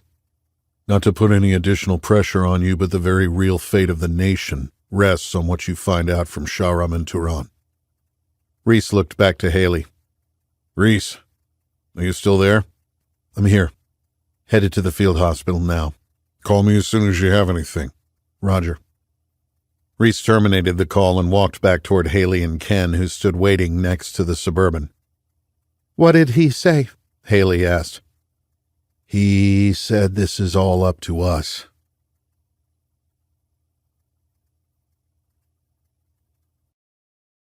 Chapter 45. On the drive to Buckley Air Force Base, Ken briefed Reese and Haley on the procedures for entering and exiting what was now referred to as a hot zone. Like Richardson, Aurora had become a prison, and it was increasingly evident to the residents that all those trapped within its borders would eventually die. Ken explained that the containment plan had called for a complete encirclement of a geographical area, with those on its borders moved 4 miles inward to create a no-man's land buffer zone, a DMZ. Those without family and friends were put up in hotels in Denver and in tents on Buckley Air Force Base. The plan had not taken into account the power of American resolve and natural disdain for authority. The weapons that had at first been pointed in to keep those in the containment area from escaping were now augmented with additional forces holding back waves of protesters and family members from outside the isolation zones who wanted to know if their relatives were alive. Skirmishes had erupted between the military and citizens trying to break out of the hot zone, and some trying to break into it. Americans had been shot and killed, and even the military had not emerged unscathed. Americans were dying on both sides of what some were starting to refer to as a civil war. Reese could only imagine the confusion of a young 18-year-old kid embalmed in a claustrophobic hazmat suit with a fogged-up gas mask, holding an iron-sighted M16 or behind a 240 Golf on the back of a Humvee as his fellow citizens approached with guns, knives, baseball bats, skateboards, bricks, and Molotov cocktails. Ken explained that criminals had taken advantage of the chaos and were again rioting and looting shopping districts in Denver under the pretense of protesting government incursion a few miles east. Those with the means to do so had fled the state. A panic had gripped the nation. Cities across the country were descending into chaos, with rioters and looters protesting the actions in Richardson and Aurora. The virus, government response, and subsequent rioting had sent the economy into a tailspin. An enemy had breached the gates. Second and third order effects, Reese thought. As with Iraq and Afghanistan, plans that looked good on paper rarely, if ever, survived first contact with the enemy. The men and women in hazmat suits tasked with protecting the country by containing entire cities were feeling the results of those unintended consequences. They had turned their weapons against the very people whose taxes paid their salaries and provided the rifles and ammunition now being used against them. Imagine what happens if they find out this is not a naturally occurring virus, Reese thought. They are going to demand someone pay. A population, a country, someone. The Suburban pulled through 3 separate checkpoints as it made its way onto the Air Force Base, finally passing through the 6th Avenue gate. Ken parked the SUV in the large parking lot just inside the perimeter where temporary tents had been set up. It reminded Reese of the early forward operating bases from the War on Terror. A 4-vehicle convoy consisting of 2 Humvees and 2 Strykers awaited them. Reese couldn't help but notice the 30mm cannons atop the Strykers and the 50s in the Humvee turrets. They were lined up, engines on, ready to roll. All personnel were suited up in tan CBRN military hazmat suits with full-face gas masks. Reese turned to Haley. "Are you sure you want to do this?" I'm a doctor, Reese. I study infectious diseases. This is my theory. I'm going with you. Reese nodded. "Okay, but if anything happens, just stay behind me. Listen to what I say and do it." Deal. Now let me show you how to put on your suit.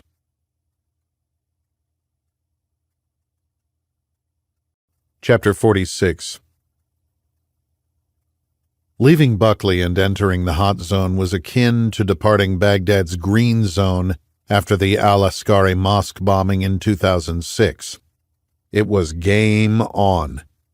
The convoy sped through the streets, abruptly switching lanes under overpasses in case they were targeted by Molotov cocktails or bricks from above. The drivers had clearly been downrange. A car defying the isolation orders was forced to the side by warning shots from the lead Humvee. Reese wondered how long those rounds would remain warnings before lighting up any person or vehicle outside their homes. The military has occupied the United States of America. They sped down State Highway 30 and turned into the Aurora Hills golf course, which had been commandeered by the military and transformed for hospital overflow.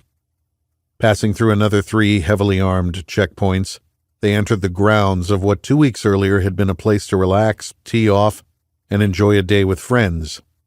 It was now a morgue.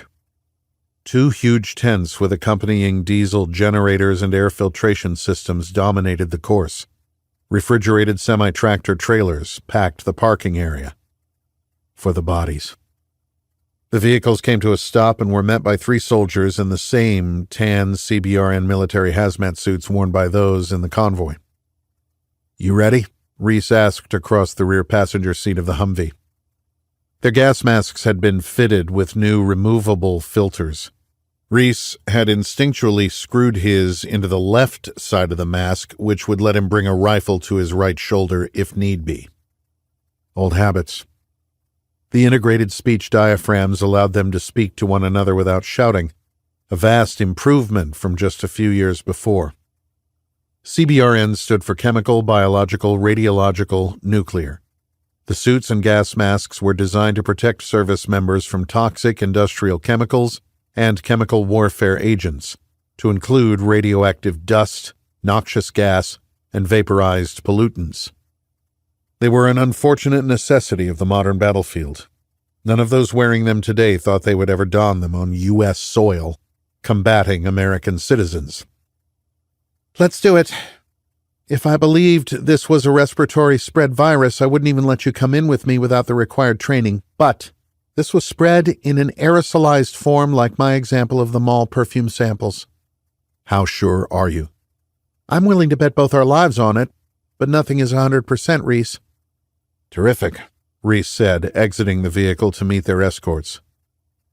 "Mr. Donovan, Dr. Garrett, I'm Captain Grady," the soldier said through his gas mask.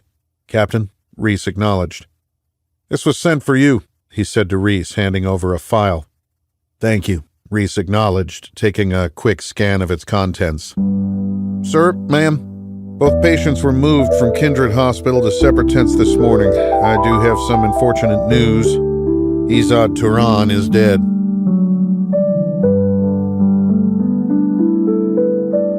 Chapter 47. Reese and Haley entered a small tent connected to a larger chemical, biological protective shelter through a self-sealing door. Part of an Army procurement program based on the requirement to treat U.S. troops infected after a chemical or biological attack overseas, the Smiths Detection CBPS Model 8E1 was designated the M8A4. Adapting to emerging threats, the program was later effectively diverted to National Guard units for use in the event of a chem-bioweapon attack on the homeland.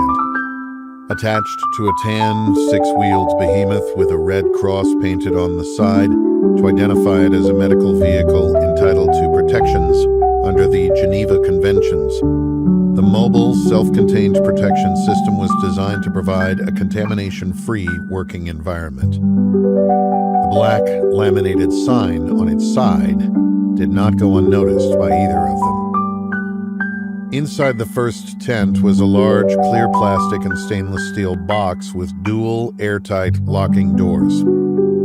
Let's hope this works, Haley said through her mask. "What is it?" Reese asked. It's a mobile level 4 biocontainment module. That sounds serious. These CBRN hazmat suits don't provide the requisite level of protection for what we will be dealing with in there. They're good enough for the military guys, but not for us? Reese asked. Typical. If this was a respiratory spread pathogen, which it's not, and as long as they are not directly interacting with infected patients, those mil-spec hazmat suits would work and do what they are designed for, namely protecting soldiers from anthrax, mustard gas, and sarin. They are not designed to provide protection from a level 4 pathogen, and there simply aren't enough self-contained level 4 suits to outfit everyone in the military. That's why the military is on the outside and not interacting with anyone inside the containment area. You ready to get naked? Naked? Just follow my lead. This first module is positively pressurized, will change out of this CBRN equipment and into fully self-supportive biocontainment suits with their own oxygen supply before moving into the CBPS. The what? The chemical biological protective shelter. It's negatively pressurized. Why is that? Reese asked. In this case, it's to keep the virus inside. Just do what I do if you want to live. When they emerged, Reese thought they resembled astronauts. Each of them wore a small canister of oxygen on their back to pressurize the suit and allow them to breathe. Large, clear plastic face shields were incorporated into the PPE, and they were fitted with microphones for external communication. They passed under UV lights and pushed aside the heavy plastic flaps and fitted door to enter the negatively pressurized CBPS. In contrast to the desert tan exterior, the inside was stark white. It was constructed to eliminate the need for protective clothing.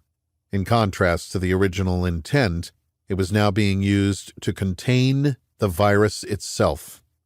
So anyone entering the space was required to be in full Level 4 PPE. The 400 square feet of usable treatment space held only one patient. Cots lined the interior, cots that Reese knew would soon hold more expectant bodies after Shahram Pahlavi was zipped into a body bag and moved to a refrigerated semi-truck. A guard in a Level 4 suit stood watch and exited when the pair entered, as he had been instructed.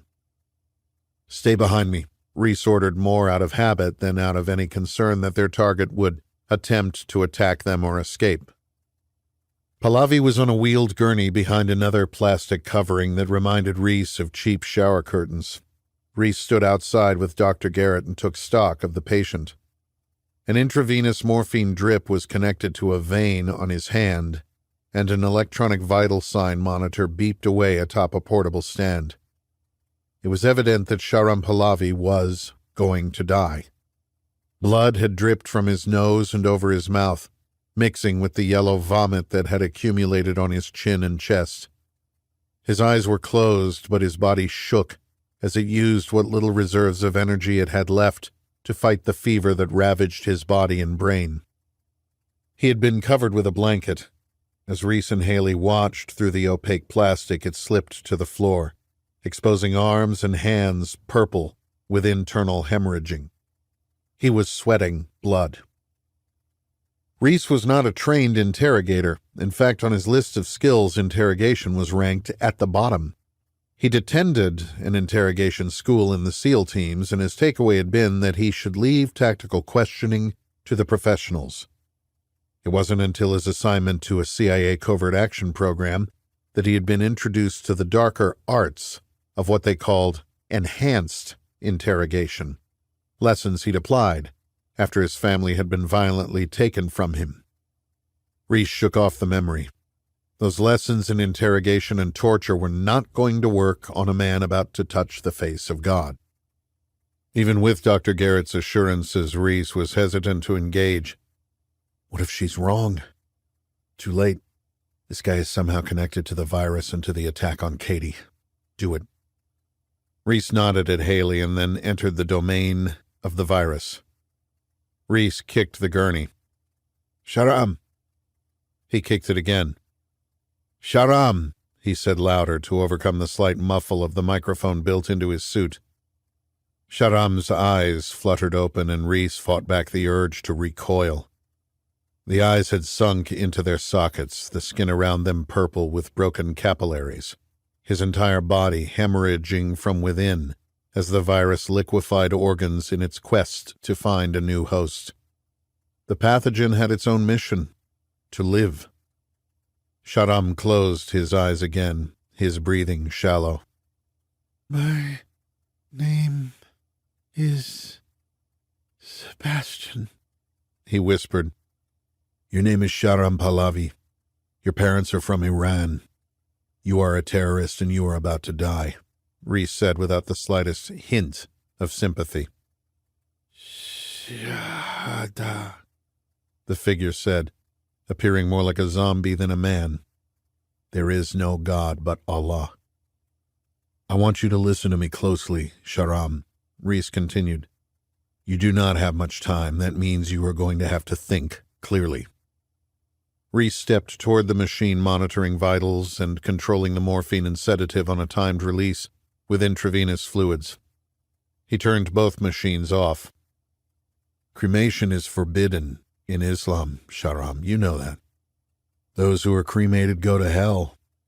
That's what I am going to ensure happens, not just to you, but to your mother and father after I kill them. Take solace in the fact that you will see them again soon, not in paradise, but in the fires of Jahannam. Reese could sense Haley staring at him through her gas mask. He took a knee, bringing his face closer to that of his subject. Your body will not be washed in accordance with your faith, nor will it go to a mosque for Salat al-Janazah. It's going to be packed in a refrigerated box truck, along with hundreds of dead infidels that you helped kill. You will be stacked between other bodies for days, maybe months, until you are incinerated. With startling speed, Shahram spit a bloody chunk of bile into his interrogator's face. The frothy red liquid hit Reese's face shield, slowly sliding down onto his suit. Reese resisted the urge to pull back, aware he could not afford to give his target a psychological edge. Trust the suit, Reese. Reese slowly rose to his feet. He opened a manila folder and held up a photo. It was a beige home built against a red rock hill with a cactus dominating a small rock garden. Your parents' home in Scottsdale, Reese said, dropping it onto the dying man's chest. He pulled out another photo of a woman pushing a shopping cart in a strip mall outside a Whole Foods. Your mother. He dropped it onto Shahram's chest, where it stuck to the sticky vomit. He extracted another of a man getting out of his car in the driveway of the house with the cactus. Your father, Reese continued. Both will be dead in hours if you do not give me what I want. And I'll make sure to stack their bodies with non-believers. Better yet, I'll stack them with the Jewish bodies and then burn them together to ensure they spend eternity with you in hell. Reese, Haley said. Even through the mask, he could see the horror in her eyes. La ilaha illallah, Shahram recited. There is no God but Allah. Enjoy your final prayers, asshole. Remember, it won't be me killing your parents, it's you. Reese turned to leave, passing a stunned Dr. Garrett. Wait. Reese turned. What was that? He said. I don't know all of it. Just, please, promise me you will bury me in accordance with Sharia and not harm my mother and father. That is all up to you, Shahram. Your position in the afterlife and what happens to your parents all depends on what you tell me right now before you leave this world. You can't save yourself in this life, but you can save your mother and father. They wanted me to build a lab. A lab? Reese asked. Shahram closed his eyes. Who, Shahram? Your family is depending on you, Reese said, holding up the photo of his mother, now stained with blood and vomit. I don't know. I was just told to build a lab. A lab? Haley asked, stepping forward. What type of lab? Virology. That's my specialty. What kind of equipment? She asked, taking control of the interview. Electron microscope, centrifuge culture cabinet, heat vents, UV exhaust vents. What for? Haley asked. For the kidney cells. Help us help you, Shahram, she said. What kidney cells?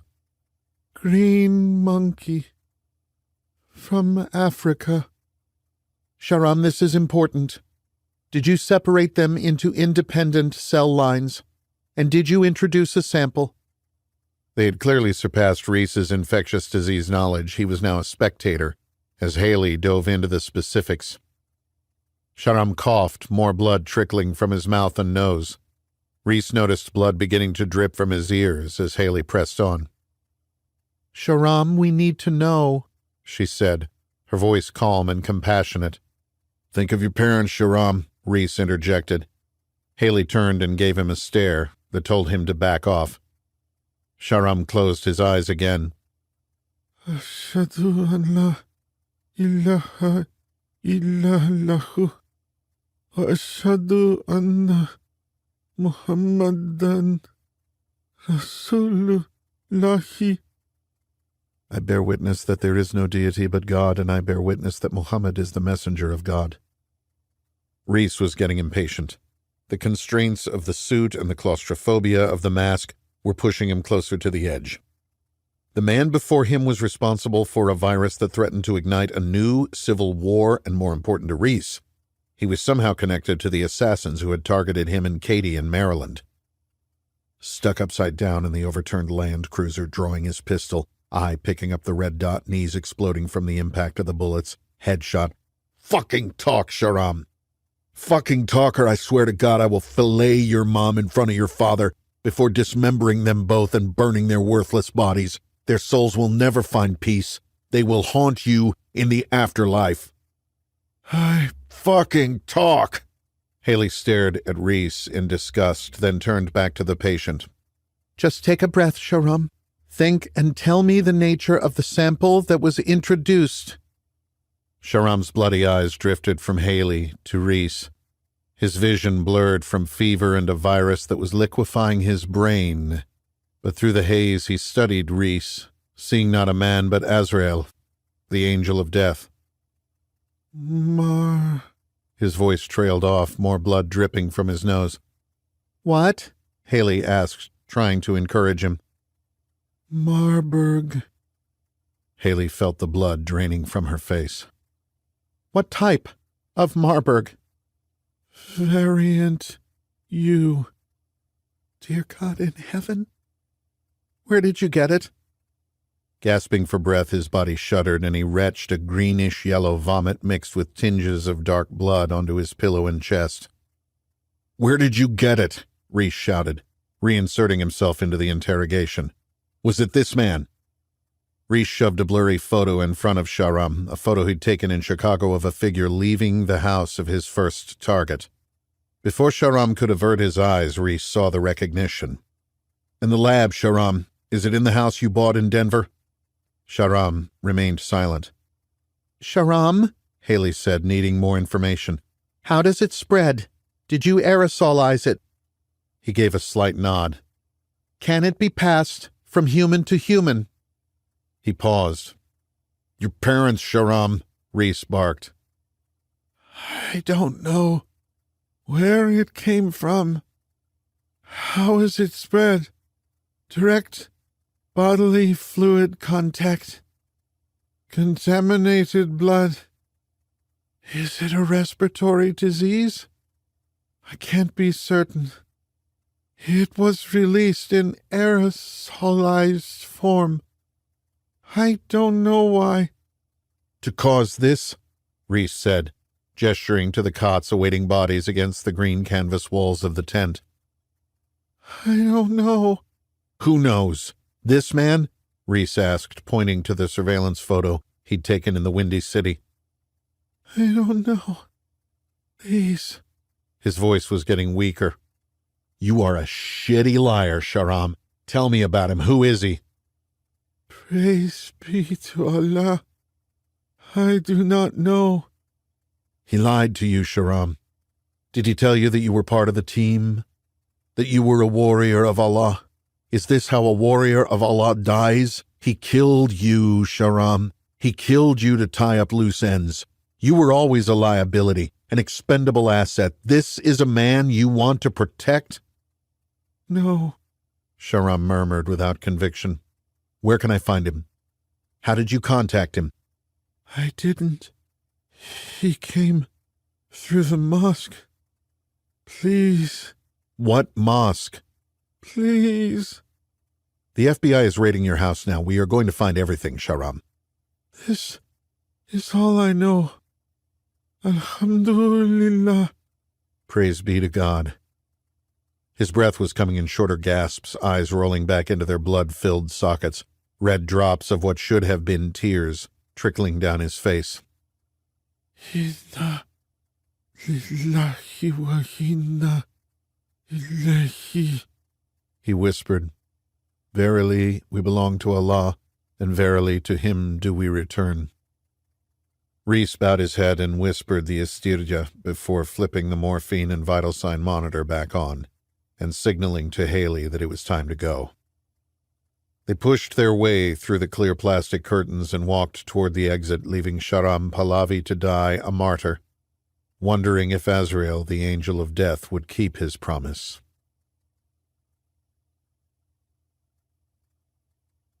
Chapter 48.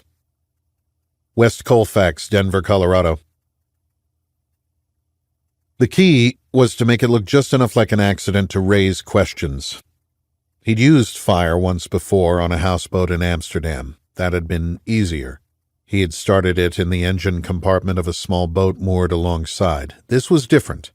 If authorities suspected that the virus was not naturally occurring with an index case in Angola, then a suspicious fire in a house on the outskirts of Aurora belonging to one of the first casualties might prompt some enterprising American detective or intelligence operative to start asking questions. That, or at least it would add fuel to online conspiracy theorists who would muddy the waters enough to cause even the staunchest government supporters to question the official narrative. It would be Angola or homegrown terrorism. Even though the perpetrator was of Middle Eastern descent, he was a U.S. citizen. No nukes would rocket toward Tehran, no U.S. boots would set foot on Persian soil. An America in ruins, a reshuffling of the world order. Ali had already found anti-government conspiracy websites theorizing that the virus was concocted in a U.S. lab, as many believed had been the case with COVID-19 in Wuhan, China. Twitter was ablaze with conjecture from shock jocks and conspiracy theorists speculating that the virus was intentionally released as justification for a federal power grab. Gun confiscation was surely next, followed inevitably by re-education facilities and, for the real troublemakers, concentration and death camps. The Bill of Rights was bound for the dustbin of history. Ali loved the power of a free press. Its power was amplified when everyone had a voice. Theories without a foundation in facts or basis in reality could take flight and go viral. No barriers to entry, no editors, no fact-checking, or if there was, it couldn't be trusted. Fact-checkers had biases and agendas too, after all. The loudest voices dominated the chaos that was social media hysteria, and all of it contributed to the chaos. Suppression and censorship only fueled the flames. If the Angola angle began to look dubious, Ali was setting the conditions for another equally compelling narrative. A U.S. citizen had conducted the plan, using university assets to build a virology lab and unleash a devil upon the populace. Whichever way one leaned, the end result remained the same. The United States would continue to turn against itself, and by the time they found out the virus was not actually a respiratory spread contagion, it would be too late. 2 American cities would be destroyed and the country would never recover. Pity that Chicago would be spared, but that could not be helped now.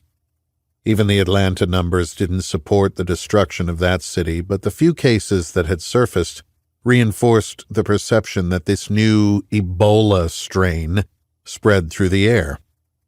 Iran would have her revenge, and no one would be the wiser.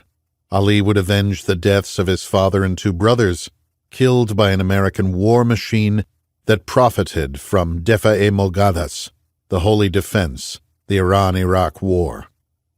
Yes, Islam would be blamed if they connected Sebastian to the plot, but everyone who unleashed the virus would be gone. Investigators would hit a dead end. 2 American cities would be smoldering embers without Iran ever firing a shot. The very pinnacle of warfare. He'd tasked Sebastian with destroying the lab, better to keep his own involvement to a minimum. Ali had stayed behind to ensure it was done. He had not expected the virus to take hold of the young PhD student so quickly. No matter. Adapting to a changing environment was paramount. It was also why the warriors of Allah had an advantage over the entrenched bureaucracy of their enemy. The house was so old even the floorboards had rotted through in places. It was a prime candidate for an inferno. With so many assets allocated to investigating the fires and destruction connected to the riots and looting in downtown Denver, this incident could easily be explained away as having been started by someone building firebombs to target police. Molotov cocktails and fireworks had become popular with American insurgents in the summer of 2020. Ali even had an Antifa flag to leave behind for an arson investigator to discover in the rubble. The point was to muddy the waters with further conjecture and confusion. He just needed to dismantle the computer in case Sebastian had been careless and left electronic evidence that could possibly implicate Ali or Iran. A fire would not destroy everything that was part of the plan. There needed to be just enough evidence left behind to feed the conspiracy's dominating social channels. He'd suit up, take what he needed from the basement, set the fire, and be out of the state before anyone connected the fire to the outbreak, if they ever did. The world gave the Americans too much credit. They had grown stupid and weak. A generation of fast food and instant gratification had left them soulless. He thought of all he had accomplished. He remembered the wailing of the women, the rotting meat permeating his olfactory nerves, his brother hanging by his neck, legs stained with piss and shit. He briefly thought of traveling south to kill the former Secretary of Defense in New Mexico, the man who had prolonged and armed both sides in the Holy Defense, the Iran-Iraq War, the man responsible for the death of his father and two brothers. He pushed that notion aside. Rumsfeld would be dead soon. He was an old man now. Ali wanted him to see his country burning before he descended into the fires of hell. Ali stifled a cough. Was he coming down with something? There is no way he could have contracted the virus, was there? He'd taken precautions, unlike that idiot Ustinov. All he needed to do was dismantle the computer, start a fire, and drive east for his flight back to Europe to watch America destroy itself on Al Jazeera. Ali grabbed a screwdriver from a drawer in the kitchen and was halfway down the stairs when he heard the knock on the door.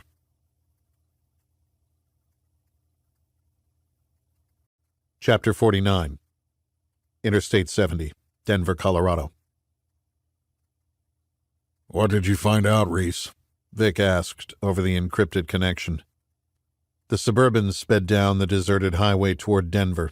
Ken was behind the wheel and Haley was in the back seat, quiet and still fuming at Reese's behavior with Shahram. This virus is not, I say again, not from Angola. Shahram built a virology lab in that house he bought in Denver. The man I photographed leaving my first target house in Chicago was his contact. Do you have a name? No, but we are going to the Denver house now. Is SWAT or HRT on scene? Reese, this is an unprecedented situation. SWAT and HRT have their hands full. The country is descending into chaos.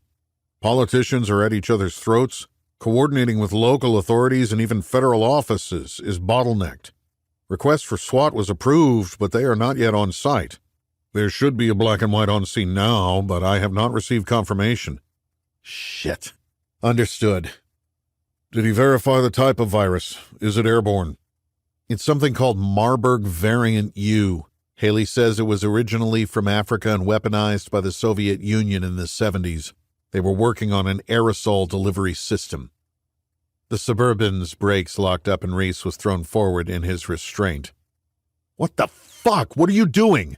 the commando shouted at their driver. "Protesters, sir. They've shut down the highway." "Damn it, keep going. Just keep it slow and try not to kill anyone." "I'm not trained for this, sir." "Keep the doors locked and slowly edge through them." What's going on, Reese? Vic asked. "Crowd of protesters blocking the highway."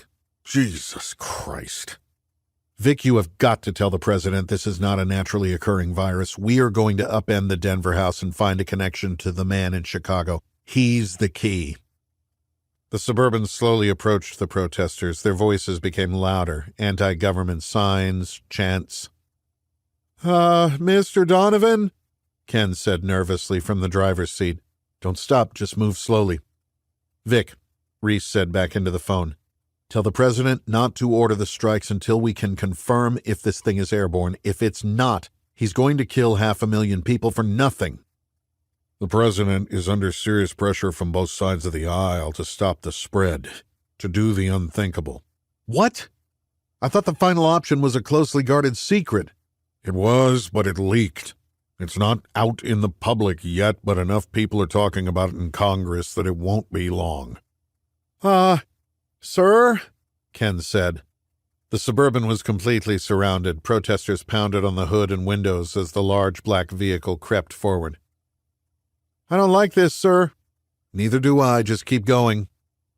Antifa signs repurposed from the events of the past year were held aloft by men and women in black hoodies with masks. One man climbed up over the hood and onto the top of the slow-moving vehicle, slamming his fist onto the roof and screaming obscenities. Keep it slow, Reese said. Just don't stop. Surprised you don't just plow through them, came Haley's voice from the passenger row. I don't want to hurt these people. I understand their position. That being said, I will not let them keep us from our mission. Reese and Haley were still dressed in the CBRN suits they had changed back into as they reversed the sanitization and sterilization process on their way back through the mobile Level 4 biocontainment module. Their masks were off as soon as they were well out of the containment zone and DMZ. What's happening, Reese? Vic asked, the strain in his voice obvious. Still working our way through these protesters. Get to that house. Find me something that confirms this is not airborne. Something concrete. If not, I fear the president will have no choice. If destroying these cities saves the country, possibly the world, he's got no choice. Just hold him off. Do not drop. Give me time. Even at the slow pace, Reese jolted forward in his seat when Ken slammed on the brakes again. Reese looked ahead and saw why they'd stopped. The crowd had parted. 4 armed men blocked the path, pointing shotguns and ARs directly at the front window of the Suburban.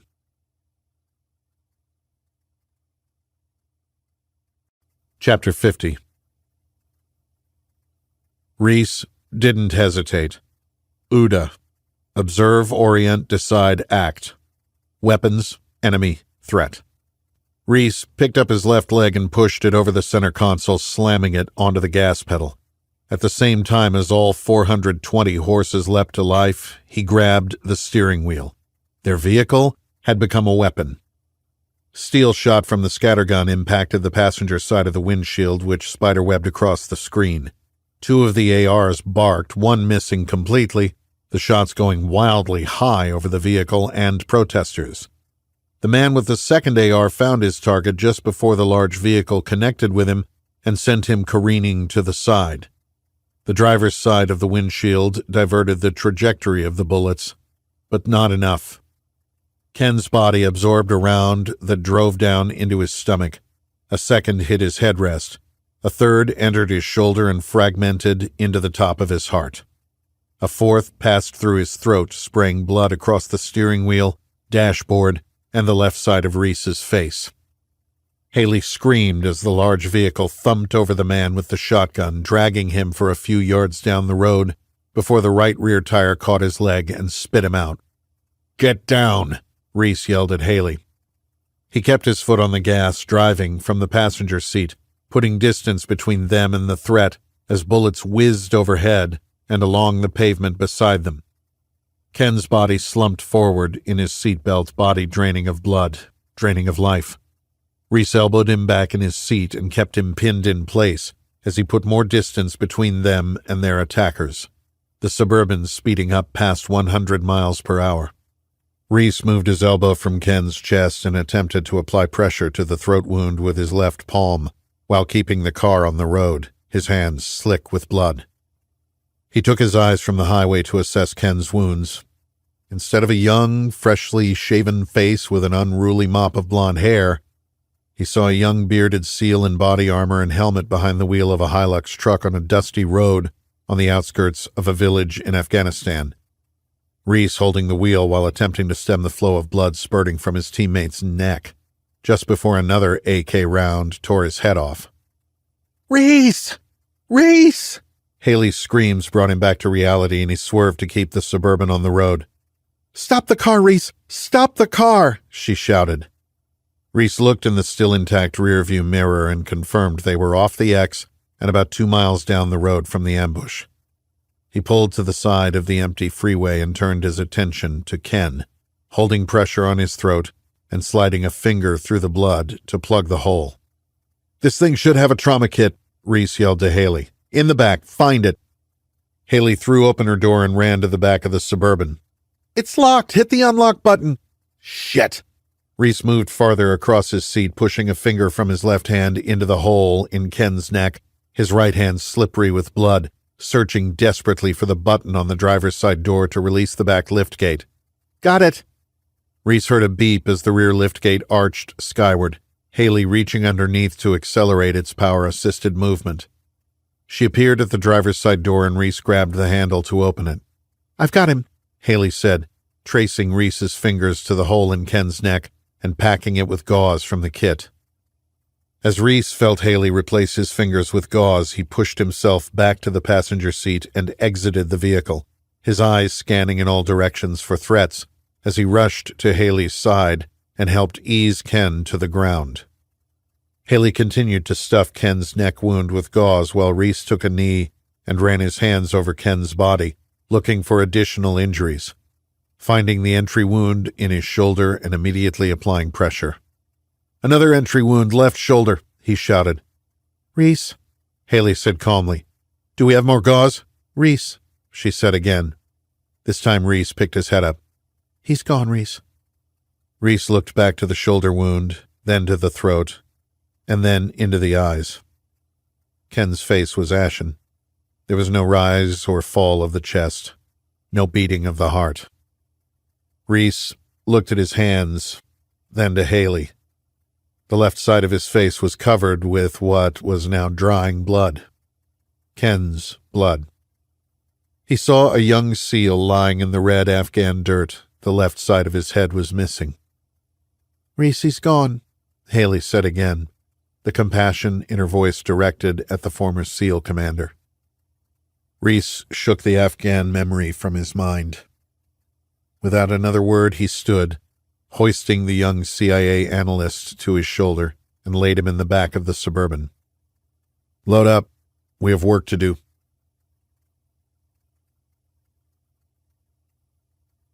Chapter 51.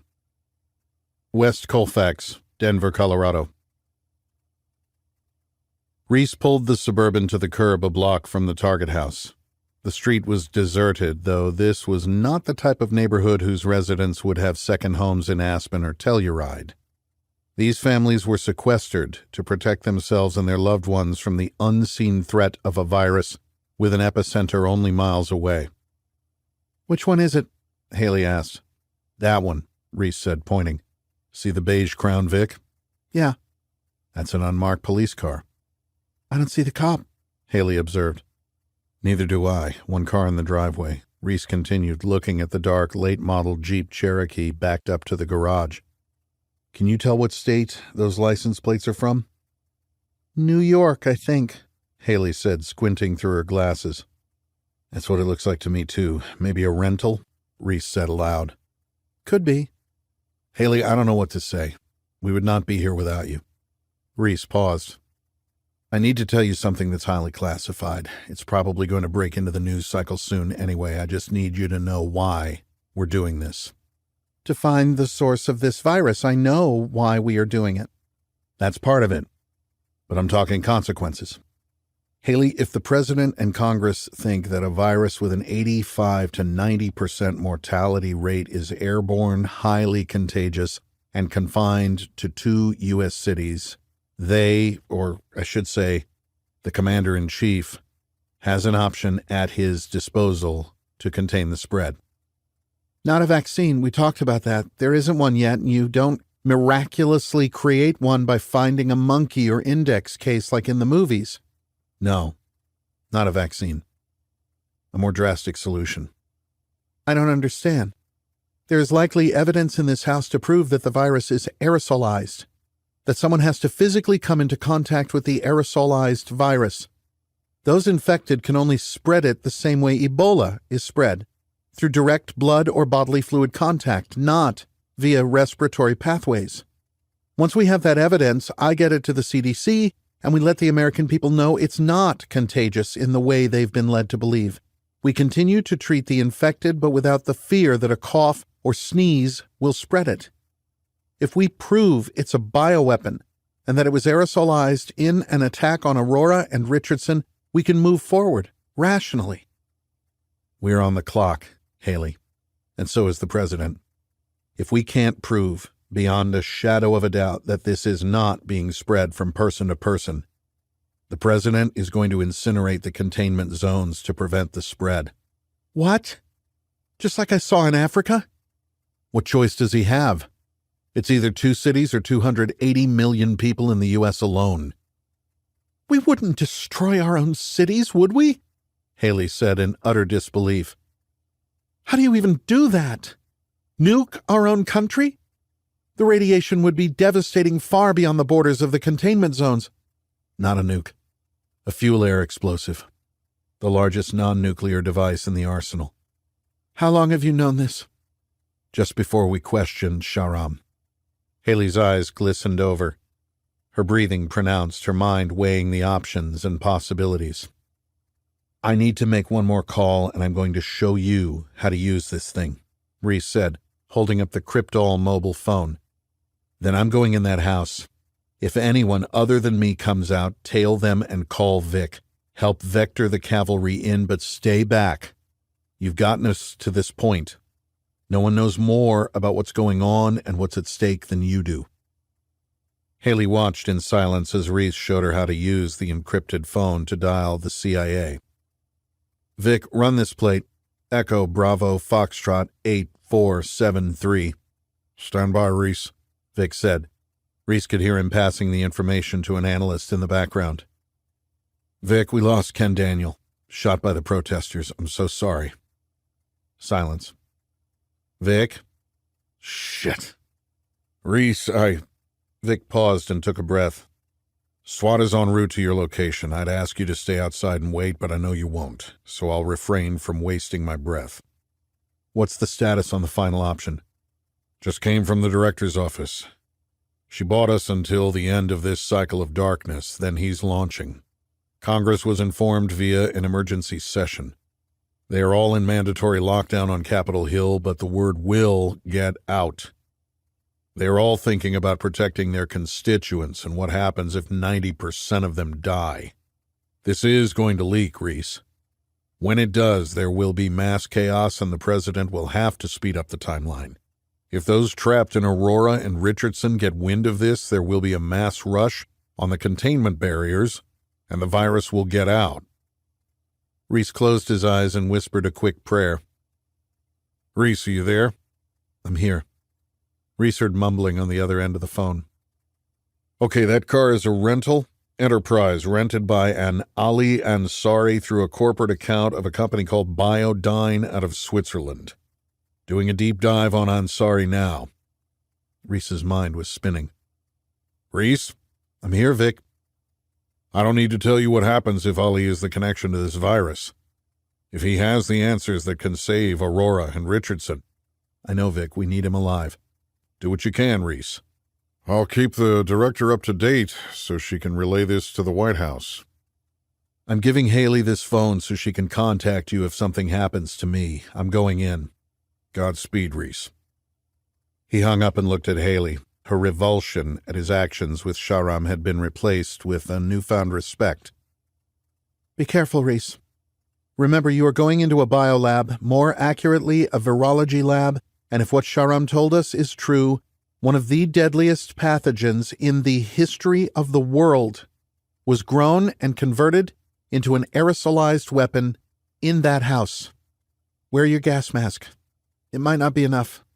We are dealing with too many variables and unknowns to be sure. If I don't come back, Reese cleared his throat. Katie knows how I feel, but, could you, I'll tell her, Reese. Reese nodded, press-checked his cig, and exited into the brisk afternoon air.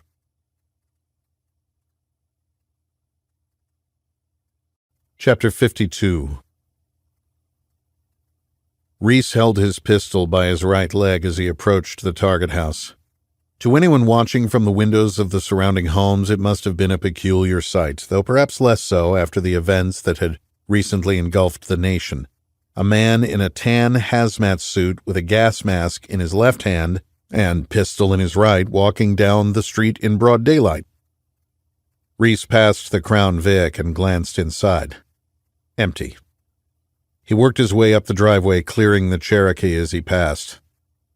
He moved to the front door and attempted to turn the handle. Locked. Fuck! This is the last time I go anywhere without my picks. Reese was tempted to kick in the door, but if he had not yet given up the element of surprise, he wanted to maintain that tactical advantage as long as possible. His mind briefly flashed back to a compound in the Hindu Kush, then a cartel drug house in Tijuana, tomahawk in hand. Focus, Reese. He backtracked down the front steps and to a side gate to a small backyard overgrown with weeds. He reached over the top and flipped up the latch on the other side. An HVAC unit blew hot air out from a basement. Reese moved to the corner of the house and took it wide, working the angles. Tactical movement is a problem of angles. The backyard was empty but for a rusty swing set and cracked concrete pad with an old Weber charcoal grill. A chain-link fence separated it from its neighbor. A sliding glass door allowed access to the home, and Reese could see that it opened into a kitchen. He crept to the side of the glass. As he'd been taught in sniper school all those years ago, his eyes scanned near to far through the glass. Lying on the floor between the kitchen and the hallway that led to the front door was a body. Reese pushed on the sliding door. Locked. The smell of smoke reached Reese's nostrils at the same time he saw movement through the glass. The sixth sense worked both ways. A man in a level 4 biocontainment suit and mask stepped over the body and turned toward Reese. Reese's brain registered the gun moving toward him. He ducked to the side of the sliding door as 4 rounds pierced the glass and impacted the stucco wall of the adjacent home. Reese changed levels, taking a knee, and at an angle sent 2 9mm projectiles toward the shadow that sprinted across the kitchen entrance. Standing, he made his decision. The man inside was wearing a self-contained suit. Shit! Reese donned his gas mask, grabbed the small Weber grill, and sent it careening through the sliding glass door, already damaged from 6 bullet holes. Reese entered right behind the grill, glass cascading to the floor. He held on to the open door that led to a small hallway. A quick glance told him the dead body was a police officer and that his gun was missing from his holster. Reese looked to his right and noticed smoke coming from under a door. Win the fight, Reese. If this is Ali and you kill him, you have also killed 500,000 of your countrymen. Fuck! You have a terrorist in a barricaded position whom you have to capture alive. You have no body armor, no helmet, no technical or tactical advantages. You are fighting in a CBRN suit and mask with a pistol in a house on fire, possibly contaminated with a deadly pathogen, the fire-destroying evidence you need to save the country. Never pay attention to the odds. Reese turned and worked his way back into the kitchen and to a closed door off the pantry. Slow is smooth, smooth is fast. The smoke is getting thicker, Reese. You can't stay in here forever. You'll stay in here as long as it takes. The door opened into a bedroom. Clear. Where are you, motherfucker? Reese felt the heat building under the floor through his suit and shoes, the inside of his mask fogging up with condensation. Think, Reese. He moved back into a small hallway, weapon up, searching, scanning, attempting to override his instinct to shoot center mass, knowing he had to somehow take his prey alive. Laundry room. Another door, possibly to the garage. Reese deliberately pushed the door open to find a garage stacked with boxes. He registered they were labeled with the names of companies in the scientific space. Don't rush to your death. Make your enemy rush to his. Reese looked at the wall and saw the button for the garage door. He hit the button and heard the door lurch upward on its tracks. Seeing sunlight leak into the dark garage, Reese moved back into the house toward the flames.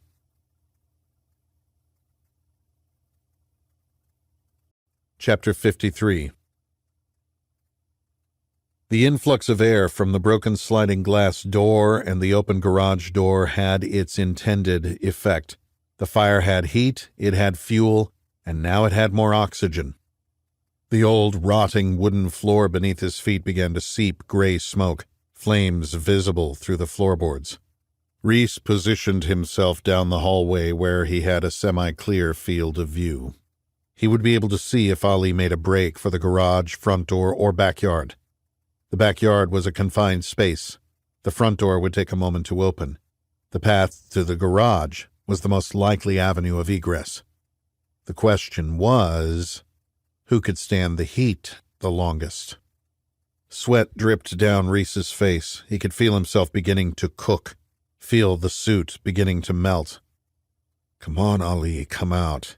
Be still, Reese. Patience. You are a sniper. Wait. Movement. There. The man in a full level 4 biocontainment suit rushed for the open garage door. Resisting the urge to shoot, Reese sprinted down the hall. Action is faster than reaction. With the mask blocking much of his peripheral vision and in the heat and smoke of the fire, Reese hit his opponent from the side just as he was about to bolt through the laundry room door to freedom.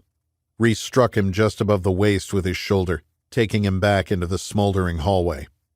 The impact snatched Ali's breath away, his hand instinctually moving the gun toward the man who had taken him to the ground. Reese heard the bullet impact the ceiling and immediately pivoted to control the weapon hand. A sharp pain in his shoulder told Reese that there was another weapon in play. Violently twisting the pistol from the terrorist's grip, Reese smashed it into Ali's mask, the self-contained unit absorbing much of the blow's impact. Instinctually, Reese trapped Ali's other hand, which held a screwdriver. Reese now had a gun in each hand that he couldn't use, weapons that were making it hard to control the screwdriver in Ali's left hand. Even when not trapped in a burning house with noxious gases filling the air, a screwdriver could be just as deadly as a blade. Still entangled on the ground, Reese shifted to control the left hand and felt Ali's right reach up to grab the air filter on his mask in an attempt to rip it from his head. Gas, fire, virus, panic. Reese pulled back and jumped to his feet, pulling his mask from Ali's grasp. He threw Ali's gun down the hall behind him and brought his gun up. "Stay down, motherfucker, don't move." Ali looked up at the man pointing the pistol at him. Shit, he knows I can't shoot him. He's the connection. Ali got to his feet, screwdriver still in hand. Flames leapt from the door at the far end of the hall. Reese threw the SIG down the hallway behind them and charged forward to take the fight to his enemy. 2 steps into his sprint, the rotting floor gave way beneath him, and his left leg broke through the floor, pulling him toward the fire below.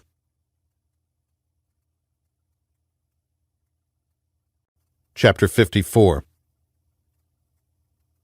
Arrested in place, Reese regained his balance in time to parry the attack by his adversary, blocking the screwdriver with his left arm and sending Ali into the hallway wall. Attempting to yank his foot from the hole, seeing flames through the disintegrating floor beneath him, he saw Ali recognize that he was trapped. The terrorist lurched toward the pistols at the end of the hall. No fucking way, Ali. With his foot still trapped in the hole, Reese fell backward and grabbed Ali's foot with his left hand, tripping him to the ground. Reese wrapped the leg and pulled the lighter man back toward him. Understanding the strength of his attacker, Ali redirected his movement, and instead of pulling away, he turned back toward Reese with the screwdriver. The sudden change in direction freed Reese's foot, which he yanked back out of the hole, the leg of his suit melting into his flesh. Both men scrambled to their feet, struggling to breathe in the heat of their suits. Reese positioned between the man and all exits from the burning building.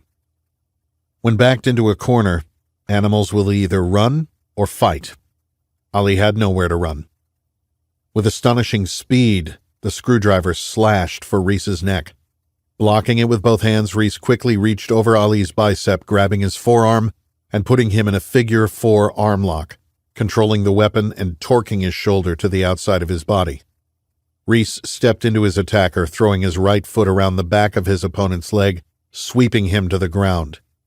The small oxygen bottle strapped to Ali's back sent a debilitating nerve pain through his spine when he hit the floor. Reese followed him down, landing on top of him with a knee on his stomach. Still controlling the arm with the screwdriver, Reese switched knees, redirecting Ali's energy and stabbing the screwdriver into the terrorist's thigh.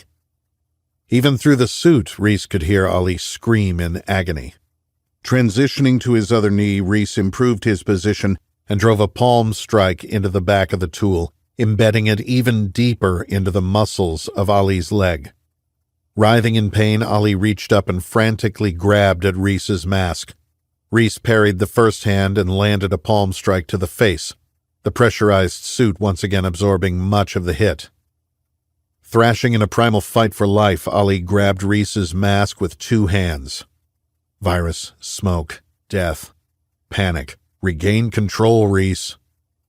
Reese trapped Ali's hands to his own mask to prevent him from pulling it off. Vision obscured by his enemy's fingers and palms, Reese's free hand went back to the screwdriver, still embedded in Ali's leg.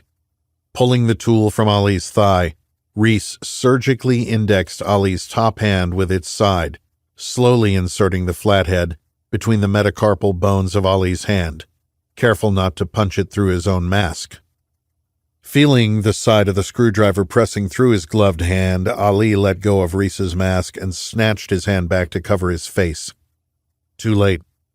Reese pinned Ali's arm under his knee, indexed the back edge of the tool on Ali's forearm, and filleted his arm to his biceps, pressing it deep into his shoulder socket. Jerking the tool up to Ali's elbow, he used his left hand to control the wrist, forcing the man to roll over onto his stomach. With his knee firmly planted on Ali's back, Reese retracted the screwdriver and dug it into Ali's other elbow, using the leverage to pull the arm out and behind the back.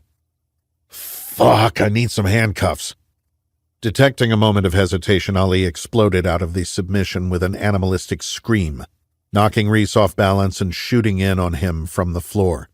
Still on his knees, Reese sprawled, snaking his right arm across his opponent's throat, latching onto his left biceps in an anaconda choke. Reese flattened the man out and rolled toward his left side, using the hallway wall to walk his hips into the attacker, tightening the choke. Seconds later, Reese felt Ali's last flutter of resistance as he went limp. Starved for oxygen through a filter not designed for smoke inhalation, Reese peeled himself away from Ali's unconscious body. Feeling lightheaded from the smoke and heat, Reese looked back down the hall toward the body by the front door. Not trusting how long the blood-deprived brain of his opponent would stay shut off from the world, Reese grabbed Ali's right arm, feeling it pull from its socket, and dragged him down the smoke-filled hallway. Reese knelt by the downed police officer and checked for a pulse. Nothing. He then reached around to the back of his belt for his handcuffs. It was only after he cuffed both of the terrorist's hands behind his back that he noticed the bright red, arterial blood spraying from Ali's femoral artery.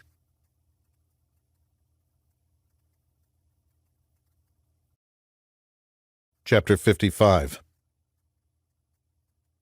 Not knowing exactly what to do when she saw the house start to go up in flames, Haley had called 911 to report a fire. She breathed an audible sigh when the door flew open and she saw Reese rush outside. He had a man in a biocontainment suit on his shoulders. "Shit," she said, hitting the start button and putting the large vehicle in drive. Reese stopped at the base of the driveway, looked to Haley approaching in the black SUV, and continued across the street to get away from the heat of the growing inferno. He dropped the man unceremoniously to the ground as Haley screeched to a halt, blocking a neighbor's driveway with the Suburban. "Oh my God, Reese, are you okay?" she asked, exiting the vehicle and taking in his injuries. Reese ripped the mask from his face and sucked in the cool Colorado air. He put his hands on his knees to steady himself and then straightened back up, looking from Haley to the still unconscious form at his feet. "I'll live, I think," Reese said, rolling his shoulder from where the screwdriver had impacted and looking down at the burns on his left leg. "Get me out of this thing," he demanded, pawing at the neck seal on his suit. "Here, let me," Haley said, helping him remove what was left of his protective equipment. With the suit off, Reese was able to access the Northman blade in his pocket. He knelt and cut the plastic-attached hood and face shield off the terrorist's biosuit. "Do you have that phone?" Reese asked, holding out his hand. "Yes, right here," Haley said, handing it to him. "I also called 911 when the house started to go up." Reese glanced up and down the street. He could hear sirens in the distance. He saw neighbors now looking out at the fire from their windows and at the strangers in the street, still afraid to come outside because of the confusion surrounding the virus. "Good move," Reese said, a plan forming in his mind. "He's got an arterial bleed on his right leg. Apply pressure." Haley took Reese's hazmat suit and placed a portion of it over the terrorist's wound, pushing down with both hands in an attempt to stem the flow of blood. "He's not going to make it long if we don't stop this," she observed. "I know." Reese took multiple photos of the man the Jeep in the driveway suggested was Ali Ansari and sent them to Vic via encrypted message along with the text, "Ali Ansari, confirm." "Where's your gun?" Haley asked, melting inside. The sirens were growing louder. "Haley, we need to get out of here and back to the airport. Whatever is in that house is gone. Ali here is our only link to the virus, and he's bleeding out." Haley stared at the man before her, left pant leg shredded with what were obviously serious burns in need of attention, bloody shoulder, drenched in sweat, and possibly the only man who could prevent a disaster unprecedented in American history. "I'm in, Reese. Let's stop this thing." "Wait here." Reese dashed back across the street to the Crown Victoria, holding up his arm in a vain attempt to block the heat of the burning home. He bent down, pulled a stone from the dirt and weed-infested front lawn that bordered the driveway, and threw it through the driver's side window. He reached in, unlocked the door, and opened it. Quickly searching for the trunk release, he pulled it and ran to the rear of the vehicle. Among a few bottles of water, jumper cables, trauma bag, police windbreaker, and a black plate carrier with body armor was what Reese was looking for. A 12-gauge Remington 870. He pulled out the dependable old shotgun and pressed the action release. There was not a round in the chamber, so Reese flipped it over and checked to make sure the tube was loaded. He then grabbed the trauma kit and police windbreaker before running back across the street. "Here, put this on," he said, tossing the windbreaker to Haley, who now had her knee on the wound. Reese's phone buzzed. "Confirmation. Ali Reza Ansari, Biodyne executive, entered U.S. 1 month ago, Swiss citizen, originally from Iran." Reese shoved the phone in his pocket, then knelt and put the shotgun on the ground. He unzipped the trauma kit and pulled out a North American Rescue Combat Application tourniquet. "The wound is too high. That might not do it," Haley said. "We are going to need to clamp it." An ambulance turned onto the street. Reese could hear additional sirens in the distance that he assumed were fire trucks. "Haley, have you ever stolen an ambulance?"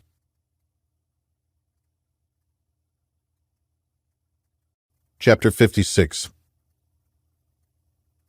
Luckily, the ambulance arrived on scene before any other emergency vehicles. Haley had waved it down in her oversized police windbreaker. Reese showed the driver and paramedic his U.S. Marshal credentials and gave them a half-truth about needing to save the life of his suspect. He doubted the first responders would be understanding or supportive of what Reese was prepared to do to their patient to get the information he needed. Together, they loaded the man into the back of the ambulance, and as the fire trucks turned onto the street, Reese was glad he'd grabbed the shotgun. It helps to be armed when stealing a government vehicle. "Haley," Reese yelled from the back of the ambulance where he sat with Ali Ansari duct-taped to the gurney. "Can you get us to the interstate and back to the airport?" "I think so," she said, speeding through the streets with sirens still on. The police are too busy dealing with an insurrection to look for a stolen ambulance, but you never know. Yeah, on their list of priorities, I agree this is not at the top. We need to keep him alive long enough for me to ask him some questions. You know I'm a microbiologist, not a trauma surgeon, right? I know. Turn off the sirens and park by the overpass up ahead. I'm going to need help with this. He doesn't look good. Reese cut Ali's right biosuit leg off with trauma shears as Haley pulled the ambulance to the side of the road under the overpass. She kept the vehicle running and joined Reese in back. Okay, she said, pulling on rubber gloves and assessing the wound, noting Reese had used the tape from the trauma kit to tie Ali's hands and legs to the gurney. Blood pumped from the wound, covering Reese, Haley, the gurney, and floor of the ambulance. This vein runs under the adductor muscle and medial, and the nerve runs lateral, exposing the artery, she said to herself, thinking back to her time in the ER during rotations. VAN, vein, artery, nerve, medial to lateral, 3 inches below the inguinal ligament. What does that mean? Reese asked, unable to control the urgency in his voice. It means the tourniquet is not working. He's going to be dead in minutes, if not seconds. Shit, let's clamp it. Find the clamps in any IV bags. They are in here somewhere, she said, turning to go through the drawers and cabinets behind her. Reese did the same, rummaging through the unfamiliar space on his side. Ali's eyes fluttered open and he managed a weak moan. Don't you worry, Ali. We are going to save your life, but only so you can answer questions. Found the IV bags, Haley said. And I think these are the clamps, Reese said, grabbing the longest tool from a drawer labeled hemostat. Those will work, Haley responded. She looked down at the wound, still spitting blood. I can't see or do anything through that hole. Just hold the pressure. It will take me a second to get this set up, she said. Reese pushed back down on the wound with both hands, looking into Ali's glassy eyes. He was on the verge of unconsciousness. We have to stop this bleeding, she said. Reese removed his hands from the terrorist's leg, blood continuing to pump from the body. Damn it, Haley said. I can't see in there. The puncture wound is too small. As she finished her sentence, Reese unsheathed his knife and stuck the tip in the hole, slicing up and then down Ali's leg to enlarge the wound. Ali's eyes opened wide and he gasped in pain. Reese, what are you doing? Haley shouted. Now you can see it. Clamp it, he said, handing her the hemostat. Haley took a breath to clear her head. Haley, this man is responsible for the deaths of thousands and is the key to saving millions more. Clamp it. Haley grabbed the hemostat from Reese and jabbed it into Ali's leg, using her free hand to manipulate the wound to give her better access. Ali's screams filled the interior of the ambulance.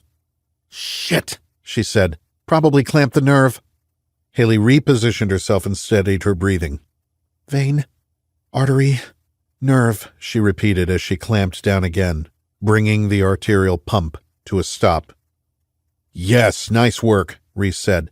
He needs fluids or we are going to lose him. Haley pulled a bag of lactated Ringer's solution from a drawer along with an 18-gauge IV needle, twisting his left arm taped to the gurney in an attempt to find a vein. Did you have to tape him up? Hard to get a stick like this. Reese slashed the tape with his fixed blade. Better? Better, Haley confirmed. Just need the right angle, she said, missing the sticks on her first 3 attempts. Jesus, where did you go to medical school? Fuck you, Reese. His veins are collapsing. There is nothing to put it in. I can't get a stick. What about the subclavian vein? Reese asked. And where did you go to medical school? I saw PJ do it in Iraq, saved my friend's life. All right, I haven't done one since my 3rd year of med school, but let's try. Haley switched positions as Reese retaped Ali's hands to the gurney. She assessed the patient's upper chest and neck. Feeling her way around the clavicle, she placed her index finger in the sternal notch and her thumb at an angle to guide the needle. Here goes, she said, inserting it just below the clavicle and above the first rib. She was rewarded with an instant return of dark blood. Ali let out a groan. With a spurt of venous blood returning to the syringe, she hooked up the IV, wiped sweat from her forehead, and squeezed half the IV bag into the man on the gurney. Haley leaned back against the drawers in the cramped space of the ambulance. The 3 of them were covered in blood, but all were alive. You drive. I'll take it from here, Reese said. What are you going to do? She asked. Whatever I have to.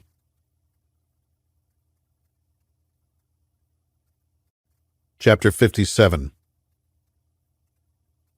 Ali watched, obviously still in intense pain. Breathing labored as Reese read the labels on bottles from the narcotics locker. Haley drove in silence, concentrating on getting them to the private side of the airport and back to the CIA Gulf Stream, putting up a mental barrier between herself and what was going on in the rear of the ambulance. "I know you," Ali whispered. Reese turned his attention from the medical cabinet to the terrorist strapped to the gurney. "Yeah, I do tend to get around." "I saw your car in Chicago, and I saw you in Atlanta. You should be dead." Reese paused, considering his next move. "I know you too. Dr. Ali Reza Ansari, Biodyne, originally from Iran." "You know nothing," Ali said, forcing a confident smile. "I have a few pieces, but I don't know everything. You are going to fill in some blanks for me." "It's too late. I know. You are not going to let me live. I am just an innocent Muslim targeted by the xenophobic American intelligence community, a victim of a systemically racist government." "Yeah, well, the Ministry of Truth might be on your side. Unfortunately for you, I found a bottle of succinylcholine in the fridge here. Do you know what that is?" Ali's eyes widened. He was familiar with the drug. "I was just sent a file with your resume. Very impressive. With a background like that, I bet you know all about succinylcholine." "I don't even have to tell you what it does," Reese informed his subject. Reese knew it well. It had been a favorite of the CIA doctors assigned to his covert action unit in Iraq. They had developed techniques that left no physical marks on the body. This was one of them. The American public was familiar with waterboarding. They had never read an article or heard talking heads debate the merits or legalities of this technique. Waterboarding had nothing on what Reese was preparing to do. In case you need a refresher course, it's a muscle paralytic, meaning that it's going to paralyze every muscle in your body. You will be able to hear, see, and feel everything, but you will not be able to move. Most notably, you will not be able to breathe. Ali shifted nervously in his restraints. "You cannot do this to me. I am a Swiss citizen. I demand to see an attorney and a representative at the consulate." "Unfortunately, I am not with the FBI, the police, or any agency who gives a shit. Let's see if this stuff works as well as I remember." Reese held up a bag valve mask. "Do you know what this is?" he asked. "Of course you do. You're a doctor." "It's an ambu bag, an artificial respirator." Reese extracted 50 milligrams of succinylcholine from a bottle into a syringe and injected it into the IV port. Ali's eyes widened again, and he thrashed in an attempt to free his hands of the duct tape. "It might take a second or two to fully take effect," Reese advised, pulling a strip of silver duct tape from the roll. 10 seconds later, Ali went limp as the drug paralyzed his body to include the organs that facilitated breathing. "You won't be able to open your eyes on your own, so this will ensure you can see everything I'm doing," Reese said, taping Ali's eyelids open. "I'd hate for you to miss out. When this first dose wears off, I'll have some questions. If you answer them to my satisfaction, I might let you live. If you don't, well, there is plenty of succinylcholine for us to keep this up. For hours, maybe even days. I can carve you up, remove fingers, toes. I might even cut your balls and dick off. You won't be able to move, but you will feel and see, that I assure you. Don't worry, though. I don't think that will be necessary. Taking your air will be all I need to do." As Ali's ability to breathe shut down completely, Reese gave him 30 seconds before leaning over and placing the self-inflating ambu bag over his nose and mouth, squeezing it to give him a life-sustaining breath. "Reese, what are you doing back there?" Haley asked nervously from the driver's seat. "I'm not sure you want to know." "Jesus, Reese. Just drive." Reese lifted up one of Ali's fingers, confirming there was no muscle tone. The succinylcholine was working exactly as intended. Reese came off the breathing bag and watched Ali's eyes. The man was alive but had no control of his body. The very breath that sustained life now came from an infidel. Reese wiped the blood from the face of his Rolex and counted the second hands ticking away. On average, it takes 4 to 6 minutes for the brain to die of oxygen starvation. With all your blood loss, it will probably be a lot less. At the 1-minute mark, Reese gave Ali another breath. "Ali, I already know the virus is Marburg variant U.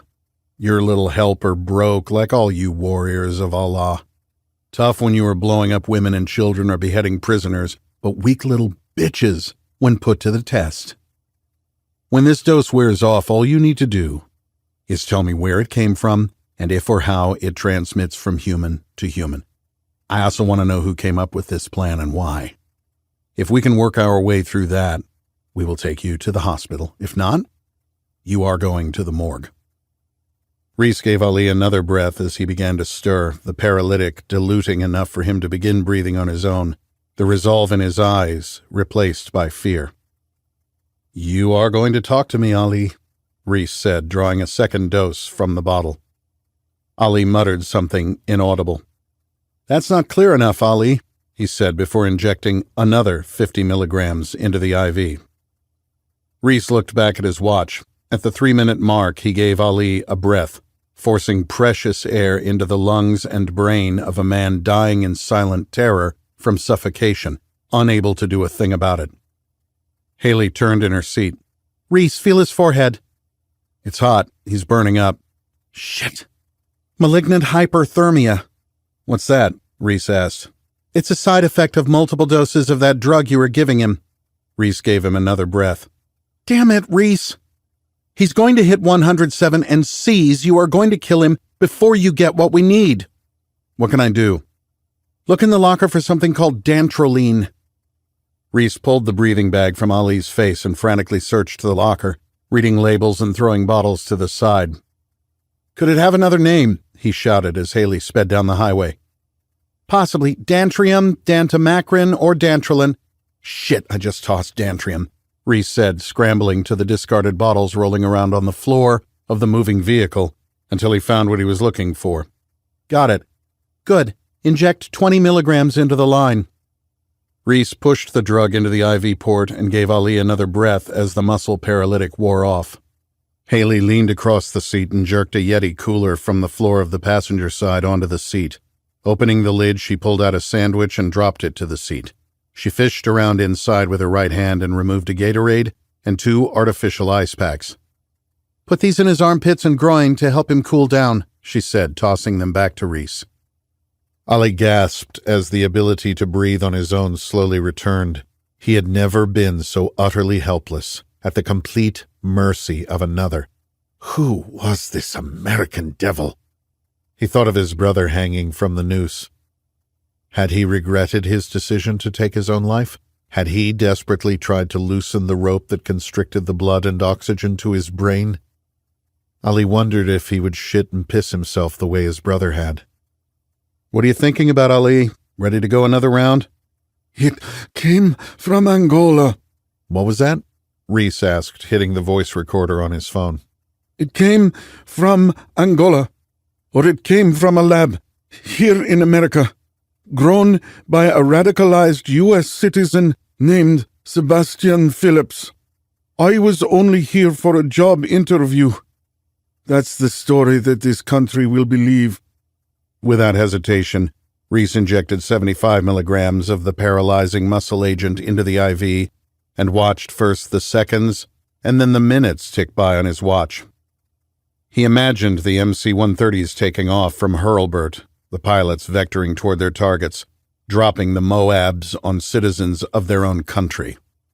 He saw Lauren and Lucy playing together at a park in Coronado, looking up at an unfamiliar whistling sound as the bomb vectored in to explode overhead. Lauren became Katie, rushing to Lucy to shield her with her own body, Lucy's curiosity turning to terror screaming as the fuel-air explosive burned their bodies from existence. Reese! Screamed Haley, jolting Reese back to the present. I'm here! He's seizing! Haley yelled, twisting in her seat. Fuck! Reese pushed the breathing device onto Ali's face and started squeezing, forcing air in and out of his lungs. Come on, fucker, I'm not done with you yet, he said. The vision of Lauren, Lucy, and Katie seared into his consciousness. Reese slipped his fingers to the side of Ali's neck. No pulse. Hit him with the AED, Haley yelled. Shit. Wait, Haley ordered. Give him Valium first. Valium where? Haley turned in her seat. Try that drawer, she said, pointing. Got it. How much? 10 milligrams right into the IV port. Reese drew what was close to 10 milligrams and pushed it into Ali's body through the IV. He then reached for the automated external defibrillator and attached the AED pads to Ali's chest, one on the right side just below the collarbone, and the other on the lower left side of his body below the heart. He was thankful that before his last deployment, all SEALs were required to add automated external defibrillator training to their pre-deployment workup checklist. Reese flipped the switch, bringing the machine to life, and followed the audio prompts. He hit the Analyze button. At the Stand Clear prompt, Reese leaned back as a jolt of electricity surged through Ali's chest. Nothing. Shit! Hit him again, Haley shouted from the front of the ambulance. Reese repeated the procedure and brought Ali back from the dead. He's got a heartbeat and he's breathing, Reese reported. His body can't take much more, Reese. Ali, listen to me. I can do this for days. You want to suffocate for days, I'll keep you alive as long as it takes. Reese extracted another 75 milligrams of succinylcholine deliberately so that Ali could process what was about to happen. The assassin saw his brother hanging from the beam in his home, looking up at him for hours until his mother had returned. The wailing of his mother. It was a brilliant plan, Ali whispered. What? Reese said, hitting his phone's audio recorder. Brilliant. Even with this forced confession. Brilliant. Whose plan, Ali? It was my plan. Nothing can stop it now. That traitor, Monica Witt, planted the seed. Destroy your own cities. The Soviets had those plans too, you know. Witt? The Air Force sergeant? There is no stopping this now. I might just be telling you what you want to hear, so that your president calls off the bombing, so that the virus spreads and destroys you. Is it a respiratory spread virus? Ali paused, considering his answer. No, but can you trust my word? How did it get into the United States? Ali paused and Reese injected the drug back into his system. Almost there, Reese, Haley reported, taking the exit for the airport. Reese counted 3 minutes and 30 seconds on his watch, then gave Ali a breath. Just give me a name, Ali. Give me a name and I'll end this. Ali's eyes darted back and forth, pure, unadulterated panic, gripping his soul, as the drug wore off and allowed him to breathe. Here's an easy one, Reese said. What did you mean when you said I should be dead? Through the confusion of the fever burning up his brain, the oxygen deprivation, and visions of his brother swinging from the rope, Ali whispered a name. Hafez Qasem. Ali's eyes rolled back into his head, and his body contorted against the duct tape. Shit, he's seizing again, Reese shouted. Try the AED. Reese turned on the machine and followed the prompts. This time the jolts did not return Ali from the dead. Reese transitioned to CPR as Haley rocketed toward the airport. After 5 minutes of chest compressions where Reese felt ribs breaking under the pressure, he tried the AED in a last-ditch effort to revive the terrorist. It's done, Reese. Reese fell back into the side bench seat, completely spent and exhausted. It doesn't spread human to human. We can tell the president to call off the strikes. Haley said, turning down a street leading to the private government terminal. What if he was lying? He wasn't lying, Reese. Reese picked up his phone and sent the recording to Vic. I don't think it's enough. For Christ's sake, Haley said. What else do we need? Reese looked at the dead body still attached to the gurney covered in the blood, IV attached to his arm, the bottle of succinylcholine. Drugs, vaccines, bioweapons. Reese's phone buzzed with a message from Vic. Final option, noon tomorrow. Director is taking this information to the White House. We'll need scientific evidence to back up claims. Reese texted back. Hafez Qassem? His phone buzzed a minute later. Iranian intelligence. Chief of station in D.C. Works from Pakistani embassy. Put a team on him, Reese typed. Roger, RTB. What did he say? Haley asked. RTB. RTB? Return to base, Reese said, closing his eyes and processing everything he'd learned. Before we do pass that cooler back, he said. It's empty. Perfect, Reese said, pulling it into the back of the ambulance. Park up ahead and get out of the car. You saw me in Chicago and Atlanta. Iranian hit team in Maryland. Hafez Qassem. Iranian intelligence. Haley pulled into a parking space in the government terminal, turned off the ambulance, and got out of the vehicle, leaving Reese alone to finish the job.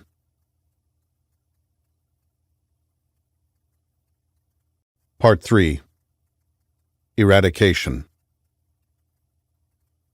The roaring of lions, the howling of wolves, the raging of the stormy sea, and the destructive sword are portions of eternity too great for the eye of man.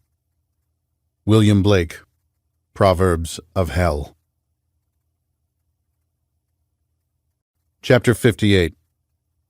CIA Gulfstream 550. Reese hadn't said much since they'd gone wheels up. He offered Haley the first shower and sat staring out the window at 45,000 feet as the Rolls-Royce engines pushed them toward the country's capital at Mach 0.85. They had packed overnight bags, so at least there were clean clothes to put on. The G550's cabin was separated into 3 living areas with lavatories at each end of the aircraft. When Haley emerged, toweling off her wet hair, she noticed that the cooler Reese had brought on board was by the ice maker. It was wrapped with duct tape. You want a drink? Haley asked, sliding in across from Reese at the 4-seat conference table. Huh?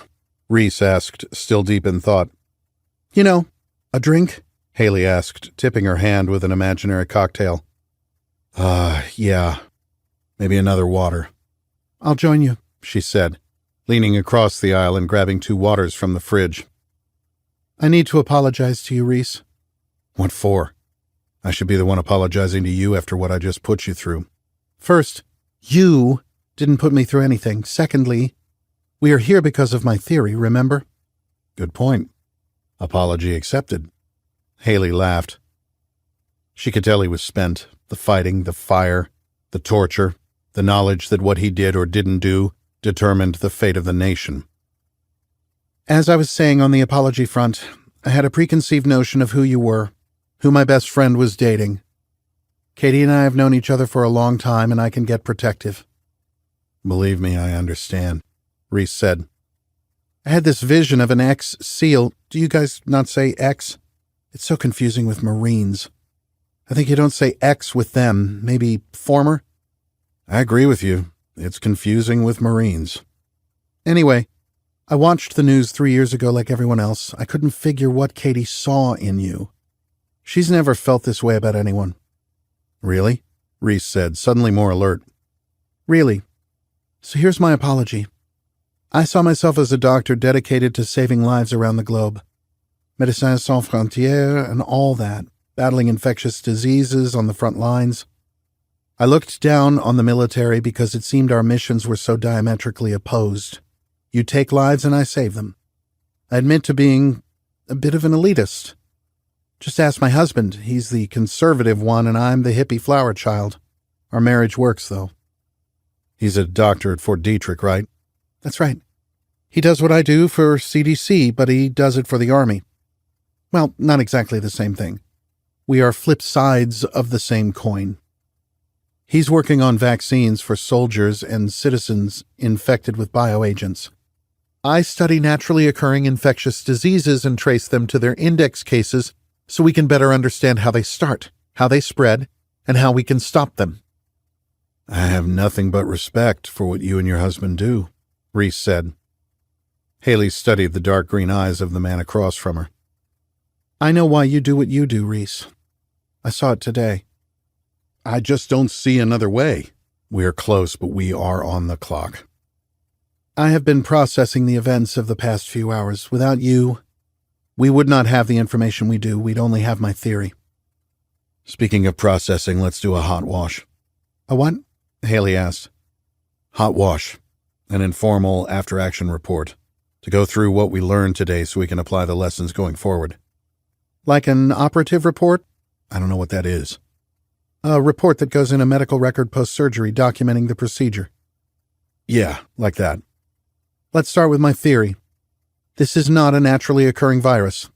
Starting there, we now have 2 people involved in the plot confirming that you are correct. Downrange, I'd verify those reports via 2 separate and distinct independent networks to ensure we were not getting played. What do you mean? In Iraq and Afghanistan, there were those who saw us as a way to settle what were sometimes centuries-old feuds. Could be because someone stole someone else's great-great-grandfather's goat. Anyway, they would tell us that so-and-so was Al-Qaeda or Jaish al-Mahdi, so we would go pay them a visit in the middle of the night. We got wise to it pretty quickly, but it was something we always had to take into account when evaluating intelligence. In this case, Shahram and Ali were not independent intelligence sources, as they were working together. I see. So ideally, I'd want confirmation via 2 unrelated human intelligence, networks, and then substantiated via some technical means like phone calls, text messages, or emails. So you think that Shahram and Ali might have had this story concocted to mix in just enough doubt that we couldn't trust them? I think that's a distinct possibility and one that our intelligence agencies will certainly highlight when briefing the president. He is going to need solid proof that by avoiding this action he's not condemning 90% of the country to death. How do we verify their admissions? Let's go back a second, Reese said. First, why disguise it as a naturally occurring virus? To hide the perpetrator. So who has Marburg variant U in their arsenal? Russia, China, North Korea, and Iran, Haley confirmed. All countries that could potentially sell it to a terrorist organization, Reese said, thinking aloud. Maybe they didn't sell it to a terrorist organization. Maybe they perpetrated the attack. Then they'd be culpable, Reese said. True. Which means we could retaliate. Also true. Haley, do you know what's on the table as a response to an attack on this country using a weapon of mass destruction? WMD is defined as nuclear, chemical, and you guessed it, biological weapons. Nuclear response, Haley correctly guessed. That's right. By mimicking a respiratory spread of a naturally occurring virus, a country or group could turn us against ourselves. If they knew about the FAE option, Haley said. You saw it yourself in Africa. There are very few secrets left in the world, and if you created the U.S. or USSR bioweapon programs after World War II, you would have put protocols in place to stop the spread of one of your own weaponized diseases. Protocols that included destroying your own cities, Haley said, completing the thought. I think so. We've learned we have plans in place to destroy sections of the country to contain a spread. I'm sure the Russians did too.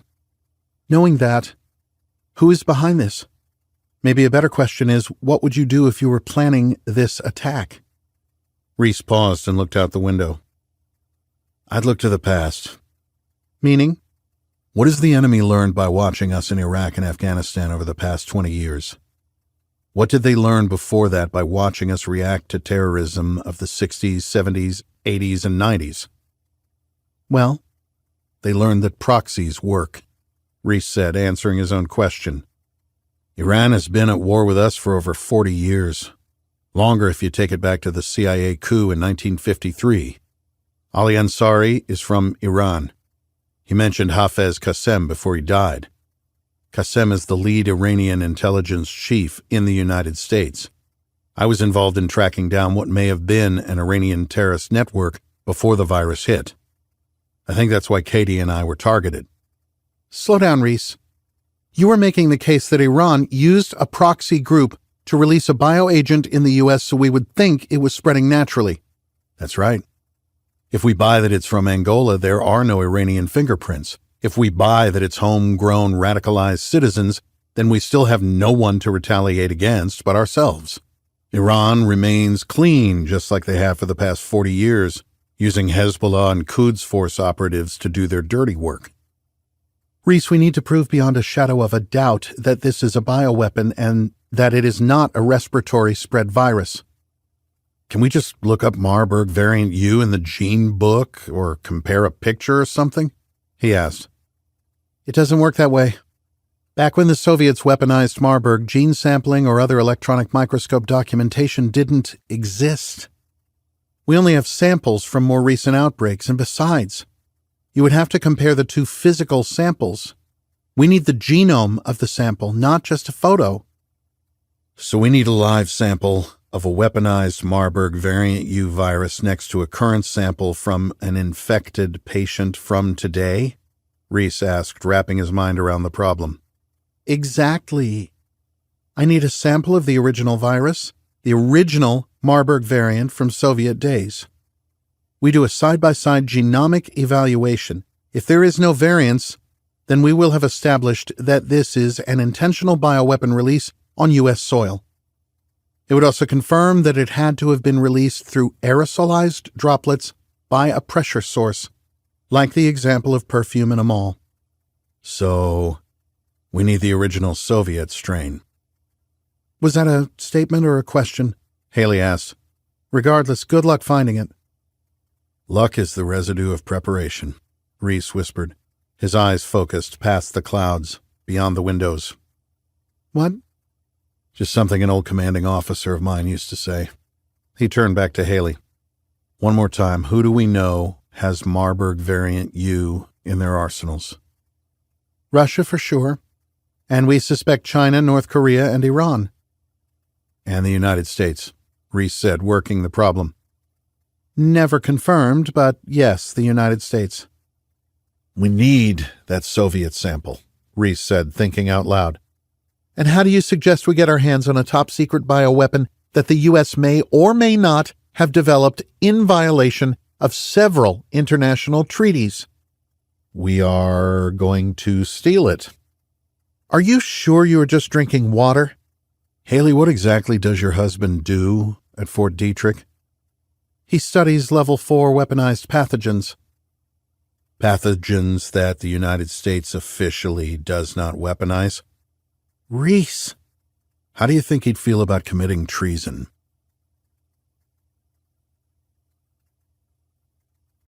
Chapter 59. Masada Security Solutions Corporate Office, McLean, Virginia. What can I get for you, Senator? Sawyer asked. They were sitting in Sawyer's office on the top floor of the Masada corporate building, a short drive from both Langley and the Pentagon. Something expensive, now that it's finally on your dime. Fortunately for you, all the selections are expensive, as you put it. How about a martini? That would be ideal. Vodka or gin? Gin, of course. Bombay Sapphire with 3 olives, if you would be so kind. Sawyer made the drink in a chilled glass at his private office bar. He then poured himself a Hennessy Paradis Imperial and sat down in a leather chair adjacent to the sofa where Senator Thwaite now made himself comfortable, opposite an 86-inch flat screen set to a cable news channel. Shouldn't you be in lockdown in the Capitol building for briefings from the executive branch? Sawyer asked. Thwaite rolled his eyes. You best be careful, Senator. You know how the media loves catching politicians breaking their own rules. It makes for great content. That's why I'm here in this secure building with you and not getting photographed out at the French Laundry or getting my hair done like those jackasses in California. Sawyer stifled a laugh. It's almost on. Where's the unmute button on this thing? The senator asked, examining the remote control in his hand as if it were a foreign object. Let me, Sawyer said, swiping to his phone's Savant System application, which bypassed the remote on the coffee table. You know, you should invest in some less depressing art, Thwaite remarked, looking around the room. Oh? And what would you suggest? Something a little less morbid would spruce things up in here, he said, gesturing to the two large works that dominated the room, one behind the bar and the other between two large bookcases on the opposite side of the enormous office. What are those, anyway? The one behind the bar was done by an old friend in Ranger Regiment. He was with me in Mogadishu, Sawyer said, examining the canvas from afar. It's called the Mogadishu Mile. It is a reminder of how quickly circumstances can change. And that one? Thwaite asked, taking a stiff drink. You don't recognize it? Should I? Remnants of an Army, painted by Elizabeth Thompson, Lady Butler, in 1879. It depicts the 1842 British retreat from Kabul to Jalalabad. Have you been there, Senator? Afghanistan? Of course, the senator said, removing the toothpick with 3 olives and sliding the first one between his yellowing teeth. Jabad? Gardez? Khost? Abad? Eric, you know I visited the troops on base in Bagram in 2004. You provided security. I also spent Thanksgiving in Iraq in 2009. I'm no stranger to war zones. Fallujah? Ramadi? Najaf? No, the Green Zone, Thwaite said, making Sawyer's point. Ah, yes. I remember the photo op now. Fuck you, Eric. Some of us are soldiers and some of us are statesmen. I think you mean politicians. Don't say it with such disdain, Eric. Remember who pays for all this, Thwaite said, devouring his last 2 olives and gesturing to the grand office with his empty glass. Let me get you another. Thank you. If you weren't a hired gun, you would make an excellent bartender. Sawyer chuckled and set about making his guest a second drink. What happened to our Lone Ranger, anyway? Thwaite asked, nodding back at the famous oil painting. That's Dr. William Bryden. He was a surgeon. It was rumored that of the 16,000 who began the 70-mile retreat, he and his horse were the only survivors. True. There were, in fact, other survivors. Some straggled in after the good doctor. Others had been captured and enslaved, but survived. Regardless, the theme and intent of the painting holds true. The poor horse lay down in a stable in the Jalalabad fort and never got up. He, too, a casualty of the Afghan plains. Poetic.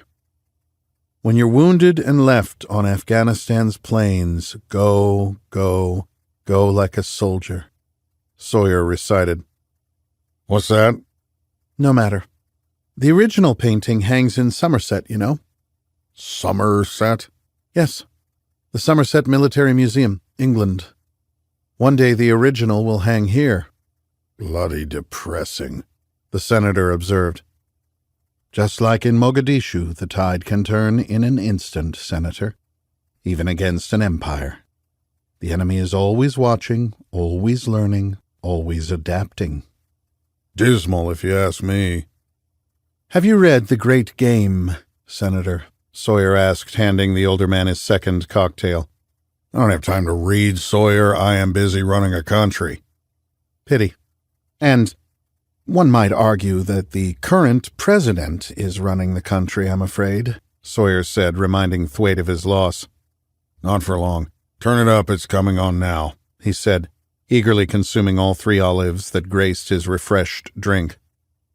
The whore of war turned up the volume through his app and watched as the network led with the caption, Presidential Assassin Targets Innocent Muslims.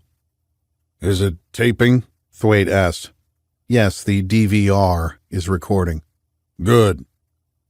The newscaster solemnly lectured his audience. We've received disturbing video this evening. Video that purportedly shows former Navy SEAL James Reese committing murder. These alleged murders are also classified as hate crimes. You will remember Commander Reese from the Capstone scandal, where 3 years ago he went on a murderous cross-country rampage, killing those he believed were responsible for what some say were his own mistakes that led to the ambush of his SEAL team in the mountains of Afghanistan. Commander Reese was pardoned under dubious circumstances by the previous administration, so he never stood trial for those murders. I want to warn you, this footage may be disturbing to some viewers. A crisp image of whites, grays, and blacks filled the screen. Like an old black and white TV updated with 21st century resolution, what was clearly a van parked just ahead of a smaller sedan on the right side of a road filled the screen. A man was leaning against the smaller car, his face and hands white against his darker clothing. "White hot," Sawyer said. "Excuse me?" "It's a thermal imaging system from one of our surveillance vehicles. The hotter parts glow white. The colder areas are dark." "Oh, yes, I know." The conspirators watched as a man swung his feet over the guardrail and paused to look almost directly into the camera, his face taking on the aura of a ghoul, with the light and dark portions recreated by the camera in high-resolution pixelated heat. He stared for what seemed like an eternity before turning to move toward the two vehicles. They watched the figure walk along the side of the road and raise his rifle to his shoulder as he approached the sliding door of the van. The audio recorder picked up the shot, and the video caught the smoking man dropping to the ground. "He indexed off the cigarette," Sawyer said. "What do you mean?" "It's dark. The man he killed was not a professional. Reese must have seen the cigarette in the darkness, which indicated head placement. He sighted on the cigarette and then fired a few inches left, hitting his target in the head." "This is my favorite part," Thwaite said.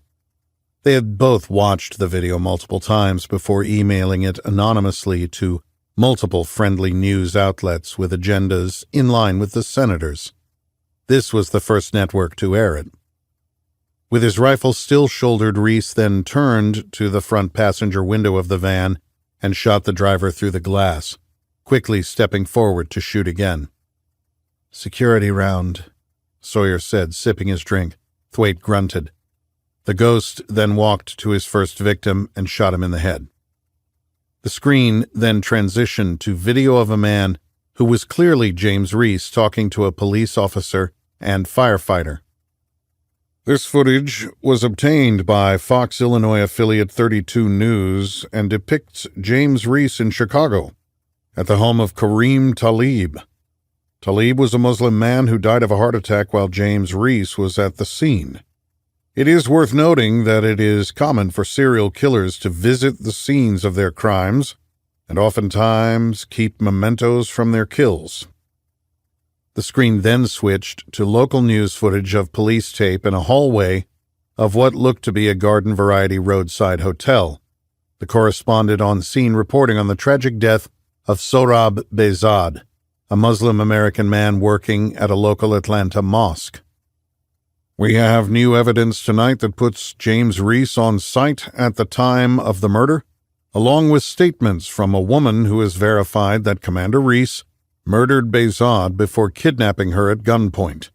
She later escaped as he was driving her to a remote location." The screen then ran a video of a man pushing a woman down a hotel hallway, a gun clearly visible in his hand. They then displayed a photo of Reese in his dress blues, clean-shaven, rows of medals on the chest of his flawless uniform. There are still unanswered questions tonight surrounding why Commander Reese would so deliberately target and kill these Muslim American men after meeting privately with the president at Camp David. The only connection between the deceased is that they are all devout Muslims of Middle Eastern descent.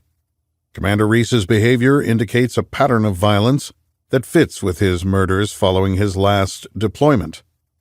It also perpetuates a cycle of violence against those of Middle Eastern ancestry. Did post-traumatic stress or traumatic brain injury play a role in these killings? Is Commander Reese on another murderous rampage? This time connected to President Christensen's administration. We will continue to update you on what is still a developing story. I couldn't have written that better myself, Thwaite said, clearly pleased with the anchor's performance. You did write it yourself, Eddie, Sawyer said, hitting the mute button on his app. That's right, I did, the senator said, now even more pleased. That should give the White House press corps something to pester the president and his press secretary about at Monday's briefing. Senator, do you even care what Reese was doing in Chicago and Atlanta, or who this team was that targeted him in Maryland? Those particulars are no longer my concern. That's an FBI issue now. This is politics. We muddy the waters with this tape, and the president is forced to do his job, to live up to his responsibilities as Commander-in-Chief, to eradicate the virus in Richardson and Aurora before it infects and kills 90% of the country. I mean, by God, there are now reported cases in Atlanta. Atlanta! They have isolated the patients thus far, but we know it's outside the containment zones. Can you imagine if he has to bomb Atlanta?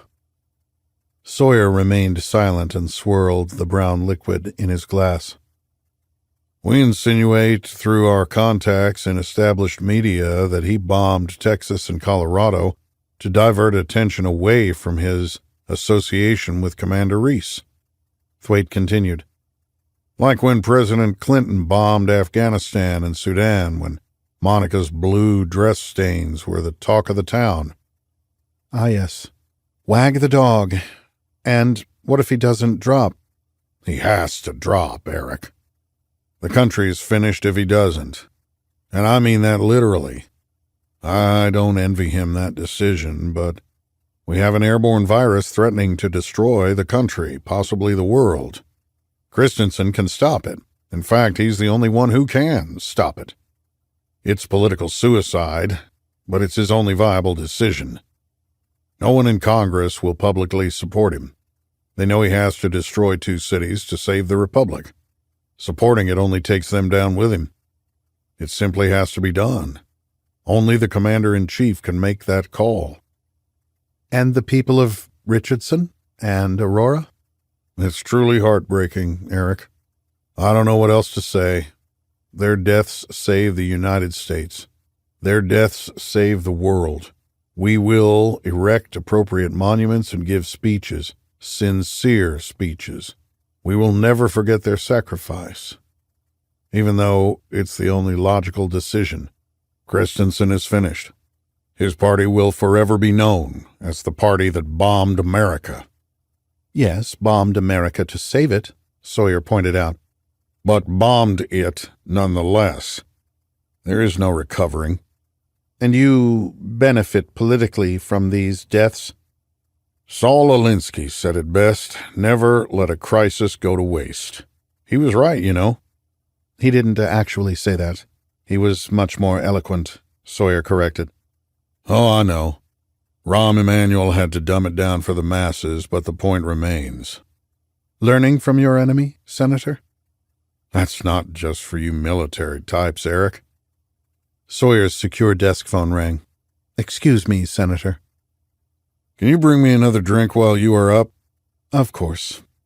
Sawyer took a seat behind the massive oak desk and picked up the receiver. He listened intently, then said, "Stay on them," before hanging up and making the senator his drink. Emergency? Thwaite asked, as Sawyer handed him his 3rd martini. As a matter of fact, yes. James Reese and Dr. Haley Garrett just landed at Dulles. Reese placed a secure call to the CIA, which we intercepted.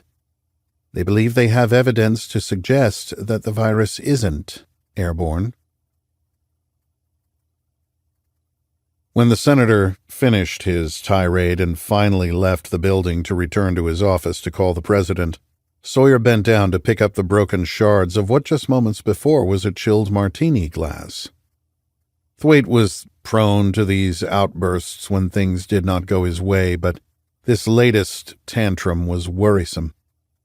Thwaite was convinced the virus was real and spreading. All the science suggested this was true. The liberal-minded president was looking for an excuse not to do his duty. The senator believed Christensen was too weak to do what was necessary. The president was going to bring the republic down with him. He was going to destroy almost 250 years of freedom and sacrifice. James Reese was handing him the excuse he needed. For Thwaite, this was not a difficult decision. The few would be sacrificed to save the many. The country would survive. The senator's party would ascend to power once again, with Thwaite leading the way. He would take his rightful place and finally occupy the most powerful office in the land. Sawyer dropped the shards of glass in the trash and refreshed his cognac. Heading for his desk, he stopped and turned toward his bookshelf, approaching remnants of an army. He sipped his drink, examining the wounded doctor portrayed in the classic Victorian painting. Dr. Bryden was clearly in anguish. A section of his scalp had been removed by an Afghan blade in battle, his horse shot and near death. Sawyer turned to the large television. It was paused on the IR video of James Reese on the side of the Maryland highway, rifle in hand, staring at the camera, the black and white image intensifiers giving him the look of a creature from hell. The former Army Ranger searched his book titles. There, next to a first edition of T.E. Lawrence's Revolt in the Desert, was the Peter Hopkirk classic The Great Game. Sawyer pulled it from the shelf and turned to Chapter 20. The book fell open easily at the binding, Sawyer having spent much time with it over his years of sending contractors to Central Asia. He read slowly, respectfully internalizing every word from a section titled Massacre in the Passes.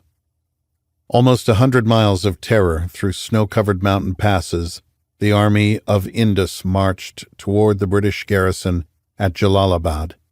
Afghan warriors snatching souls at every turn, the savages tearing apart the 16,000 troops and camp followers as they pushed forward through freezing temperatures. Raids, sniper fire, horror. Until, a week later, one sole survivor was sighted approaching the fort, wounded on a dying horse. Sawyer looked at the television and then back at the painting. This time he saw something different. He saw himself on the horse, wounded, clinging to life, trying to make it inside the gates before being struck down. The savage Reese putting his finger to the trigger of a precision rifle, Sawyer in the crosshairs. The Navy SEAL sniper wasn't a man in this vision. He was an apparition, a black and white specter of death. He sat down at his desk and placed the Great Game to his left. Sawyer had been in the business of killing for most of his adult life. After Somalia, he'd learned how to profit from it. As with any enterprise, success in this business meant diversification. The lucrative U.S. military, intelligence, and diplomatic contracts might only last so long. Washington was a machine. The leadership of both political parties was fickle, all part of the same swamp apparatus, cogs in a deep state machine. In business, one had to remain on a trajectory of continual growth. Masada had expanded into worldwide mining security operations and training, advising, and assisting entities who could pay. Precious metals, conflict diamonds, and oil all fell under the Masada profile and Sawyer's purview. On occasion, he had used certain men to solve problems. One of these men had a vested interest above and beyond money in seeing James Reese in the grave. Sawyer had used him over the past 2 years to eliminate problems in the Middle East and Africa. He was connected to the Russians and currently living in Montenegro on the Adriatic Sea. Sawyer pulled out a pen and paper and began to write a letter to enlist the services of a sniper.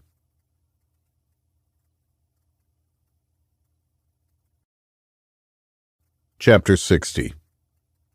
Russell Senate Office Building, Washington, D.C.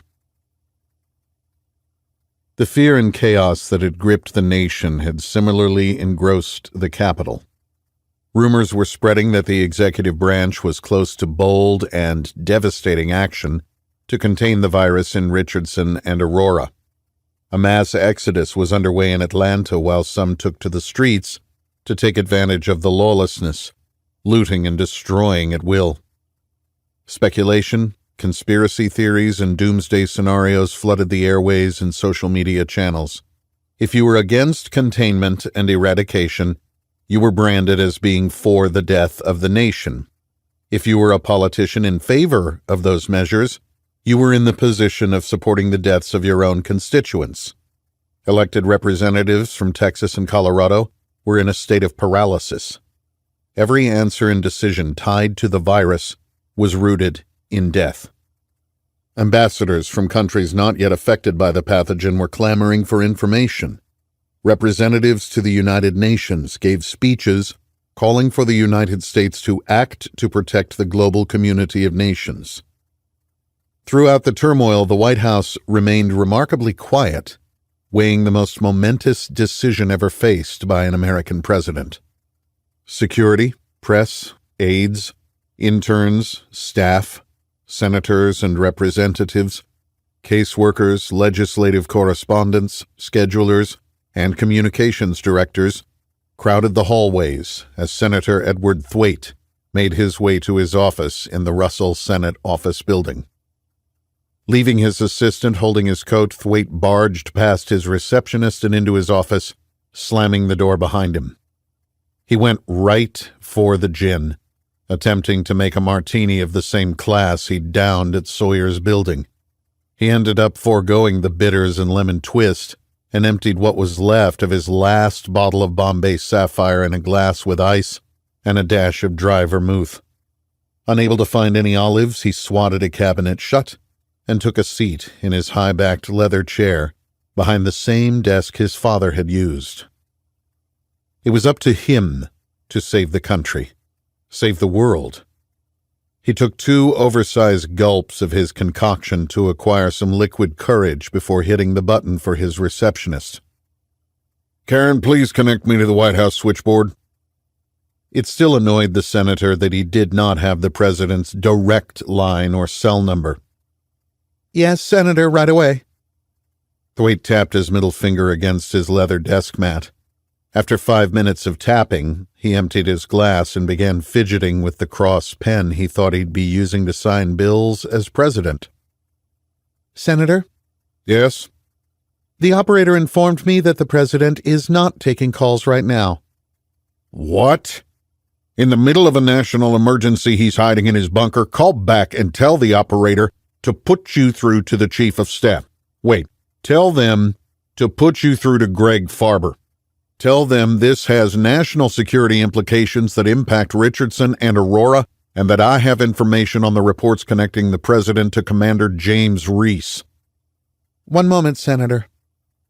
Thwaite's eyes surveyed his dark office, taking in the artifacts of 2 generations in the political spotlight.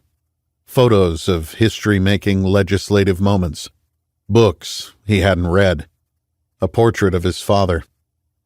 This could all be gone if the president doesn't take the necessary steps to save the nation. Delay means more death. Inevitably, the destruction of more cities. Richardson and Aurora, maybe even Atlanta, must be sacrificed to save the rest of us. Senator, please hold for the president, his receptionist said through the speaker. Thwaite straightened up in his chair, took the phone from its cradle, and cleared his throat.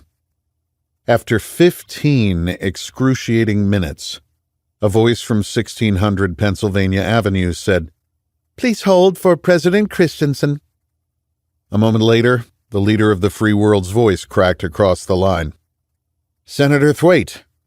Thwaite loosened the Windsor knot at his throat and pulled the tie to the side. Mr. President, thank you for taking my call. Of course. We're in the middle of weighing the options regarding the virus, so forgive me if I ask you to get right to the point. That is the purpose of my call, Mr. President. It has come to my attention that you may be delaying the inevitable and unenviable decision of eradicating the virus in Aurora and Richardson. That is a callous way of referring to the deaths of 500,000 of our fellow countrymen, Senator. I mean no disrespect, Mr. President, Thwaite said, biting his tongue. Then you will understand why I remain dedicated to protecting the nation, including those in Richardson and Aurora. Mr. President, if I may be blunt, without the sacrifice of 2 cities, you are putting the rest of the nation at risk. You are signing the death warrants of millions more. This is time for decisive leadership. May I ask where you come by your information, Senator? This town talks, Mr. President. If you waver from doing what needs to be done, my party will have no choice but to take our case to the American people. You are neglecting your duties as Commander-in-Chief, putting the future of the nation at risk. Rest assured, I will do what needs to be done in the interests of the American people, and I will exhaust every effort to spare those innocent lives in Aurora and Richardson, the President responded, his tone cold and measured. Every second you delay, the chances increase of the virus escaping containment. Thank you for your counsel, Senator. I will take it under advisement. I was told you have information on tonight's story about Commander James Reese. An unfortunate connection, I'm sure, Mr. President. An irresponsible news media running with only the hint of impropriety. The President remained silent. It would be devastating to the nation if the current emergency was compounded with a scandal. Some might say you took the drastic measures of destroying 2 entire cities to take focus away from your connection to a CIA assassin. The American people and your administration need to stay focused on the crisis at hand, stopping this virus. Anything else, Senator?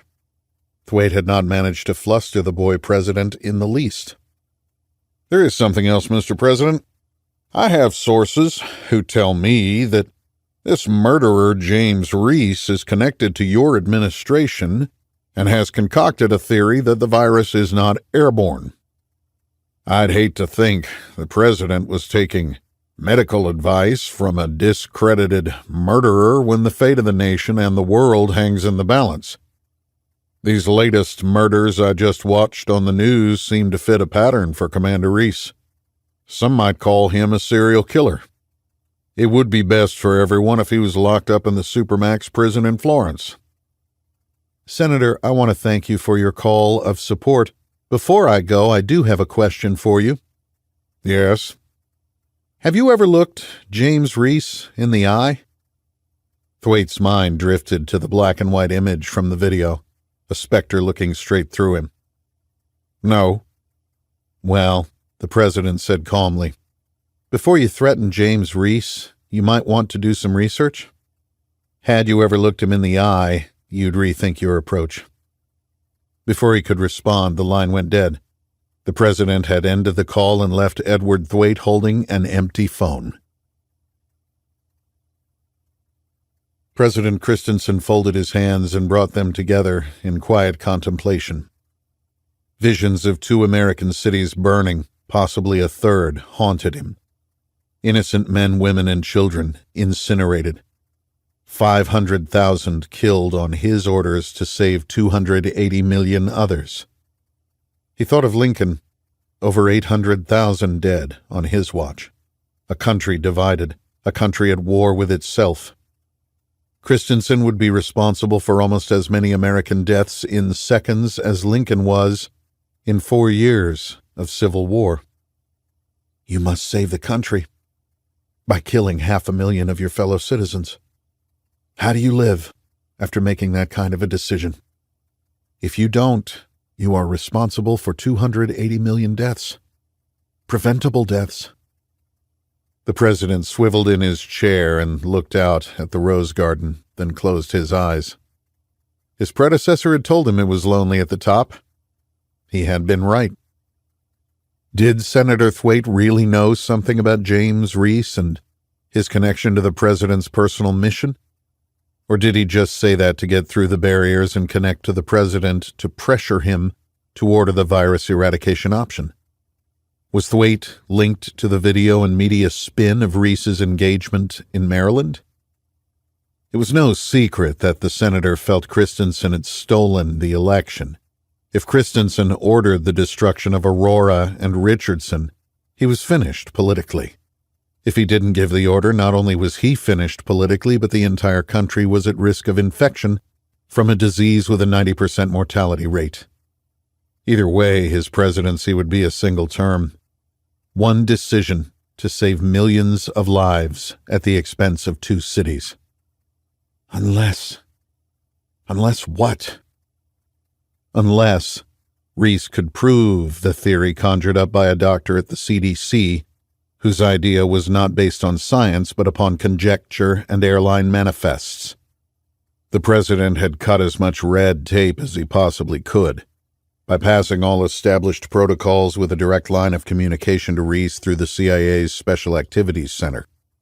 As soon as he received word on the possibility the virus was an aerosolized version of Marburg variant U, he had immediately ordered a briefing.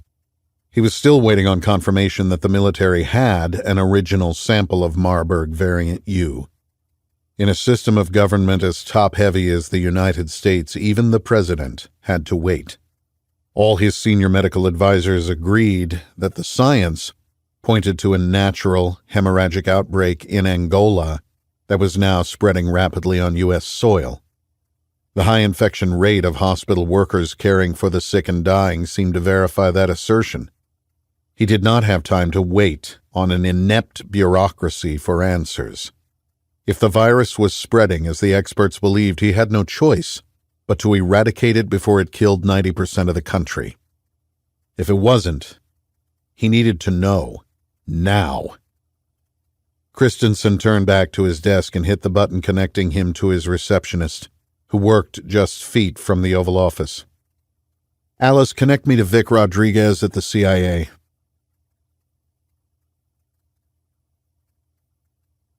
Chapter 61. Fairfax, Virginia. "Well, how do you want to play this?" Reese asked. They had landed at Dulles, where the agency also kept a fleet of Tahoes and Suburbans at the ready, and had pulled up to the curb outside of Haley's Fairfax, Virginia home. The modest split-level house was built on a corner lot surrounded by trees and not overly close to the neighbors. The first level was brick and housed a single-car garage at the end of a short driveway. A row of hedges obscured a screened-in, well-lit front porch. The second level's vinyl siding looked like it had been dropped on as an addition by someone more concerned with functionality than aesthetics. Just as we discussed, let me go in. I'll explain. My husband is more doctor than colonel, if that makes sense to you. It does. Let's hope the doctor part is on duty today. I'll break it down for him and then I'll open the door and you can come in. But listen to me, no guns, no jujitsu, just logical and pragmatic discussion. Check. What does that mean? 10-4. Understood. Okay, then. Wait here. Reese watched Haley walk up the drive. Motion-activated lights illuminated the darkness as she passed the garage, stepped up onto the porch, and entered her home. The street was silent. Even without a mandatory curfew or lockdown orders, citizens were self-isolating in their homes. The uncertainty surrounding the new virus coming so quickly on the heels of the COVID-19 restrictions had beaten a traditionally fiercely independent citizenry into submission. Maybe it's just an overabundance of caution, Reese thought. I hope that's all it is. Reese kept his head on a swivel. If the president delayed dropping the FAEs on Aurora and Richardson and the virus was, in fact, a respiratory spread airborne virus, then almost 300 million Americans would die. The commander-in-chief couldn't delay while a bureaucracy figured out the ramifications of admitting to the world that the United States had an active biological weapons program in violation of international law. By the time pulling back the curtain was approved, if it was approved, the fate of the country would already be sealed. With cases popping up in Atlanta, the countdown timer was almost at 0 hour. Reese looked from shadow to shadow, wishing he had a set of nods and a thermal. He had the shotgun from Colorado in the back seat of the Tahoe, but contrary to popular belief, CIA operatives didn't typically run around the country with issued weapons. The paramilitary officers and contractors of Ground Branch applied for their concealed carry permits just like everyone else. Reese reached back for the Remington and slid it muzzle down on the passenger side floor mat with the stock leaning against the seat next to him. At the first opportunity, Reese would get back to his safe and rearm. Being without a pistol was disconcerting. Reese saw the door open and Haley gestured to him to come up. "Here we go." Reese looked at the 870. No guns, no jiu-jitsu. He exited the car and walked up the driveway to the house. "Come in, Reese. Tom just went to get a notepad and pen. He's a planner." The first floor of the house looked like it had been constructed well before open floor plans had become the norm. The wood floor creaked just inside the threshold. Reese noticed a sitting area to his left with a large easy chair in the corner. The wall that was visible to Reese was adorned with shelves full of books. Reese heard footsteps in the hallway and turned to shake hands with the doctor. Instead of a handshake, Reese found himself staring into the working end of a .45 caliber 1911 pistol.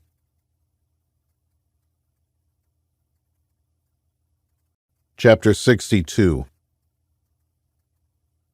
"Tom, I told you Reese is one of the good ones." Reese slowly moved his hands to what police officers refer to as the interview stance. Hands up at about shoulder level, palms out to give the illusion of being non-aggressive and unarmed. In reality, it was a fighting stance.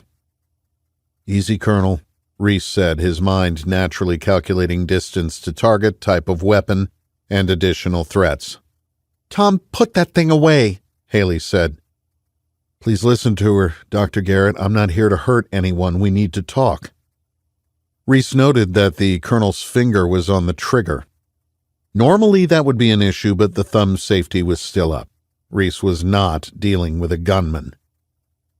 "Haley, come over here behind me," the colonel said. His left hand held a cell phone.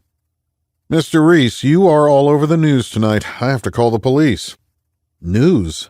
Reese asked. "Yeah. Video of murders in Maryland, Chicago, and Atlanta."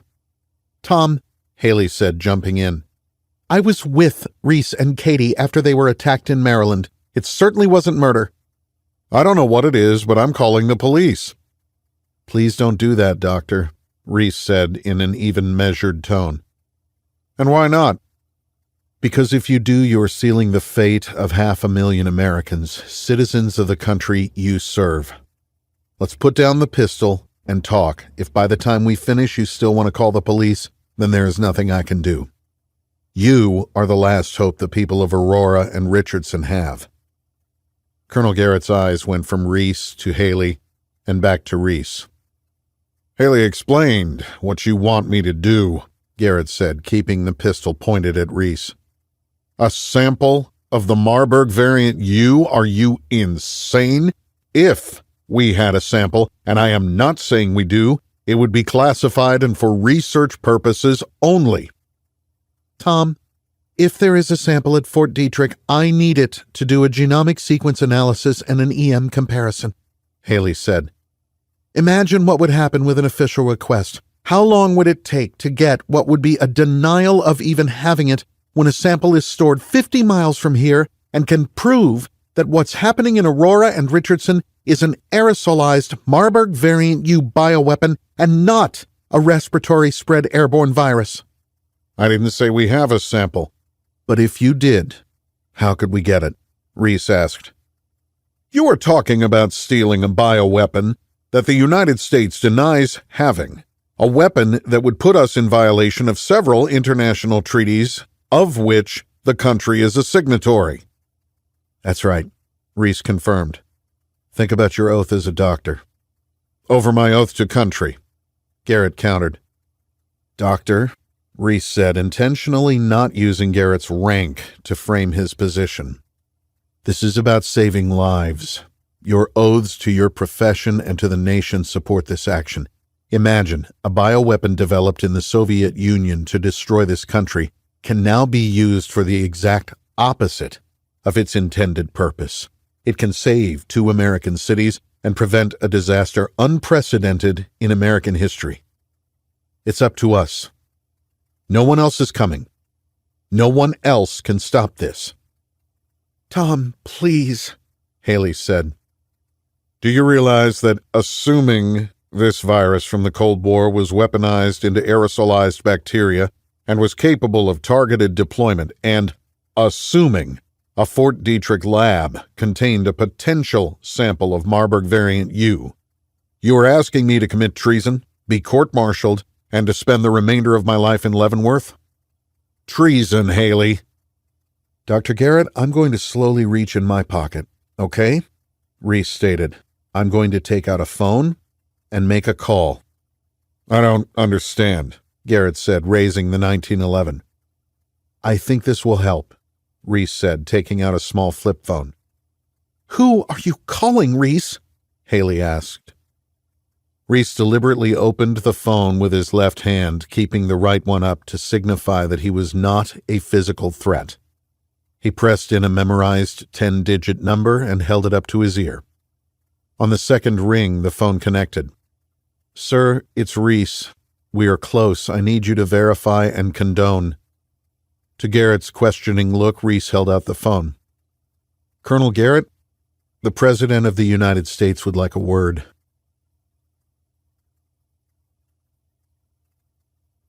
Chapter 63. Colonel Garrett's first call after his conversation with the President was to his research partner, Major Courtney Burke. The second was to the lab security supervisor at Fort Detrick. The third was to John Culpepper, the lab's lead animal technician. It was out of the ordinary to plan an unscheduled experiment in a Level 4 biocontainment facility on a weekend. Stranger still when that facility housed the Batcave. Garrett dialed Major Burke. They were seated around a small round kitchen table. Reese hadn't noticed any pictures of children or the toys that go along with them. They were alone. Courtney, it's Tom. I just received a call from General Keating. He's concerned about the results from the last trial, inconclusive, and with everything going on in Texas and Colorado, he's getting pressure to do an Ebola Zaire respiratory spread test to compare to past results. Yep. Tomorrow morning, 0600. Thanks, Courtney. Have a good night. See you in the morning. Think she bought it? Reese asked. Let's hope so, Garrett replied. These are unprecedented times, so it's conceivable. This isn't a request coming completely out of the blue. I think we are good. It's still the military, after all. General to colonel to major. Even in the medical corps, we remain rigidly flexible. Colonel, in the SEAL teams, we would red cell different bases and facilities. I think you can call me Tom now. We are about to steal a bioweapon together, after all. And what does red cell mean? All right, Tom. Red Cell was originally a team of SEALs that tested security on military installations. I think I remember reading a book about it. You probably did. They did their job a little too well. Got in a bit of trouble, if I recall. That they did. The term is now used to reference thinking about a problem from the enemy's point of view. If you were a terrorist, how would you strike? Ah, I see, Dr. Garrett said. So, in this case, you have been going into these secure Level 4 biocontainment facilities for years. Have you ever thought through how you, or how an adversary, would gain access? Garrett nodded his head. Okay, let's start there, Reese said. And remember, it's important to think like a terrorist.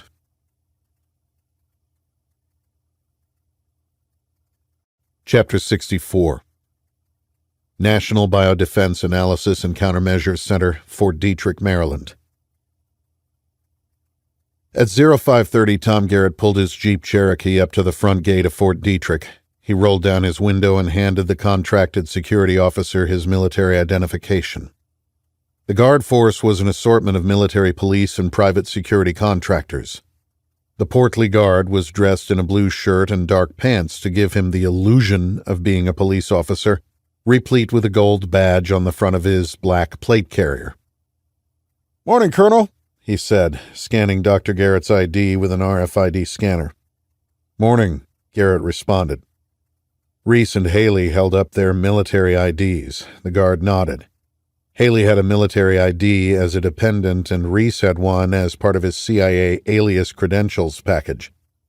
Despite being the site of the National Biodefense Analysis and Countermeasures Center and the United States Army Medical Research Institute of Infectious Diseases, Fort Detrick was a military base, like any other. It had a gym, fire department, PX, commissary, barracks, and housing. Those with the proper identification could come and go as they would on any other military base. Things took a decidedly different turn in the facilities that the United States government denied even existed. Accomplishing their mission in those secure areas would require some ingenuity. The colonel dropped Reese and Haley off at the base gym. They were dressed in workout clothes and looked like anyone else out for a run to start the day. Garrett had loaned Reese some ill-fitting and brightly colored workout attire. Fort Detrick had recently amended its reflective belt policy. Soldiers were now free to go for a run without the belts if they were wearing bright-colored clothing. Garrett didn't have reflective belts, so Reese and Haley were dressed in a way that would pass inspection from an overzealous first sergeant looking to bolster his ego on an early Saturday morning. "You ready?" Reese asked. "Yes, just don't hurt anyone." "Let's go." They made their way to a grassy area for a pre-run stretch, keeping their eyes on Porter Street for a red, lifted Ram 2500 truck belonging to Fort Detrick's lead animal handler. Traffic was light on a Saturday morning, even lighter with most people at home glued to their televisions, watching the unrest in and around the containment zones. At just before 6:30 a.m., a large 4x4 lumbered down the main road in front of the gym and turned left onto Friedman Drive. "That's him," Reese said. "Give him a minute to get settled, and then it's go time." Colonel Garrett and Major Burke passed the 4 airlocks within the biocontainment Level 4 area, going through what to them was a routine process of preparing their bodies and minds for their experiment. Their naked skin was first washed in a warm, soapy spray, then in UV light. They donned their disposable bunny suits and finally zipped themselves into the impervious rubber of their bioprotective suits and attached the power cords and oxygen hoses that served as their lifelines. They moved to their assigned alphanumeric keypads against the false wall and entered their 7-digit access codes. Colonel Garrett half expected the green light to instead blink red, but it recognized the code and permitted the doctor to move to the next phase of the access sequence. He looked into a small keyhole camera as Major Burke did the same, a laser biometrically scanning their faces. With identities confirmed and access granted, their clearances were reviewed by a guard at a remote site, who then hit a button to allow them into the inner sanctum of bioweapons research. The guard watched, as he had thousands of times before, as the 2 researchers passed into the Batcave and beyond the reach of video cameras. What happened behind those doors was known only to those who entered. Compartmentalization was used to prevent the right hand from knowing what the left hand was doing. Need to know and various levels of classification were part of the protections that safeguarded America's best-kept secrets. Those walls and barriers also prevented assorted agencies of the federal government from communicating in the lead-up to 9/11. Unable to share intelligence and information, those protective barriers allowed terrorists from abroad to enter the country and take flying lessons. Now Reese was going to use that same compartmentalization to steal one of the deadliest pathogens in existence. He and Haley jogged on the sidewalk not far from the gym, looking like any normal couple getting in some exercise before the commissary opened for business. Beneath a fluorescent zip-up windbreaker to ward off the cold, Reese wore a fanny pack they had pulled from the back of a closet at the Garrett's home. Inside were his marshal credentials, zip ties, duct tape, and the 1911 that Colonel Garrett had held on him the night before. It turned out to be a gift from his father. Colonel Garrett had shot it once with his dad, and then packed it away in a box. Reese had given it a quick clean and done a function check. It was loaded with 230-grain Full Metal Jacket 45 ACP. When Reese shook it, it had rattled. That was part of the beauty of the old-school 45s. The parts were interchangeable on a battlefield far from home. Reese trusted that the one he carried would work. He just hoped he wouldn't have to take any long shots. Colonel Garrett had sketched out a detailed diagram of the animal research facility that was separate but attached to the National Biodefense Analysis and Countermeasures Center. Its security cameras were a closed-circuit network to prevent animal rights activists from somehow hacking the system to show the world what was taking place on the grounds of Fort Detrick. On a Saturday, there would be 5 people assigned to the one experiment. 2 security guards would monitor the closed-circuit cameras while 3 animal technicians would sedate the primate and load it onto the stainless steel tray for delivery into the Level 4 laboratory. As Reese and Haley approached the parking area that Tom Garrett had sketched out, Reese looked at his watch. "They should be inside. Let's do this." They veered off the sidewalk and over a grassy mound, dropping down onto the parking lot of an unmarked building that was a non-human primate housing and quarantine facility. 5 cars were in the parking lot near a loading dock of what looked like a warehouse. Reese and Haley bounded up the steps to a back entrance and stopped by a steel door with a camera attached above. Reese removed his marshal's creds and held them up to the camera. He took a last look at Haley and knocked on the door.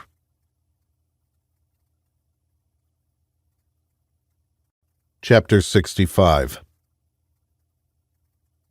John Culpepper had been an animal handler for almost 30 years. His wife and kids thought he was a veterinarian assistant attached to a benign animal research institute run by the U.S. Army. None of them knew that he cared for primates that were part of a top-secret bioweapons development program. Culpepper didn't exactly know that himself, but after all these years, he had his suspicions. He had signed non-disclosures and had to submit to a periodic background investigation, but that was the extent of it. He knew that once a month trucks arrived in the middle of the night with primates from a facility in Texas.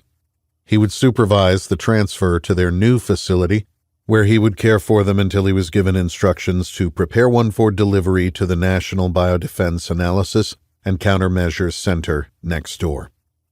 He liked to believe the research was vital to national security. Even so, knowing what would happen to them, it was never easy to sedate one of the strong animals and load it onto the tray. After that, the system was automated. He knew the body would be incinerated after the experiment. Once loaded onto the tray, he'd never see the primate again. Coming in on a Saturday was not normal, but these were anything but normal times. He'd been expecting it.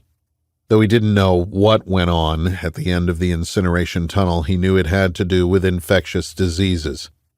He had read enough online over the years to know that the Army was probably developing vaccines to protect soldiers from contagious viruses in the more tropical parts of the world. He said hello to Carl and Scott, who watched the cameras to make sure the primates were all in their cages. Someone monitored the cameras 24/7. If they noticed a problem, they had a flowchart to follow with an associated phone tree. More often than not, those calls went to John and the veterinarian. Most of the time, it was because an animal got sick and had to be either treated or euthanized so as not to infect the entire population. Carl was engrossed in the latest Brad Thor thriller and would glance up from time to time to observe the screens. Scott hit pause on his iPhone long enough to say hello. He was listening to a Joe Rogan podcast where the podcaster was somehow discussing psychedelic drugs and bow hunting with Cam Haines in the same episode. A small locker room was attached to the security station. Here John and his two subordinate animal technicians changed into the PPE they were required to wear when handling the primates. A white lab coat over a tan flight suit, steel-toed shoes, a surgical mask with clear plastic goggles, and arm-length, bite-resistant gloves of Kevlar and stainless steel mesh to prevent an animal from breaking the skin if they attacked. His PPE was designed to protect from the physical threat of animals whose strength was 4 times that of a human. Even when the animals were sedated, the National Research Council mandated that technicians be protected, just in case. When they were ready and had buddy-checked one another to ensure they were all following the proper safety protocols, he let Carl know he was going in. Carl looked up from his book and gave a little wave before turning his attention back to the page. John unlocked a nearby door and descended the metal-grated staircase. The next step was to prepare the sedative and tranquilizer guns for their mission. The baboons were housed in single stainless steel cages to help prevent the spread of disease. Referred to as NHPs, or non-human primates in the scientific community, the facility received 10 of them a month, which was far fewer than most of the research facilities around the country. It was John's job to care for the animals before they were sent to their deaths. It gave him no pleasure. Instead, he took pride in keeping the facility clean, the animals healthy, and being skilled in administering the anesthesia to sedate them for transport. As he prepared the long stick that would allow him to inject the animal through the bars of its cage, Walter and Chris removed the tranquilizer guns that acted as backup in case the animal somehow awoke from the sedation and attacked. Carl had seen it early in his career. A baboon had been given an ineffective dose of ketamine and sprung to life on the way to the incinerator, almost killing a female animal handler and disfiguring her face for life. He thought about that day every time he approached a cage to do his job. "You guys all set?" he asked. "Ready," Chris said. "Good to go," Walter confirmed. "Let's do this and get home. It's my 3-year-old's birthday today. My wife put together a little play date for this afternoon. If I know what's good for me, I better be there." "Ha! Smart man," John agreed. "One sedation and transport, and we will get you out of here. Keep those tranq guns out of sight. You know how the other animals hate seeing them." "We know. You tell us that every time we do this," Chris reminded the senior technician. "Just habit." John visually inspected his technicians before exiting the prep station and approaching specimen 8462 to begin the process that would end its life. "Tom, what are you doing?" Major Burke asked, her digitized voice cutting through the silence of the Batcave. Colonel Garrett was manipulating the controls of the mechanical arm that allowed him to access the pathogens behind the thick plexiglass barrier. He had opened a plastic composite freezer and extracted a vial labeled MVU-874. "Colonel, that's Marburg," Courtney said, her pen hovering over the stainless steel clipboard. "I know, Major. There was a slight change today. General Keating wants this done." "Colonel, today's experiment was for Ebola." "We need a comparison to the inconclusive Ebola results. I've got a hunch about this." "A hunch? Colonel, what's going on?" his confused partner asked. "We will get the paperwork sorted out," he said, trying to buy time as he extracted the Marburg variant U and maneuvered the mechanical arm toward the sedated baboon. "Sir, we can't do this." Perspiring profusely inside his suit, Garrett wished he could wipe the sweat from his brow. He hadn't felt claustrophobic in a suit in years. His hand shook as he tried to focus on the injection. "Tom, come on. This is not right. What are you doing?" With no cameras or recording devices in the Batcave, Major Burke's options were limited. The protocols and security measures were based around two-person integrity, clearances, and background checks. They were specifically designed to get an extremely limited number of people into a small space to conduct experiments not officially condoned by the U.S. government, experiments that were in direct violation of the 1972 Biological Weapons Convention. Sir, Courtney said more forcefully. Colonel Garrett's next action caused Courtney to drop the clipboard and pen and step toward the exit. Instead of using the arm to move the baboon to the observation cage, Colonel Garrett left him lying on the delivery tray. He moved to a separate control panel and hit a series of override switches designed for testing the incinerator. Major Burke watched in horror as her superior officer returned their test subject to the anteroom without initiating the cremation cycle. what in God's name have you done? John confirmed that the primate had successfully been transported to its destination. The only communication John's facility had with the lab was through the machine that delivered and then incinerated the test subjects. This experiment was scheduled to take 2 hours. John and his 2 subordinates would clean areas around the other cages and then wait in the break room until the tray returned. They would then visually confirm that it was disinfected and ready for experiments next week before signing the paperwork confirming that NHP Subject 8462 had been successfully incinerated. As John and his crew turned to tend to the cages, a red light began to blink on the wall next to the incinerator. "What the hell?" John said. "What's going on?" Walter asked. "They done already?" John studied the display on the terminal in front of him. "This can't be. We're not scheduled to do an incineration test inspection, are we?" Chris asked from over his boss's shoulder. "No," John said, looking down at his paperwork in confusion. "Then what's happening? The tray is coming back, but it shouldn't for another 2 hours." "Maybe the paperwork got messed up," Walter offered. "No, we don't do override tests with an animal in the lab." "Could they have hit the wrong button on the other side?" Chris asked. "I guess it's possible. The animal will be on the other side for a couple hours. Let's get back to the control room and figure this out." As they turned to go, the control room door opened. A man and a woman in workout gear rushed down the short flight of stairs. John looked at them in disbelief. This was a first. The ramifications of what was happening didn't become clear until the bearded man hit the landing and approached, a 1911 pistol in his outstretched hand. When Reese and Haley exited the building less than 10 minutes later, 5 men were zip-tied and duct-taped in the facility break room.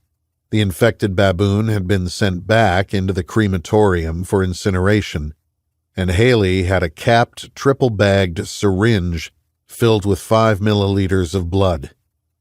Blood that was infected with the original Soviet strain of Marburg variant U.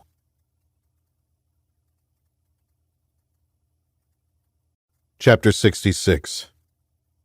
Centers for Disease Control Laboratory, Washington, D.C. "Reese, we are on the clock." "I know. Let's do this." "There is no way you can come in with me," Haley responded.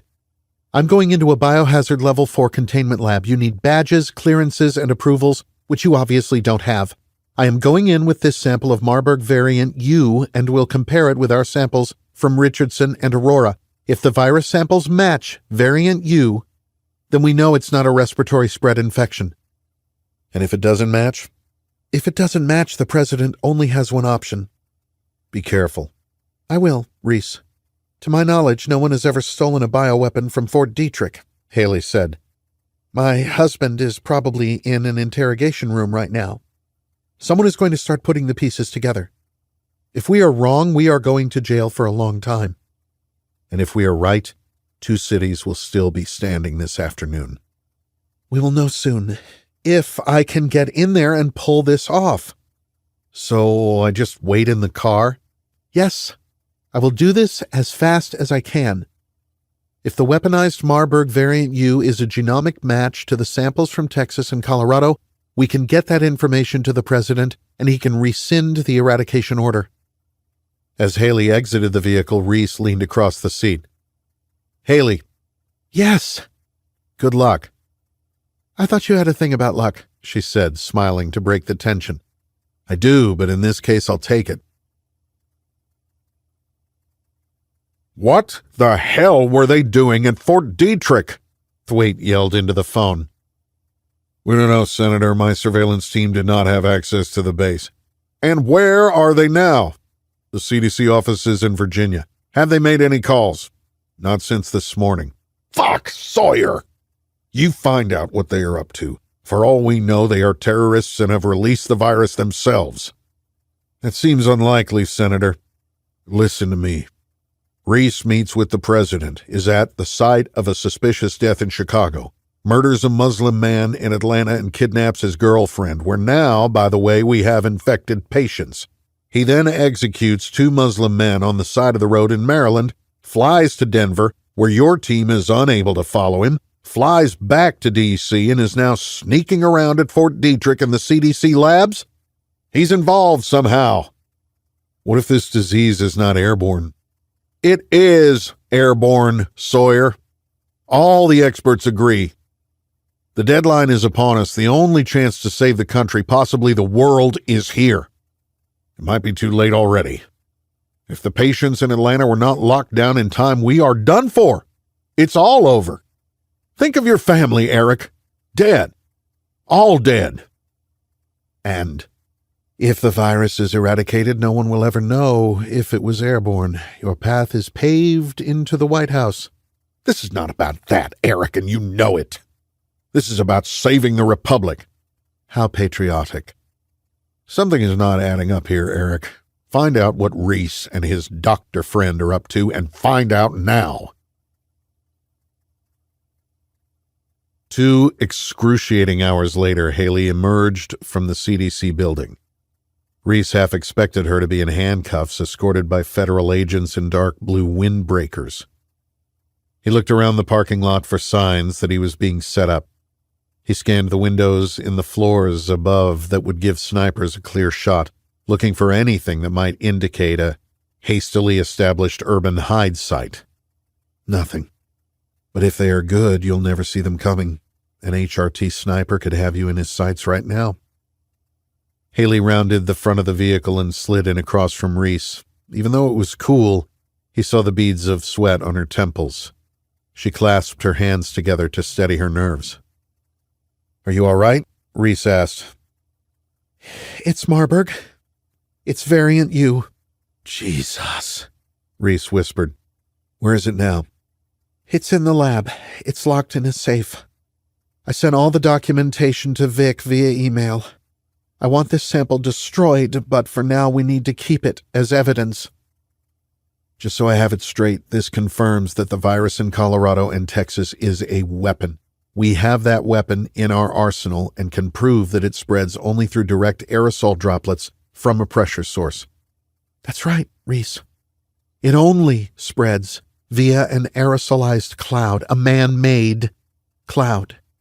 After the intentional release, it spreads the same way as any standard hemorrhagic virus.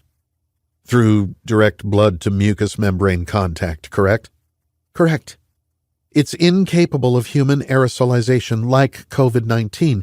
That's why it's the perfect bioweapon under lock and key at Fort Detrick. It strikes with incredible efficiency, but only against a targeted population center. That way it doesn't infect the planet. And you sent everything to Vic? I did. I followed up with a call from my desk. He said the director is assembling a team for an emergency meeting at the White House, and he wants me there to brief the president. Well, let's go. He also said something else. Oh? Reese asked. He said we have a problem. That secure phone you've been using? It's compromised.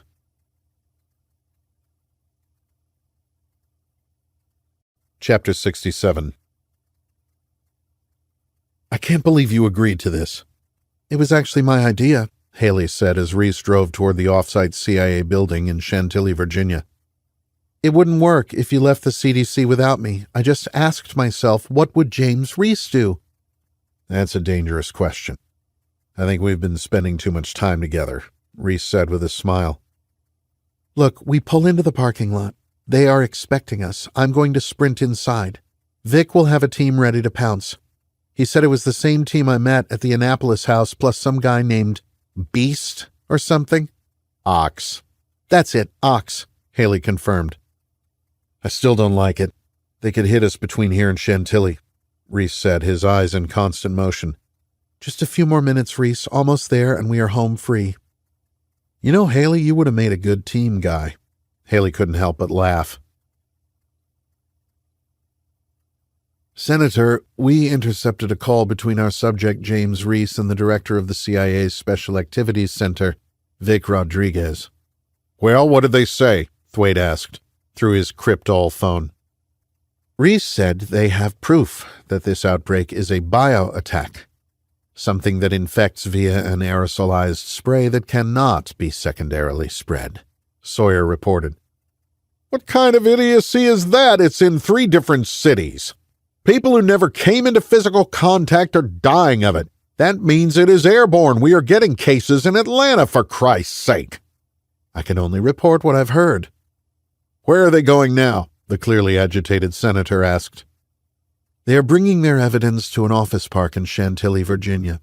Sawyer, they are obviously involved in this plot. They are terrorists themselves. Hell, James Reese was labeled a domestic terrorist by the FBI. He's clearly finishing what he started all those years ago. He wants to bring down the country he blames for the deaths of his family and his SEAL troop. It's your job to prevent that from happening. He's in a new vehicle, so we don't have him under electronic surveillance, but we know where he's going. Well, take him out. Save the country. The office park is a CIA processing facility. Fucking CIA is involved too, then. Sawyer, you take them out. Save the country. I will not let 200 years of blood, sweat, and tears be destroyed by a domestic terrorist. Kill Reese and the doctor. Help me save the world. Holy shit, did I hear that right? We get to kill James fucking Reese? Woody asked. That's the order, and the doctor, Crimmins confirmed. Well, fuck me. How illegal is this? It's a national emergency. Apparently they are involved with the shit in Texas and Colorado. The virus? Yeah. We are going to take down a terrorist SEAL. Oh, shit! Think they'll put me on the cover of Recoil? Probably, if you pay them enough. You ready to finally be a hero, Worthless? I'm already a fucking hero, brah. Now I get to add Killer of James Reese to my resume, Woody said, press-checking the AR from the back of the minivan. Just be ready, and don't fucking miss. I don't miss, bro. I hope not. It's just up ahead, Reese said, looking in his rearview mirror and noting the dark minivan that changed lanes a few cars back. Are you ready? I'm ready, Haley said. Okay, then. Vic has cleared the parking lot except for a few vehicles to make it look occupied. The building is locked down, so no one is coming in or out. Your path to the front door is clear. Haley shifted nervously in her seat. Seatbelt on? Reese asked. It's on.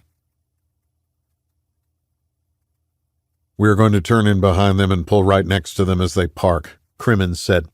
Fuck yeah, then I pop the door and take them out. Just remember to take the safety off, Crimmins advised. Fuck you, Charlie. I know what I'm doing. We did low-vis vehicle interdiction black ops in the Stan. Sure you did. Just remember the safety. Reese slowed the Cherokee and turned into the office park that operated as the processing center for the CIA's clandestine service, watching closely as the minivan pulled in behind them. Hold on, Haley. Just inside the parking area, Reese paused as if he was looking for a place to park. Then he slammed the vehicle in reverse and stepped on the gas. What the fuck? Crimmins exclaimed, seeing the target vehicle's reverse lights come on and quickly accelerate toward him. By the time Crimmins's brain registered the fact that the hunters had become the hunted, it was too late. His hand put the van in reverse just as Reese's vehicle made impact with the front bumper. The impact sent Woody, who was already kneeling by the one sliding door, to the floor. Hitting the gas to reverse out, Crimmins felt a second impact and looked at the screen on the dash, seeing that a security barricade had risen behind them. The van was jammed between Reese's vehicle and the barrier. Reaching for the door handle, he abruptly stopped when a black Suburban slid to a stop, cutting off another avenue of escape. Ignoring Woody in the back of the van yelling about a broken arm, he looked up in time to see a second Suburban skid into place in front of Reese and the doctor, trapping the minivan in a textbook L ambush.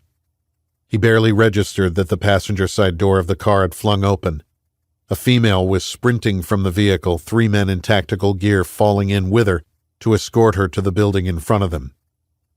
Hard-looking operators emerged from the SUVs. Crimmins noticed a man in each element held an MK-48 7.62 by 51 machine gun. The others had M4 carbines with suppressors. Maybe I can still push this thing out of the way and get us out of here. As he put the minivan back in drive and stepped on the gas, he heard the unmistakable sound of a suppressed automatic weapon erupt to his left. Steam exploded from the engine as the open-bolt machine gun tore through the hood and front quarter panel of the vehicle.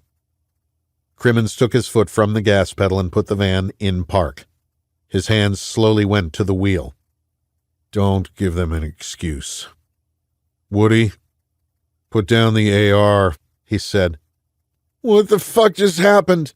My fucking arm's broken. As worthless Woody attempted to prop himself up with his one good arm, the side door opened and he found himself face to face with James Reese.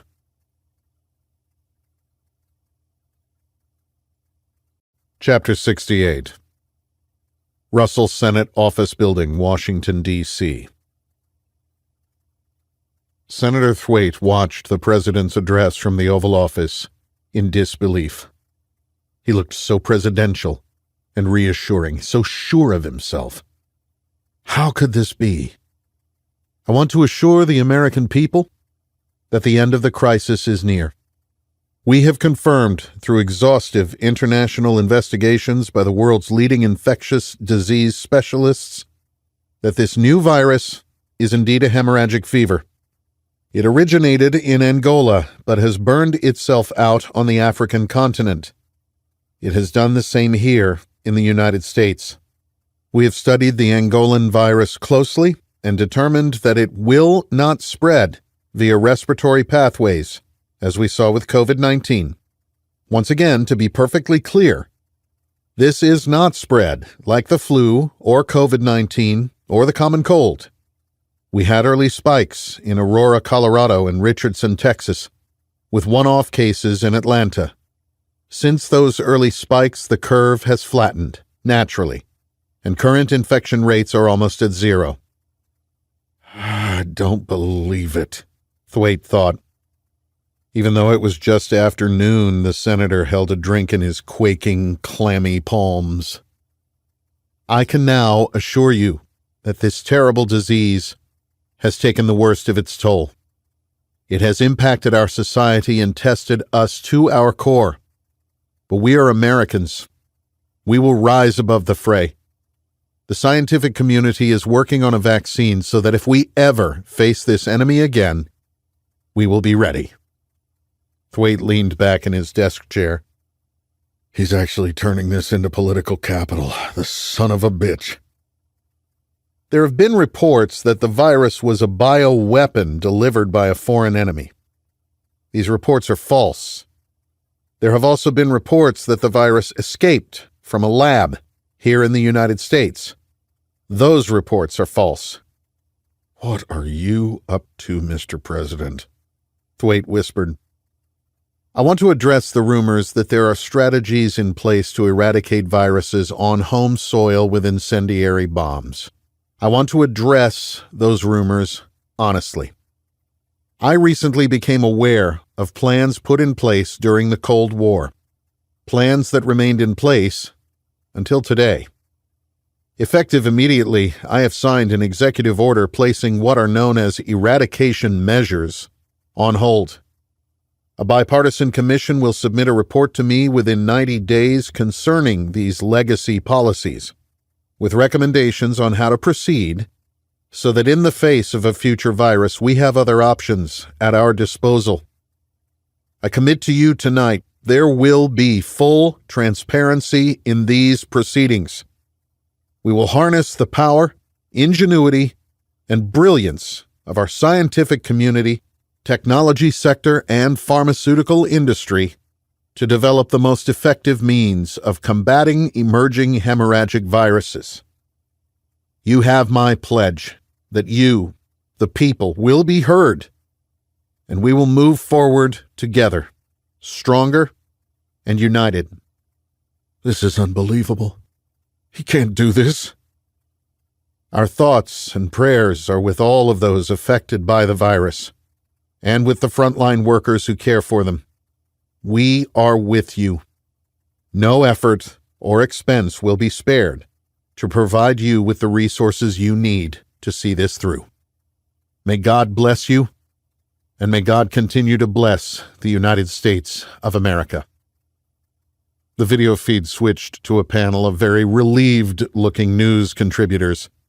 Thwaite continued to stare at the television, not hearing a word.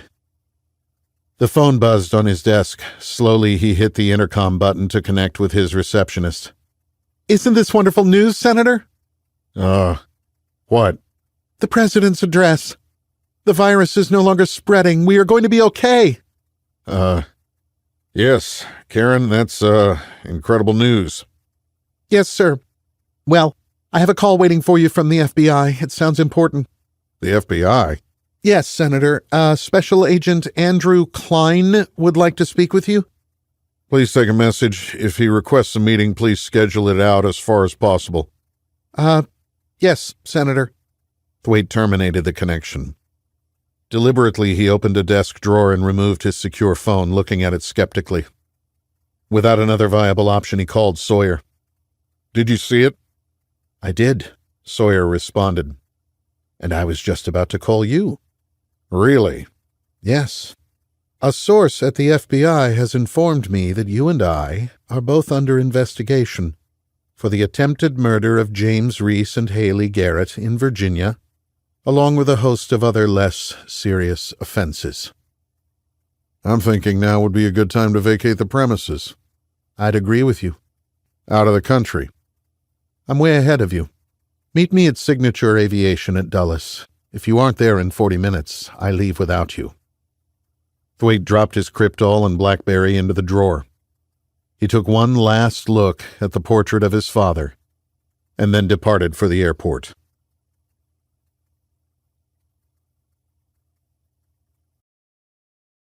Chapter 69. Embassy of Pakistan, Washington, D.C. Hafez Qassem sat at the conference table in the secure room in the basement of the Pakistani embassy in Washington, D.C. Without taking his eyes from the box, he made a slight motion with his right hand. An administrative assistant sliced through the packaging tape and looked to the intelligence chief for further instructions. With another wave, the underling was dismissed, relieved to be out of the presence of the Iranian intelligence chief. It had been labeled a diplomatic pouch, but clearly it was not. The box had been addressed to Qassem personally, which was an anomaly. The Americans knew he operated out of the embassy and even surveilled him occasionally, as they did with all members of the Iranian staff. It was expected for adversaries and even allies to spy on one another. It was all part of the game. Qassem's job was strategy. He was no longer a tactical player. He hadn't been for a long time. The box had the return address of a UPS store in Annapolis. He observed it for any suspicious signs that should have been warnings to some of his brethren in Hezbollah and the Quds Force, when mailing death had become a popular tactic of the Israeli intelligence services. It wasn't leaking. It didn't smell. There were no protruding wires. It had been swiped for chemical residue, and the Pakistani embassy had the dogs sniff it for explosives. A company provided the service off embassy grounds, so as not to offend with the filthy animals. All those tests had returned negative. It had also been X-rayed. The electromagnetic radiation had revealed the contents. Qassem knew what it was. He needed to confirm who it was. Qassem was confident it would not explode. It contained a message meant for the lead Iranian spy in the United States. Qassem stood and pushed away the cardboard to reveal the next layer. Whatever was inside had been wrapped in aluminum foil and plastic wrap. It reminded Qassem of a wrapped present the Americans were so fond of giving one another on the bastardization of the prophet Jesus' day of birth, when Isa ibn Maryam was sent with the Injil to foretell the coming of the prophet Muhammad. Rumin Allah, the Spirit of God. The Iranian spymaster carefully sliced through the foil with a jambiya, the traditional curved blade of his ancestors. Nizari Ismailis. Carefully he parted the shiny plastic and aluminum barrier to reveal the tan plastic top of a cooler. He worked his fingers down the front and lifted the rubber latches, continuing to inspect for wires just in case something had been missed in its prior security inspection. It was also never beyond the realm of possibility that someone in the ISI, Pakistan's intelligence service, wanted him dead. One could not be too careful in the world of espionage. All clear. Then, slowly, he opened the lid. Looking up at him was the severed head of Ali Reza Ansari. Instead of horror, Qassem studied the upturned eyes of the man he'd passed the Marburg virus to just weeks earlier. Dried ice had been packed around the head to keep it fresh, so that Qassem would have no trouble with identification. There was something peculiar about the mouth. A piece of plastic was protruding from between purple lips. Qassem pinched it between his thumb and forefinger, extracting a Ziploc bag with a single piece of paper inside. He turned it over. It read simply, September 10th. They know. Hafez Qassem reached for the phone on the table to his right. Ready the plane. I will be returning to Iran tonight.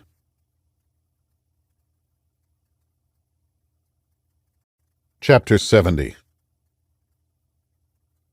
Reese sat in the back of the smallest version of Mercedes's venerable Sprinter van.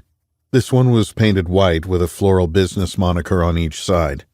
If someone Googled the business to find the website and called the listed number, they would hear a recording in which a pleasant woman's voice would explain that they were busy arranging flowers and would return the call as soon as possible. The call, of course, would never be returned. Inside it was anything but a flower delivery van. The walls, floor, and ceiling were lined in black, sound-dampening material, and there was no access to the driver's compartment. Shackles were attached to the floor and wall. A bench seat was built into the right side, and one chair was bolted into the floor. Okay, he's departing the embassy on foot. No variation from his daily profile other than the time and the fact that his phone is still inside. Good copy, came Ox's voice over the encrypted radio. You get that, White Knight? White Knight copies, Reese said into his radio. Just need to know if he's going home or to the airport. He's taking Route 3, a voice informed them. The voice belonged to the UAV operator whose ISR platform had electronically tagged their target. They had been tailing Qassem for 6 days and had identified 3 routes he used to walk from his office in the Pakistani embassy to the house the Iranians rented for him through their Pakistani surrogates in the North Cleveland Park area of the city. Hitting him at the embassy was a no-go, and security at the rented apartment was run through the Pakistanis. He varied his daily routine, but one could only take so many routes home. There would always be an identifiable choke point. Choke points presented a problem when dealing with a trained intelligence operative. They knew the choke points as well as those who hunted them. That's why Reese wasn't going to hit him at a choke point. Qassem noted that pedestrians were on the streets as they emerged from self-imposed isolation and returned to businesses. in the aftermath of the virus scare. Some 5,872 Americans had died from the virus, most of those in Aurora and Richardson, with a few isolated cases in Atlanta. Ali having to use the remote dispersal device had hurt their numbers. Releasing the virus in high-traffic areas before hitting the hospitals had been a stroke of genius. It had been Ali's idea, and reinforced to the scientific community that medical staffs were getting it from patients just by breathing the same air. Another 257 people had died in clashes with the military and law enforcement. In Kassem's estimation, American confidence in government, elected politicians, and the military had hit rock bottom. But unfortunately, there were glimmers of recovery. The new president was leading the country out of the pits of despair and working with Congress on an economic stimulus package focused on Colorado and Texas. Americans were a resilient lot. President Christensen had flown immediately to Texas following his address to the nation. In a video that had since gone viral, a camera crew caught Marine One making an unscheduled landing on University Park Field near the hospital in Richardson that had first reported the virus. A body bag had been removed from a refrigerated truck. It was on a gurney and was draped with an American flag. The president had placed his hand on the flag, taken a knee, and bowed his head in prayer. He had then stood, saluted, and walked back to the waiting aircraft. The media suggested the president was paying his respects to an Air Force doctor who had led the hospital through its darkest hours. The president had then walked the halls of medical centers, first in Richardson and then in Aurora. He wore no PPE. He shook hands, gave hugs, and offered hope. Hope was something that Hafez Kassem knew was a course of action reserved for those without viable alternatives. Would the Americans grab him in broad daylight? The FBI would.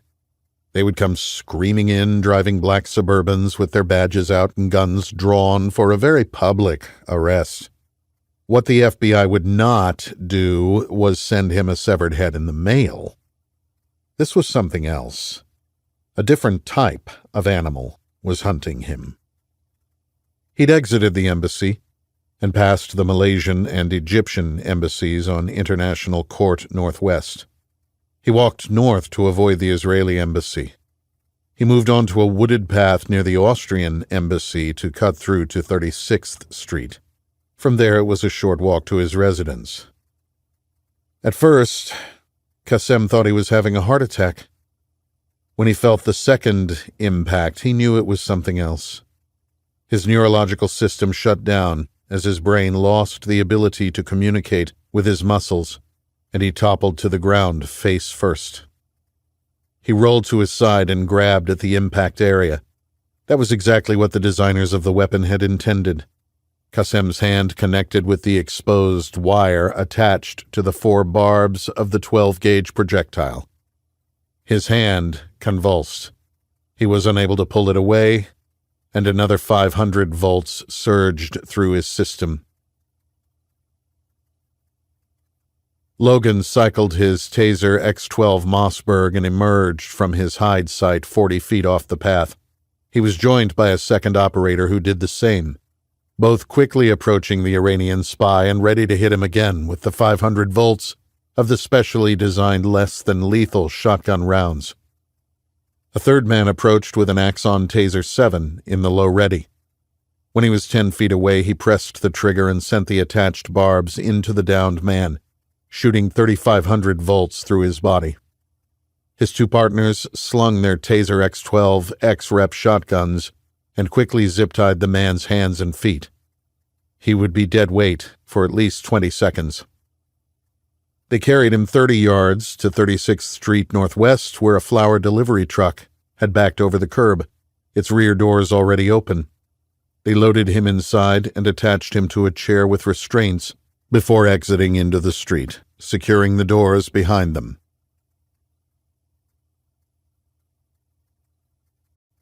Chapter 71. Kassem opened his eyes and attempted to raise his arms to the areas on his chest and stomach that burned, but was unable to move. As his eyes adjusted to the dim light, he became aware that he was in a moving vehicle, and that his legs, arms, and head were strapped to some sort of a chair. He was not alone. A figure was sitting on a bench seat across from him, a figure dressed in a fully encapsulating orange biohazard suit. Strapped to the face of the man wearing it was a black rubber mask attached to a self-contained breathing apparatus beneath the suit.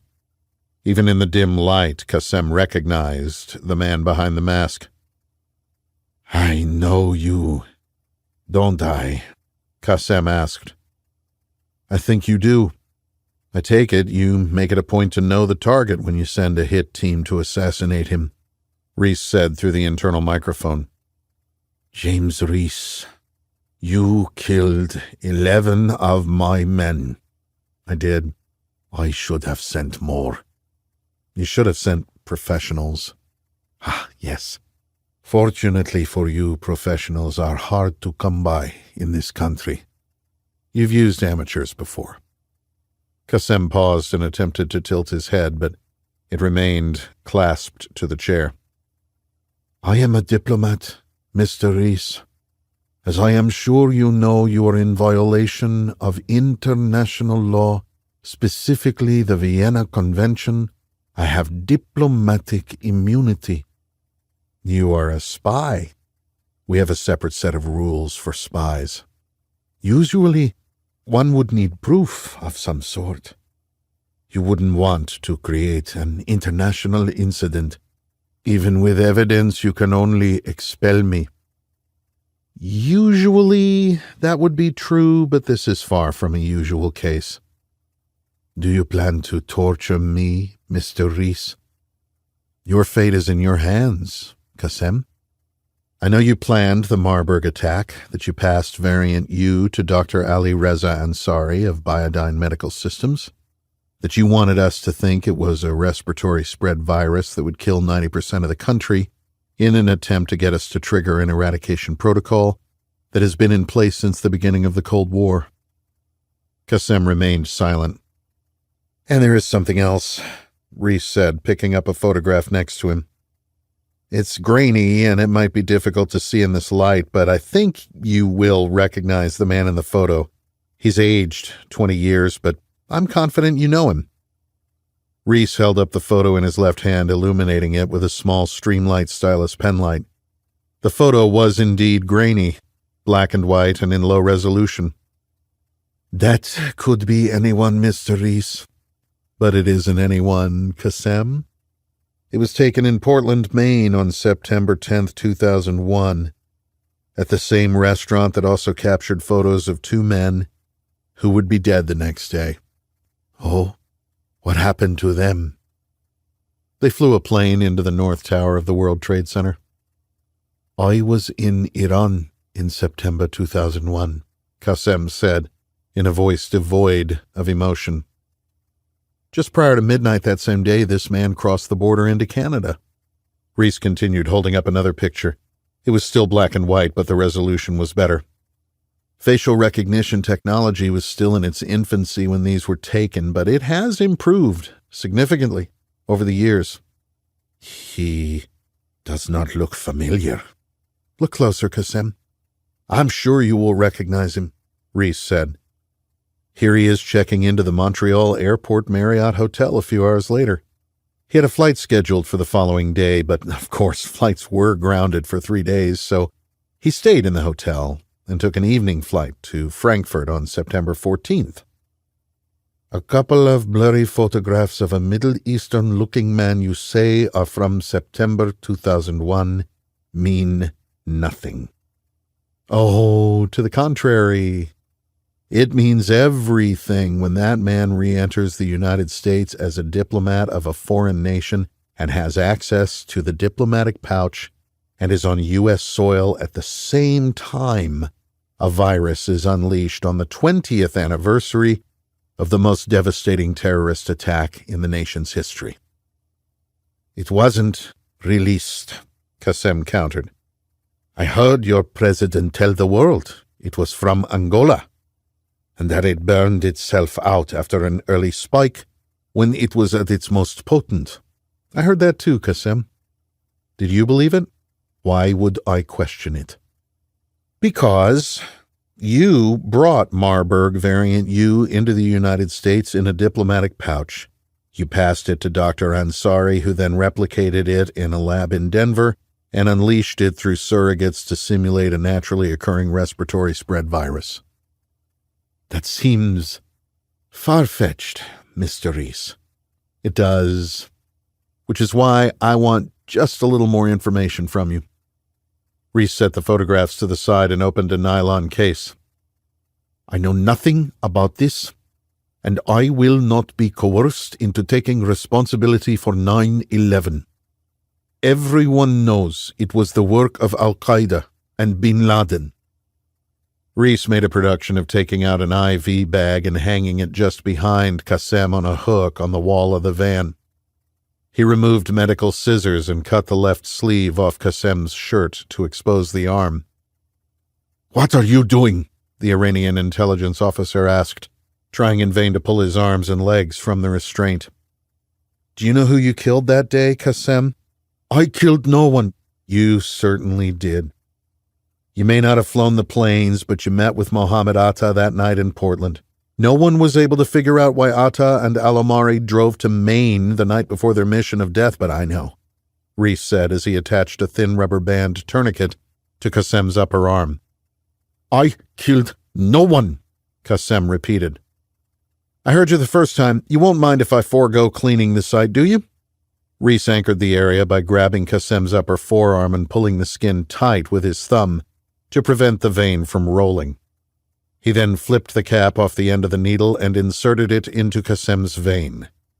Reese watched the flash chamber fill with blood. Keeping the needle in place, he advanced the catheter into the arm with his forefinger, exerting pressure on the inserted portion to keep it in place. He removed the rubber band on the upper arm with his right hand and attached the IV tubing to the catheter. "Do you know why I'm wearing this suit?" Reese asked through his respirator. Once again, the aging spy chief remained silent. Reese opened a small aluminum case and extracted a vial from the foam. "Recognize this?" he said, holding the small, clear bottle up to the man strapped to the chair. "It's Marburg variant U." Reese inserted a needle and extracted a milliliter of its contents. He attached it to the injection post on the side of the drip container that fed saline solution into Qassem's arm. "I know you are familiar with what this will do to you, Qassem. Unlike the innocent people you killed on 9/11 and those you killed in Aurora and Richardson, you get a choice today." Qassem's eyes darted from the IV to his arm to his captor.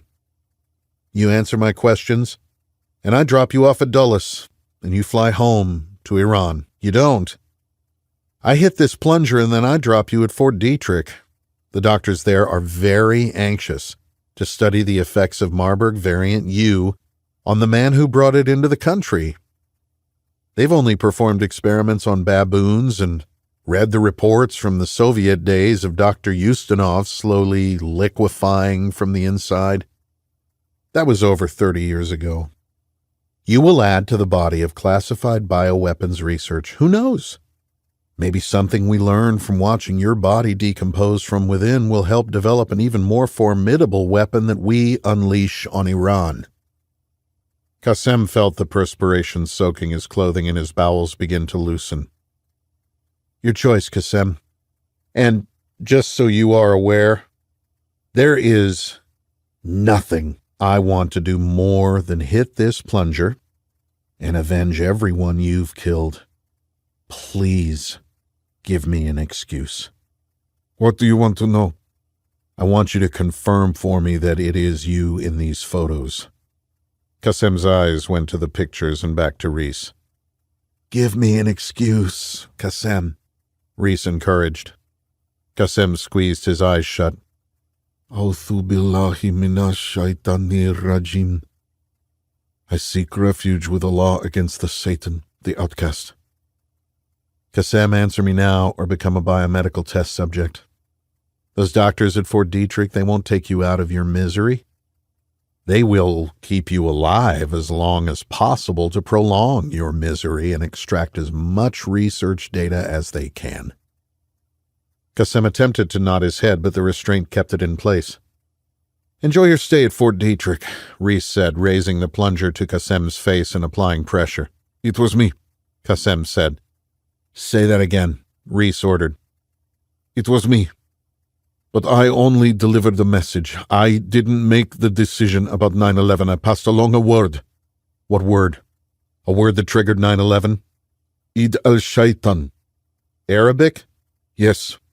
Those Al-Qaeda Sunnis did not understand Farsi. I swear I didn't know what it was. Somebody knew, Kassem. Somebody knew, because the next day 3,000 of my countrymen would be dead.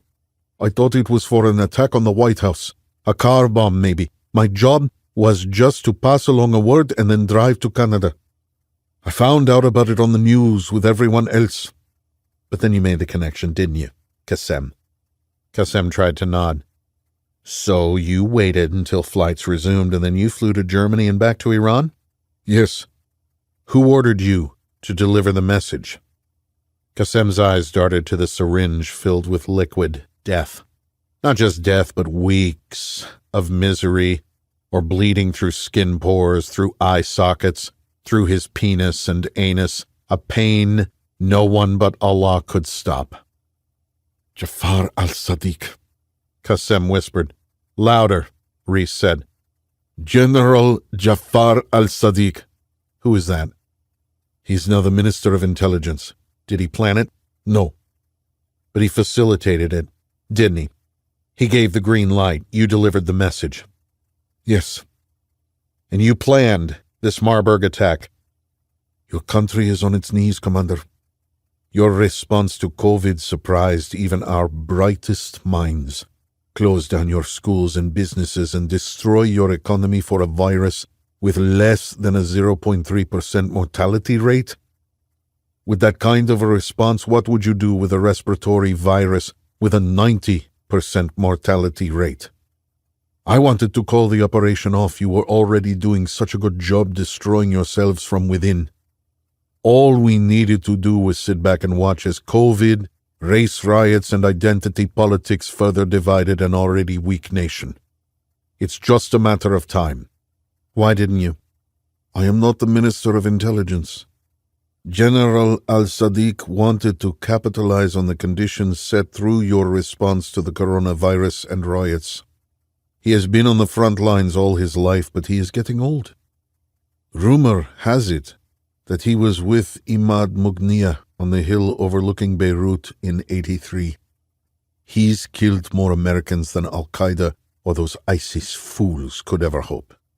He should have been more patient, but I believe he wanted to see the great Satan in ruins before he passes through the gates to paradise. Kassem smiled. Now, drop me at the airport and go fuck yourself. Reese's thumb lingered over the plunger. He looked into Kassem's eyes as he began to increase downward pressure, the Iranian agent struggling in horror against the restraints. Reese pulled his thumb away and detached the syringe, carefully capping it and locking it back into its padded case. He then toggled a switch next to him on the wall and said, "Dulles."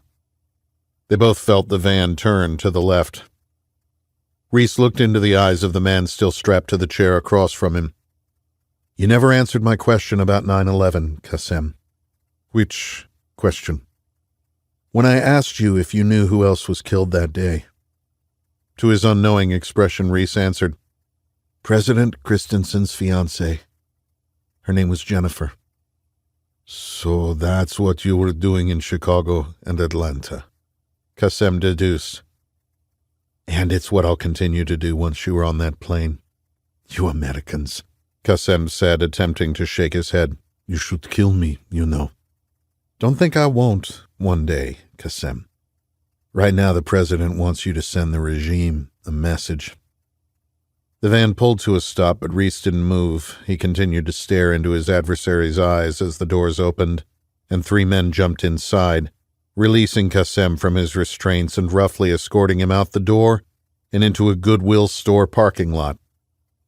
You can find your way from here, one of the men said before moving back toward a trail vehicle and getting inside. Reese moved to the back of the van to close the doors.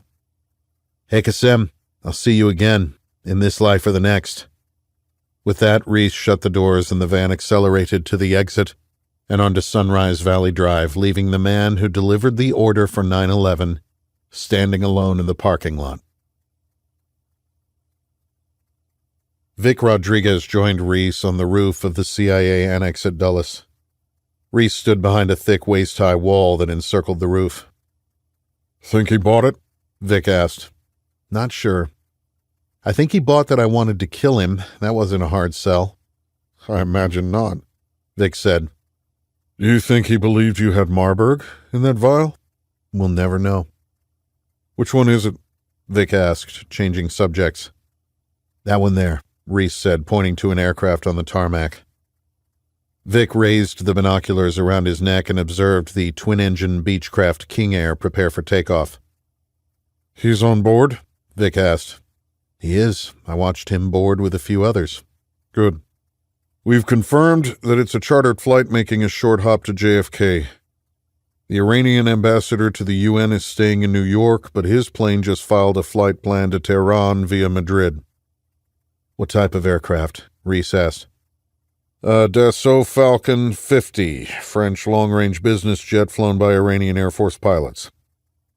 Reese watched the small commuter plane taxi to the end of the runway, turn, pause, and then accelerate, gathering lift under its wings until it took to the sky. Good riddance, you son of a bitch.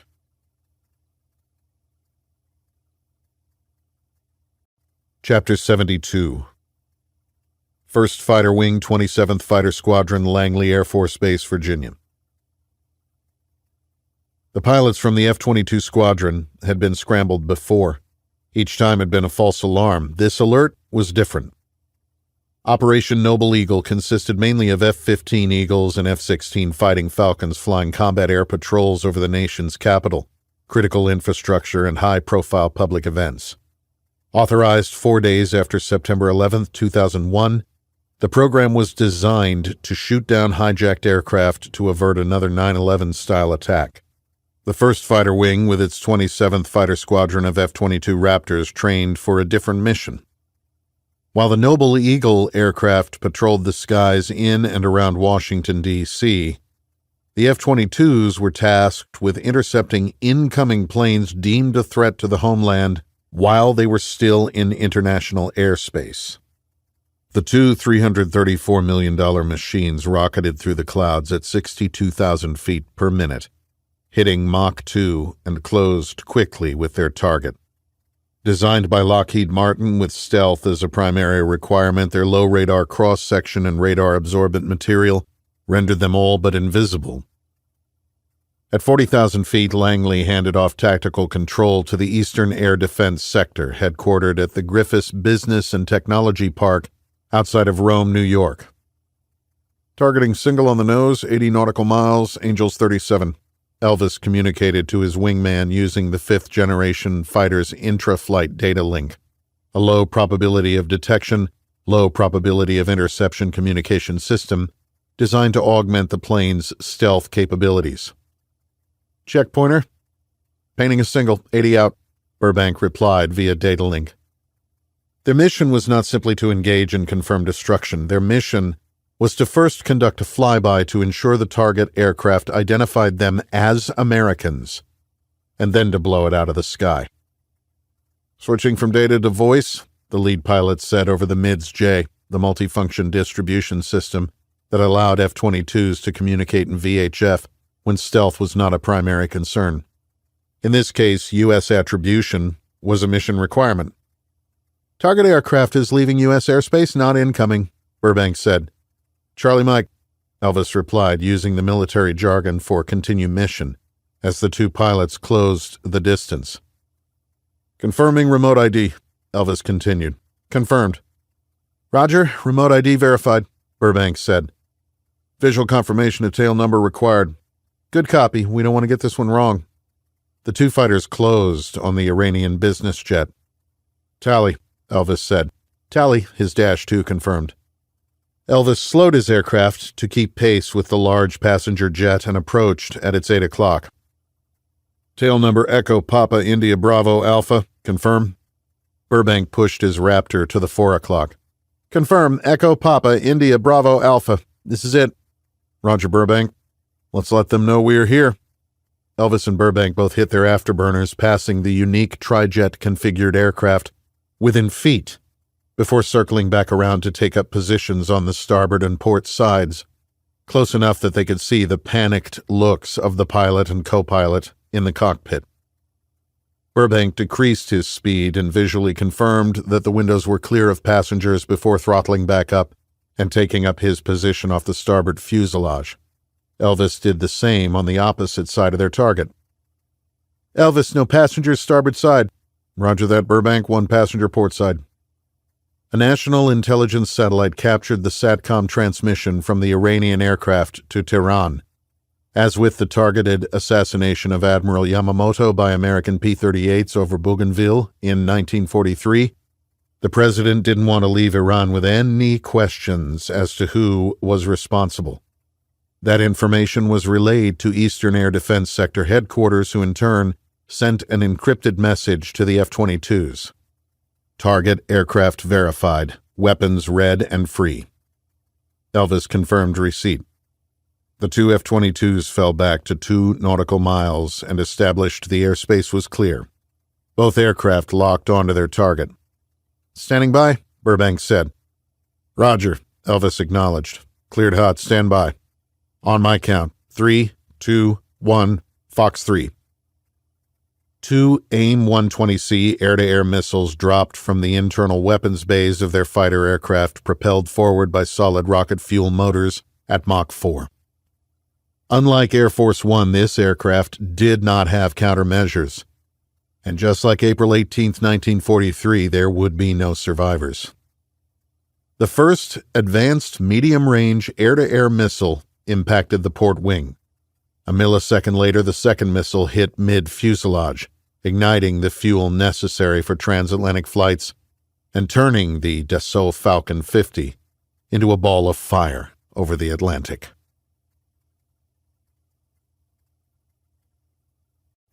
Chapter 73. Mustique Island, Grenadines, West Indies. We need to come up with a plan, Eric, Senator Thwaite said, cutting into his lazy lobster. They sat at opposite ends of a long rectangular table with a stunning view over the Caribbean east toward Barbados, just beyond the infinity pool. Sawyer offered a condescending smile that bordered on pity. He clamped his hand around the stainless steel tool and crushed the protective shell of his steamed Caribbean spiny lobster.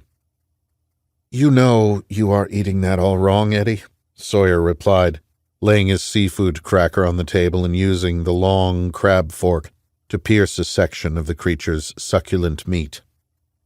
You are just making a mess, Thwaite countered, just like you did with this whole surveillance business. Thwaite reached for his glass. "Enjoy that, Senator. It's a La Chatanière Saint-Aubin Premier Cru 2017, perfect for this meal." Thwaite took a large enough gulp he hoped would annoy his host.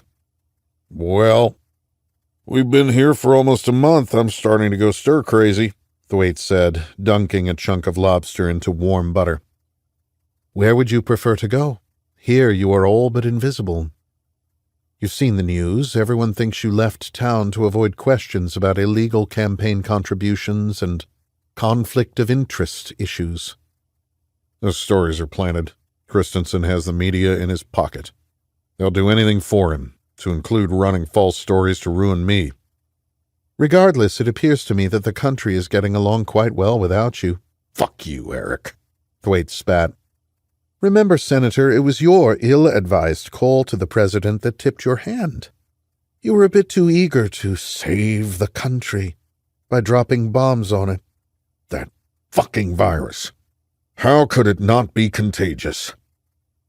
"If you were in your congressional seat, perhaps you'd be privy to classified briefings and might even know the answer to that question." Christensen probably orchestrated the whole thing just to give the country something to rally around and then ride in as their savior. With talk like that, you should probably embrace your new life as a retired expatriate. I can't stay here forever. You do what you'd like. You're not here free of charge. I'm keeping track. Oh, I know you are, Eric. Mustique was a place one with means went to escape, to disappear. A private island situated between St. Lucia and Grenada. It rose to A-lister prominence in 1960, when the island's owner gifted 10 acres to Princess Margaret. Since then, the destination had hosted the likes of Queen Elizabeth, the Duke and Duchess of Cambridge, Mick Jagger, David Bowie, and Tommy Hilfiger. Though land once the exclusive domain of royalty, entrepreneurs, and artists, was now being encroached upon by financiers and tech oligarchs. With no cruise ships anchored in the harbor, no paparazzi prowling the streets, and a strict no-drone policy, it remained a bastion for those in the jet-set crowd more concerned with privacy than society-page stories. Lucky for you, my father was not a fan of government-imposed inheritance taxes. He made his money and wanted to keep it. He even made sure he passed away here. Lucky for you, Thwaite countered. Yes, he was a thoughtful man. Point being, you flew by private jet to Barbados, and we used a private charter to get from Barbados to Mustique, as the one runway here is too short for the jet.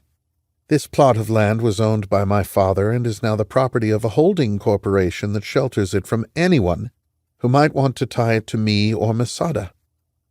That may be, but I don't feel safe with only 4 of your goons on site for protection. Believe me, that is more than enough for Mustique. You are free to leave any time you desire. If I go back, I'll be questioned by the FBI. They probably already know about the FISA warrants. Your idea, I remind you. I'll be destroyed.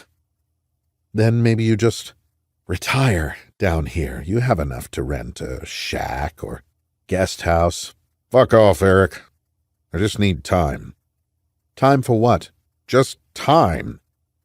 You are not still spooked by that James Reese character, are you? No.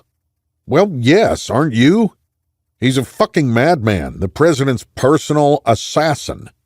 We were close to proving it. You saw what he did to those men in Maryland. What was it, 10 people?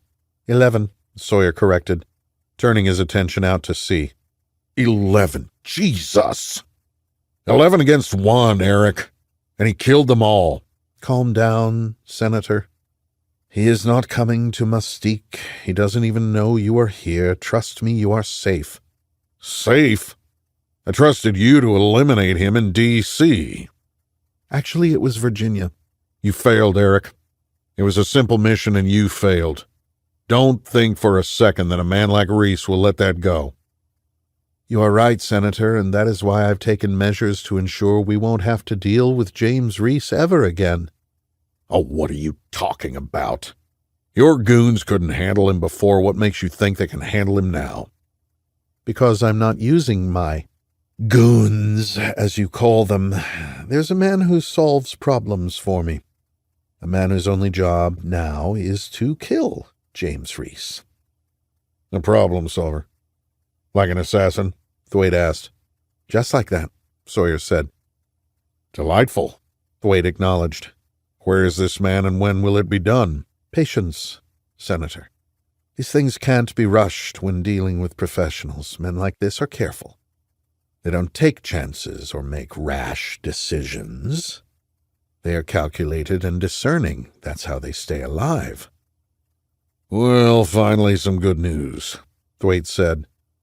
In celebration, I think I'll pour myself another glass of your fine wine.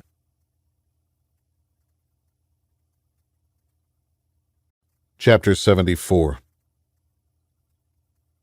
Reese and Ox stepped from the small yacht tender and onto the dock at Basil's bar. Live music cascaded from the deck where the Wednesday night band provided entertainment to residents, guests, and sailors. No one paid much attention to the 2 men dressed in the appropriate attire of those who belonged. Beige slacks and tropical-colored button-down shirts. Ox wore a light tan jacket to ward off the breeze, and Reese had added a navy blue blazer just in case he needed to melt into the shadows. The outerwear also helped conceal the suppressors attached to their subcompact pistols. The 80-foot catamaran moored just offshore belonged to a charter company owned by the CIA's maritime branch. The seaborne equivalent of Ground Branch, they reported to Vic Rodriguez's Special Activities Center and operated covered maritime assets around the world. The two operators ascended the steps to the main-level bar and passed among the dancing revelers, free to let loose with the bar's no-camera policy, knowing their pictures would not be plastered all over social media the following day. "What do you want?" Ox asked as they approached the bar. "Whatever you're buying," Reese replied. Ox waited at the bar while Reese scanned the crowd. He was searching for someone. "What can I get for you?" a distinguished-looking black man asked. His hair was almost all gray, and he was dressed in a long, flowing white robe open to his chest. A beaming smile pushed his round glasses up off his cheeks, the soft lights that illuminated the bar reflecting off the thin lenses. "What do you suggest, sir?" Ox asked, scanning the selections. "I recognize a kindred soul when I see one," the old man said. "How about a Hurricane David? Most powerful drink on the menu, blend of rums and vodka. Since I can tell it's your first time here, I'm going to mix in a new Kohana rum from a friend in Hawaii." "Mighty kind, I'll take two," Ox said. The CIA man turned back to Reese. "See him?" Reese nodded. Their target was not hard to find. Young, gelled hair, tight polo to show off his chemically enhanced muscles, covered with full-sleeve tattoos. He danced with a woman twice his age on the dance floor. Instead of a Patek Philippe or Panerai on his wrist, he sported a Casio G-Shock. "I've got him," Reese said. "Here you go," the old man said from behind the bar, sliding the drinks across. "Thank you, sir," Ox said, putting two 20s and a 10 in US dollars on the bar. "Thank you. Call me Basil. Enjoy your stay." The former Delta Force Sergeant Major turned back to Reese and handed him the most expensive cocktail he'd ever purchased. The two operators moved to a darker corner of the bar, pretending to drink and enjoy a carefree conversation like the rest of the patrons. When the contractor they'd already nicknamed Muscles broke away from his cougar and sauntered across the floor, Ox looked to his partner.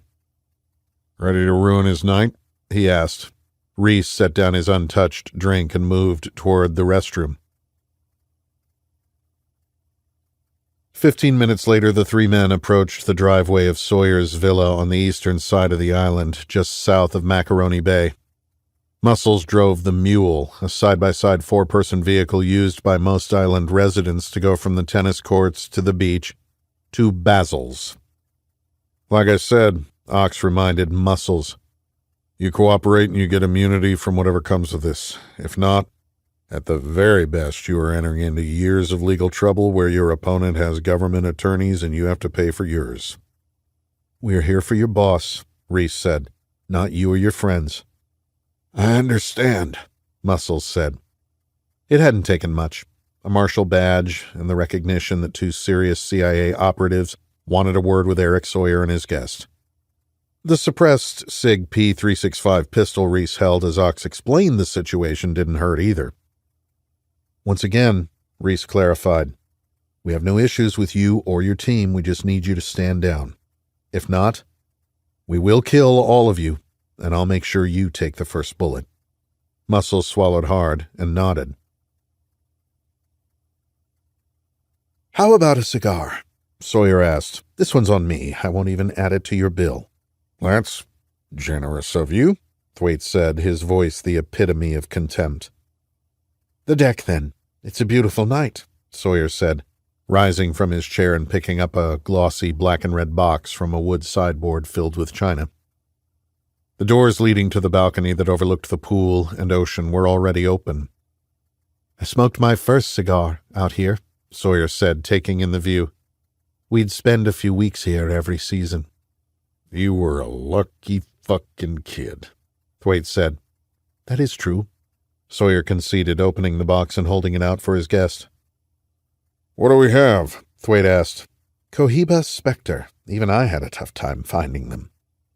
Thwaite picked a thick cigar from the box and ran it under his nose, closing his eyes to inhale the sweet nut and maple flavors of the exquisitely aged leaf.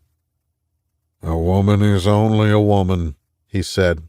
But a good cigar is a smoke, Sawyer added, completing the Rudyard Kipling line from The Betrothed. Ha! Isn't that the truth? The senator stated.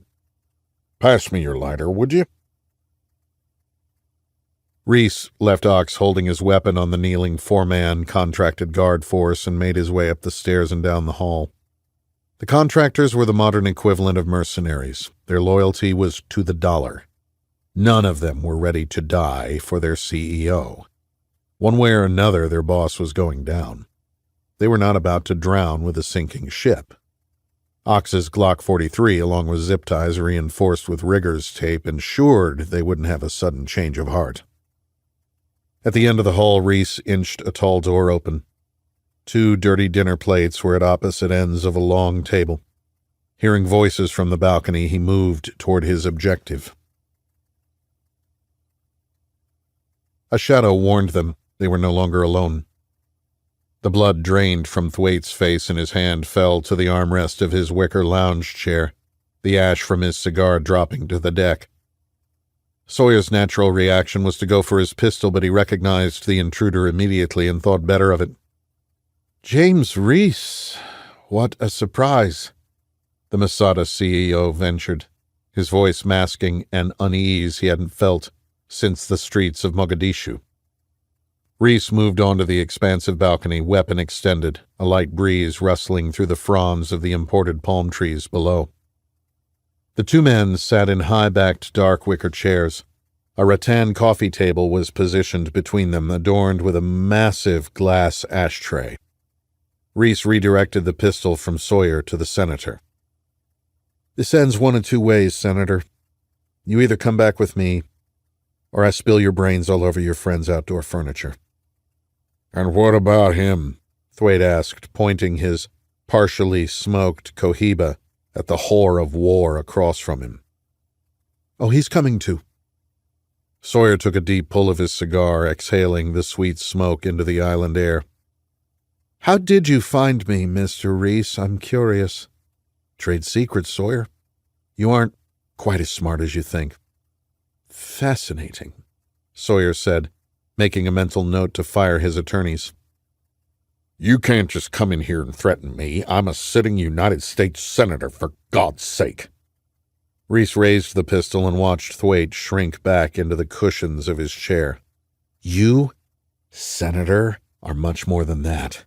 You leaked a video extremely damaging to the security of the country. You also issued an order to kill me and a doctor trying to save the lives of almost 500,000 of our fellow countrymen.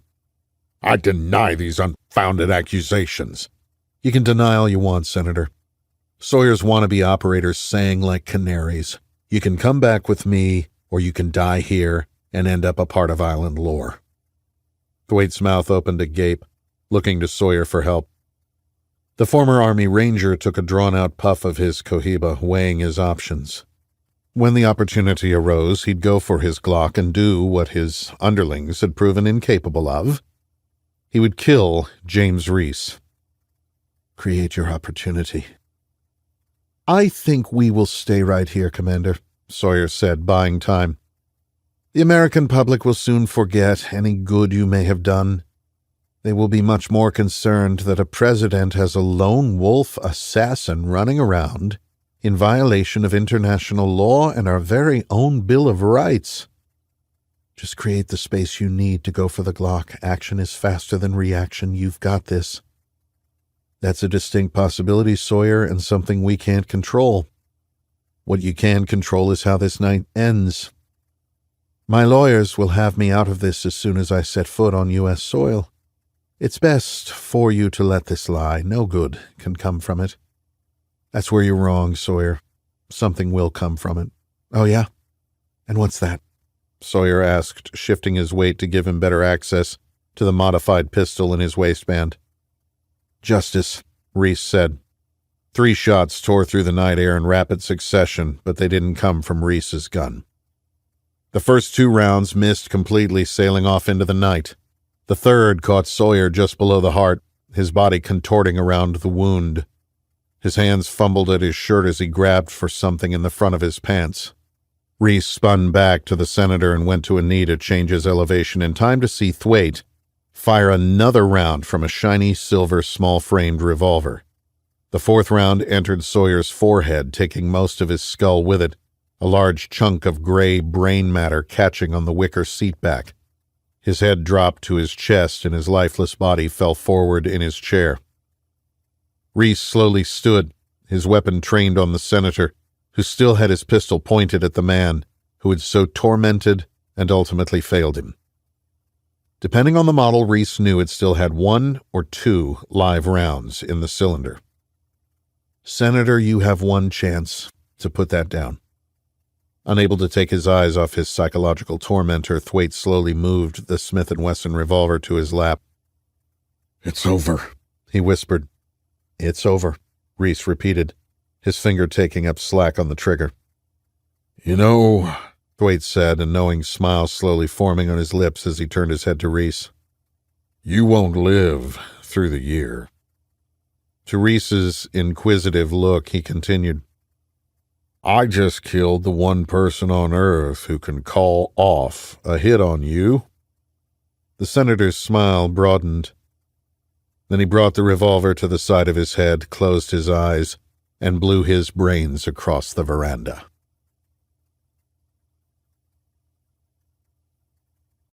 Chapter 75. Catoctin Mountain Park, Maryland. "I give us a 1 in 10 chance of making it alive," Katie teased. It was the inaugural voyage of the 1985 Jeep Grand Wagoneer that had once belonged to Reese's father. It was finally up and running, the 5.9-liter V8 delivering a whopping 140 horsepower. Katie couldn't help but give Reese a hard time about his classic as the heavy 4x4 lumbered up Route 15 toward Thurmont. "Oh, come on," Reese replied. 60% of the time it works every time." Katie rolled her eyes at the old movie line. "I even got the back window to roll up," he said proudly. "Correction, an army of mechanics attempted to fix the back window, but now it's stuck in the up position. You see, progress." They turned onto Rocky Ridge Road and crossed over Big Hunting Creek. "This is where she really excels," Reese kidded, stepping on the gas. "Yeah, this beast corners like it's on rails." "Nice 80s reference. I'm impressed," Reese said. Katie turned to the man she loved.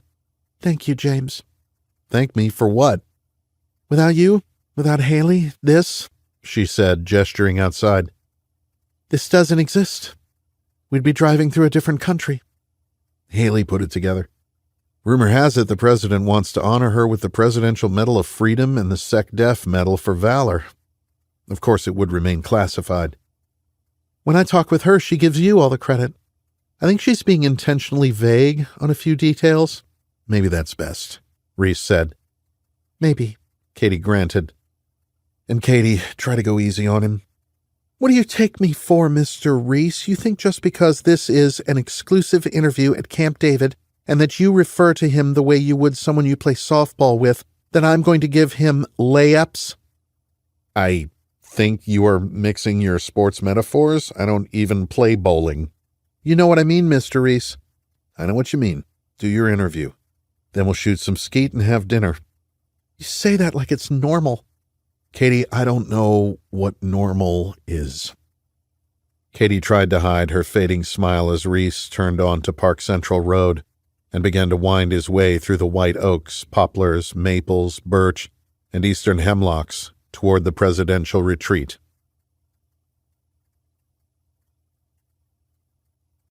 Chapter 76. Camp David, Aspen Cabin. Reese took his offered seat on the small couch in Aspen Cabin.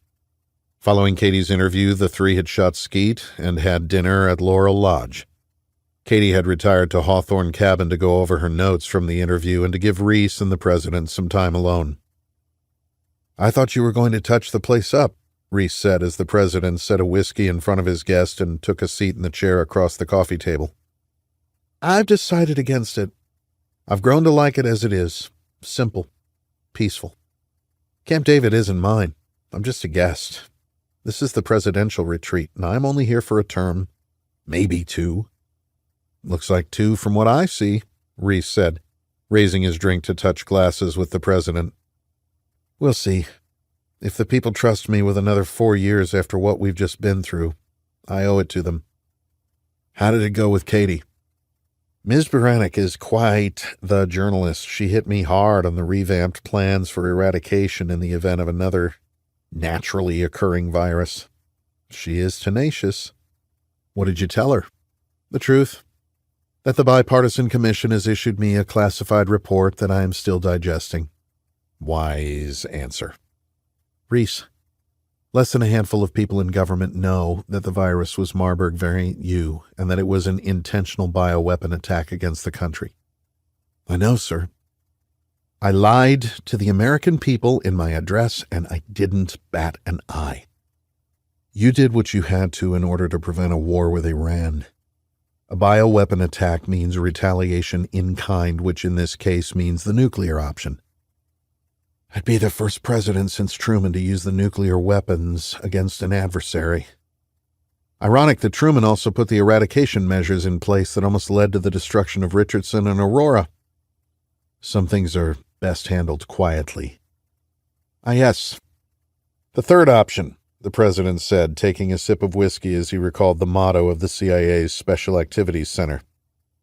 You know why I lied, Reese? To avert a nuclear war. Partially. But I really lied for Jen. Sir? I thought of that day. September 11th.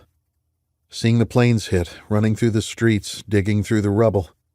Thinking that I'd find her alive under each slab of debris. Reese remained silent. There was never any hope. I guess deep down I knew it. In weighing my options in response to Iran, I thought of all the Jens in Iran. All those young men and women just starting their lives with hope of a better future. I wanted her life to mean more than further deaths. They still have it, you know. What's that, sir? Hope. We had a saying in the teams, hope is not a course of action. Cynical, but true. We also know who gave the final go-ahead in Portland, Maine on September 10th. And he's now at the bottom of the Atlantic. Reese said. Yes. That was the shot across the bow to let the Iranians know we are willing to use any means necessary to protect the homeland. Just like with Yamamoto, Reese observed. Correct. Though the downing of his aircraft was the prologue to Hiroshima and Nagasaki, my goal is to avoid that outcome. Yes, sir. Iran waited 20 years after 9/11 to hit us again. They used their long-term deep penetration agents on a mission that kills them off in the process. Had that facilitation network been killed following September 11th, we would have pieced it together, but no one would notice when they are among the thousands killed 2 decades later by a virus or FAE. A part of me respects their ingenuity, the president said.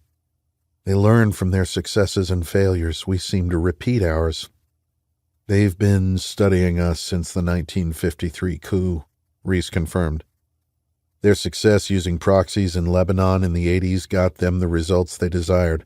Up until 9/11, we gave them no indication that we were serious about defeating terrorism at the source. And then we handed them our playbook. They've watched us on the field in Iraq and Afghanistan. They adapted and applied those lessons to their battle plans. Then they watched us take a knee with COVID-19 and the civil unrest that followed in its wake. A house divided against itself cannot stand, the president said. Lincoln was right, Reese said. The enemy recognized that and hit us while we were down. There is still a lot of work to do, Reese. I know, sir.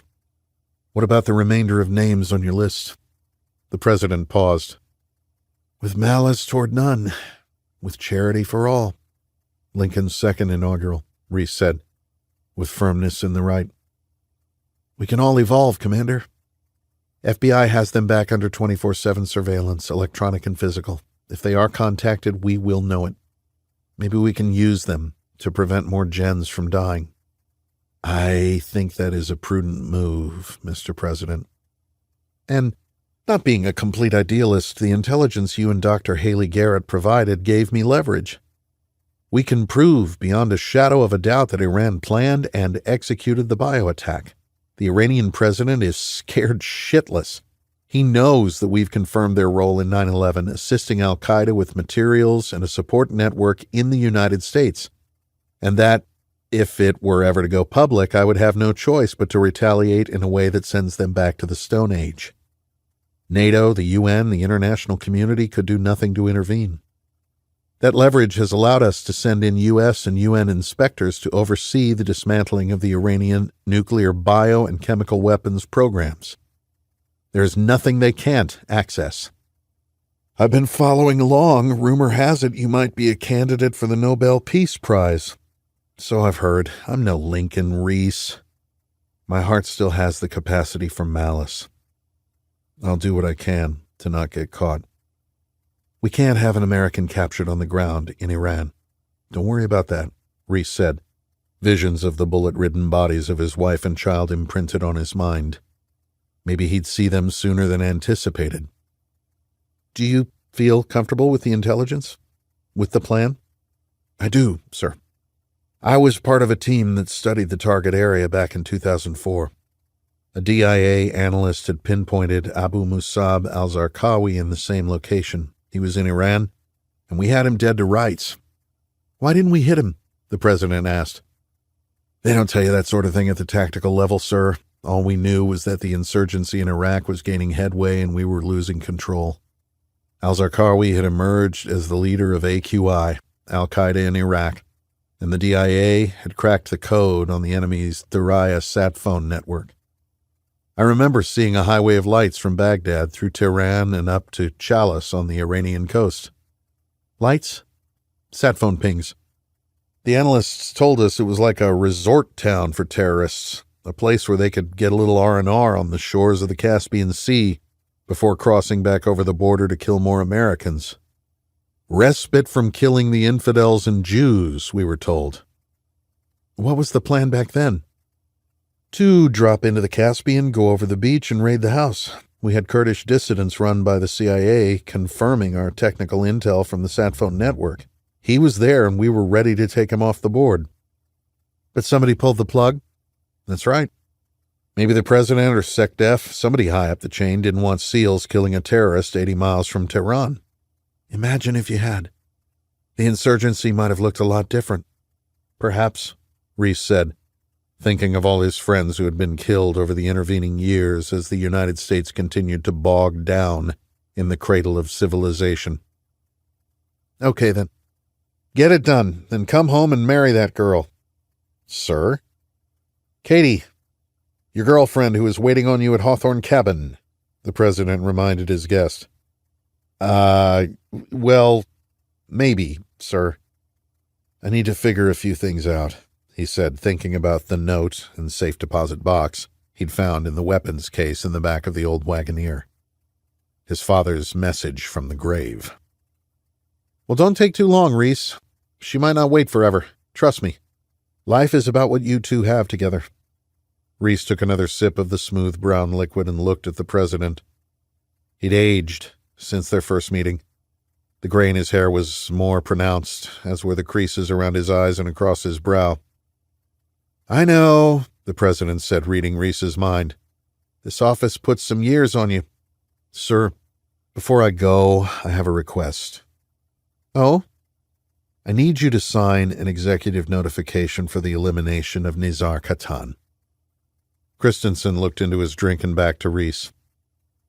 He took a shot at the Russian president in Odessa, and he killed my friend Freddie Strain, the man who saved President Grimes. It's personal for me. I want it to be professional for the rest of the country's intelligence apparatus. I want this to become priority number one until he's dead. I see. I knew you would, Reese said. He's a terrorist, which puts it under the purview of the 2001 Authorization for the Use of Military Force. It's legal as long as you deem him a clear and present danger to the United States. He was part of an assassination attempt on your predecessor. That should be enough. The president considered it for a moment. It will be done. Something else.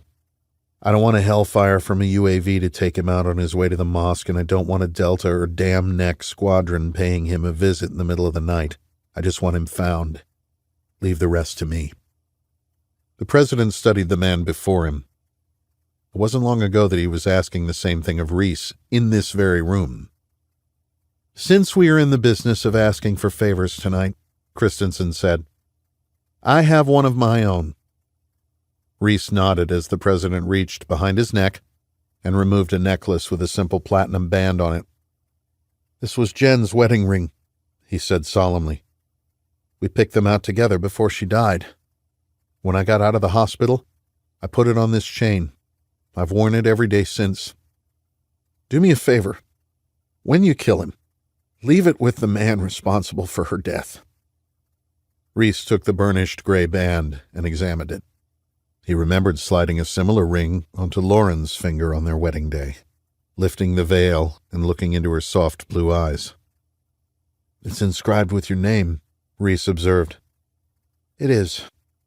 Mine had her name inscribed inside the band, and hers had mine. Reese put it in his pocket, stood, and extended his hand. It will be done, Reese said, before exiting into the crisp winter night.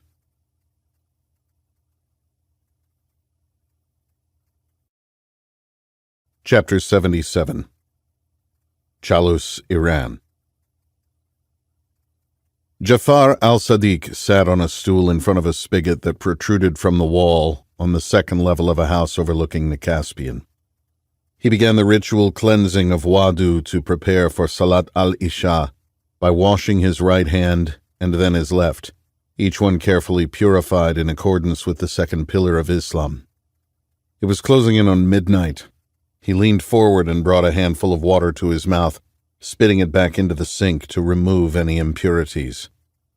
He remembered going through the same ritual the morning of October 23, 1983. He cupped another handful and inhaled the cold smell before cleaning his face, starting at his forehead and scrubbing down to his chin, making a special effort to clean his ears. The sleeves of his white robe were pushed up past his elbows, and he took time to scrub his forearms, first his right and then his left. He then slicked back what remained of a full head of graying hair. He was sure to once again wipe down inside and around his ears. He then brought his right foot to the spigot and washed it carefully 3 times before switching to his left. Finally, he reached down to pick up a toothbrush. One could not be too careful. The Prophet Muhammad, peace be upon him, had looked favorably upon him all these years. The Islamic ritual did more than purify his body. It gave him time to prepare his mind for prayer. He had been thinking of the early days with greater frequency lately, something he attributed to advancing age. Tonight, he remembered the first blow against the invaders, watching the cloud form over the U.S. Marine Corps barracks in Beirut as he stood next to Imad Mughniya. They had been young men that October day. It was hard to believe Mughniya had been gone for more than a decade. His presence and influence still felt within the ranks of Hezbollah, even after the Israeli pigs, with help from their American CIA masters, had killed him in Damascus. How this latest attack had failed remained a mystery. Still, he had put more than 5,000 Americans in the grave. It could have been so many more. The al-Qaeda martyrs of 2001 had succeeded beyond al-Sadiq's wildest expectations. The Americans had then focused their efforts on hunting down a wealthy Saudi who had taken refuge in Pakistan. Fools. Iran had used al-Qaeda as a proxy force to strike at the heart of the West. It was masterful.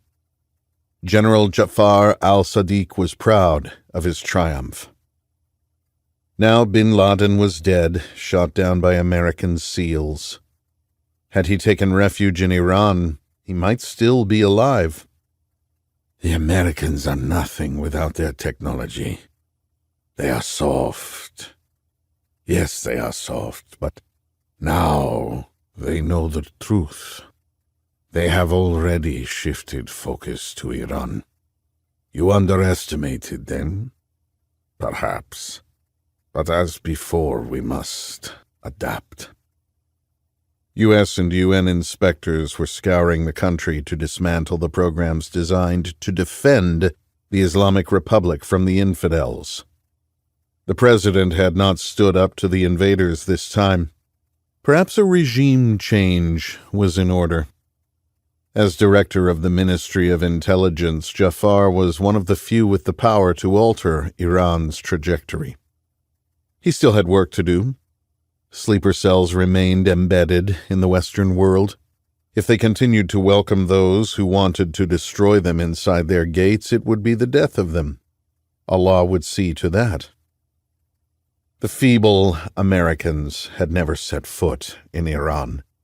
Instead, they labeled the regime a state sponsor of terror.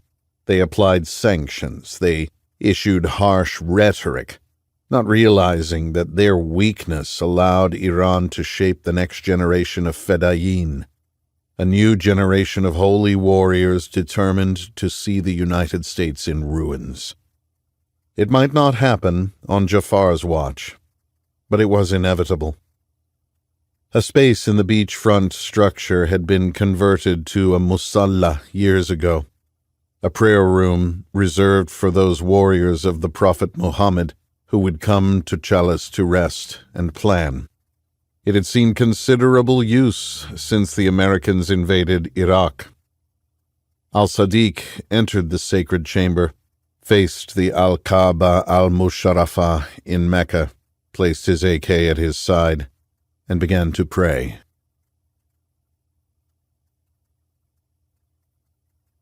Chapter 78. They had launched out of the Iranian fishing town of Jirebagh, just east of Dastak on the edge of the Caspian Sea, and trolled the waters off Chalice. No strangers to this southwestern part of the Caspian, the four-man crew had 2 additional passengers on this run. They were after beluga caviar, the salt-cured eggs from female sturgeon, so sought after by those with means. Classified as a critically endangered species, the sturgeon was nearing extinction. To the fishermen aboard the trawler, it simply meant their catch brought a higher price on illicit markets. Iran was not a country known for adhering to international norms and conventions. As with most prohibited substances, the prohibitions created even more demand. The same networks that moved people, drugs, and weapons also moved illicit wildlife. In this case, a portion of the income generated from smuggling illegal roe helped fund the PJAK, the Kurdistan Free Life Party, a Kurdish separatist group classified as a terrorist organization by the Iranian regime and the United States. Though the CIA was prohibited from having any official connection to the PJAK, those who worked in the charcoal gray area of the clandestine service knew the value of maintaining relationships with the enemy of one's enemy. The caviar smugglers were about to receive a healthy payday to help fund the resistance, while at the same time removing an Iranian official involved in what amounted to a genocide against the Kurdish people. The boat had red paint markings to signify they had paid the appropriate bribes to the right officials to prevent boarding and inspections. The fishermen had their orders. Insert their package off the coast of Chalice, 125 miles to the southeast, and continue on their usual path. They were to return to the waters off Chalice 2 days later, wait until just before dawn, and then continue back to their home port if their package failed to return. Rees had entered Iran through Iraq by way of Turkey. The agency maintained a base in Erbil for their Peshmerga fighting force despite the official policy of the United States toward Kurdistan. The CIA-trained Direct Action Force also ran operations into Iran across borders the Kurds did not recognize, gathering intelligence and atmospherics and distributing cell phones into the black market, loaded with spyware from the whiz kids at Langley's Directorate of Science and Technology. Kurdish smugglers moved everything from weapons to cigarettes to alcohol to cars to jeans to illegal drug precursors to walnuts. 2 nights ago, they had smuggled in their first American. The phones the Kurds had been feeding into Iran's economy had penetrated the upper echelons of the Iranian military and intelligence apparatus and had led to the death of Quds Force General Qasem Soleimani at Baghdad International Airport. That same technology had given the CIA access to Jafar al-Sadiq's travel schedule. The American hadn't said a word to anyone other than the Iraqi who accompanied him. When they spoke to one another, it was only in whispers. A traditional shimah covered his head and face, obscuring his features. They could tell he was bearded, dirt and dust visible around eyes that seemed to change from brown to green depending on the light or his mood. A chameleon. The man sat watching the coast or looking north, out to sea. He accepted the offered tea and dates. The intensity radiated by his calm, silent focus made them nervous, but his companion helped put them at ease. They had been instructed to only call him Mohammed, but they heard the American call him by another name, Mo. When Mohammed wasn't whispering to the infidel, he shared stories and cigarettes with the crew. His easy smile, dark, slicked-back hair, and dashing looks made them all feel comfortable with what they were about to do.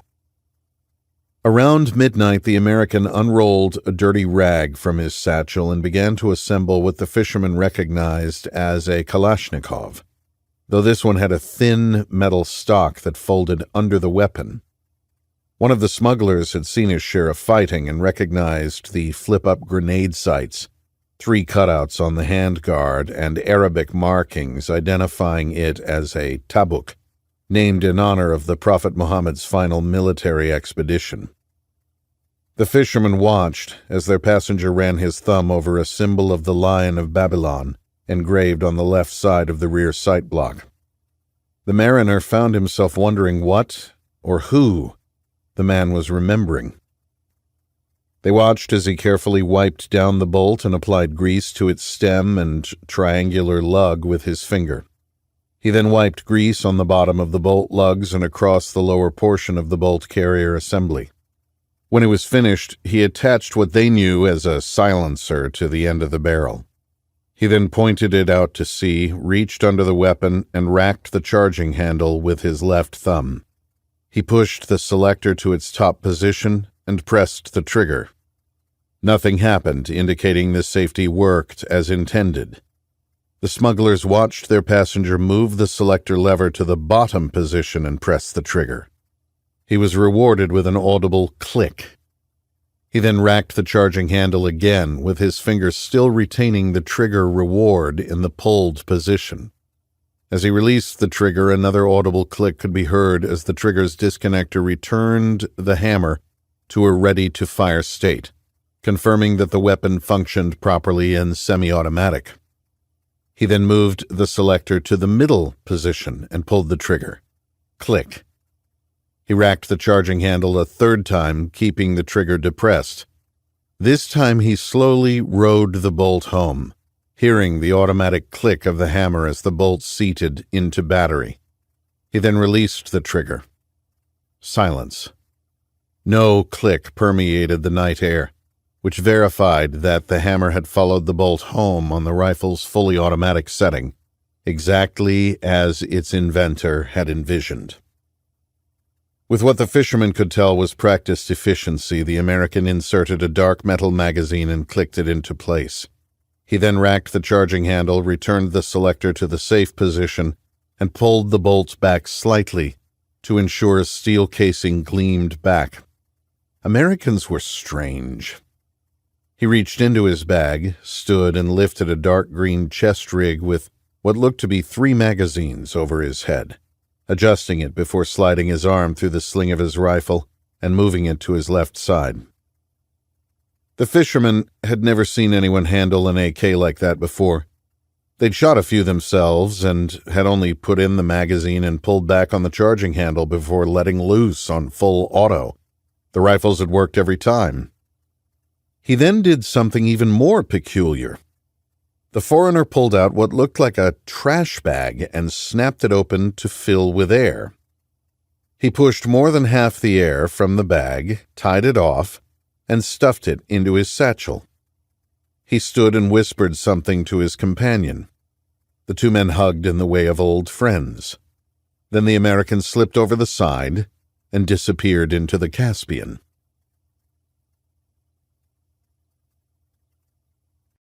Chapter 79.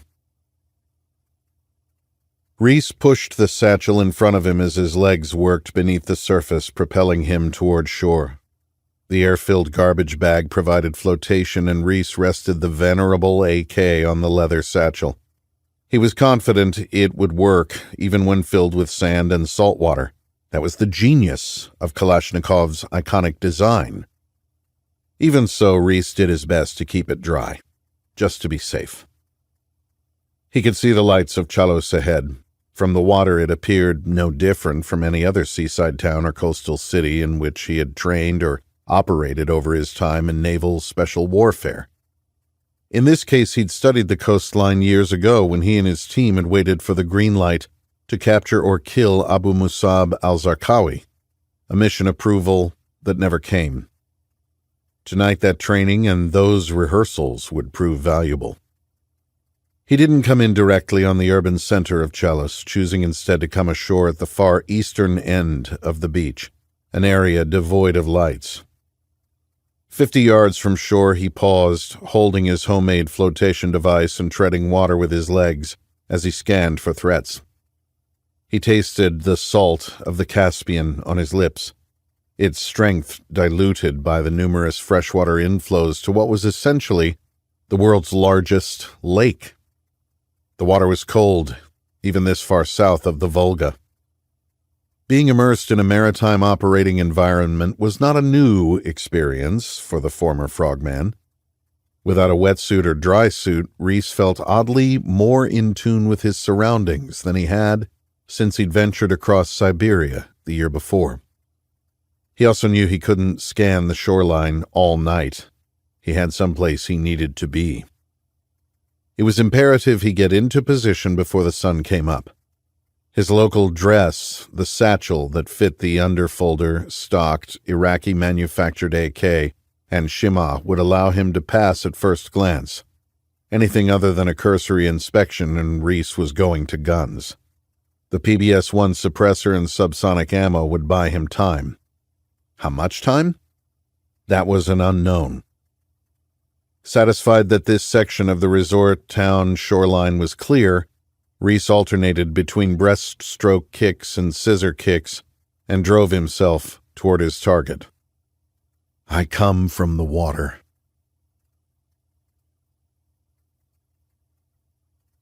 Chapter 80. Placing his mind below his heart in the position of prostration, kneeling to symbolize submission to God, Jafar al-Sadiq was tranquil and at peace. He moved from kneeling to sitting for the final verses of Isa, which he internalized, eyes closed and focused. Allahumma inni a'udhu bika min atabil kabri, wa min atabi jahannama, wa min fitnatil maya wal mamati, wa min sharri fitnatil masihi dajjal. O Allah, I take refuge in you from punishment of the grave, from the torment of the fire, from the trials and tribulations of life and death, and from the evil affliction of the false Messiah. Allahu Akbar. A'udhu billahi min hashaytanir rajim. Before he could finish the verse, Jafar al-Sadiq felt the pressure change in the small room as a door opened behind him. Bismillahirrahmanirrahim. He completed the prayer. He turned his head to bark at the guard and instead found himself staring down the barrel of a rifle. The candles provided just enough illumination to identify the suppressor protruding from the end of a Kalashnikov, held by a tall man, head and face wrapped in a beige and black shima, a cloth rig of extra magazines strapped to his chest. Who are you? Jafar demanded in Farsi. The man moved to Jafar's left, kicking the AK out of arm's reach. Guard! Jafar yelled. They won't hear you. Not until you join them anyway, the man said in English. American. You are American, Jafar said, switching to English. The AK's selector lever was in the down position on semi-automatic and the man's finger was on the trigger. You really shouldn't be so afraid of dogs. Had you cleared this place with them, you might not have died tonight. What do you want? Jafar asked, attempting to get to his feet. You can stay on your knees, General. This won't take long. Jafar settled back on the ground, calculating distances to the door and to his AK in the corner. Who are you? With the Kalashnikov still trained on the veteran of terror, Reese reached up with his left hand and pulled the shema around and down to hang loosely at his neck. Jafar's eyes widened in recognition. I know you. You don't know me. You may know who I am, but you don't know me. Jafar's eyes narrowed. And you are here to execute an old man on his knees. Not an old man. An enemy. A terrorist. Ah, yes. A terrorist, Jafar said thoughtfully, bringing his eyes up to meet his intruder's gaze. You Americans are so fond of that word. War on terror. Dropping bombs from the sky and killing entire families with drones. The world knows the real terrorists, Mr. Reese. And Beirut? 9/11? Marburg? Don't insult me, Mr. Reese. Beirut would be a legitimate military target even by your definition of terrorism. I've read your literature. Car bombs are the poor man's Air Force. And 9/11? Marburg? You and the Israelis give us no choice. This is a struggle for the soul of the world. It always has been about religious and economic domination. Bringing the Holy Land under Kafir control, the objectives of the Crusades are still very much the goals of U.S. foreign policy. Reese shook his head. Where do you think that fool bin Laden got his fatwa? Jafar asked. From al-Zawahiri? The brains of the base? He is too smart to tip his hand that way. That Al-Qaeda fatwa came from me. Jafar bowed his head again and recited the fatwa that had been a declaration of war against the West. A war that only one side recognized when it was issued in 1998. To kill the Americans and their allies, civilians and military, is an individual duty for every Muslim who can do it in any country in which it is possible to do it. You killed innocent men, women, children, even fellow Muslims, Reese said. I think you Americans coined the term collateral damage. They are martyrs for the cause and sit at the right hand of Allah. Before you join them, I have a message for you to send the regime. A message? I think you sent that message when you shot down a diplomatic aircraft over the Atlantic. This message is more specific. A message from an assassin. I'm curious, Mr. Reese. The United States does not typically employ assassins. If they do, they are expendable traitors recruited from the lands of Allah, brainwashed, wound up, and sent off to do the West's bidding. You are known for dropping bombs on innocent women and children from above, not sending assassins like this." "I'm not an assassin." "Then what are you?" "I'm a messenger." Jafar grunted. "And what message would you have me pass to the regime?" "Just this," Reese replied. He leveled the AK at General Jafar al-Sadiq's face and depressed the trigger. The 7.62 by 39 bullet entered just to the left of the right eye. The round caved in the right side of the general's head, a mass of brain tissue hitting the wall behind him and sliding to the floor of the musalla, showering the area in a dark red mist. He collapsed on his right side, blood seeping into the prayer rug. The man who had collaborated with Al-Qaeda and provided them materials, support, and sanction, and who had ultimately approved the plan for September 11th, 2001, and the bioweapon attacks on its 20th anniversary, was killed by an American on Holy Land. Reese stepped forward and followed up with 2 more rounds to the head to ensure his target was dead. He then slung the Kalashnikov and removed a chain from around his neck. He held the ring between his fingertips, remembering Lauren and Lucy, and wondering what would have happened had Jen survived that Tuesday morning in September. Would 2 American cities now be smoldering piles of rubble? Did her death inadvertently save 500,000 lives? Reese knelt, opened Jafar's left hand, and placed the ring inside. He pressed the dead man's fingers around it in a fist. "They'll get the message," Reese whispered. The messenger then made his way back through the house just the way he'd practiced in his team's rehearsals all those years ago, when al-Zarqawi was planning the Iraq insurgency from this very compound. He worked his way through the shadows, past the bodies of Jafar's 4 bodyguards. He climbed the back wall and dropped into a dark alley, sinking into the shadows, as he listened for any sounds that betrayed his presence. He stood, folded the stock under the AK, and placed it in his satchel. He then adjusted his shema and walked toward his extract.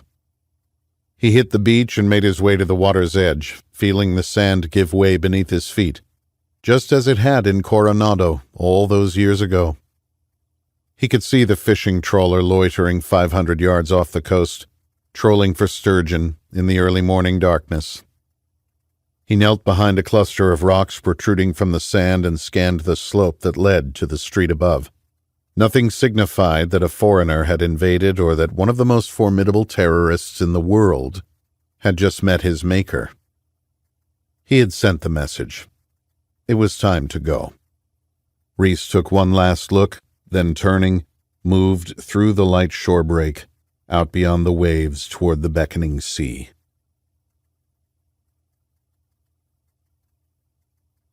Epilogue. I have a message from God unto thee.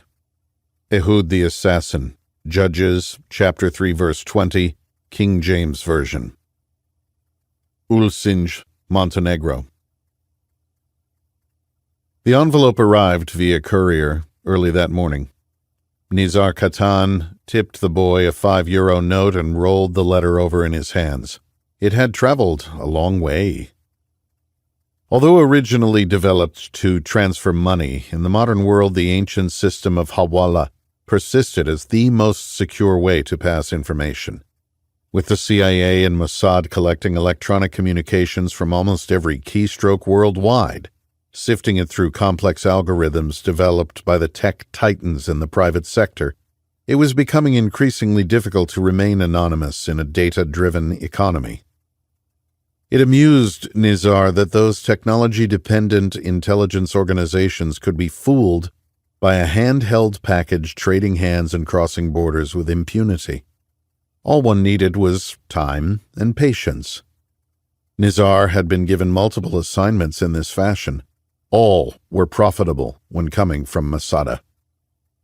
The Russian mafia had initially offered him refuge, but only because of an arrangement with a banished colonel, a colonel who had been turned into mulch when a PG-32V 105mm anti-armor heat round destroyed his armored Mercedes in Switzerland. Intelligence agencies and the media had pointed the finger at a terrorist known as Mohammed Farouk. Nizar wondered if he had really pressed the button that had killed the Russian colonel. It seemed too convenient. What the West liked to call the free press was not to be trusted. After the Odessa operation, Nizar had seen the writing on the wall. He was expendable. True, he'd always been expendable, but without Russian blood in his veins, it was only a matter of time before the Bratva separated his head from his body. He had always scoffed at those who had sacrificed themselves for Allah. Die? For the Prophet? For the cause? Nizar preferred to live for himself, not for a prophet or ideology. He'd seen too many young, idealistic warriors strap on suicide vests and martyr themselves for a religion they didn't even fully comprehend. That was not Nizar's way. He favored freelance work that benefited his multiple bank accounts. He'd done a job for the Bratva in Montenegro and never returned to the Russia that had become his base of operations after he sent a bullet at Russian President Zhubarov. His partner's bullet had found its mark, eviscerating their target in front of the world. Nizar had adjusted and put his second shot into a man on a rooftop, a man who should have killed President Grimes. Nizar had read the papers. His round had not connected with his intended target. It had killed an American spy. It did not take much digging to associate that death with a funeral in South Carolina of a former Navy SEAL named Frederick Strain. The sniper wondered what Strain was doing on the rooftop in exactly the position of Nizar's mark. He should not have been there. Nizar had been hired to kill a member of President Zhubarov's FSO security detail, a man with nationalist leanings and ties to Ukraine. Instead, his bullet had killed the American. General Yedid had passed him the details when he'd given him the order that had elevated Nizar to prominence as one of the top guns for hire in the business. He had felt nothing when he pressed the trigger on the suppressed Stechkin and sent the 9x18 round through the head of his partner, the legendary sniper known as Tasho al-Shishani. The student had become the master. Now he worked alone and solved problems. That skill set put him on the radar of a company called Masada. The Masada CEO had told him he was free to work for anyone as long as they weren't other Americans. Masada wanted sole American rights, a demand to which Nizar readily acquiesced. Masada paid well. Eric Sawyer had brokered an introduction to Montenegro's president, a man who had previously served as prime minister, a politician who maintained power through connections with the Montenegrin mafia. He had recently been bestowed with the rather dubious honor of Person of the Year in Organized Crime by the Organized Crime and Corruption Reporting Project, an organization dedicated to ferreting out corruption through political links to the underworld. That's how things were done in Montenegro. Nizar was protected by the Montenegrin mafia through the president. He maintained 2 homes, a flat in the coastal city of Ulcinj and a mountain cottage in Zabljak. He preferred the Mediterranean climate and beaches of the ancient settlement on the Adriatic to the mountains of the northern region, but in his line of work it was wise to have options. With the influx of tourists in both areas, he was able to blend in. He was also learning English from the prostitutes run by the mafia in the port town. He'd grown up at war and knew women served a purpose. The Ukrainian girl still slept. He enjoyed what she did to him in bed, and with her help, his English was improving. He knew she liked it when he was in town because he paid for her services, and the mafia did not pimp her out to businessmen or criminals from abroad, many of whom used the powerless as heirs to their violent frustrations. The arrangement worked well for them both. Nizar did not use a cell phone or own a computer. He had operated without them for long enough to know that their convenience had a distinct and obvious downside. Early on, he noted a commonality between those the West took out with their drones and hit teams. They all used cell phones. Sometimes they even found those without the mobile devices. Bin Laden had found that out the hard way. Montenegro offered access to Europe, the Middle East, and Africa. But as soon as Nizar felt the tides shifting, he would be on his way to his next temporary home. Thailand, Panama, Argentina. There were options for a man with no ties. All one needed was capital. Nizar had grown to like the ancient seaport, a settlement that had once been the pirate capital of the Adriatic. The mafia ensured it remained connected to its roots. He varied his routine between the flat on the coast and the cottage in the mountains. He traveled enough to keep anyone tracking his movements from being able to discern distinct patterns, though Nizar knew that no matter how many precautions he took, there would always be patterns. A skilled hunter just needed to be able to study him long enough to discern them. He bought and read newspapers at various shops in the city. There was one cafe by the water that he particularly enjoyed.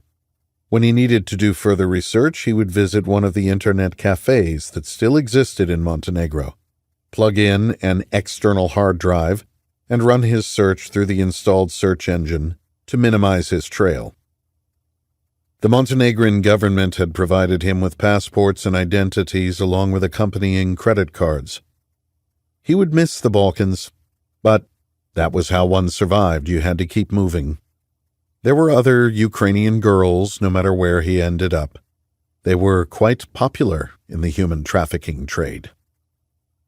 He had read that Eric Sawyer had passed away at an island home in the West Indies. Details were sparse, which was suspicious. Sawyer's death was disappointing. The Masada founder had sent him quite a few lucrative contracts over the past 2 years. Sawyer's death was also a sign. It was time for Nizar to leave Montenegro behind. He pulled a book from the shelf, a book he couldn't even read. The Great Game. It was written in English, a language he could not yet understand, though he was working on it. The book had been given to him 2 years earlier when he met with Sawyer in Africa. The American needed him to do a job, to eliminate a problem in Nigeria. Sawyer had also taught him a code. A note would arrive by courier. Inside were a series of numbers. An intelligence service could attempt to decipher it until the end of time. Its genius was its simplicity. Page number, line number, letter number. Even if someone knew how it worked, without the exact edition of the correct book, breaking it was impossible. Nizar flipped to page 176, ran his finger down to the 8th line, and then moved it across to the 12th letter. J. It took him a while, but by the end he had a page full of letters. Nizar had no idea what it said. There were no spaces between them, just a series of letters that only someone who could read and write English could break down into sentences. He returned to the small bedroom and nudged the naked blonde woman awake. "Translate," he said in Russian. A destination country for human trafficking, Montenegro was a waypoint for organized crime syndicates that routinely moved young girls and women from Ukraine, Serbia, and Bulgaria to Europe and the United States and into forced prostitution. Despite international pressure, the Balkan nation remained a hotbed for the growing industry. The young woman slipped from beneath the sheets and moved to the small desk in the main room. It was early and she needed her fix. At least he didn't beat her or put cigarettes out on her skin, nor did he cut or choke her or invite other men to join. Though she was never permitted to leave the flat, he treated her well. She cooked, cleaned, spread her legs, and taught him English. She sat naked at the bureau with the sun beginning to break through the thin curtains. It was going to be a beautiful day. After she was done, she'd make them breakfast. She liked the view from the kitchen, out over the city with a slice of the Adriatic Sea in the distance. Nizar started a kettle of water to make tea, keeping his eye on the lithe young figure at his desk. She circled the words, breaking the unending letters into coherent sentences. She then translated the English into Russian on a separate sheet of paper. By the time her tea was ready, she had finished her work. She handed the document to Nizar. The assassin held it up to the light and read. It was a contract. It was structured in a similar fashion to Nizar's other work for Sawyer. It informed the assassin that 2 million euros had been laundered through a yacht brokerage service in the British Virgin Islands to a construction company in Montenegro in the form of a fictitious invoice that would be paid to Nizar for consultation on an ongoing commercial development project. The money had already been deposited in the usual account. Unusual to this contract was that Nizar was free to leave it unfulfilled. With Sawyer being dead, that was certainly an incentive. The contract went on to state that another 6 million euros would be transferred upon completion of the job. Nizar thought of the cost associated with moving his operation from Montenegro to a place like Argentina if the current president was deposed, arrested, or killed, all of which were distinct possibilities. There was another sentence that stood out. The mark is actively targeting you. It would be best if you found him before he finds you. Additional incentive that was just like Sawyer. Was it true? Nizar read on. By the time he finished the document, he was certain of its veracity. He had connected the events in Odessa to the death of the SEAL, to the news reports of a man who was now in the employ of the United States intelligence services, a man who had proven very hard to kill. He lit a match and held the papers to the flame. They caught easily, the fire creeping up the parchments until it threatened to burn the assassin's fingers. Moving to the kitchen, he dropped what was left into the sink and turned on the water. The faucet sputtered until it seemed to catch a second wind that was powerful enough to carry the charred remains of the contract into the pipes of the ancient city. The girl remained sitting at the small desk, sipping her hot tea. She'd learned early on to speak only if spoken to and to simply do exactly as she was instructed. She was a survivor. Nizar approached her from behind and stroked her hair. It felt good. She closed her eyes and smiled. Perhaps he would stay for longer this time and she wouldn't have to go back to the house with the other girls. That would be nice. Maybe if she proved worthy, he'd buy her outright? She would be sure to continue giving him nights to remember. His hand brushed softly down the left side of her head, past her cheek, and to the back of her neck. Maybe there truly was hope. The terror lasted only a second. Her eyes opened wide as he yanked her hair back, exposing the soft skin of her neck. He inserted the thin blade behind the windpipe, its sharp edge slicing completely through to the other side. Locking her body against the chair, he sawed outward, the way the Russian advisors had taught him in the Syria of his youth. She struggled only briefly, scratching at the hand that was taking her life, the blood rushing from her severed carotid artery draining down her breasts and spraying onto the desk in front of her in cadence with the beating of her heart. Nizar controlled her head as the pumping weakened. When her heart lost the strength to circulate blood through a failing system, the pressure subsided, and her hands fell to her sides. He looked once more into her dead eyes before letting her head drop to the desk. He'd have the Montenegrin mafia clean it up. True, he would have to pay for her, but Sawyer's money would take care of that. There were always plenty of girls. With the founder of Masada dead, she was the only other person privy to the contract and the translated note. Only in death could she be trusted to keep the secret. No one would miss or mourn her. No loose ends. That was how Nizar stayed alive. He walked to the sink and washed the blood from his hands. He then cleaned the blade, wiped it dry with a towel, and returned it to a drawer. The sun had broken the horizon, an emerging dawn with a new contract for Nizar, his most profitable to date. It was time to study his prey. If what Sawyer had written was accurate, the man was already hunting him. To Nizar, killing Frederick Strain was business. He did not wish death to the infidels like the true believers who sacrificed themselves for the cause. To his new mark, Strain's death had been personal. Nizar would use that to his advantage. His target's emotion was something he could exploit. Nizar was a sniper, a hunter of men, an assassin. He dropped the small thumb drive in his pocket and grabbed his coat. He closed and locked the apartment door behind him and smiled at an old woman who was already awake and sweeping the hall the way she did every morning. He descended the steps to the path that led to a winding road. It was time to buy a newspaper and a tea. It was time to think. He had a problem to solve, a problem to eliminate.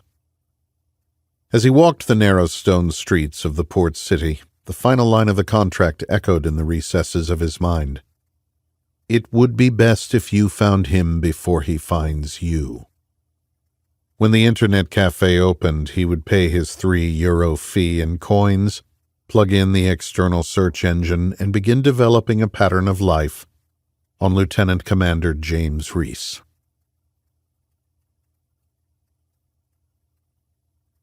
Author's note. This is a work of fiction. Fiction with whispers of truth. On August 7th, 2020, Al-Qaeda's second-in-command, Abu Muhammad al-Masari, was assassinated. It is rumored that the gunmen were Israeli operatives acting with tacit or explicit support from the United States. Also killed in the assassination was the widow of Hamza bin Laden, Osama bin Laden's son. The assassination took place in Tehran, Iran. In the fall of 2017, I had a remarkable conversation with a man in Argentina. He will remain anonymous in this work, though he is mentioned by name in the 9/11 Commission report. He asked me how 19 foreign nationals could pass through security at 3 separate international airports and 1 regional airport, some even flagged for additional screening, and not have 1 report in subsequent investigations of a screener noticing a box cutter or knife. The regulations pertaining to knives allowed on aircraft prior to September 11, 2001 were confusing. Federal Aviation Administration regulations prohibited knives with blades 4 inches long or longer and/or knives illegal under local law. Seemingly in contradiction to that regulation was a non-regulatory checkpoint operations guide for screeners interpreting those FAA regulations and prohibiting box-cutting devices. For 19 terrorists to pass through screening without 1 security screener at least noticing a blade and ensuring it was of legal length struck him as odd. That conversation provided the basis for The Devil's Hand.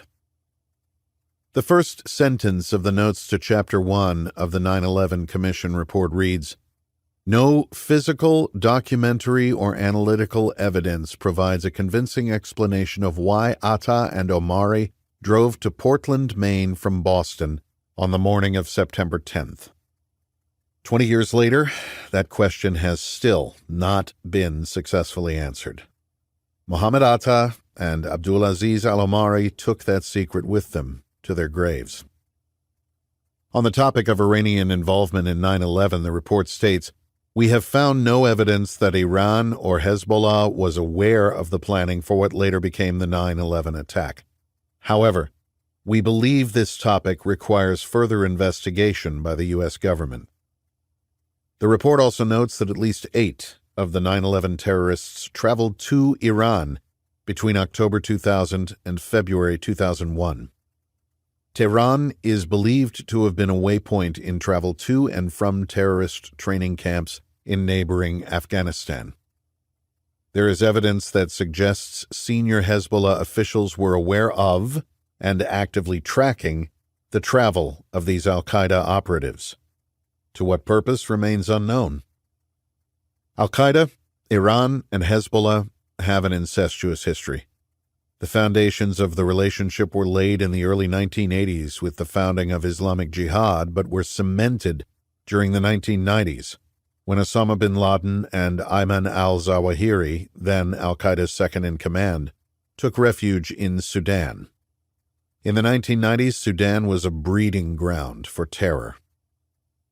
Chapter 2 of the 9/11 Commission report notes, in late 1991 or 1992, discussions in Sudan between al-Qaeda and Iranian operatives led to an informal agreement to cooperate in providing support, even if only training, for actions carried out primarily against Israel and the United States. Not long afterward, senior al-Qaeda operatives and trainers traveled to Iran to receive training in explosives.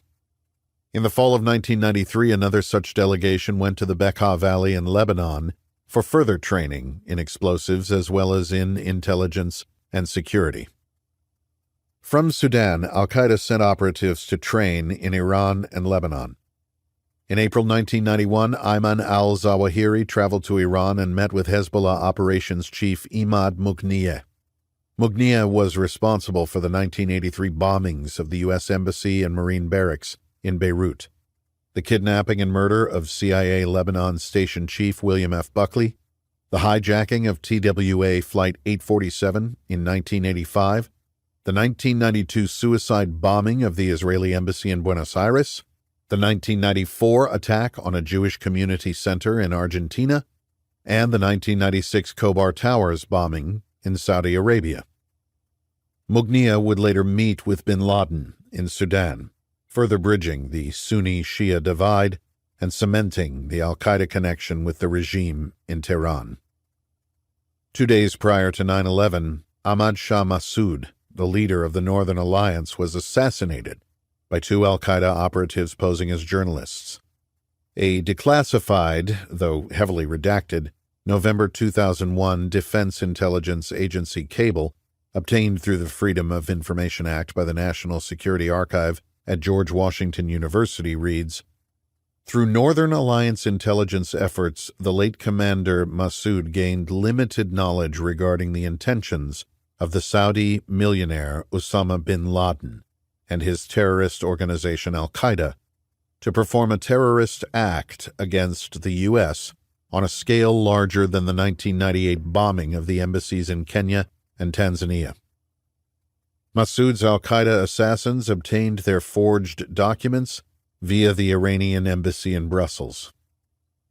One of the most damning pieces of evidence on Iran's complicity in 9/11 comes from a classified Iranian document dated May 2001, a transcript of which can be found in Ronan Bergman's The Secret War with Iran. The Islamic Republic of Iran, the intelligence apparatus of the Supreme Leader, top secret.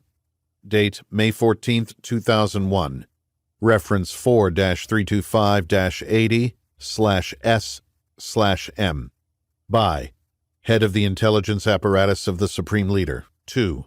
Head of Operations Unit Number 43 in the Iranian Intelligence Ministry. Orders regarding the decision of the Honorable Leader Khamenei. Dear Hujjat al-Islam wal Muslimin, Mustafa Purkanad, Director of General Operations, Unit Number 43.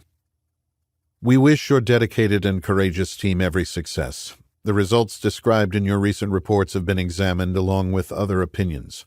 After consideration and in order to remove the existing lack of clarity regarding support for al-Qaeda's future plans, the Honorable Leader has emphasized that the battle against the global arrogance headed by the U.S. and Israel is an integral part of our Islamic government and constitutes its primary goal. damaging their economic systems, discrediting all other institutions of these two allied enemies of the Islamic government in Iran as part of political confrontation with them, and undermining the stability and security of the U.S. and Israel are obligatory duties that must be carried out.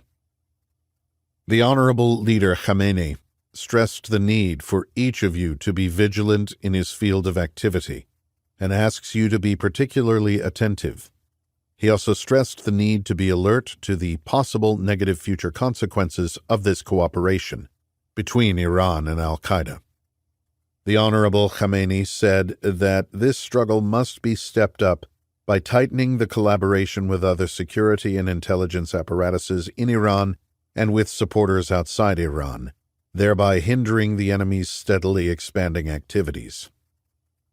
Khamenei further instructed that in carrying out your duties, you must operate under the direct supervision of the Security Division of the headquarters of the organization, i.e., the intelligence apparatus of the Supreme Leader.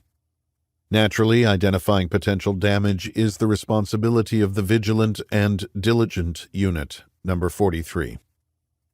It has also been decided that in the upcoming meetings, discussions must be held in order to formulate clear goals and remove the main obstacles and difficulties in achieving these goals and in promoting the issue of expanding the collaboration with the fighters of al-Qaeda and Hezbollah, Lebanon.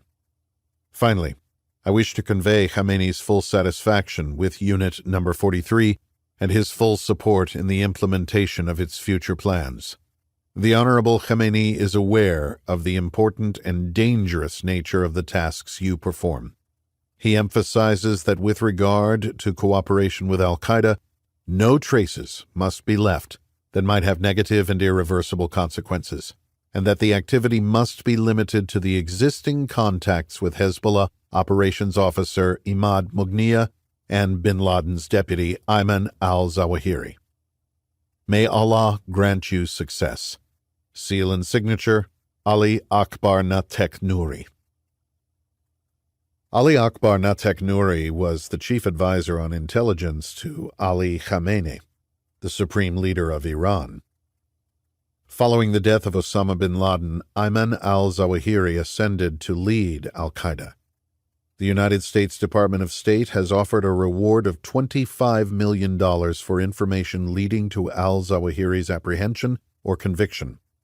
At the time of this writing, he remains at large. I was well into the research for this novel before the COVID-19 pandemic gripped the world. I was investigating the weaponization of infectious diseases, particularly from the end of World War II through today. It did not escape notice when information began to emerge that a variant of coronavirus had emerged in a market in Wuhan, China, just 3 football fields from Wuhan's Huanan Seafood Wholesale Market, where China tells the world that the COVID-19 outbreak originated, is the Wuhan branch of the Chinese Center for Disease Control and Prevention. That same market is less than 10 miles from the Wuhan Institute of Virology, which houses China's only biosafety level 4 laboratory, called the Wuhan National Biosafety Laboratory.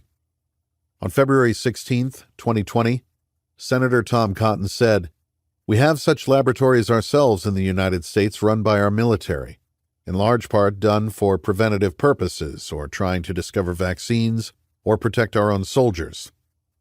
The key part of the senator's interview is that we have such laboratories ourselves. Unintended release of biological and chemical weapons is not without precedent. In 1979, a Soviet research lab in what was then called Sverdlovsk in the Urals accidentally released anthrax, killing at least 100 people. The facility was using data from Imperial Japan's bioweapons program captured in Manchuria during World War II. The medical records of those exposed to anthrax were all edited to limit evidence that the Soviets were in violation of the 1972 Biological Weapons Convention, of which they were signatories. The deaths were explained away as coming from contaminated meat. In 1968, 6,000 sheep mysteriously died near Dugway Proving Ground in Utah. Dugway was established during World War II in an effort to counter the Axis biological and chemical weapons programs. It remains in existence today. The U.S. Army had been conducting open-air VX nerve agent testing in the days prior to what is now called the Skull Valley Sheep Kill. An internal Army investigation 2 years later would find that lethal chemical agents tested at Dugway on March 13, 1968, may have contributed to the sheep deaths. The history of biological weapons is both fascinating and chilling. Bioweapons data from Imperial Japan and Nazi Germany in World War II informed the U.S. and Soviet bioweapons programs of the Cold War years. In the spring of 2002, I was part of a small group of military personnel assigned to a training mission in Uzbekistan. As the junior member of the team, my job was to train up partner force snipers on the SDV, better known as the Dragunov. It was during this assignment to Uzbekistan that I first heard mention of an island on the Aral Sea, an island synonymous with bioweapon research. My later open-source research would indicate that this was Vozrojdeniya Island, Rebirth Island, a former Soviet biological weapons test site called Aralsk 7. It is clear that the Soviets had not adhered to the United Nations Treaty. The history of Marburg variant U described in The Devil's Hand is true. Dr. Nikolai Ustinov worked at the Vector Bioweapon Research Center in Koltsovo, Siberia. In April 1988, he accidentally injected Marburg into his thumb. He was immediately quarantined. Over the next 3 weeks, the virus liquefied his organs and drove him insane as it ate away his brain cells. Ever the scientist, he detailed his demise in a journal, its pages stained with blood, vomit, and mucus from his decaying body. Following his death, organ samples were taken. During his autopsy, a doctor pricked his skin with a needle that had extracted bone marrow. He was dead a month later. Upon further study, the samples of Marburg taken from Dr. Ustinov's organs appeared different from the original strain. The virus had evolved. It was now more virulent than the original. The Soviets weaponized this new strain and called it Variant U in honor of Dr. Ustinov. By all indications, the Soviet Union stepped up their bioweapon development and stockpiling programs following the 1972 Biological Weapons Convention. Biopreparat was the lead Soviet agency tasked with weaponizing infectious diseases. What happened to these programs with the collapse of the Soviet Union in 1991? What happened to the scientists who developed these programs? According to Dr. Ken Alibek, the deputy chief of Biopreparat from 1988 to 1992, many of his former colleagues relocated to the United States, Europe, and Asia, as economic conditions in Russia forced scientists to look for work beyond their borders. In Chapter 20 of his book, Biohazard, he writes, "In May of 1997, more than 100 scientists from Russian laboratories, including Vector and Obolensk, attended a biotechnology trade fair in Tehran. Soon after that, Iranians had visited Vector a number of times and were actively promoting scientific exchanges." How far along is the Iranian bioweapons program, and does the success of using proxies over the past 4 decades mean that Iran could or would use these weapons through non-state actors as an instrument of terror? It is certainly a possibility and should not be discounted. Has the United States remained in compliance with the 1972 Biological Weapon Convention? There is no international agency tasked with verification to monitor compliance. It's essentially the honor system. The convention bans bioweapon agents, toxins, weapons, equipment, and means of delivery. We would be naive to assume that classified bioweapons programs do not still exist. Interestingly, the language of what is officially called the Convention on the Prohibition of the Development, Production, and Stockpiling of Bacteriological, Biological, and Toxin Weapons, BTWC, does not ban biodefense weapons. Does the United States have protocols in place to eradicate a respiratory spread virus that threatens to kill 90% of the population? I don't know the answer to that question, but inferring what I can from the research for this novel, I would be surprised if those plans do not exist. If you were experimenting with the weaponization of viruses, even biodefense weapons, that had the potential to render the human race extinct, what would you do? Following the targeted assassination of Quds Force Commander General Qasem Soleimani in January 2020, Iran's supreme leader, Ayatollah Ali Khamenei, said, "With his departure and with God's power, his work and path will not cease, and severe revenge awaits those criminals who have tainted their filthy hands with his blood." Iran does not forget. Of note, the United States signed the Biological Weapons Convention on April 10, 1972. The same day as Iran.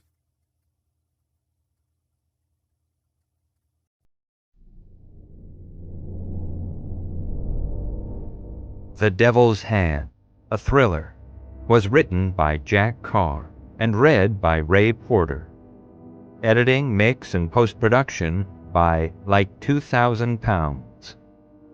The associate producer was Tiffany Ferrari. The Devil's Hand was produced and directed by Travis Tunn. This has been a presentation of Simon & Schuster Audio.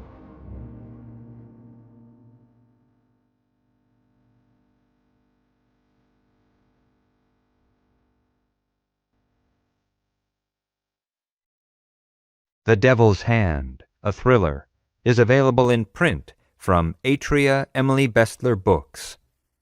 Also from Simon & Schuster Audio, Savage Son, a thriller, written by Jack Carr and read by Ray Porter. Audible hopes you have enjoyed this program.